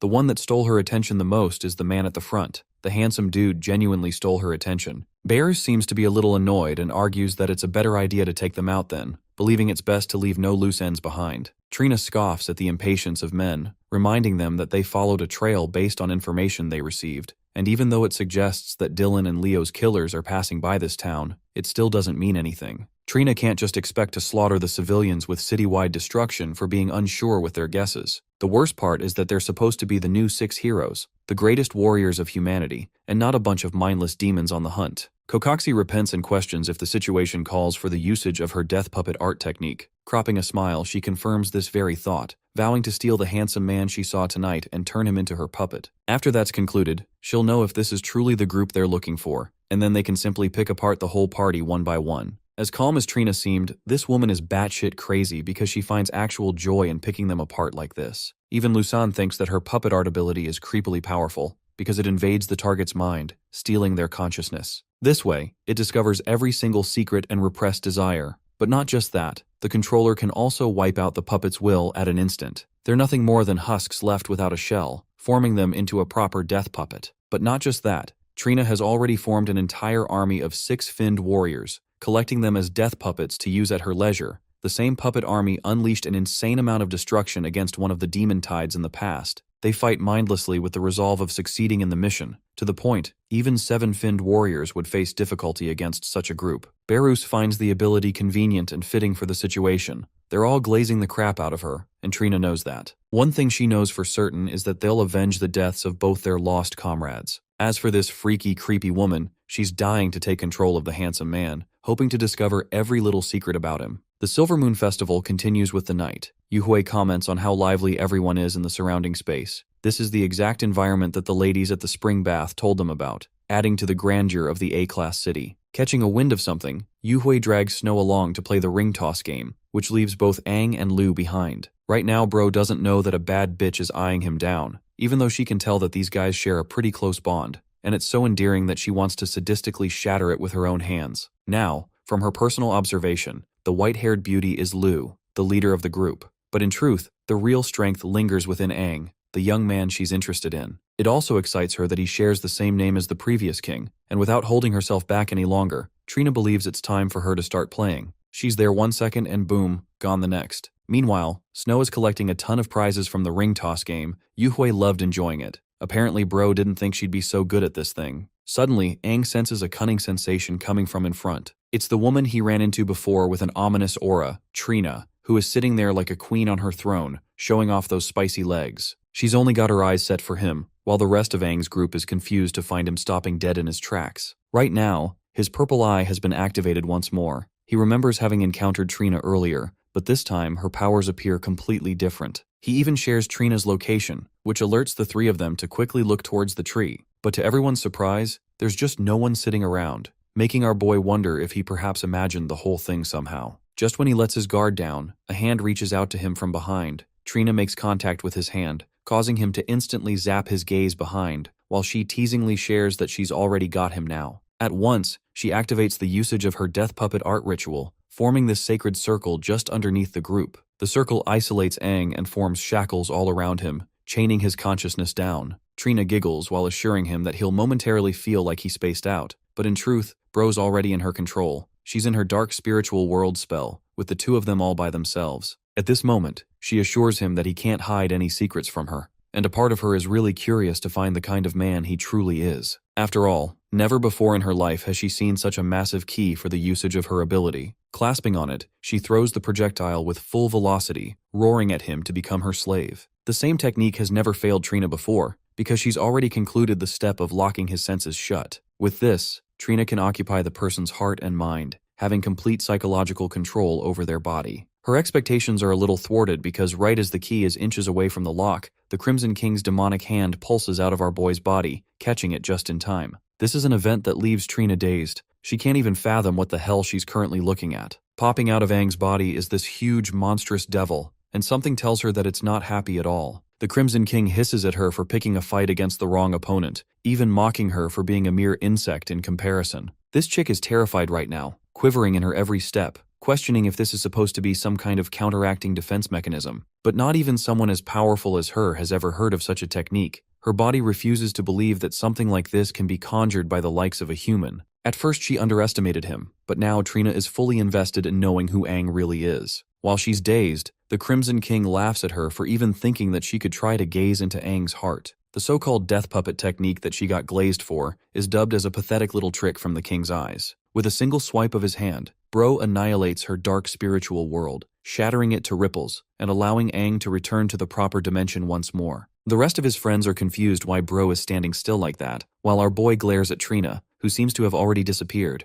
It seems that not even he can tell what the hell happened, because he was confident that he met her gaze just now. Bro wonders if his senses are truly playing tricks on him at this point, but without wasting more time, he suggests his group to continue their journey. The thing is, he knows that it wasn't just an illusion just now thanks to his own illusion energy, so whatever happened was real, putting him on a cautious edge to be wary. While they're leaving, Trina is quivering like a puppy on the other side. She doesn't even look like an established confident hero, but instead an intimidated little creature who had just shared an encounter with death. With just a flick of his finger, the Crimson King shattered her most advanced and strongest illusion technique. Trina knows that the only reason she managed to survive this lethal encounter is by retreating fast, because otherwise, she would have lost her head in the process too. The stall owner comes around to ask the young lady what she's doing sitting inside his stall. Pissed off, Trina knows that her aura is already unstable, so she casts an illusion spell on the man to ignore her presence and sends him away fast. With him gone, she gathers herself. The girl's passive ability called Presence Erasure also got swept up because of that one little jump scare experience. She can't even play stealth anymore, all thanks to the annoying entity she encountered within Aang's consciousness, something that nullified her godly death puppet technique like it was nothing. This girl thinks that it was some kind of fluke and intends to go for round 2, declaring her intentions of taking control, this time ripping our boy apart piece by piece. Instead of targeting Aang, she fixates her attention on the white-haired captain.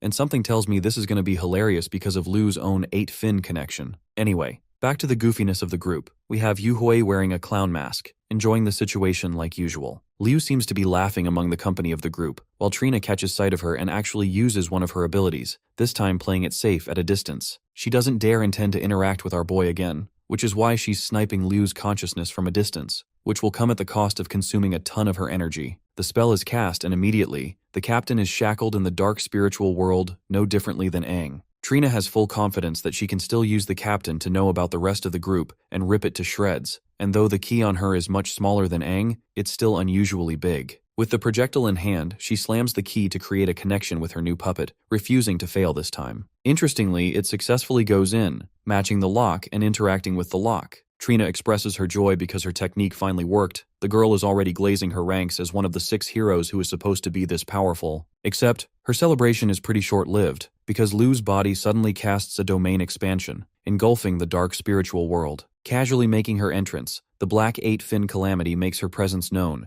mocking the young lady for having the gall to use a mental trick against her innocent girl's body. The Black King Finn casually moves up to her gorgeous little possession, the one who is always causing her trouble. Grabbing the key, the Black King Finn shatters it within seconds, ushering the little one to move closer to her. After all, she shared her powers with the young woman, offering her more potential than any average human, just so that she could help protect the vessel of the Crimson King. That's why she doesn't want to be disappointed at this moment, and though she doesn't get what Trina over here, the insect, was doing, she knows for a fact that it wasn't anything good. Pointing her finger towards the measly insect, the Black King Finn openly states that she does not like it, not even one bit. Then this gal fires off her freeze death ray beam, literally piercing Trina's mind and leaving a hole in her senses. With this, the Black King Finn has settled the score for Liu. She grabs hold of the precious girl's face and kisses her forehead, instructing her calmly to take care of the vessel of the Crimson King. Grazing her fingers, she knows that her vessel will do well, but devotion won't be enough, especially since Aang is a critical part of their plan. With the matter concluded,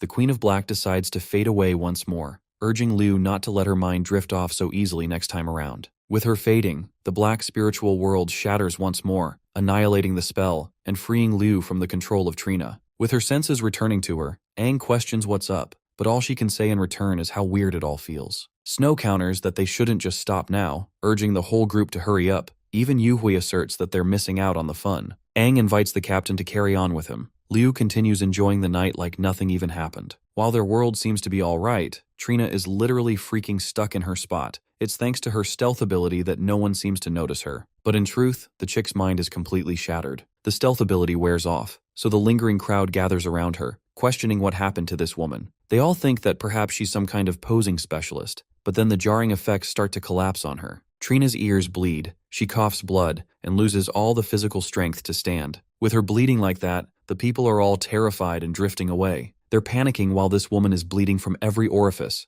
questioning what the hell just happened inside her own illusion, causing her to receive physical damage even in a mental reality. To escape swiftly, a portal covers her and she pops out of the blue, disappearing from where she sat. The ordinary folk have no idea where this woman even went and probably think they saw a ghost or something. By the way, the spell was caused by one of her allies. The Black Core hero used his spatial transfer ability to help transport her atop the building. The rest of them quickly surround their leader, questioning what even happened. Right now, the same confident woman is dazed in fear, relenting how she was targeted by some kind of mental attack that intensely damaged her mental core in the process. It's as if her skull is splitting apart, and if she doesn't restore her mind, she'll lose herself completely. One thing is for certain, Trina has learned the hard way that Aang or Liu cannot be controlled, as they seem to have some god-level creatures guarding them inside their bodies. She's so fatigued that she can't even begin to analyze the current situation, and this introduces a new level of intimidation for the new heroes, who begin to wonder the kind of monsters they're dealing with here. The group had a lot of fun and snapped a ton of photos. Suiju is the most grateful for the lens that her captain bought her, so now she's treating her like a literal goddess. Liu calms her down for exaggerating her specialty.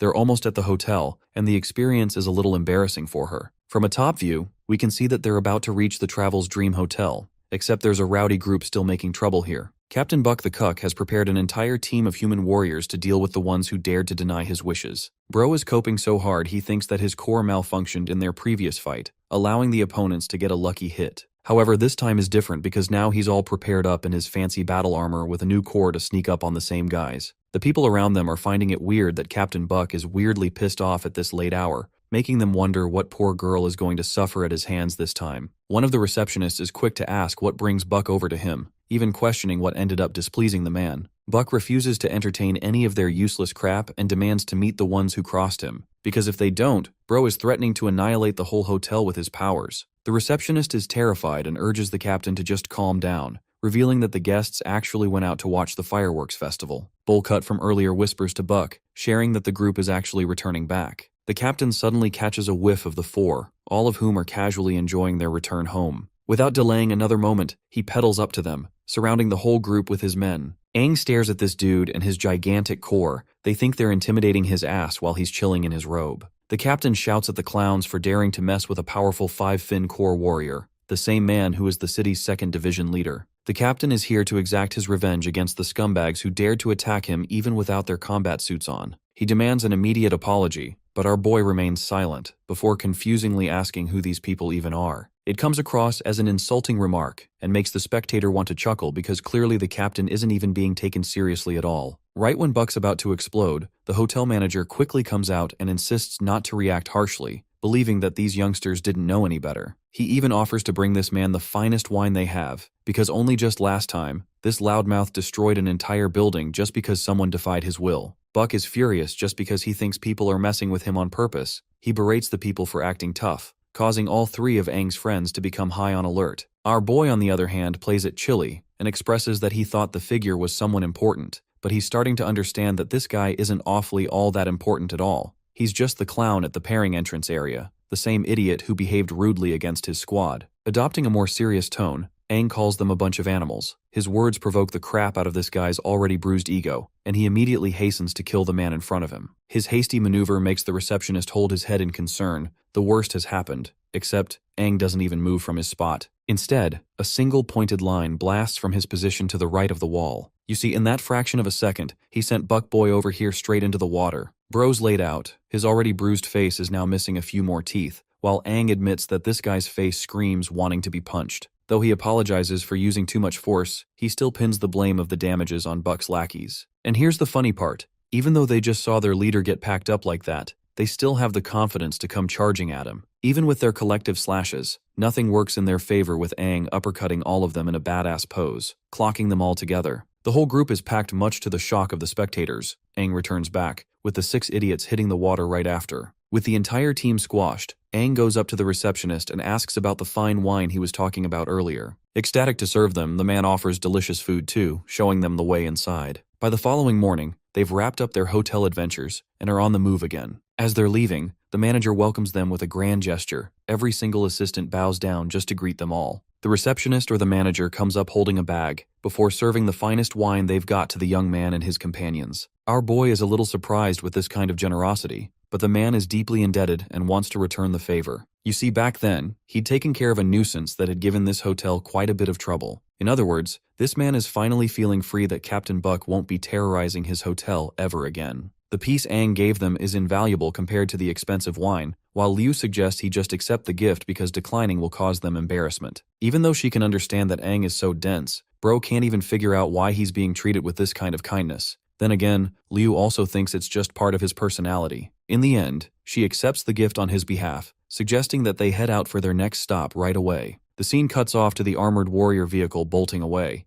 Aang uses the compass to navigate the next stop, confirming the coordinates in the northwestern region. From the looks of things, he believes that they'll be there within 2 days if they operate at max capacity. Suiju is excited to rescue the old uncle or whatever they're supposed to help free, while Liu addresses her and shares that the Sunset Tower is supposed to be the new king's crucial stronghold for holding down Dexia. The risks involved are not a joke, which is why from now on, they need to get serious and completely get rid of their playful attitude, as the situation calls for it. Suiju perfectly understands the instruction without any objections, vowing to do her very best to help Aang and his cause. Even Snow is happy with that mindset, while our boy wonders how Dexia must be holding up right now, hoping to free him soon enough. Interestingly, just 30 minutes ago at the Silver Moon City Signal Tower soon after our party left, the 4 new heroes stood observing their vehicle. Trina remarked that this group is indeed headed for the Sunset Tower, and the fact that she herself was wounded twice confirms all of her doubts. These people are the same individuals who are responsible for slaughtering Dylan and Leo, further pissing her off. Having heard that, Kokoxi is alarmed, while Barus recommends that they quickly ambush the group and collectively take them out. After all, Kokoxi can use his instant teleportation to confront the group. However, Lusan is surprisingly in no need for a rush, suggesting that they tend to Trina's condition first. Her mental injuries are so concerning that she still needs an entire day to recover her health. But Kokoxi is fine with that timeline, as he's already stamped his mark on their vehicle. Since he's able to manipulate space itself, they'll be able to catch up to them soon right after Trina recovers, and their team is back to full health. Lusan is arrogant in his stance, expressing that Aang's team is absolutely clueless for the horrors that are going to welcome at the tower. Shifting the focus back to the main party, their travels continued, journeying several different lands, until 2 whole days passed. The vehicle coincidentally runs out of energy crystals as well, so they need to walk the rest of the way from here on out. From many miles away, they can see the glorious stronghold known as the Sunset Tower. At once, all 4 of them are startled by this unique and discomforting aura, one completely filled with bloodlust. But most importantly, Liu remarks that it's also drenched in peculiar sadness as she gazes at the tower. All 4 of them demonize on the spot because the fight from here on out is going to involve them at their best. The gang is looking majestic as ever, with Aang suggesting that they hold tight against each other. The first thing they notice is the eerily quiet environment, with Snow being able to sense waves of malicious intent from a distance. It's as if the same entity has been here for a long time because the malicious intent has no purpose. Aang concludes that it's actually madness itself, a will that resides in chaos. And underneath the structure of this madness, there's a creature drenched in suffocating sorrows. The feeling they're experiencing right now is no different than confronting a demon wave full of high-tier monsters among their ranks. Suiju is the first to ask why they're incapable of seeing anything for that matter, because there aren't any signs of demons here at all. Aang shares that it's not about the demons, it's something else. Ever since stepping foot in this area, he questions if his friends have seen even a single creature roam about. There aren't any birds, not even lizards or ants, not even things like plants. In other words, whatever this place is, it's most certainly devoid of life. A literal dead zone. With the group startled, Aang remarks that it's the embodiment of deadly silence. Oh, but then it finally happens. From within that silence shoots out tendrils of violent blood-red energy, surging to come catch them. Aang realizes that the energy is targeting them, which means the environment must have sensed their arrival. Snow is the first person who notices the same tendrils making their way from the ground,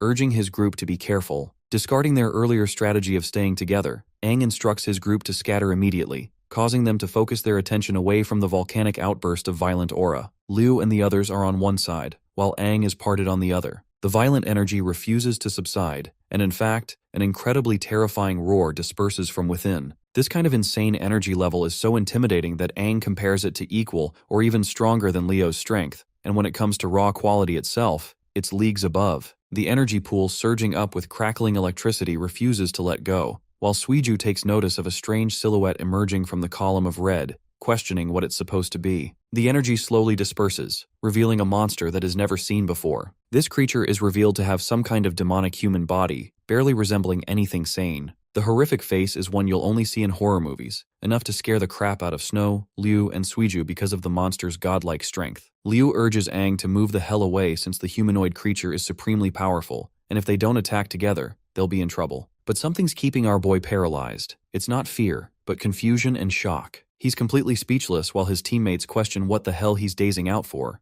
This allows the humanoid demon to charge up a powerful roar, sending ripples so massive that they push back even the likes of Liu and the others despite their recent evolution. When she focuses her attention towards Aang, our boy is standing at the front, completely unmoved from his position while withstanding the full might. Instead of turning around, our boy walks up to the heinous creature, and finally having the will to muster a few words, hesitantly mutters Dexia's name in pure agony. Yes, the friend that he came to free from the Sunset Tower just so happens to be the entity that haunts it. Watching his friend in such a condition has him gagging in sadness, while the others are shocked that this has become the remains of Dexia, one of the esteemed former 6 heroes. Unfortunately, Bro got a little too close and ended up getting smacked from the side, sent thrashing straight into the ground. It's a pretty serious blow, laying our boy flat from the impact. Snow is worried about his friend, while the humongous humanoid pounces on him to finish him off. Luckily, homeboy Snow is faster and protects Aang using his durability, but the sheer force of the attack is enough to leave a crater from the shockwaves. The creature's piercing attack cracked a bit of Snow's demonic armor, and even he's having trouble defending against the hit. Going on the offensive, Liu and Suiju zap the monster back, hoping to buy some time for Snow and Aang.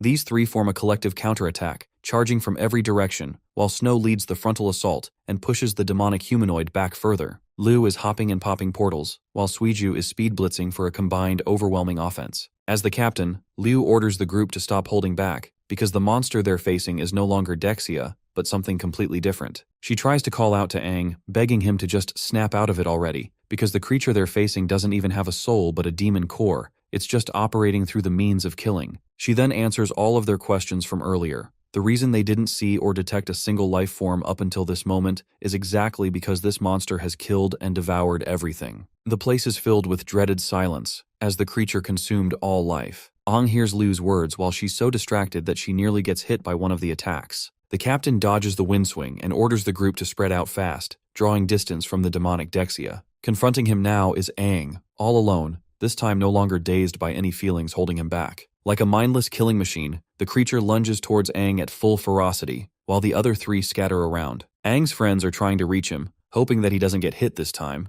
while murder machine Dexia is seconds away from impaling our boy's chest. Liu can't even stand watching the bloodbath that's about to occur, and right as the pincer is about to touch Aang's neck, this man takes the controller and locks the hell in, delivering a nasty gut punch for this ugly bastard to remember. His uppercut launches the demon straight up into the air, only for the creature to topple down and crash seconds after. Aang's friends are worried, while he understands that the moment he locked eyes with the creature, he had no doubts that it was him. Tears filled in his eyes. He refuses to comprehend how he's able to just accept any of this. The same man who once promised him to become the strongest demon hunter ended up in a pathetic state where he'd been forced to become a demon himself. Overwhelmed by his emotions, the conflicted Aang wants to free Dexia from his shackles by refusing to let him continue as a monster. His friends have nothing to offer, while the humanoid demon rises up to sneak attack him once more, thinking this will be it. Liu and the others quickly zoom in to help Aang, who seems to be honoring Dexia's memory. apologizing to his friend before turning around and entering battle mode to contain the threat. With all four of them concentrating, the fight's over fast.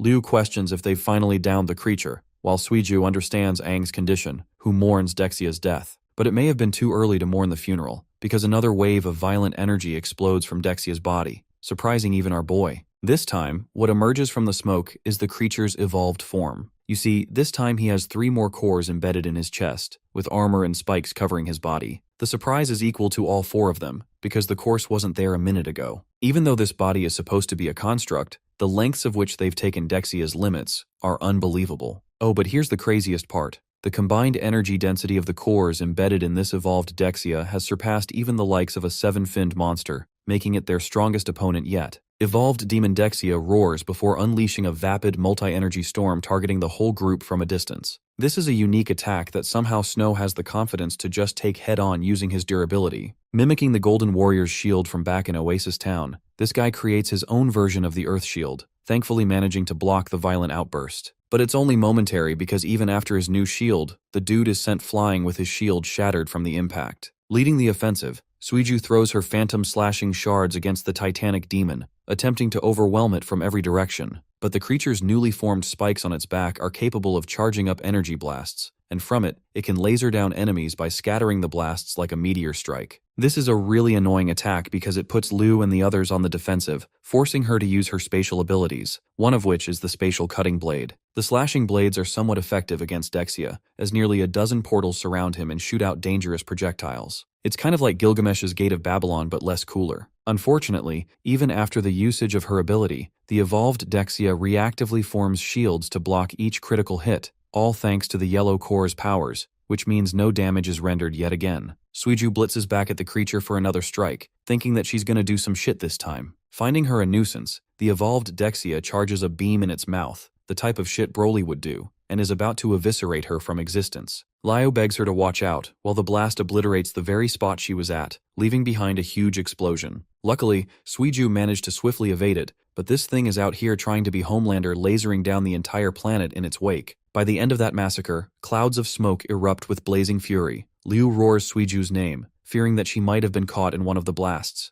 Luckily for her, she escaped and pounced back, sustaining minimal injuries. What's for certain is that this demon is far stronger than they could ever imagine. Not only are its attacks powerful, they're also fast while leaving behind no weaknesses. Even Snow thinks the enhanced monster must have some kind of constant boost that keeps it from ever exhausting itself. Speaking of which, the boogeyman is about to crush Liu next, who is only narrowly saved with Aang's decisive entrance, thwarting the hit with his sword. Aang leads the charge at last, doing the heavy lifting as he always does and tackling the monster. They share an immense exchange of clashes, with every hit making the warrior realize how his dear friend Dexia suffered a fate even worse than death. Aang can understand that the poor guy must have suffered pure torture to have become this Frankenstein of a monster, until the day arrived where Dexia's consciousness broke and he became a killing machine. That's why, as the old king and his old friend, Aang takes up the responsibility of freeing his friend and saving Dexia from this madness. One command gathers his friends to join together, as the whole squad follows behind Aang, taking the lead. First, our boy orders Snow to seize the first move, manifesting shields to block the first strike. With the monster exposed, Liu pops up from her portals alongside Suiju. Both of them use a combination of spatial fault and quick flash abilities to strike the beast's head from both sides. With the monster distracted by the 3 of them, Aang joins along with his Crimson Sword, rendering a decisive final slash attack that specifically targets all 3 demonic cores on the monster's body. This is the killing blow that finally takes out the energy source powering this murder machine, causing the evolved Dexia to meet his end and topple to the ground. Coming to his rescue, our boy gently sets down Dexia, who is slowly dissipating from his dire injuries. In his final moments, Dexia catches a glimpse of his old king, the man who has come to save him at last. The guy in his final moments feels happy that his leader just came to save him and take him back home. But this sweet moment is soon taken away from Aang, as Dexia's body fully disintegrates from his grasp. Aang is visibly shaken from the loss, his body drips out blood, and it's not even because of the injuries he sustained. His friends quickly rush to check on his condition, while he urges them not to come over to his side. Currently, his tears are blood red. Bro's seriously devastated, and just wants to be left alone for once. Watching him in such a broken state, Liu and the others can't help but sulk and stay by his side for a while. They stand helpless before the Sunset Tower, hoping that he recovers soon. Aside from them, some hundreds of kilometers away from this distance, space itself warps around and creates a huge portal of black, indicating that it's Kokoxi's spell. From within the portal, 4 trails of figures shoot out, descending down with roaring speeds, Barus being the fastest of them. Right after reaching below, they take a sharp cut and laser ahead in the direction of the Sunset Tower. Of course, the 4 heroes are flying now, since they've got nothing to lose and are hot on pursuit. Barus asks the Black Core warrior if he's certain about the team's location in this direction, to which he takes major offense to. Kokoxi assures them that they're not too far off, and it appears that their auras are already scattered in a fight against the entity. Trina understands that the fight against the modified 3-core demons couldn't be so easy, but senses that they have defeated the threat, which means these guys are far stronger than they assumed.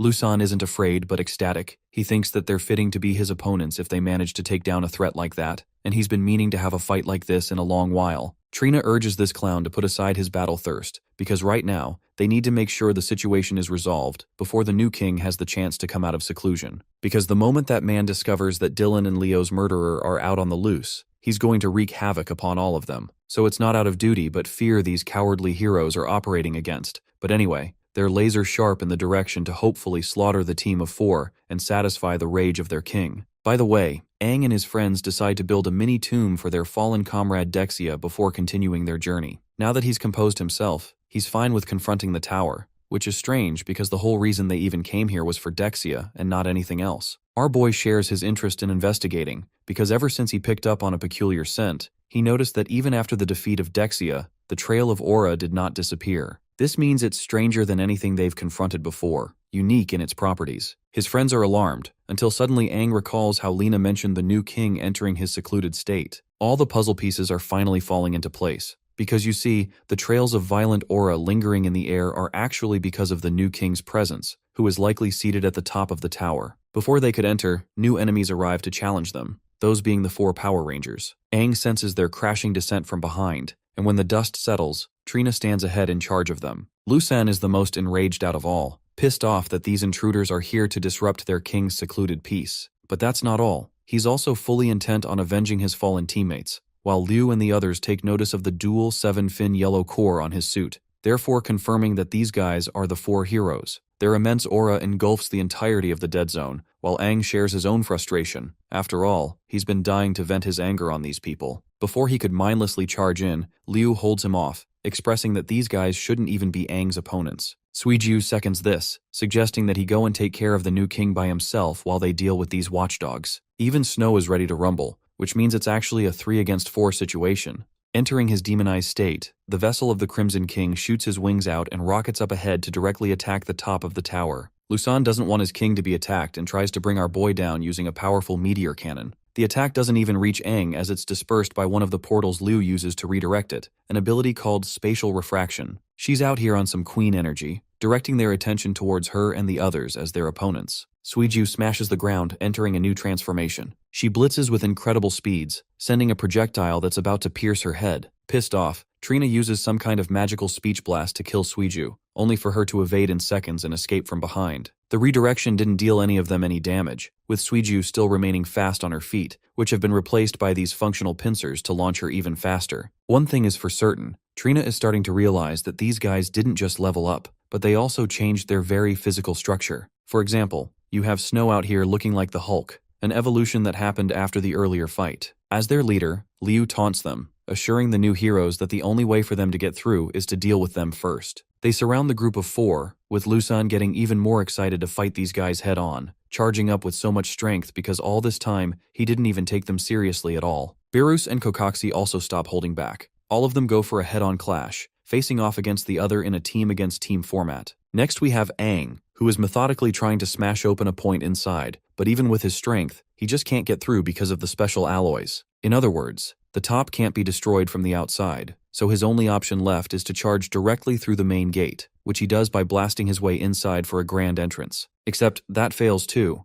Bro's heaviest punch doesn't even dent the thing, a power far beyond his own caliber. The Crimson Sword chats up the human, sharing that this is the power of law, a concept that goes beyond any other power. It governs the state of the tower, and the door is actually reinforced thanks to its influence, closing it shut. Upon the mention of these laws, Aang refuses to acknowledge the existence of anything in this world that is unbreakable. With his godlike resolve to smash anything open, he charges the demon sword, who cackles loudly, entertained by the human's attempts. The blade invites him to split the door open, which Aang is about to do as he unleashes an all-powerful slash, colliding with the heavy door. The impacted aura reaches all the way here. Trina mocks the very idea of breaching the sealed gate, as it's a foolish attempt. The gate has been personally reinforced and sealed by the new king himself after all. Oh, and by the way, when the smoke clears, it actually seems like the door came out unscathed again. But apparently, parts of the Crimson Sword interact strangely against it, spreading its lightning energy all across and over. A kind of demonic determination comes over to Aang, who roars the damn thing to be cut down.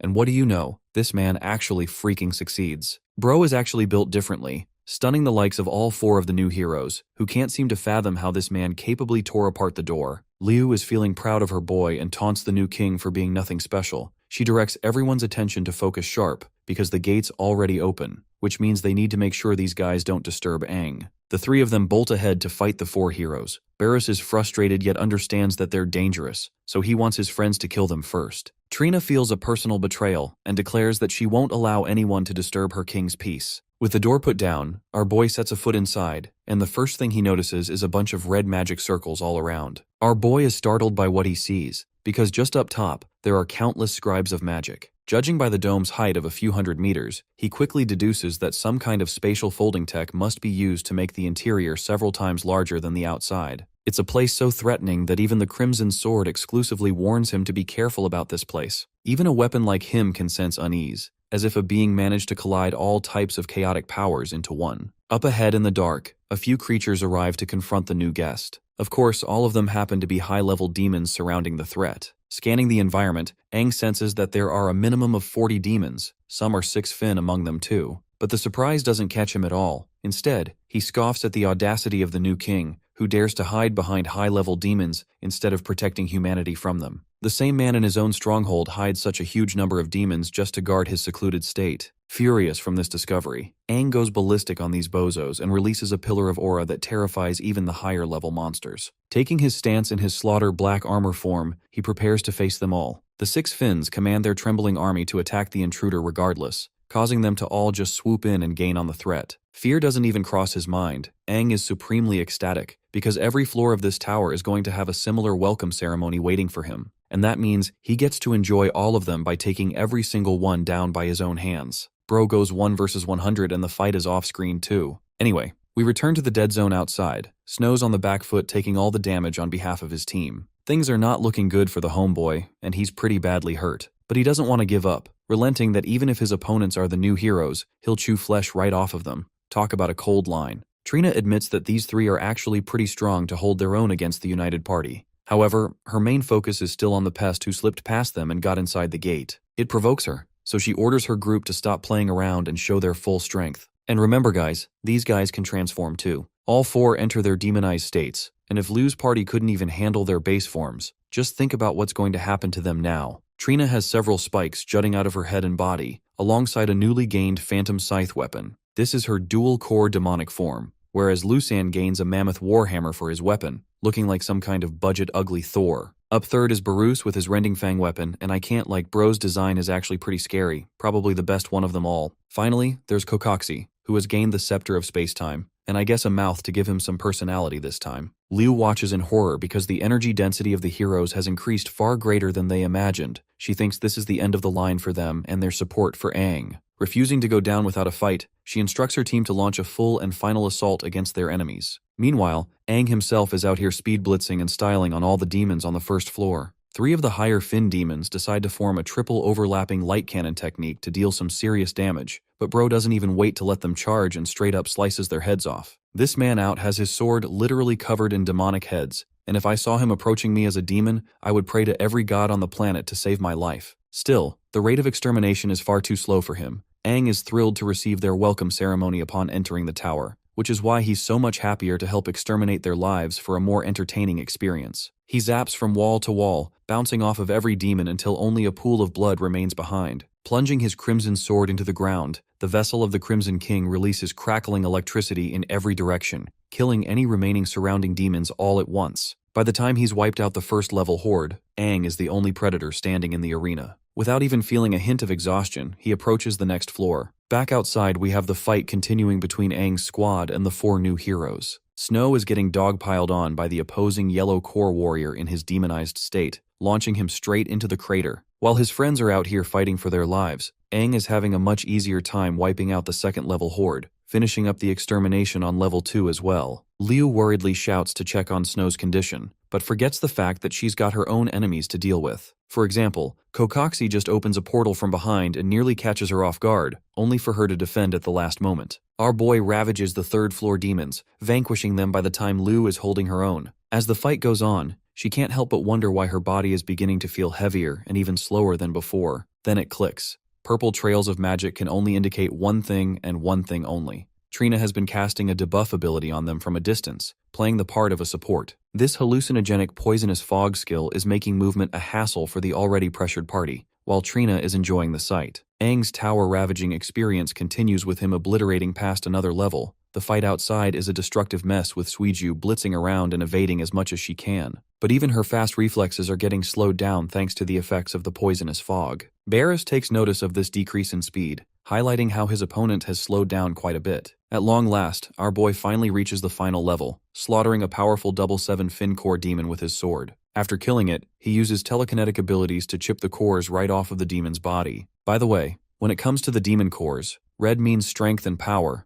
yellow defines defense, blue is speed, green is healing, and purple is illusion magic. Finally, black is the concept of space, and by collecting these two cores, Aang has practically acquired all of the higher-level cores of every color. He breaks the core within his grasp, before absorbing its effects. The energy fumes divulge into him, and at long last, this man has now gained the powers to control the concept of space itself. When he opens his eyes, the right one now has this void-like color similar to Lu's powers. Now that he possesses all of the attributes collectively, he experiences the thrill of their powers. First, this man tests the spatial abilities of the black core by slicing open the dimension. With just the dragging of his finger, he's able to glance into a different dimension entirely. The flow of space is no longer foreign to him. As for the Crimson Sword, it instructs him to smash open the door before his eyes, which will lead Aang to the top floor of the new king's solitude. However, his senses quickly drift back to his friends, who are fighting outside on the battlefield. Aang can tell that they're in a pinch. I mean, Snow is out here about to get turned into a sticker with that warhammer.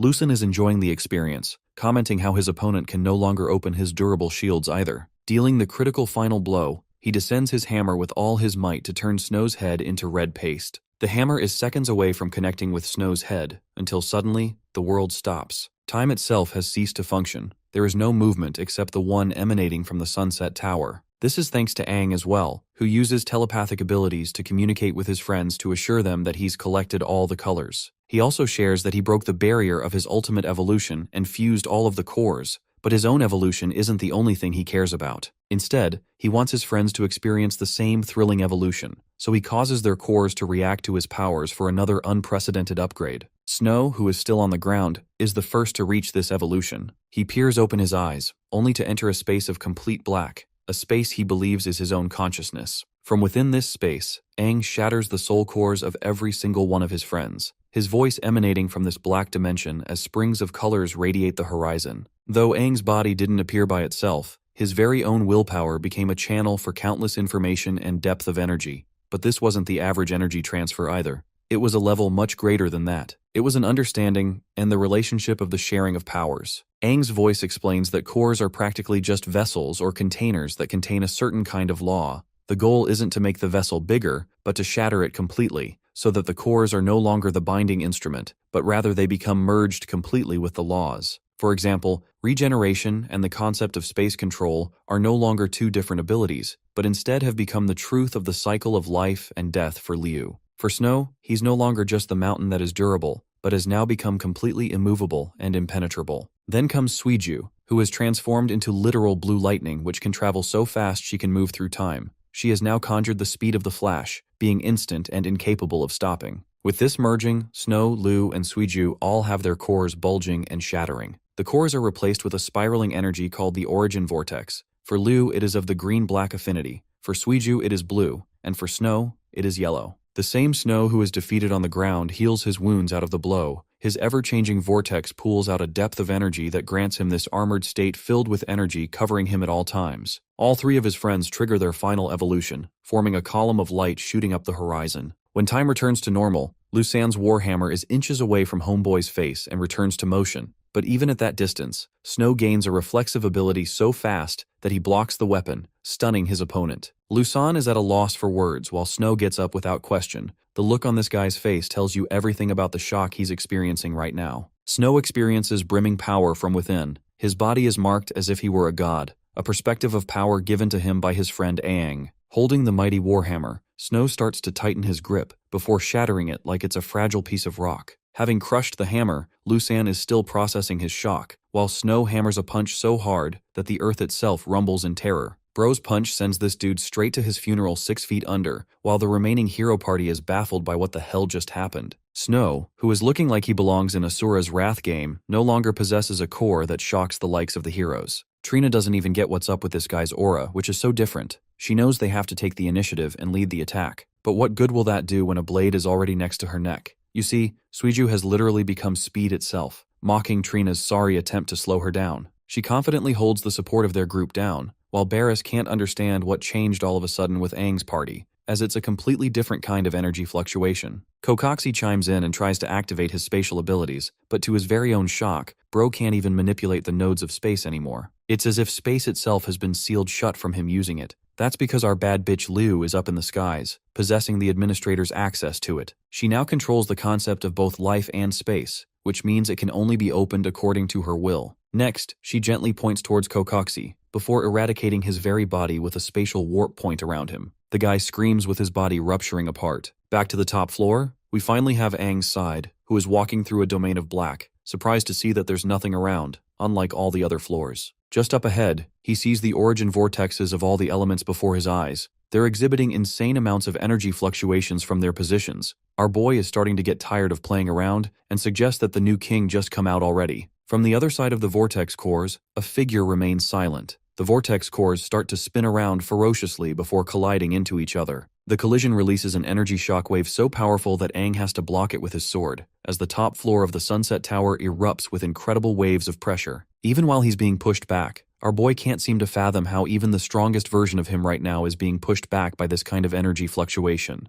On the other side, in this now white space of white, a figure emerges after the collision of the vortex spheres. This figure is actually quite similar to Aang's image, a man covered in gold and black with a vortex core pattern of his own. Lazarus, the new king, opens his eyes, inquiring if the man he's facing is the former king hero of the past. The golden new king descends down to meet with the old king. Aang embraces the new king, but then a sudden shock comes over him. He can't even speak his words because, you see, he knows this person. Back when he was a king, Aang always used to meet a kid called Gale, who snuck in his throne room at times. That's the same Gale now, but it seems that the new king isn't pleased with that memory. Lazarus confirms that it's truly Aang with this memory callback, and questions why the old king is here at all. After all, half a decade ago, Aang as the old king made the decision to enter the ancient king's monument and was eradicated alongside it. From the looks of things, Lazarus can sense a different change. He can see that the only reason the old king survived is because he now harbors a being that is completely different. It's through power fusion between two beings that he's now standing before him. Regardless of that, Aang is overwhelmed by his emotions and roars at Gale for turning Dexia into such a pathetic state,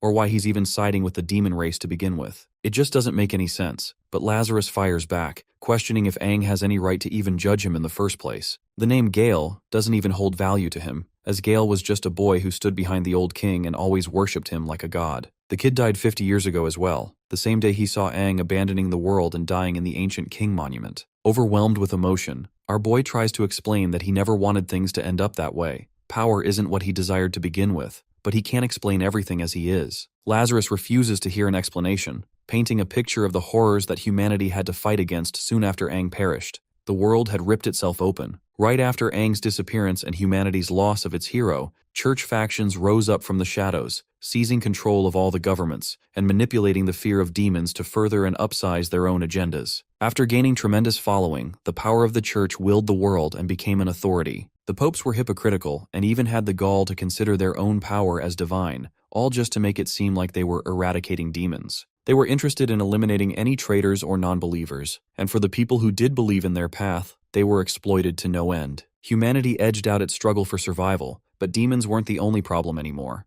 It was the tyrannical methods of the church too. To put it bluntly, that's the kind of horrific reality that Aang left for humanity to deal with. His words stifle our boy's determination, who expresses that he'd been searching for a method to kill the demons once and for all. He desired to strengthen the monument so that he could help the world, so this outcome was just never his intention. But Lazarus is far overwhelmed by his own pain, and roars at Aang for being reckless in his approach. Back then, countless people warned him and begged him not to go. They pleaded the king to not abandon humanity, but Aang, the strongest and unquestionable strongest warrior of the world, still ventured forward without listening to a single voice. The righteousness resulted in his own slaughter. Lazarus declares that it was a fault that ruined everyone else's lives too. Just after his death, the old 6 heroes were either wiped out or slowly scattered apart. Among them were Dexia, who wanted to protect the old king's legacy, but he actually went crazy and became a murderous machine. For any of the followers that respected Aang to such a level, those same followers came to hate the old king for his actions. The final footnote? The same king that defined his era also became the person who ended his own era. Those words of Lazarus are merciless and overwhelming,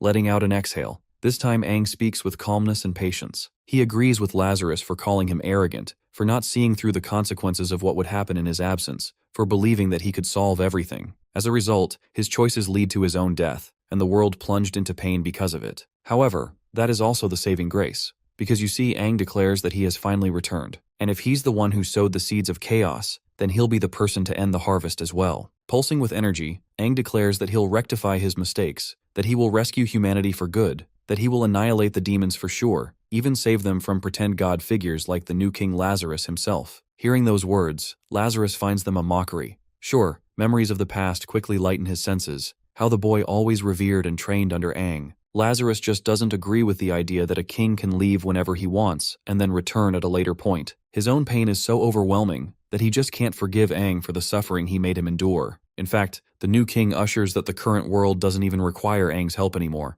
which means the talking session is over now. An energy beam sprouts from his back, forming a ring of 6 cores. Lazarus summits his position as the new king, the one who will bury the old king dead in the past. Aang frankly says that he doesn't give a damn if there's a new king or the old. All he cares about is how this man is siding with the demons to further his own goals. With that confrontational mindset, he lunges full speed ahead to cut Lazarus down, who doesn't seem to move at all. The sword descends down to his head, and right before making contact, something happens. One of the orbs reacts, turning purple, and actually redirects the attack, missing Lazarus. The new king calls it a primitive and reckless approach, before using his black sphere to point and release a lethal piercing beam, cutting straight through demonized Aang's shoulder. The attack clearly causes him a hefty bit of damage, but instead of drawing back, our boy uses the same momentum and recalibrates himself for a kick. This kick smashes Lazarus's head, or at least makes contact, an ability called the Thunder Slash. But strangely enough, the image of him fades, and there's truly nothing there. Bro is out here placing Aang in a genjutsu at this point, while he himself hovers up top like a literal god. Lazarus looks down at the old king, calling his methods nothing more than savage and primitive means to fight. He degrades him for using such combat methodologies, as Aang charges just as recklessly as he used to. Now, our boy on the other hand is analyzing his opponent's strengths.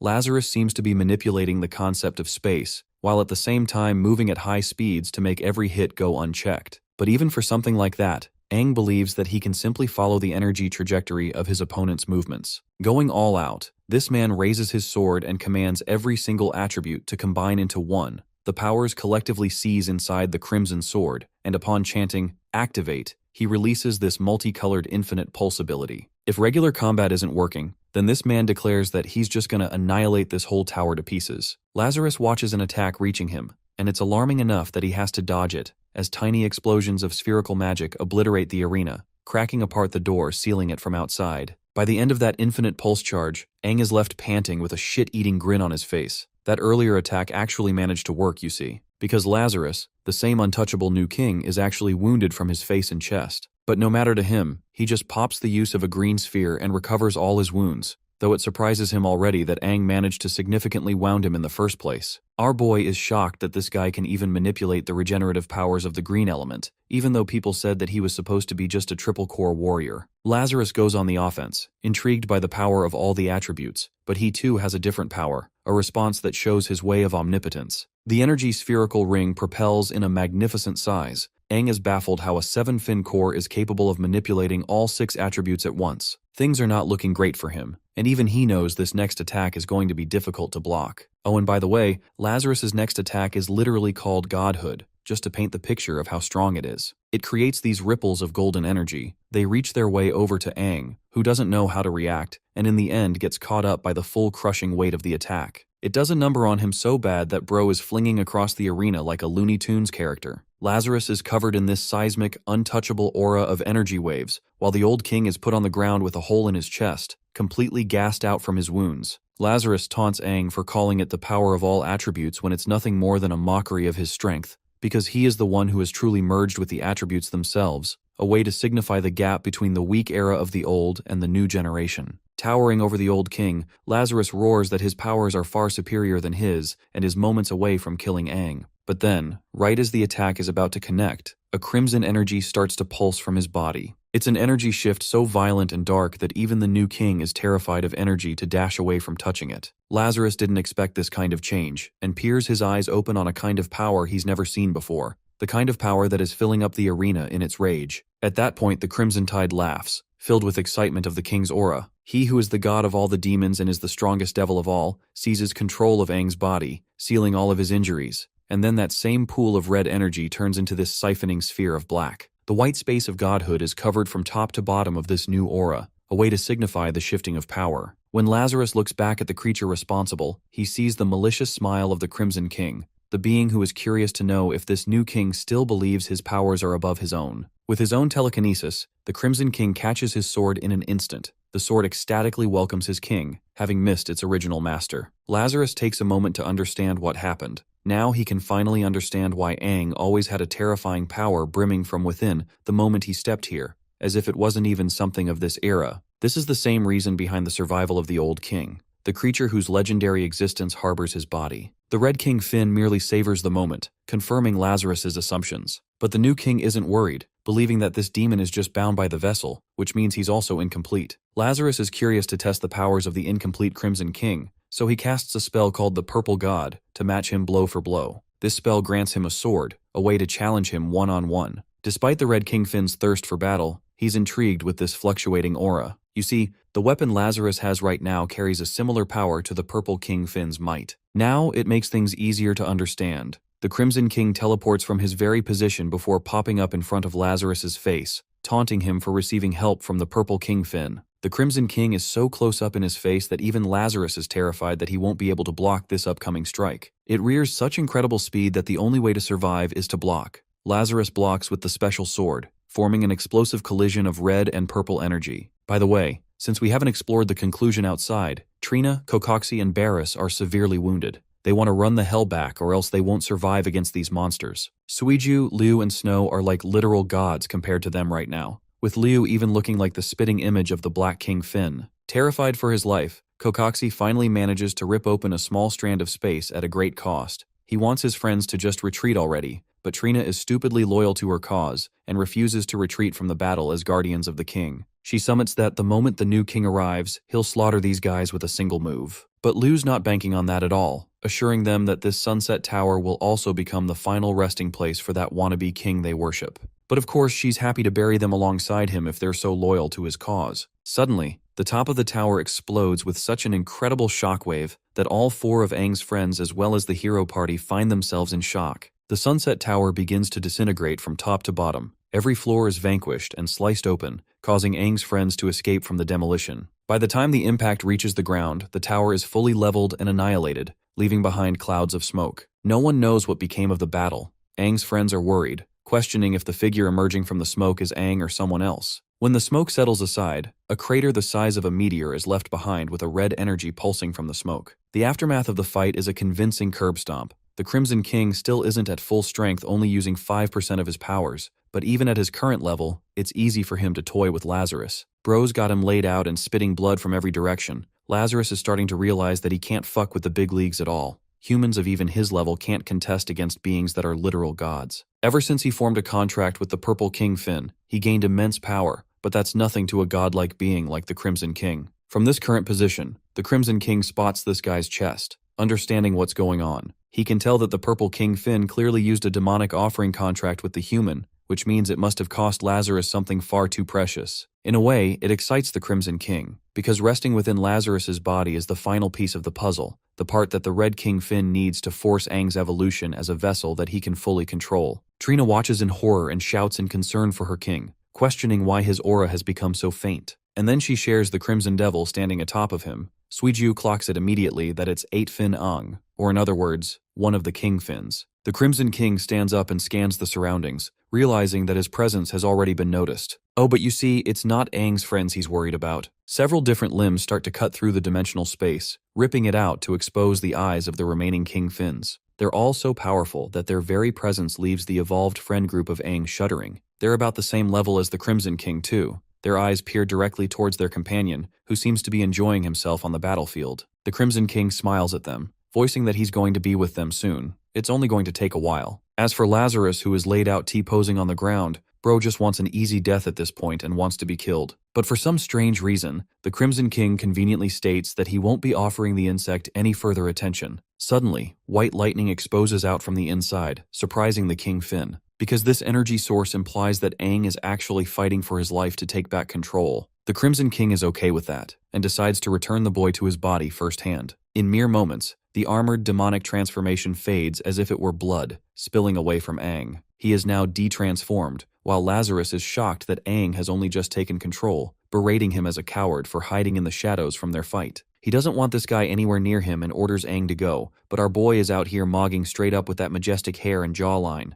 Lazarus tries to use the same Frieza Death Ray beam technique that he likes to spam so much. The beam doesn't even reach our boy and instead gets deflected from his base form, annihilating the ground nearby. Our boy's hand appears to maintain some kind of demonic claws mixed with white lightning. Charging it, Aang fully slams the arm directly into Lazarus's chest, causing him to scream in agony. The pillar of energy spills out, torturing the compromised new king and symbolizing his fall from might. Aang's friends are worried, while Trina is crashing the fudge out and tries to go and rescue her king. The rest of the King Fins watch this conclusion with peak interest, as white lightning crackles everywhere around. Now that he has defeated Lazarus, he intends to seize the power of the cores that surpasses even the might of the 7 Fins. Lazarus continues to suffer in agony as the core is ripped from his body, until eventually Aang shatters it and rips his very heart out. It's a brutal scene and a forceful seizing, while the Crimson King orders him to manipulate ultimate control into the most perfect version of himself. With Lazarus slaughtered, our boy holds the power of the all-attribute divinity orb in his hands. If he just absorbs this, he will become the perfect vessel for the king, but then the pleading of his friends reaches his ears, who beg him not to use it. Liu can sense that something's seriously wrong with it, so she doesn't want him anywhere near the attribute crystal. Our boy patiently comes to his senses,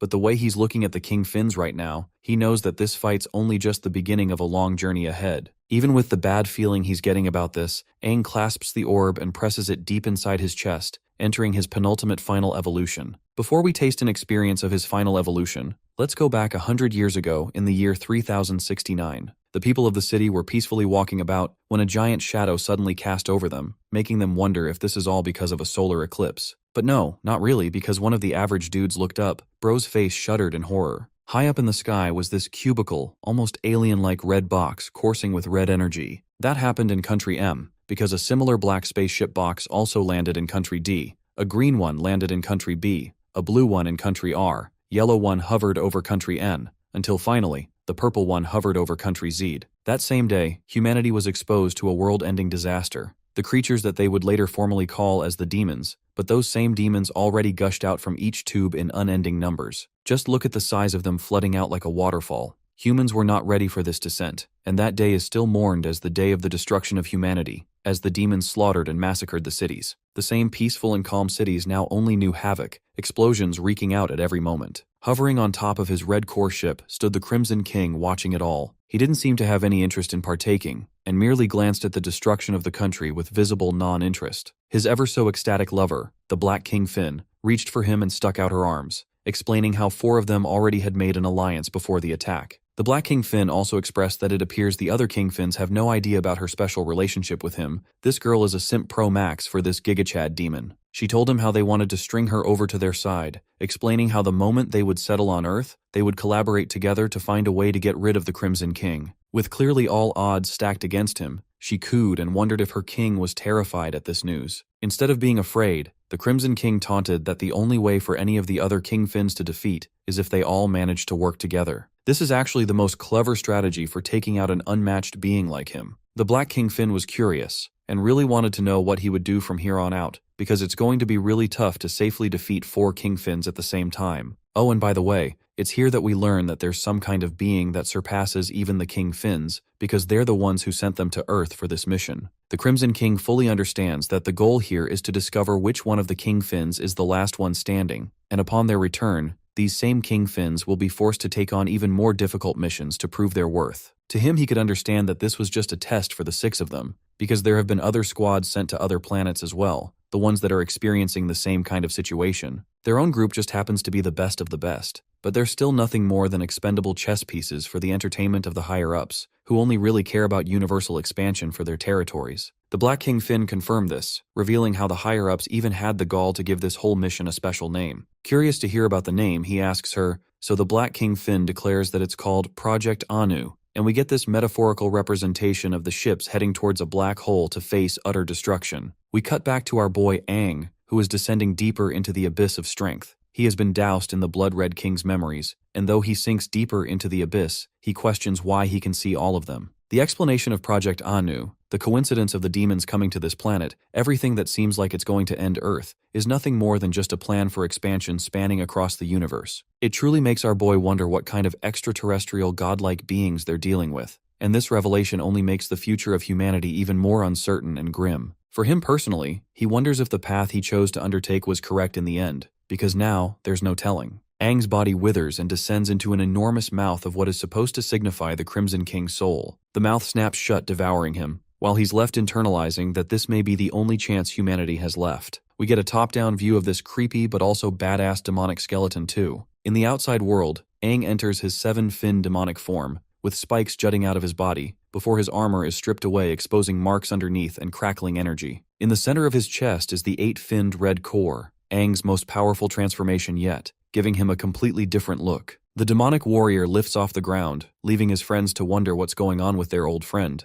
They watch him hovering close to the blood-red sky, while Liu remarks that ever since he absorbed the new King Lazarus's core, she fails to sense any of his aura. This confirms it for her. The being floating in the sky is not the Aang they know at all. Their friend is gone. Instead, the being is an unconscious manifestation of a real 8-finned demon without control. We get a frontal shot of this man, and let me just tell you, this transformation looks insane. Trina observes in horror, questioning what the hell this man has now become. The 8-finned demon hovers as the only object in the sky in front of the blood-red moon. Meanwhile, Kokoxi is losing his marbles and knows they have to get the fuck out of here. He intends to use every last bit of energy to get away, terrified that they have to face that thing, especially when their king is already dead. Barris wants to join in too. Neither of them have any plans to mess around with this godlike demon. Kokoxi funnily ditches them and escapes all alone, while the majestic 8-finned demon simply lifts his arm before pointing a finger and literally ripping apart the very spatial dimension in which he tried to escape. A single point scarred the earth, with a display of power so nerve-wracking that even Trina is paralyzed in fear. When she looks behind, she sees the scarred earth as well as Kokoxi's arm ripped clean off trying to escape. Exhaling, the unconscious 8-finned demon suddenly roars a command to kill all demons. The scene takes us to Lusan, who got nuked like Omni-Man got hit by Thrag in their first fit. Anyway, that punch sent him pretty far, and the only reason Lusan managed to duke it out is because the Yellow Corps specifically specializes in defense. At the time, Lusan is under the impression that the immense aura in the surrounding is actually thanks to the awakening of his king, which means he is not interested in running away anymore. Bro wants to prove himself as a loyal servant and rejoin the battle, but then his whole body shudders, because when he looks up at the sky, all he sees is the image of death staring down at him. It's the 8-finned demon Aang, with a terrorizing aura to the point even a new hero like Lusan is sat on his knees out of fear. Questions boggle his mind, making him wonder if this is some kind of experimental hybrid, because clearly not even the new king couldn't possess a level of strength comparable to what he's feeling right now. One of his teammates quickly calls out to him, questioning why Lusan foolishly decided to return, especially since they're dealing with an entity far above the ranks of a human or a demon. But also, Lazarus has been slaughtered, completely disrespected in the only fight we've seen this guy in. Trina's got that loyalty charge going on because she rushes over to tend to the condition of her king. She climbs all the way down to the crater, finding the corpse of her king, grieving his death. Lazarus is completely gone. She mourns him, showing true loyalty, while 8-finned Aang simply observes. Kokoxi thinks it's foolish to try and rescue the new king, while Barris suggests that they quickly split up and run. So 3 of the new heroes dash away at insane speeds to try and escape the dead zone. Oh, but here's the catch. 8-finned Aang teleports directly in front of Luzan's face, causing him to helplessly call out to his friends so that they can break out of this barricade. However, here's the twist. This version of Aang has become so goddamn powerful that he's literally appearing in front of all 3 of them at the same time right now. But not only that, his main body hovers in the sky, which means he's now capable of creating clones that bear immense pressure and strength. The 3 heroes figure that it must be some kind of illusion energy at play, and banking on that possibility, they try to lunge forth for an attack. Obviously, the stupidest of the bunch is Luzan with a punch. Except, Aang literally stops his full force strike with the tip of his finger, bros out here acting like Lord Beerus from Dragon Ball Super. That singular point concentrates enough energy to fucking sever Luzan's body in half, literally turning him into a Kit Kat. But that's not all. Kokoxi is also downed in the same manner. Beerus falls shortly after. All 3 of them are mercilessly killed, and from a distance, the evolved Liu can sense that the combined powers of the purple and black cores are being used at the same time. Having absorbed every single vortex energy of each attribute,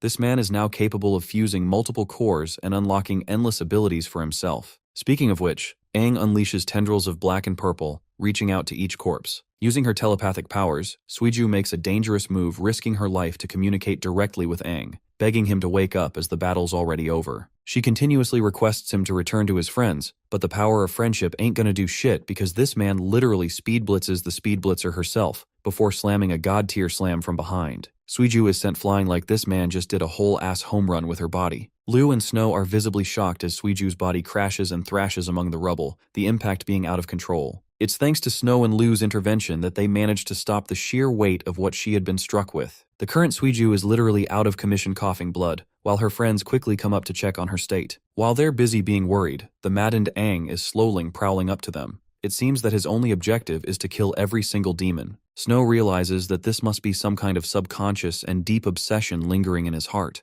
They shared so many memories together from the very moment they formed a party, but now, Liu is regretting it all, questioning if today's going to be the day they go out. Refusing to acknowledge this monster before her as Aang, Liu no longer gives a damn and directly confronts the 8-finned demon for hurting her friends. Evolved Snow is the first one to rally up his defenses, believing that he'll do the best at protecting. He utilizes one of his special techniques called the Earth Origin Unmoving Mountain, creating this interesting terrain shift that sends ripples in the ground. In response, the murderous Aang merely lifts his hand, before eviscerating the very mountain that Snow helped manifest using his best defenses. Yes, a single swing chopped all of it off and even had enough scale of damage to leave Snow bleeding. But that's not all. Aang teleports from his position, speed blitzing Liu and the others with time-stopping speed. Even the controller of space-time, Liu, can't figure out what kind of insane movement technique this guy is using. Like a literal god, Aang looms over Snow, daring that anyone who stands in his way must be purged. He places his hand over at Snow's head, before shattering the very armor from his body, causing his own friend to scream. And angered, Liu smashes her way in, roaring that he should let their friend go. Being pissed off, she decides to stake everything into a final attack, one that is divulged in the essence of life and space at full capacity. This ability is called Space Rift Displacement, and what it does is teleport her target back to her, which she does by grabbing Snow and saving his life. However, things here are looking frightening for the party, so Liu begs them to just get the hell out of here. She takes matters into her own hands and rises up to unleash seismic spatial waves, an ability called Time Stop of her own. This creates a region specifically where time stops except for Liu, allowing her to flank the 8-finned Aang in an effort to push him up. But right as her attack is about to reach his head, this man literally breaks the time-stopping ability by reacting instantly to it. Liu didn't anticipate that, and well, the girl gets crushed with her throat in his hands. The unconscious Aang is intrigued by her usage of stopping space-time on a whim, but the voice coming from his body is actually the voice of the Crimson King. Snow begs her to stop, reminding him that it's Liu that he's about to kill. Refusing to hear those words, Aang prepares a deadly strike and aims at full speed against her body. His friends are screaming for him to stop, and shockingly enough, right before his nails reach her throat, he actually does stop. His friends are at a loss for words, while the unconscious Aang takes a second to glance at the woman he is about to kill. Liu looks at him with tears in her eyes, and that little look of hers alone is enough to paint a waterfall of memories coursing down in his head. The special moments they shared, and the times they spent being in each other's comfort. Aang pops into his consciousness at last, and rockets away from Liu out of fear of hurting his friends. His body spirals out of control, two spirits fighting for dominance, as he convulses into a mess. The Crimson King is out here with that Sukuna energy, annoyed that the existence of one special woman has caused such a strange shift. He'd already taken over Aang's body for the most part, but the faintest moment made him lose control again. Instead of getting frustrated, the Crimson King is actually fascinated with the nature of humans. Our boy finally maintains full control. His appearance doesn't change apart from his golden eyes, except bro literally loses it the next second. He erupts with immense energy and shoots away like a missile, probably to distance himself from his friends. The current Aang flies with so much speed and energy balance that faint traces of the attributes leave a trail in his ascent. He goes all the way up, surpassing the speed of sound with another shockwave in his flight. Suiju is left wondering how this crazy guy managed to recognize Lu at the last second, gaining just about enough control to return to his senses. The captain doesn't really know what happened, but she knows one thing for sure. The fights that are rallied against Aang are beyond their comprehension. This makes Snow worried that he'll never come back, and since he's already become someone beyond their understanding, him fighting the godlike King Finns doesn't make it any better either. Lu takes a moment to reflect that Aang promised her that he would never leave this party, and though he's forgotten for a moment because of the Crimson King exercising control, she as the captain refuses to let things be, and is fully hell-bent on bringing him back. Way up in the clouds, this man towers above all, looking down at the gorgeous view. Even in a place as isolated as this one, a spatial portal stretches open, and though you may think this is Lu, it's actually the Black King Finn, who is ecstatic to see her hubby manifest at last. This same body was selected 50 years ago as the perfect vessel for the king, and today it has proven his worth. Even the Crimson King is happy, but then, his control withers once more, spilling out immense energy from the vessel, so much so that it pours into the sky and literally engulfs the atmosphere of the earth. The transformation is so metal that it can be seen from space,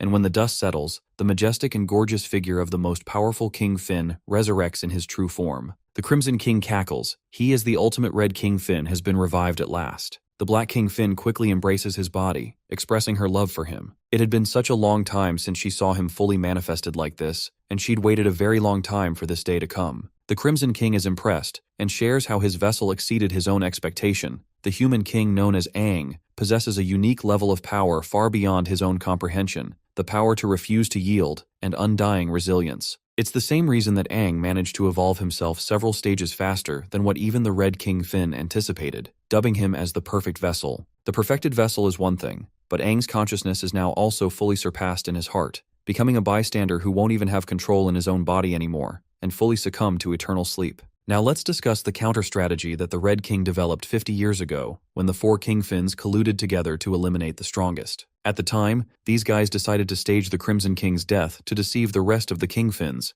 and thanks to the 50 years that crossed, the 4 ended up fighting each other out of sheer suspicion, making an enemy out of their own alliance. At the current stage, all of them believe that they're capable of conquering this planet by themselves, but the Crimson King fully intends to rip them to pieces before they can even understand what's going on. That was the idea they had back then, but interestingly enough, another portal cuts open coated with purple illusion energy. A voice calls out to the Red King Finn, as a humongous eye peers open to locate the Crimson King. The Purple King Finn is shocked, utterly baffled that both the Red King Finn is alive and that the Black King Finn proved traitorous and betrayed them from the start. The Queen of Black greets their long-lost friend, assuring the clown that she never betrayed them because she never even swore alliance to their plans. Not even back then, or not now or ever for that matter. She's loyal to this man. That's a keeper for life. The Purple King Finn is happy that the Red King Finn has exposed himself at last because they think that they can simply take him down together by targeting him in a team. Before this ugly eyeball could finish its sentence, the Crimson King pierces it with a beam,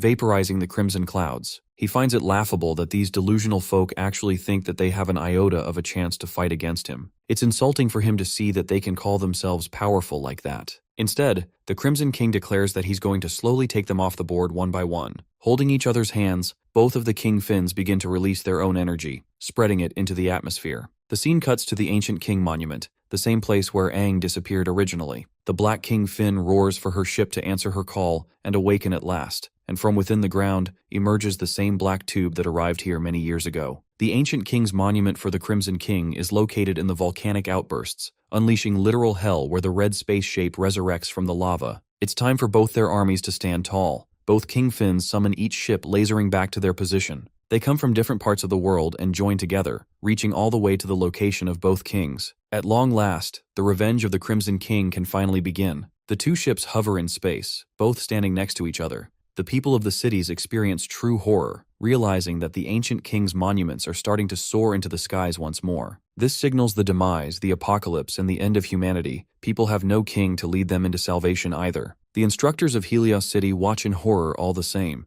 making them question the state of Aang or what even happened to him. Several other warriors, characters that we've seen up until the story, they all watch, even Li Tong from the arena fight. The monuments pass over from Oasis Town, where Lena and Ran-An are astonished at the surging speeds of the ancient king monument. Eventually, both monuments reach a certain point and descend onto the ground. Here their energies synergize, while the Crimson King debuts once more for his return. The Black King Finn assures him that this blue planet is now officially his hunting ground, and she's ready to follow any orders necessary. He's happy to hear those words, so he tasks the Black King Finn to unleash her true form, releasing all of her powers, while at the same time seals the space for a while. She's confused by his sudden desire, inquiring about his plans. The Crimson King relents that he fully intends to isolate the four King Finns, to make sure that they fall into a state of desperation. Though they're fighting separately at the moment, he knows that if they're truly desperate, they might plot together and attack him all at once. The Crimson King is a smart strategist and refuses to play a difficult game like that, and instead, he's going to be sealing those other kings in their own domains, until he can slaughter them one by one. The Black King Finn understands his plan, but argues that sealing all four kings even with her might is going to be exceptionally difficult. Her barrier would collapse before she could maintain it. To help her carry out this mission, the Red King Finn offers some of his energy, believing that she needs just a bit of power to amplify her strength. The power she's being given is actually the strength of Aang, the vessel, and since the vessel is suppressed forcibly, all of his powers also belong to the Crimson King. He bestows the same lightning energy upon her, causing her to experience this sudden and chaotic burst of strength. The Black King Finn spreads into her true form, becoming this primordial, spatial entity with a titanic size. Her whole body is covered in black, with white streaks of lightning coursing around. To say the least, even the Black King Finn is impressed with Aang's might, and immediately forces a domain expansion hand sign to seal the space.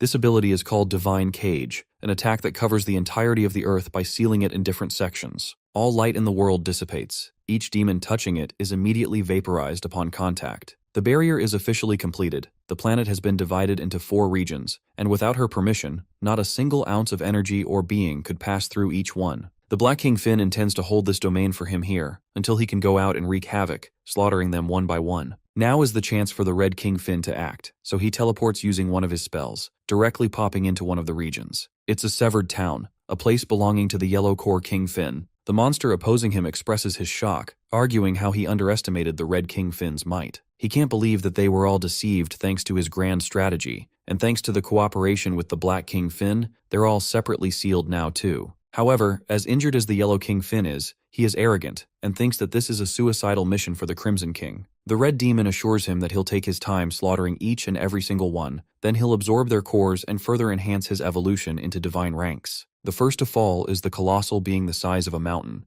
an enormous figure with impenetrable defense like a god staring down at him. Imagine your first opponent is literally a god and a mountain merged into one. That's what's happening here right now. As for Liu, Snow, and Suiju, they're massively injured and barely holding it together. The origin powers have exhausted them, and because all their fights back-to-back from the Sunset Tower, they don't even have the physical strength to cast simple recovery abilities. Luckily, they're almost there, and I'm fucking amazed these guys managed to walk their way to Oasis Town even though it took them 2 days just to travel on a car. In the distance, the Golden War and Lena both see Aang's group barely managing their way. Liu is doing the heavy lifting and helping them back. Both of the old heroes quickly come up to check on their state, passing the burning question of asking about Aang's state. Before Liu could answer, she faints instantly on the ground, causing all 3 to get knocked out. In the next scene, they're nurtured in the Golden Hero's house. Lena heals them simultaneously, thanks to her incredibly strong healing core. But the thing is, what these guys suffered aren't just external wounds, but all kinds of internal injuries too,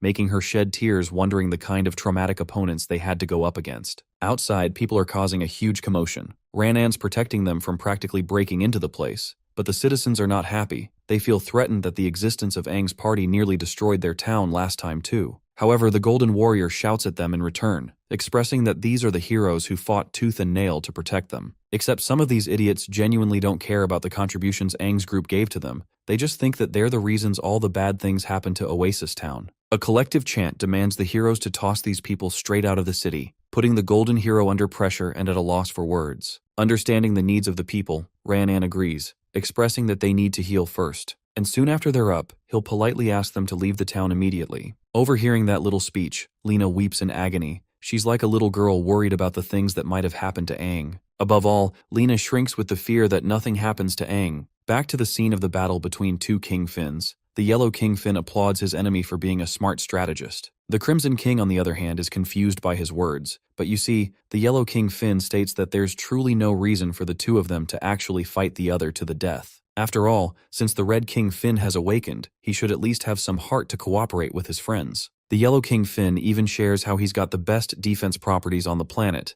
while the Red King Fin represents offensive power and destruction. Offense and defense merged together into one would become unstoppable. He's the only person in this world that could synergize his might with the Crimson King with excellence. Bro's offer isn't that bad, except he makes the mistake of calling the Black King Fin a coward, stating how her strength is only visible in hiding around. That's why the Yellow King Fin wants the Crimson King to just abandon her and make a new pact with him. The offer is so ridiculous that the Crimson King answers by erupting a pillar of energy, intimidating his opponent. He increases his size several folds thanks to enlarging of the 8-finned demons, and now dons a colossal form of his own, matching the mountain in equal might. He's still not as big, but the Crimson King knows only one thing, that he's the representation of destruction. In other words, he has no need of any defense abilities coming from the Yellow King Fin. And clearly this offer was the Yellow King's salvation, because 1 second later, the Crimson King grabs his head with a powerful grip, rendering shockwaves around. The Yellow King Fin begs for Red to think things over just one time, but this guy is more pissed than ever that he made fun of his baddie wife, the one who is offering every bit of her might to expand this domain.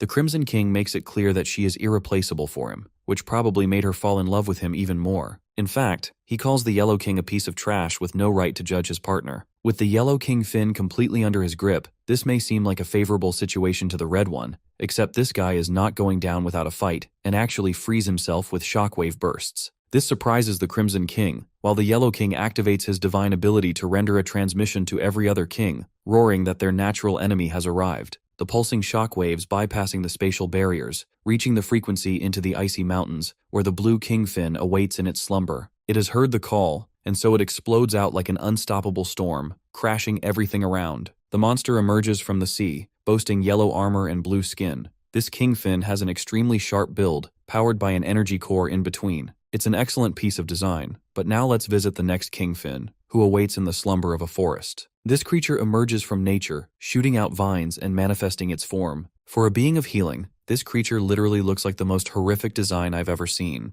I mean, look at that thing. The Green King Fin is something out of the SCP universe. At last, inside the amethyst caverns of the earth, we welcome the gorgeous homeland of the final King Fin. This monster manifests itself in excitement, donning a female body and aloof nature. She's annoyed that Yellow had to do that much, to declare war on every single one of them. But since the Yellow King is already asking for help, she's happy to make everyone pay them a visit on the battlefield. And just like that, with just a single touch, several portals open wide behind the Yellow King Fin. That so-called plan to take them out one by one backfired, because now, all of them have descended together in one place to take him head-on. This is thanks to the Purple King Fin's ability called the Great Mirror of the Phantom World. But don't mistake it, it actually just summons avatars of the King Fins since they can't physically get here. She teases the Crimson King for having survived the onslaught 50 years ago. Their mission is one of heavy responsibility, and it makes her wonder if he's confident enough to solve the mission by himself. Hearing those words, the Crimson King cackles. He's completely unfazed by them jumping him all together, calling them arrogant to assume they can defeat him like this. His Crimson Sword Tide manifests its true form, but this time, the Crimson King Fin shocks the others with his display of lightning energy too. He rips out the sword, stunning their senses. Standing before all the other mighty titans, he welcomes them to come challenge him.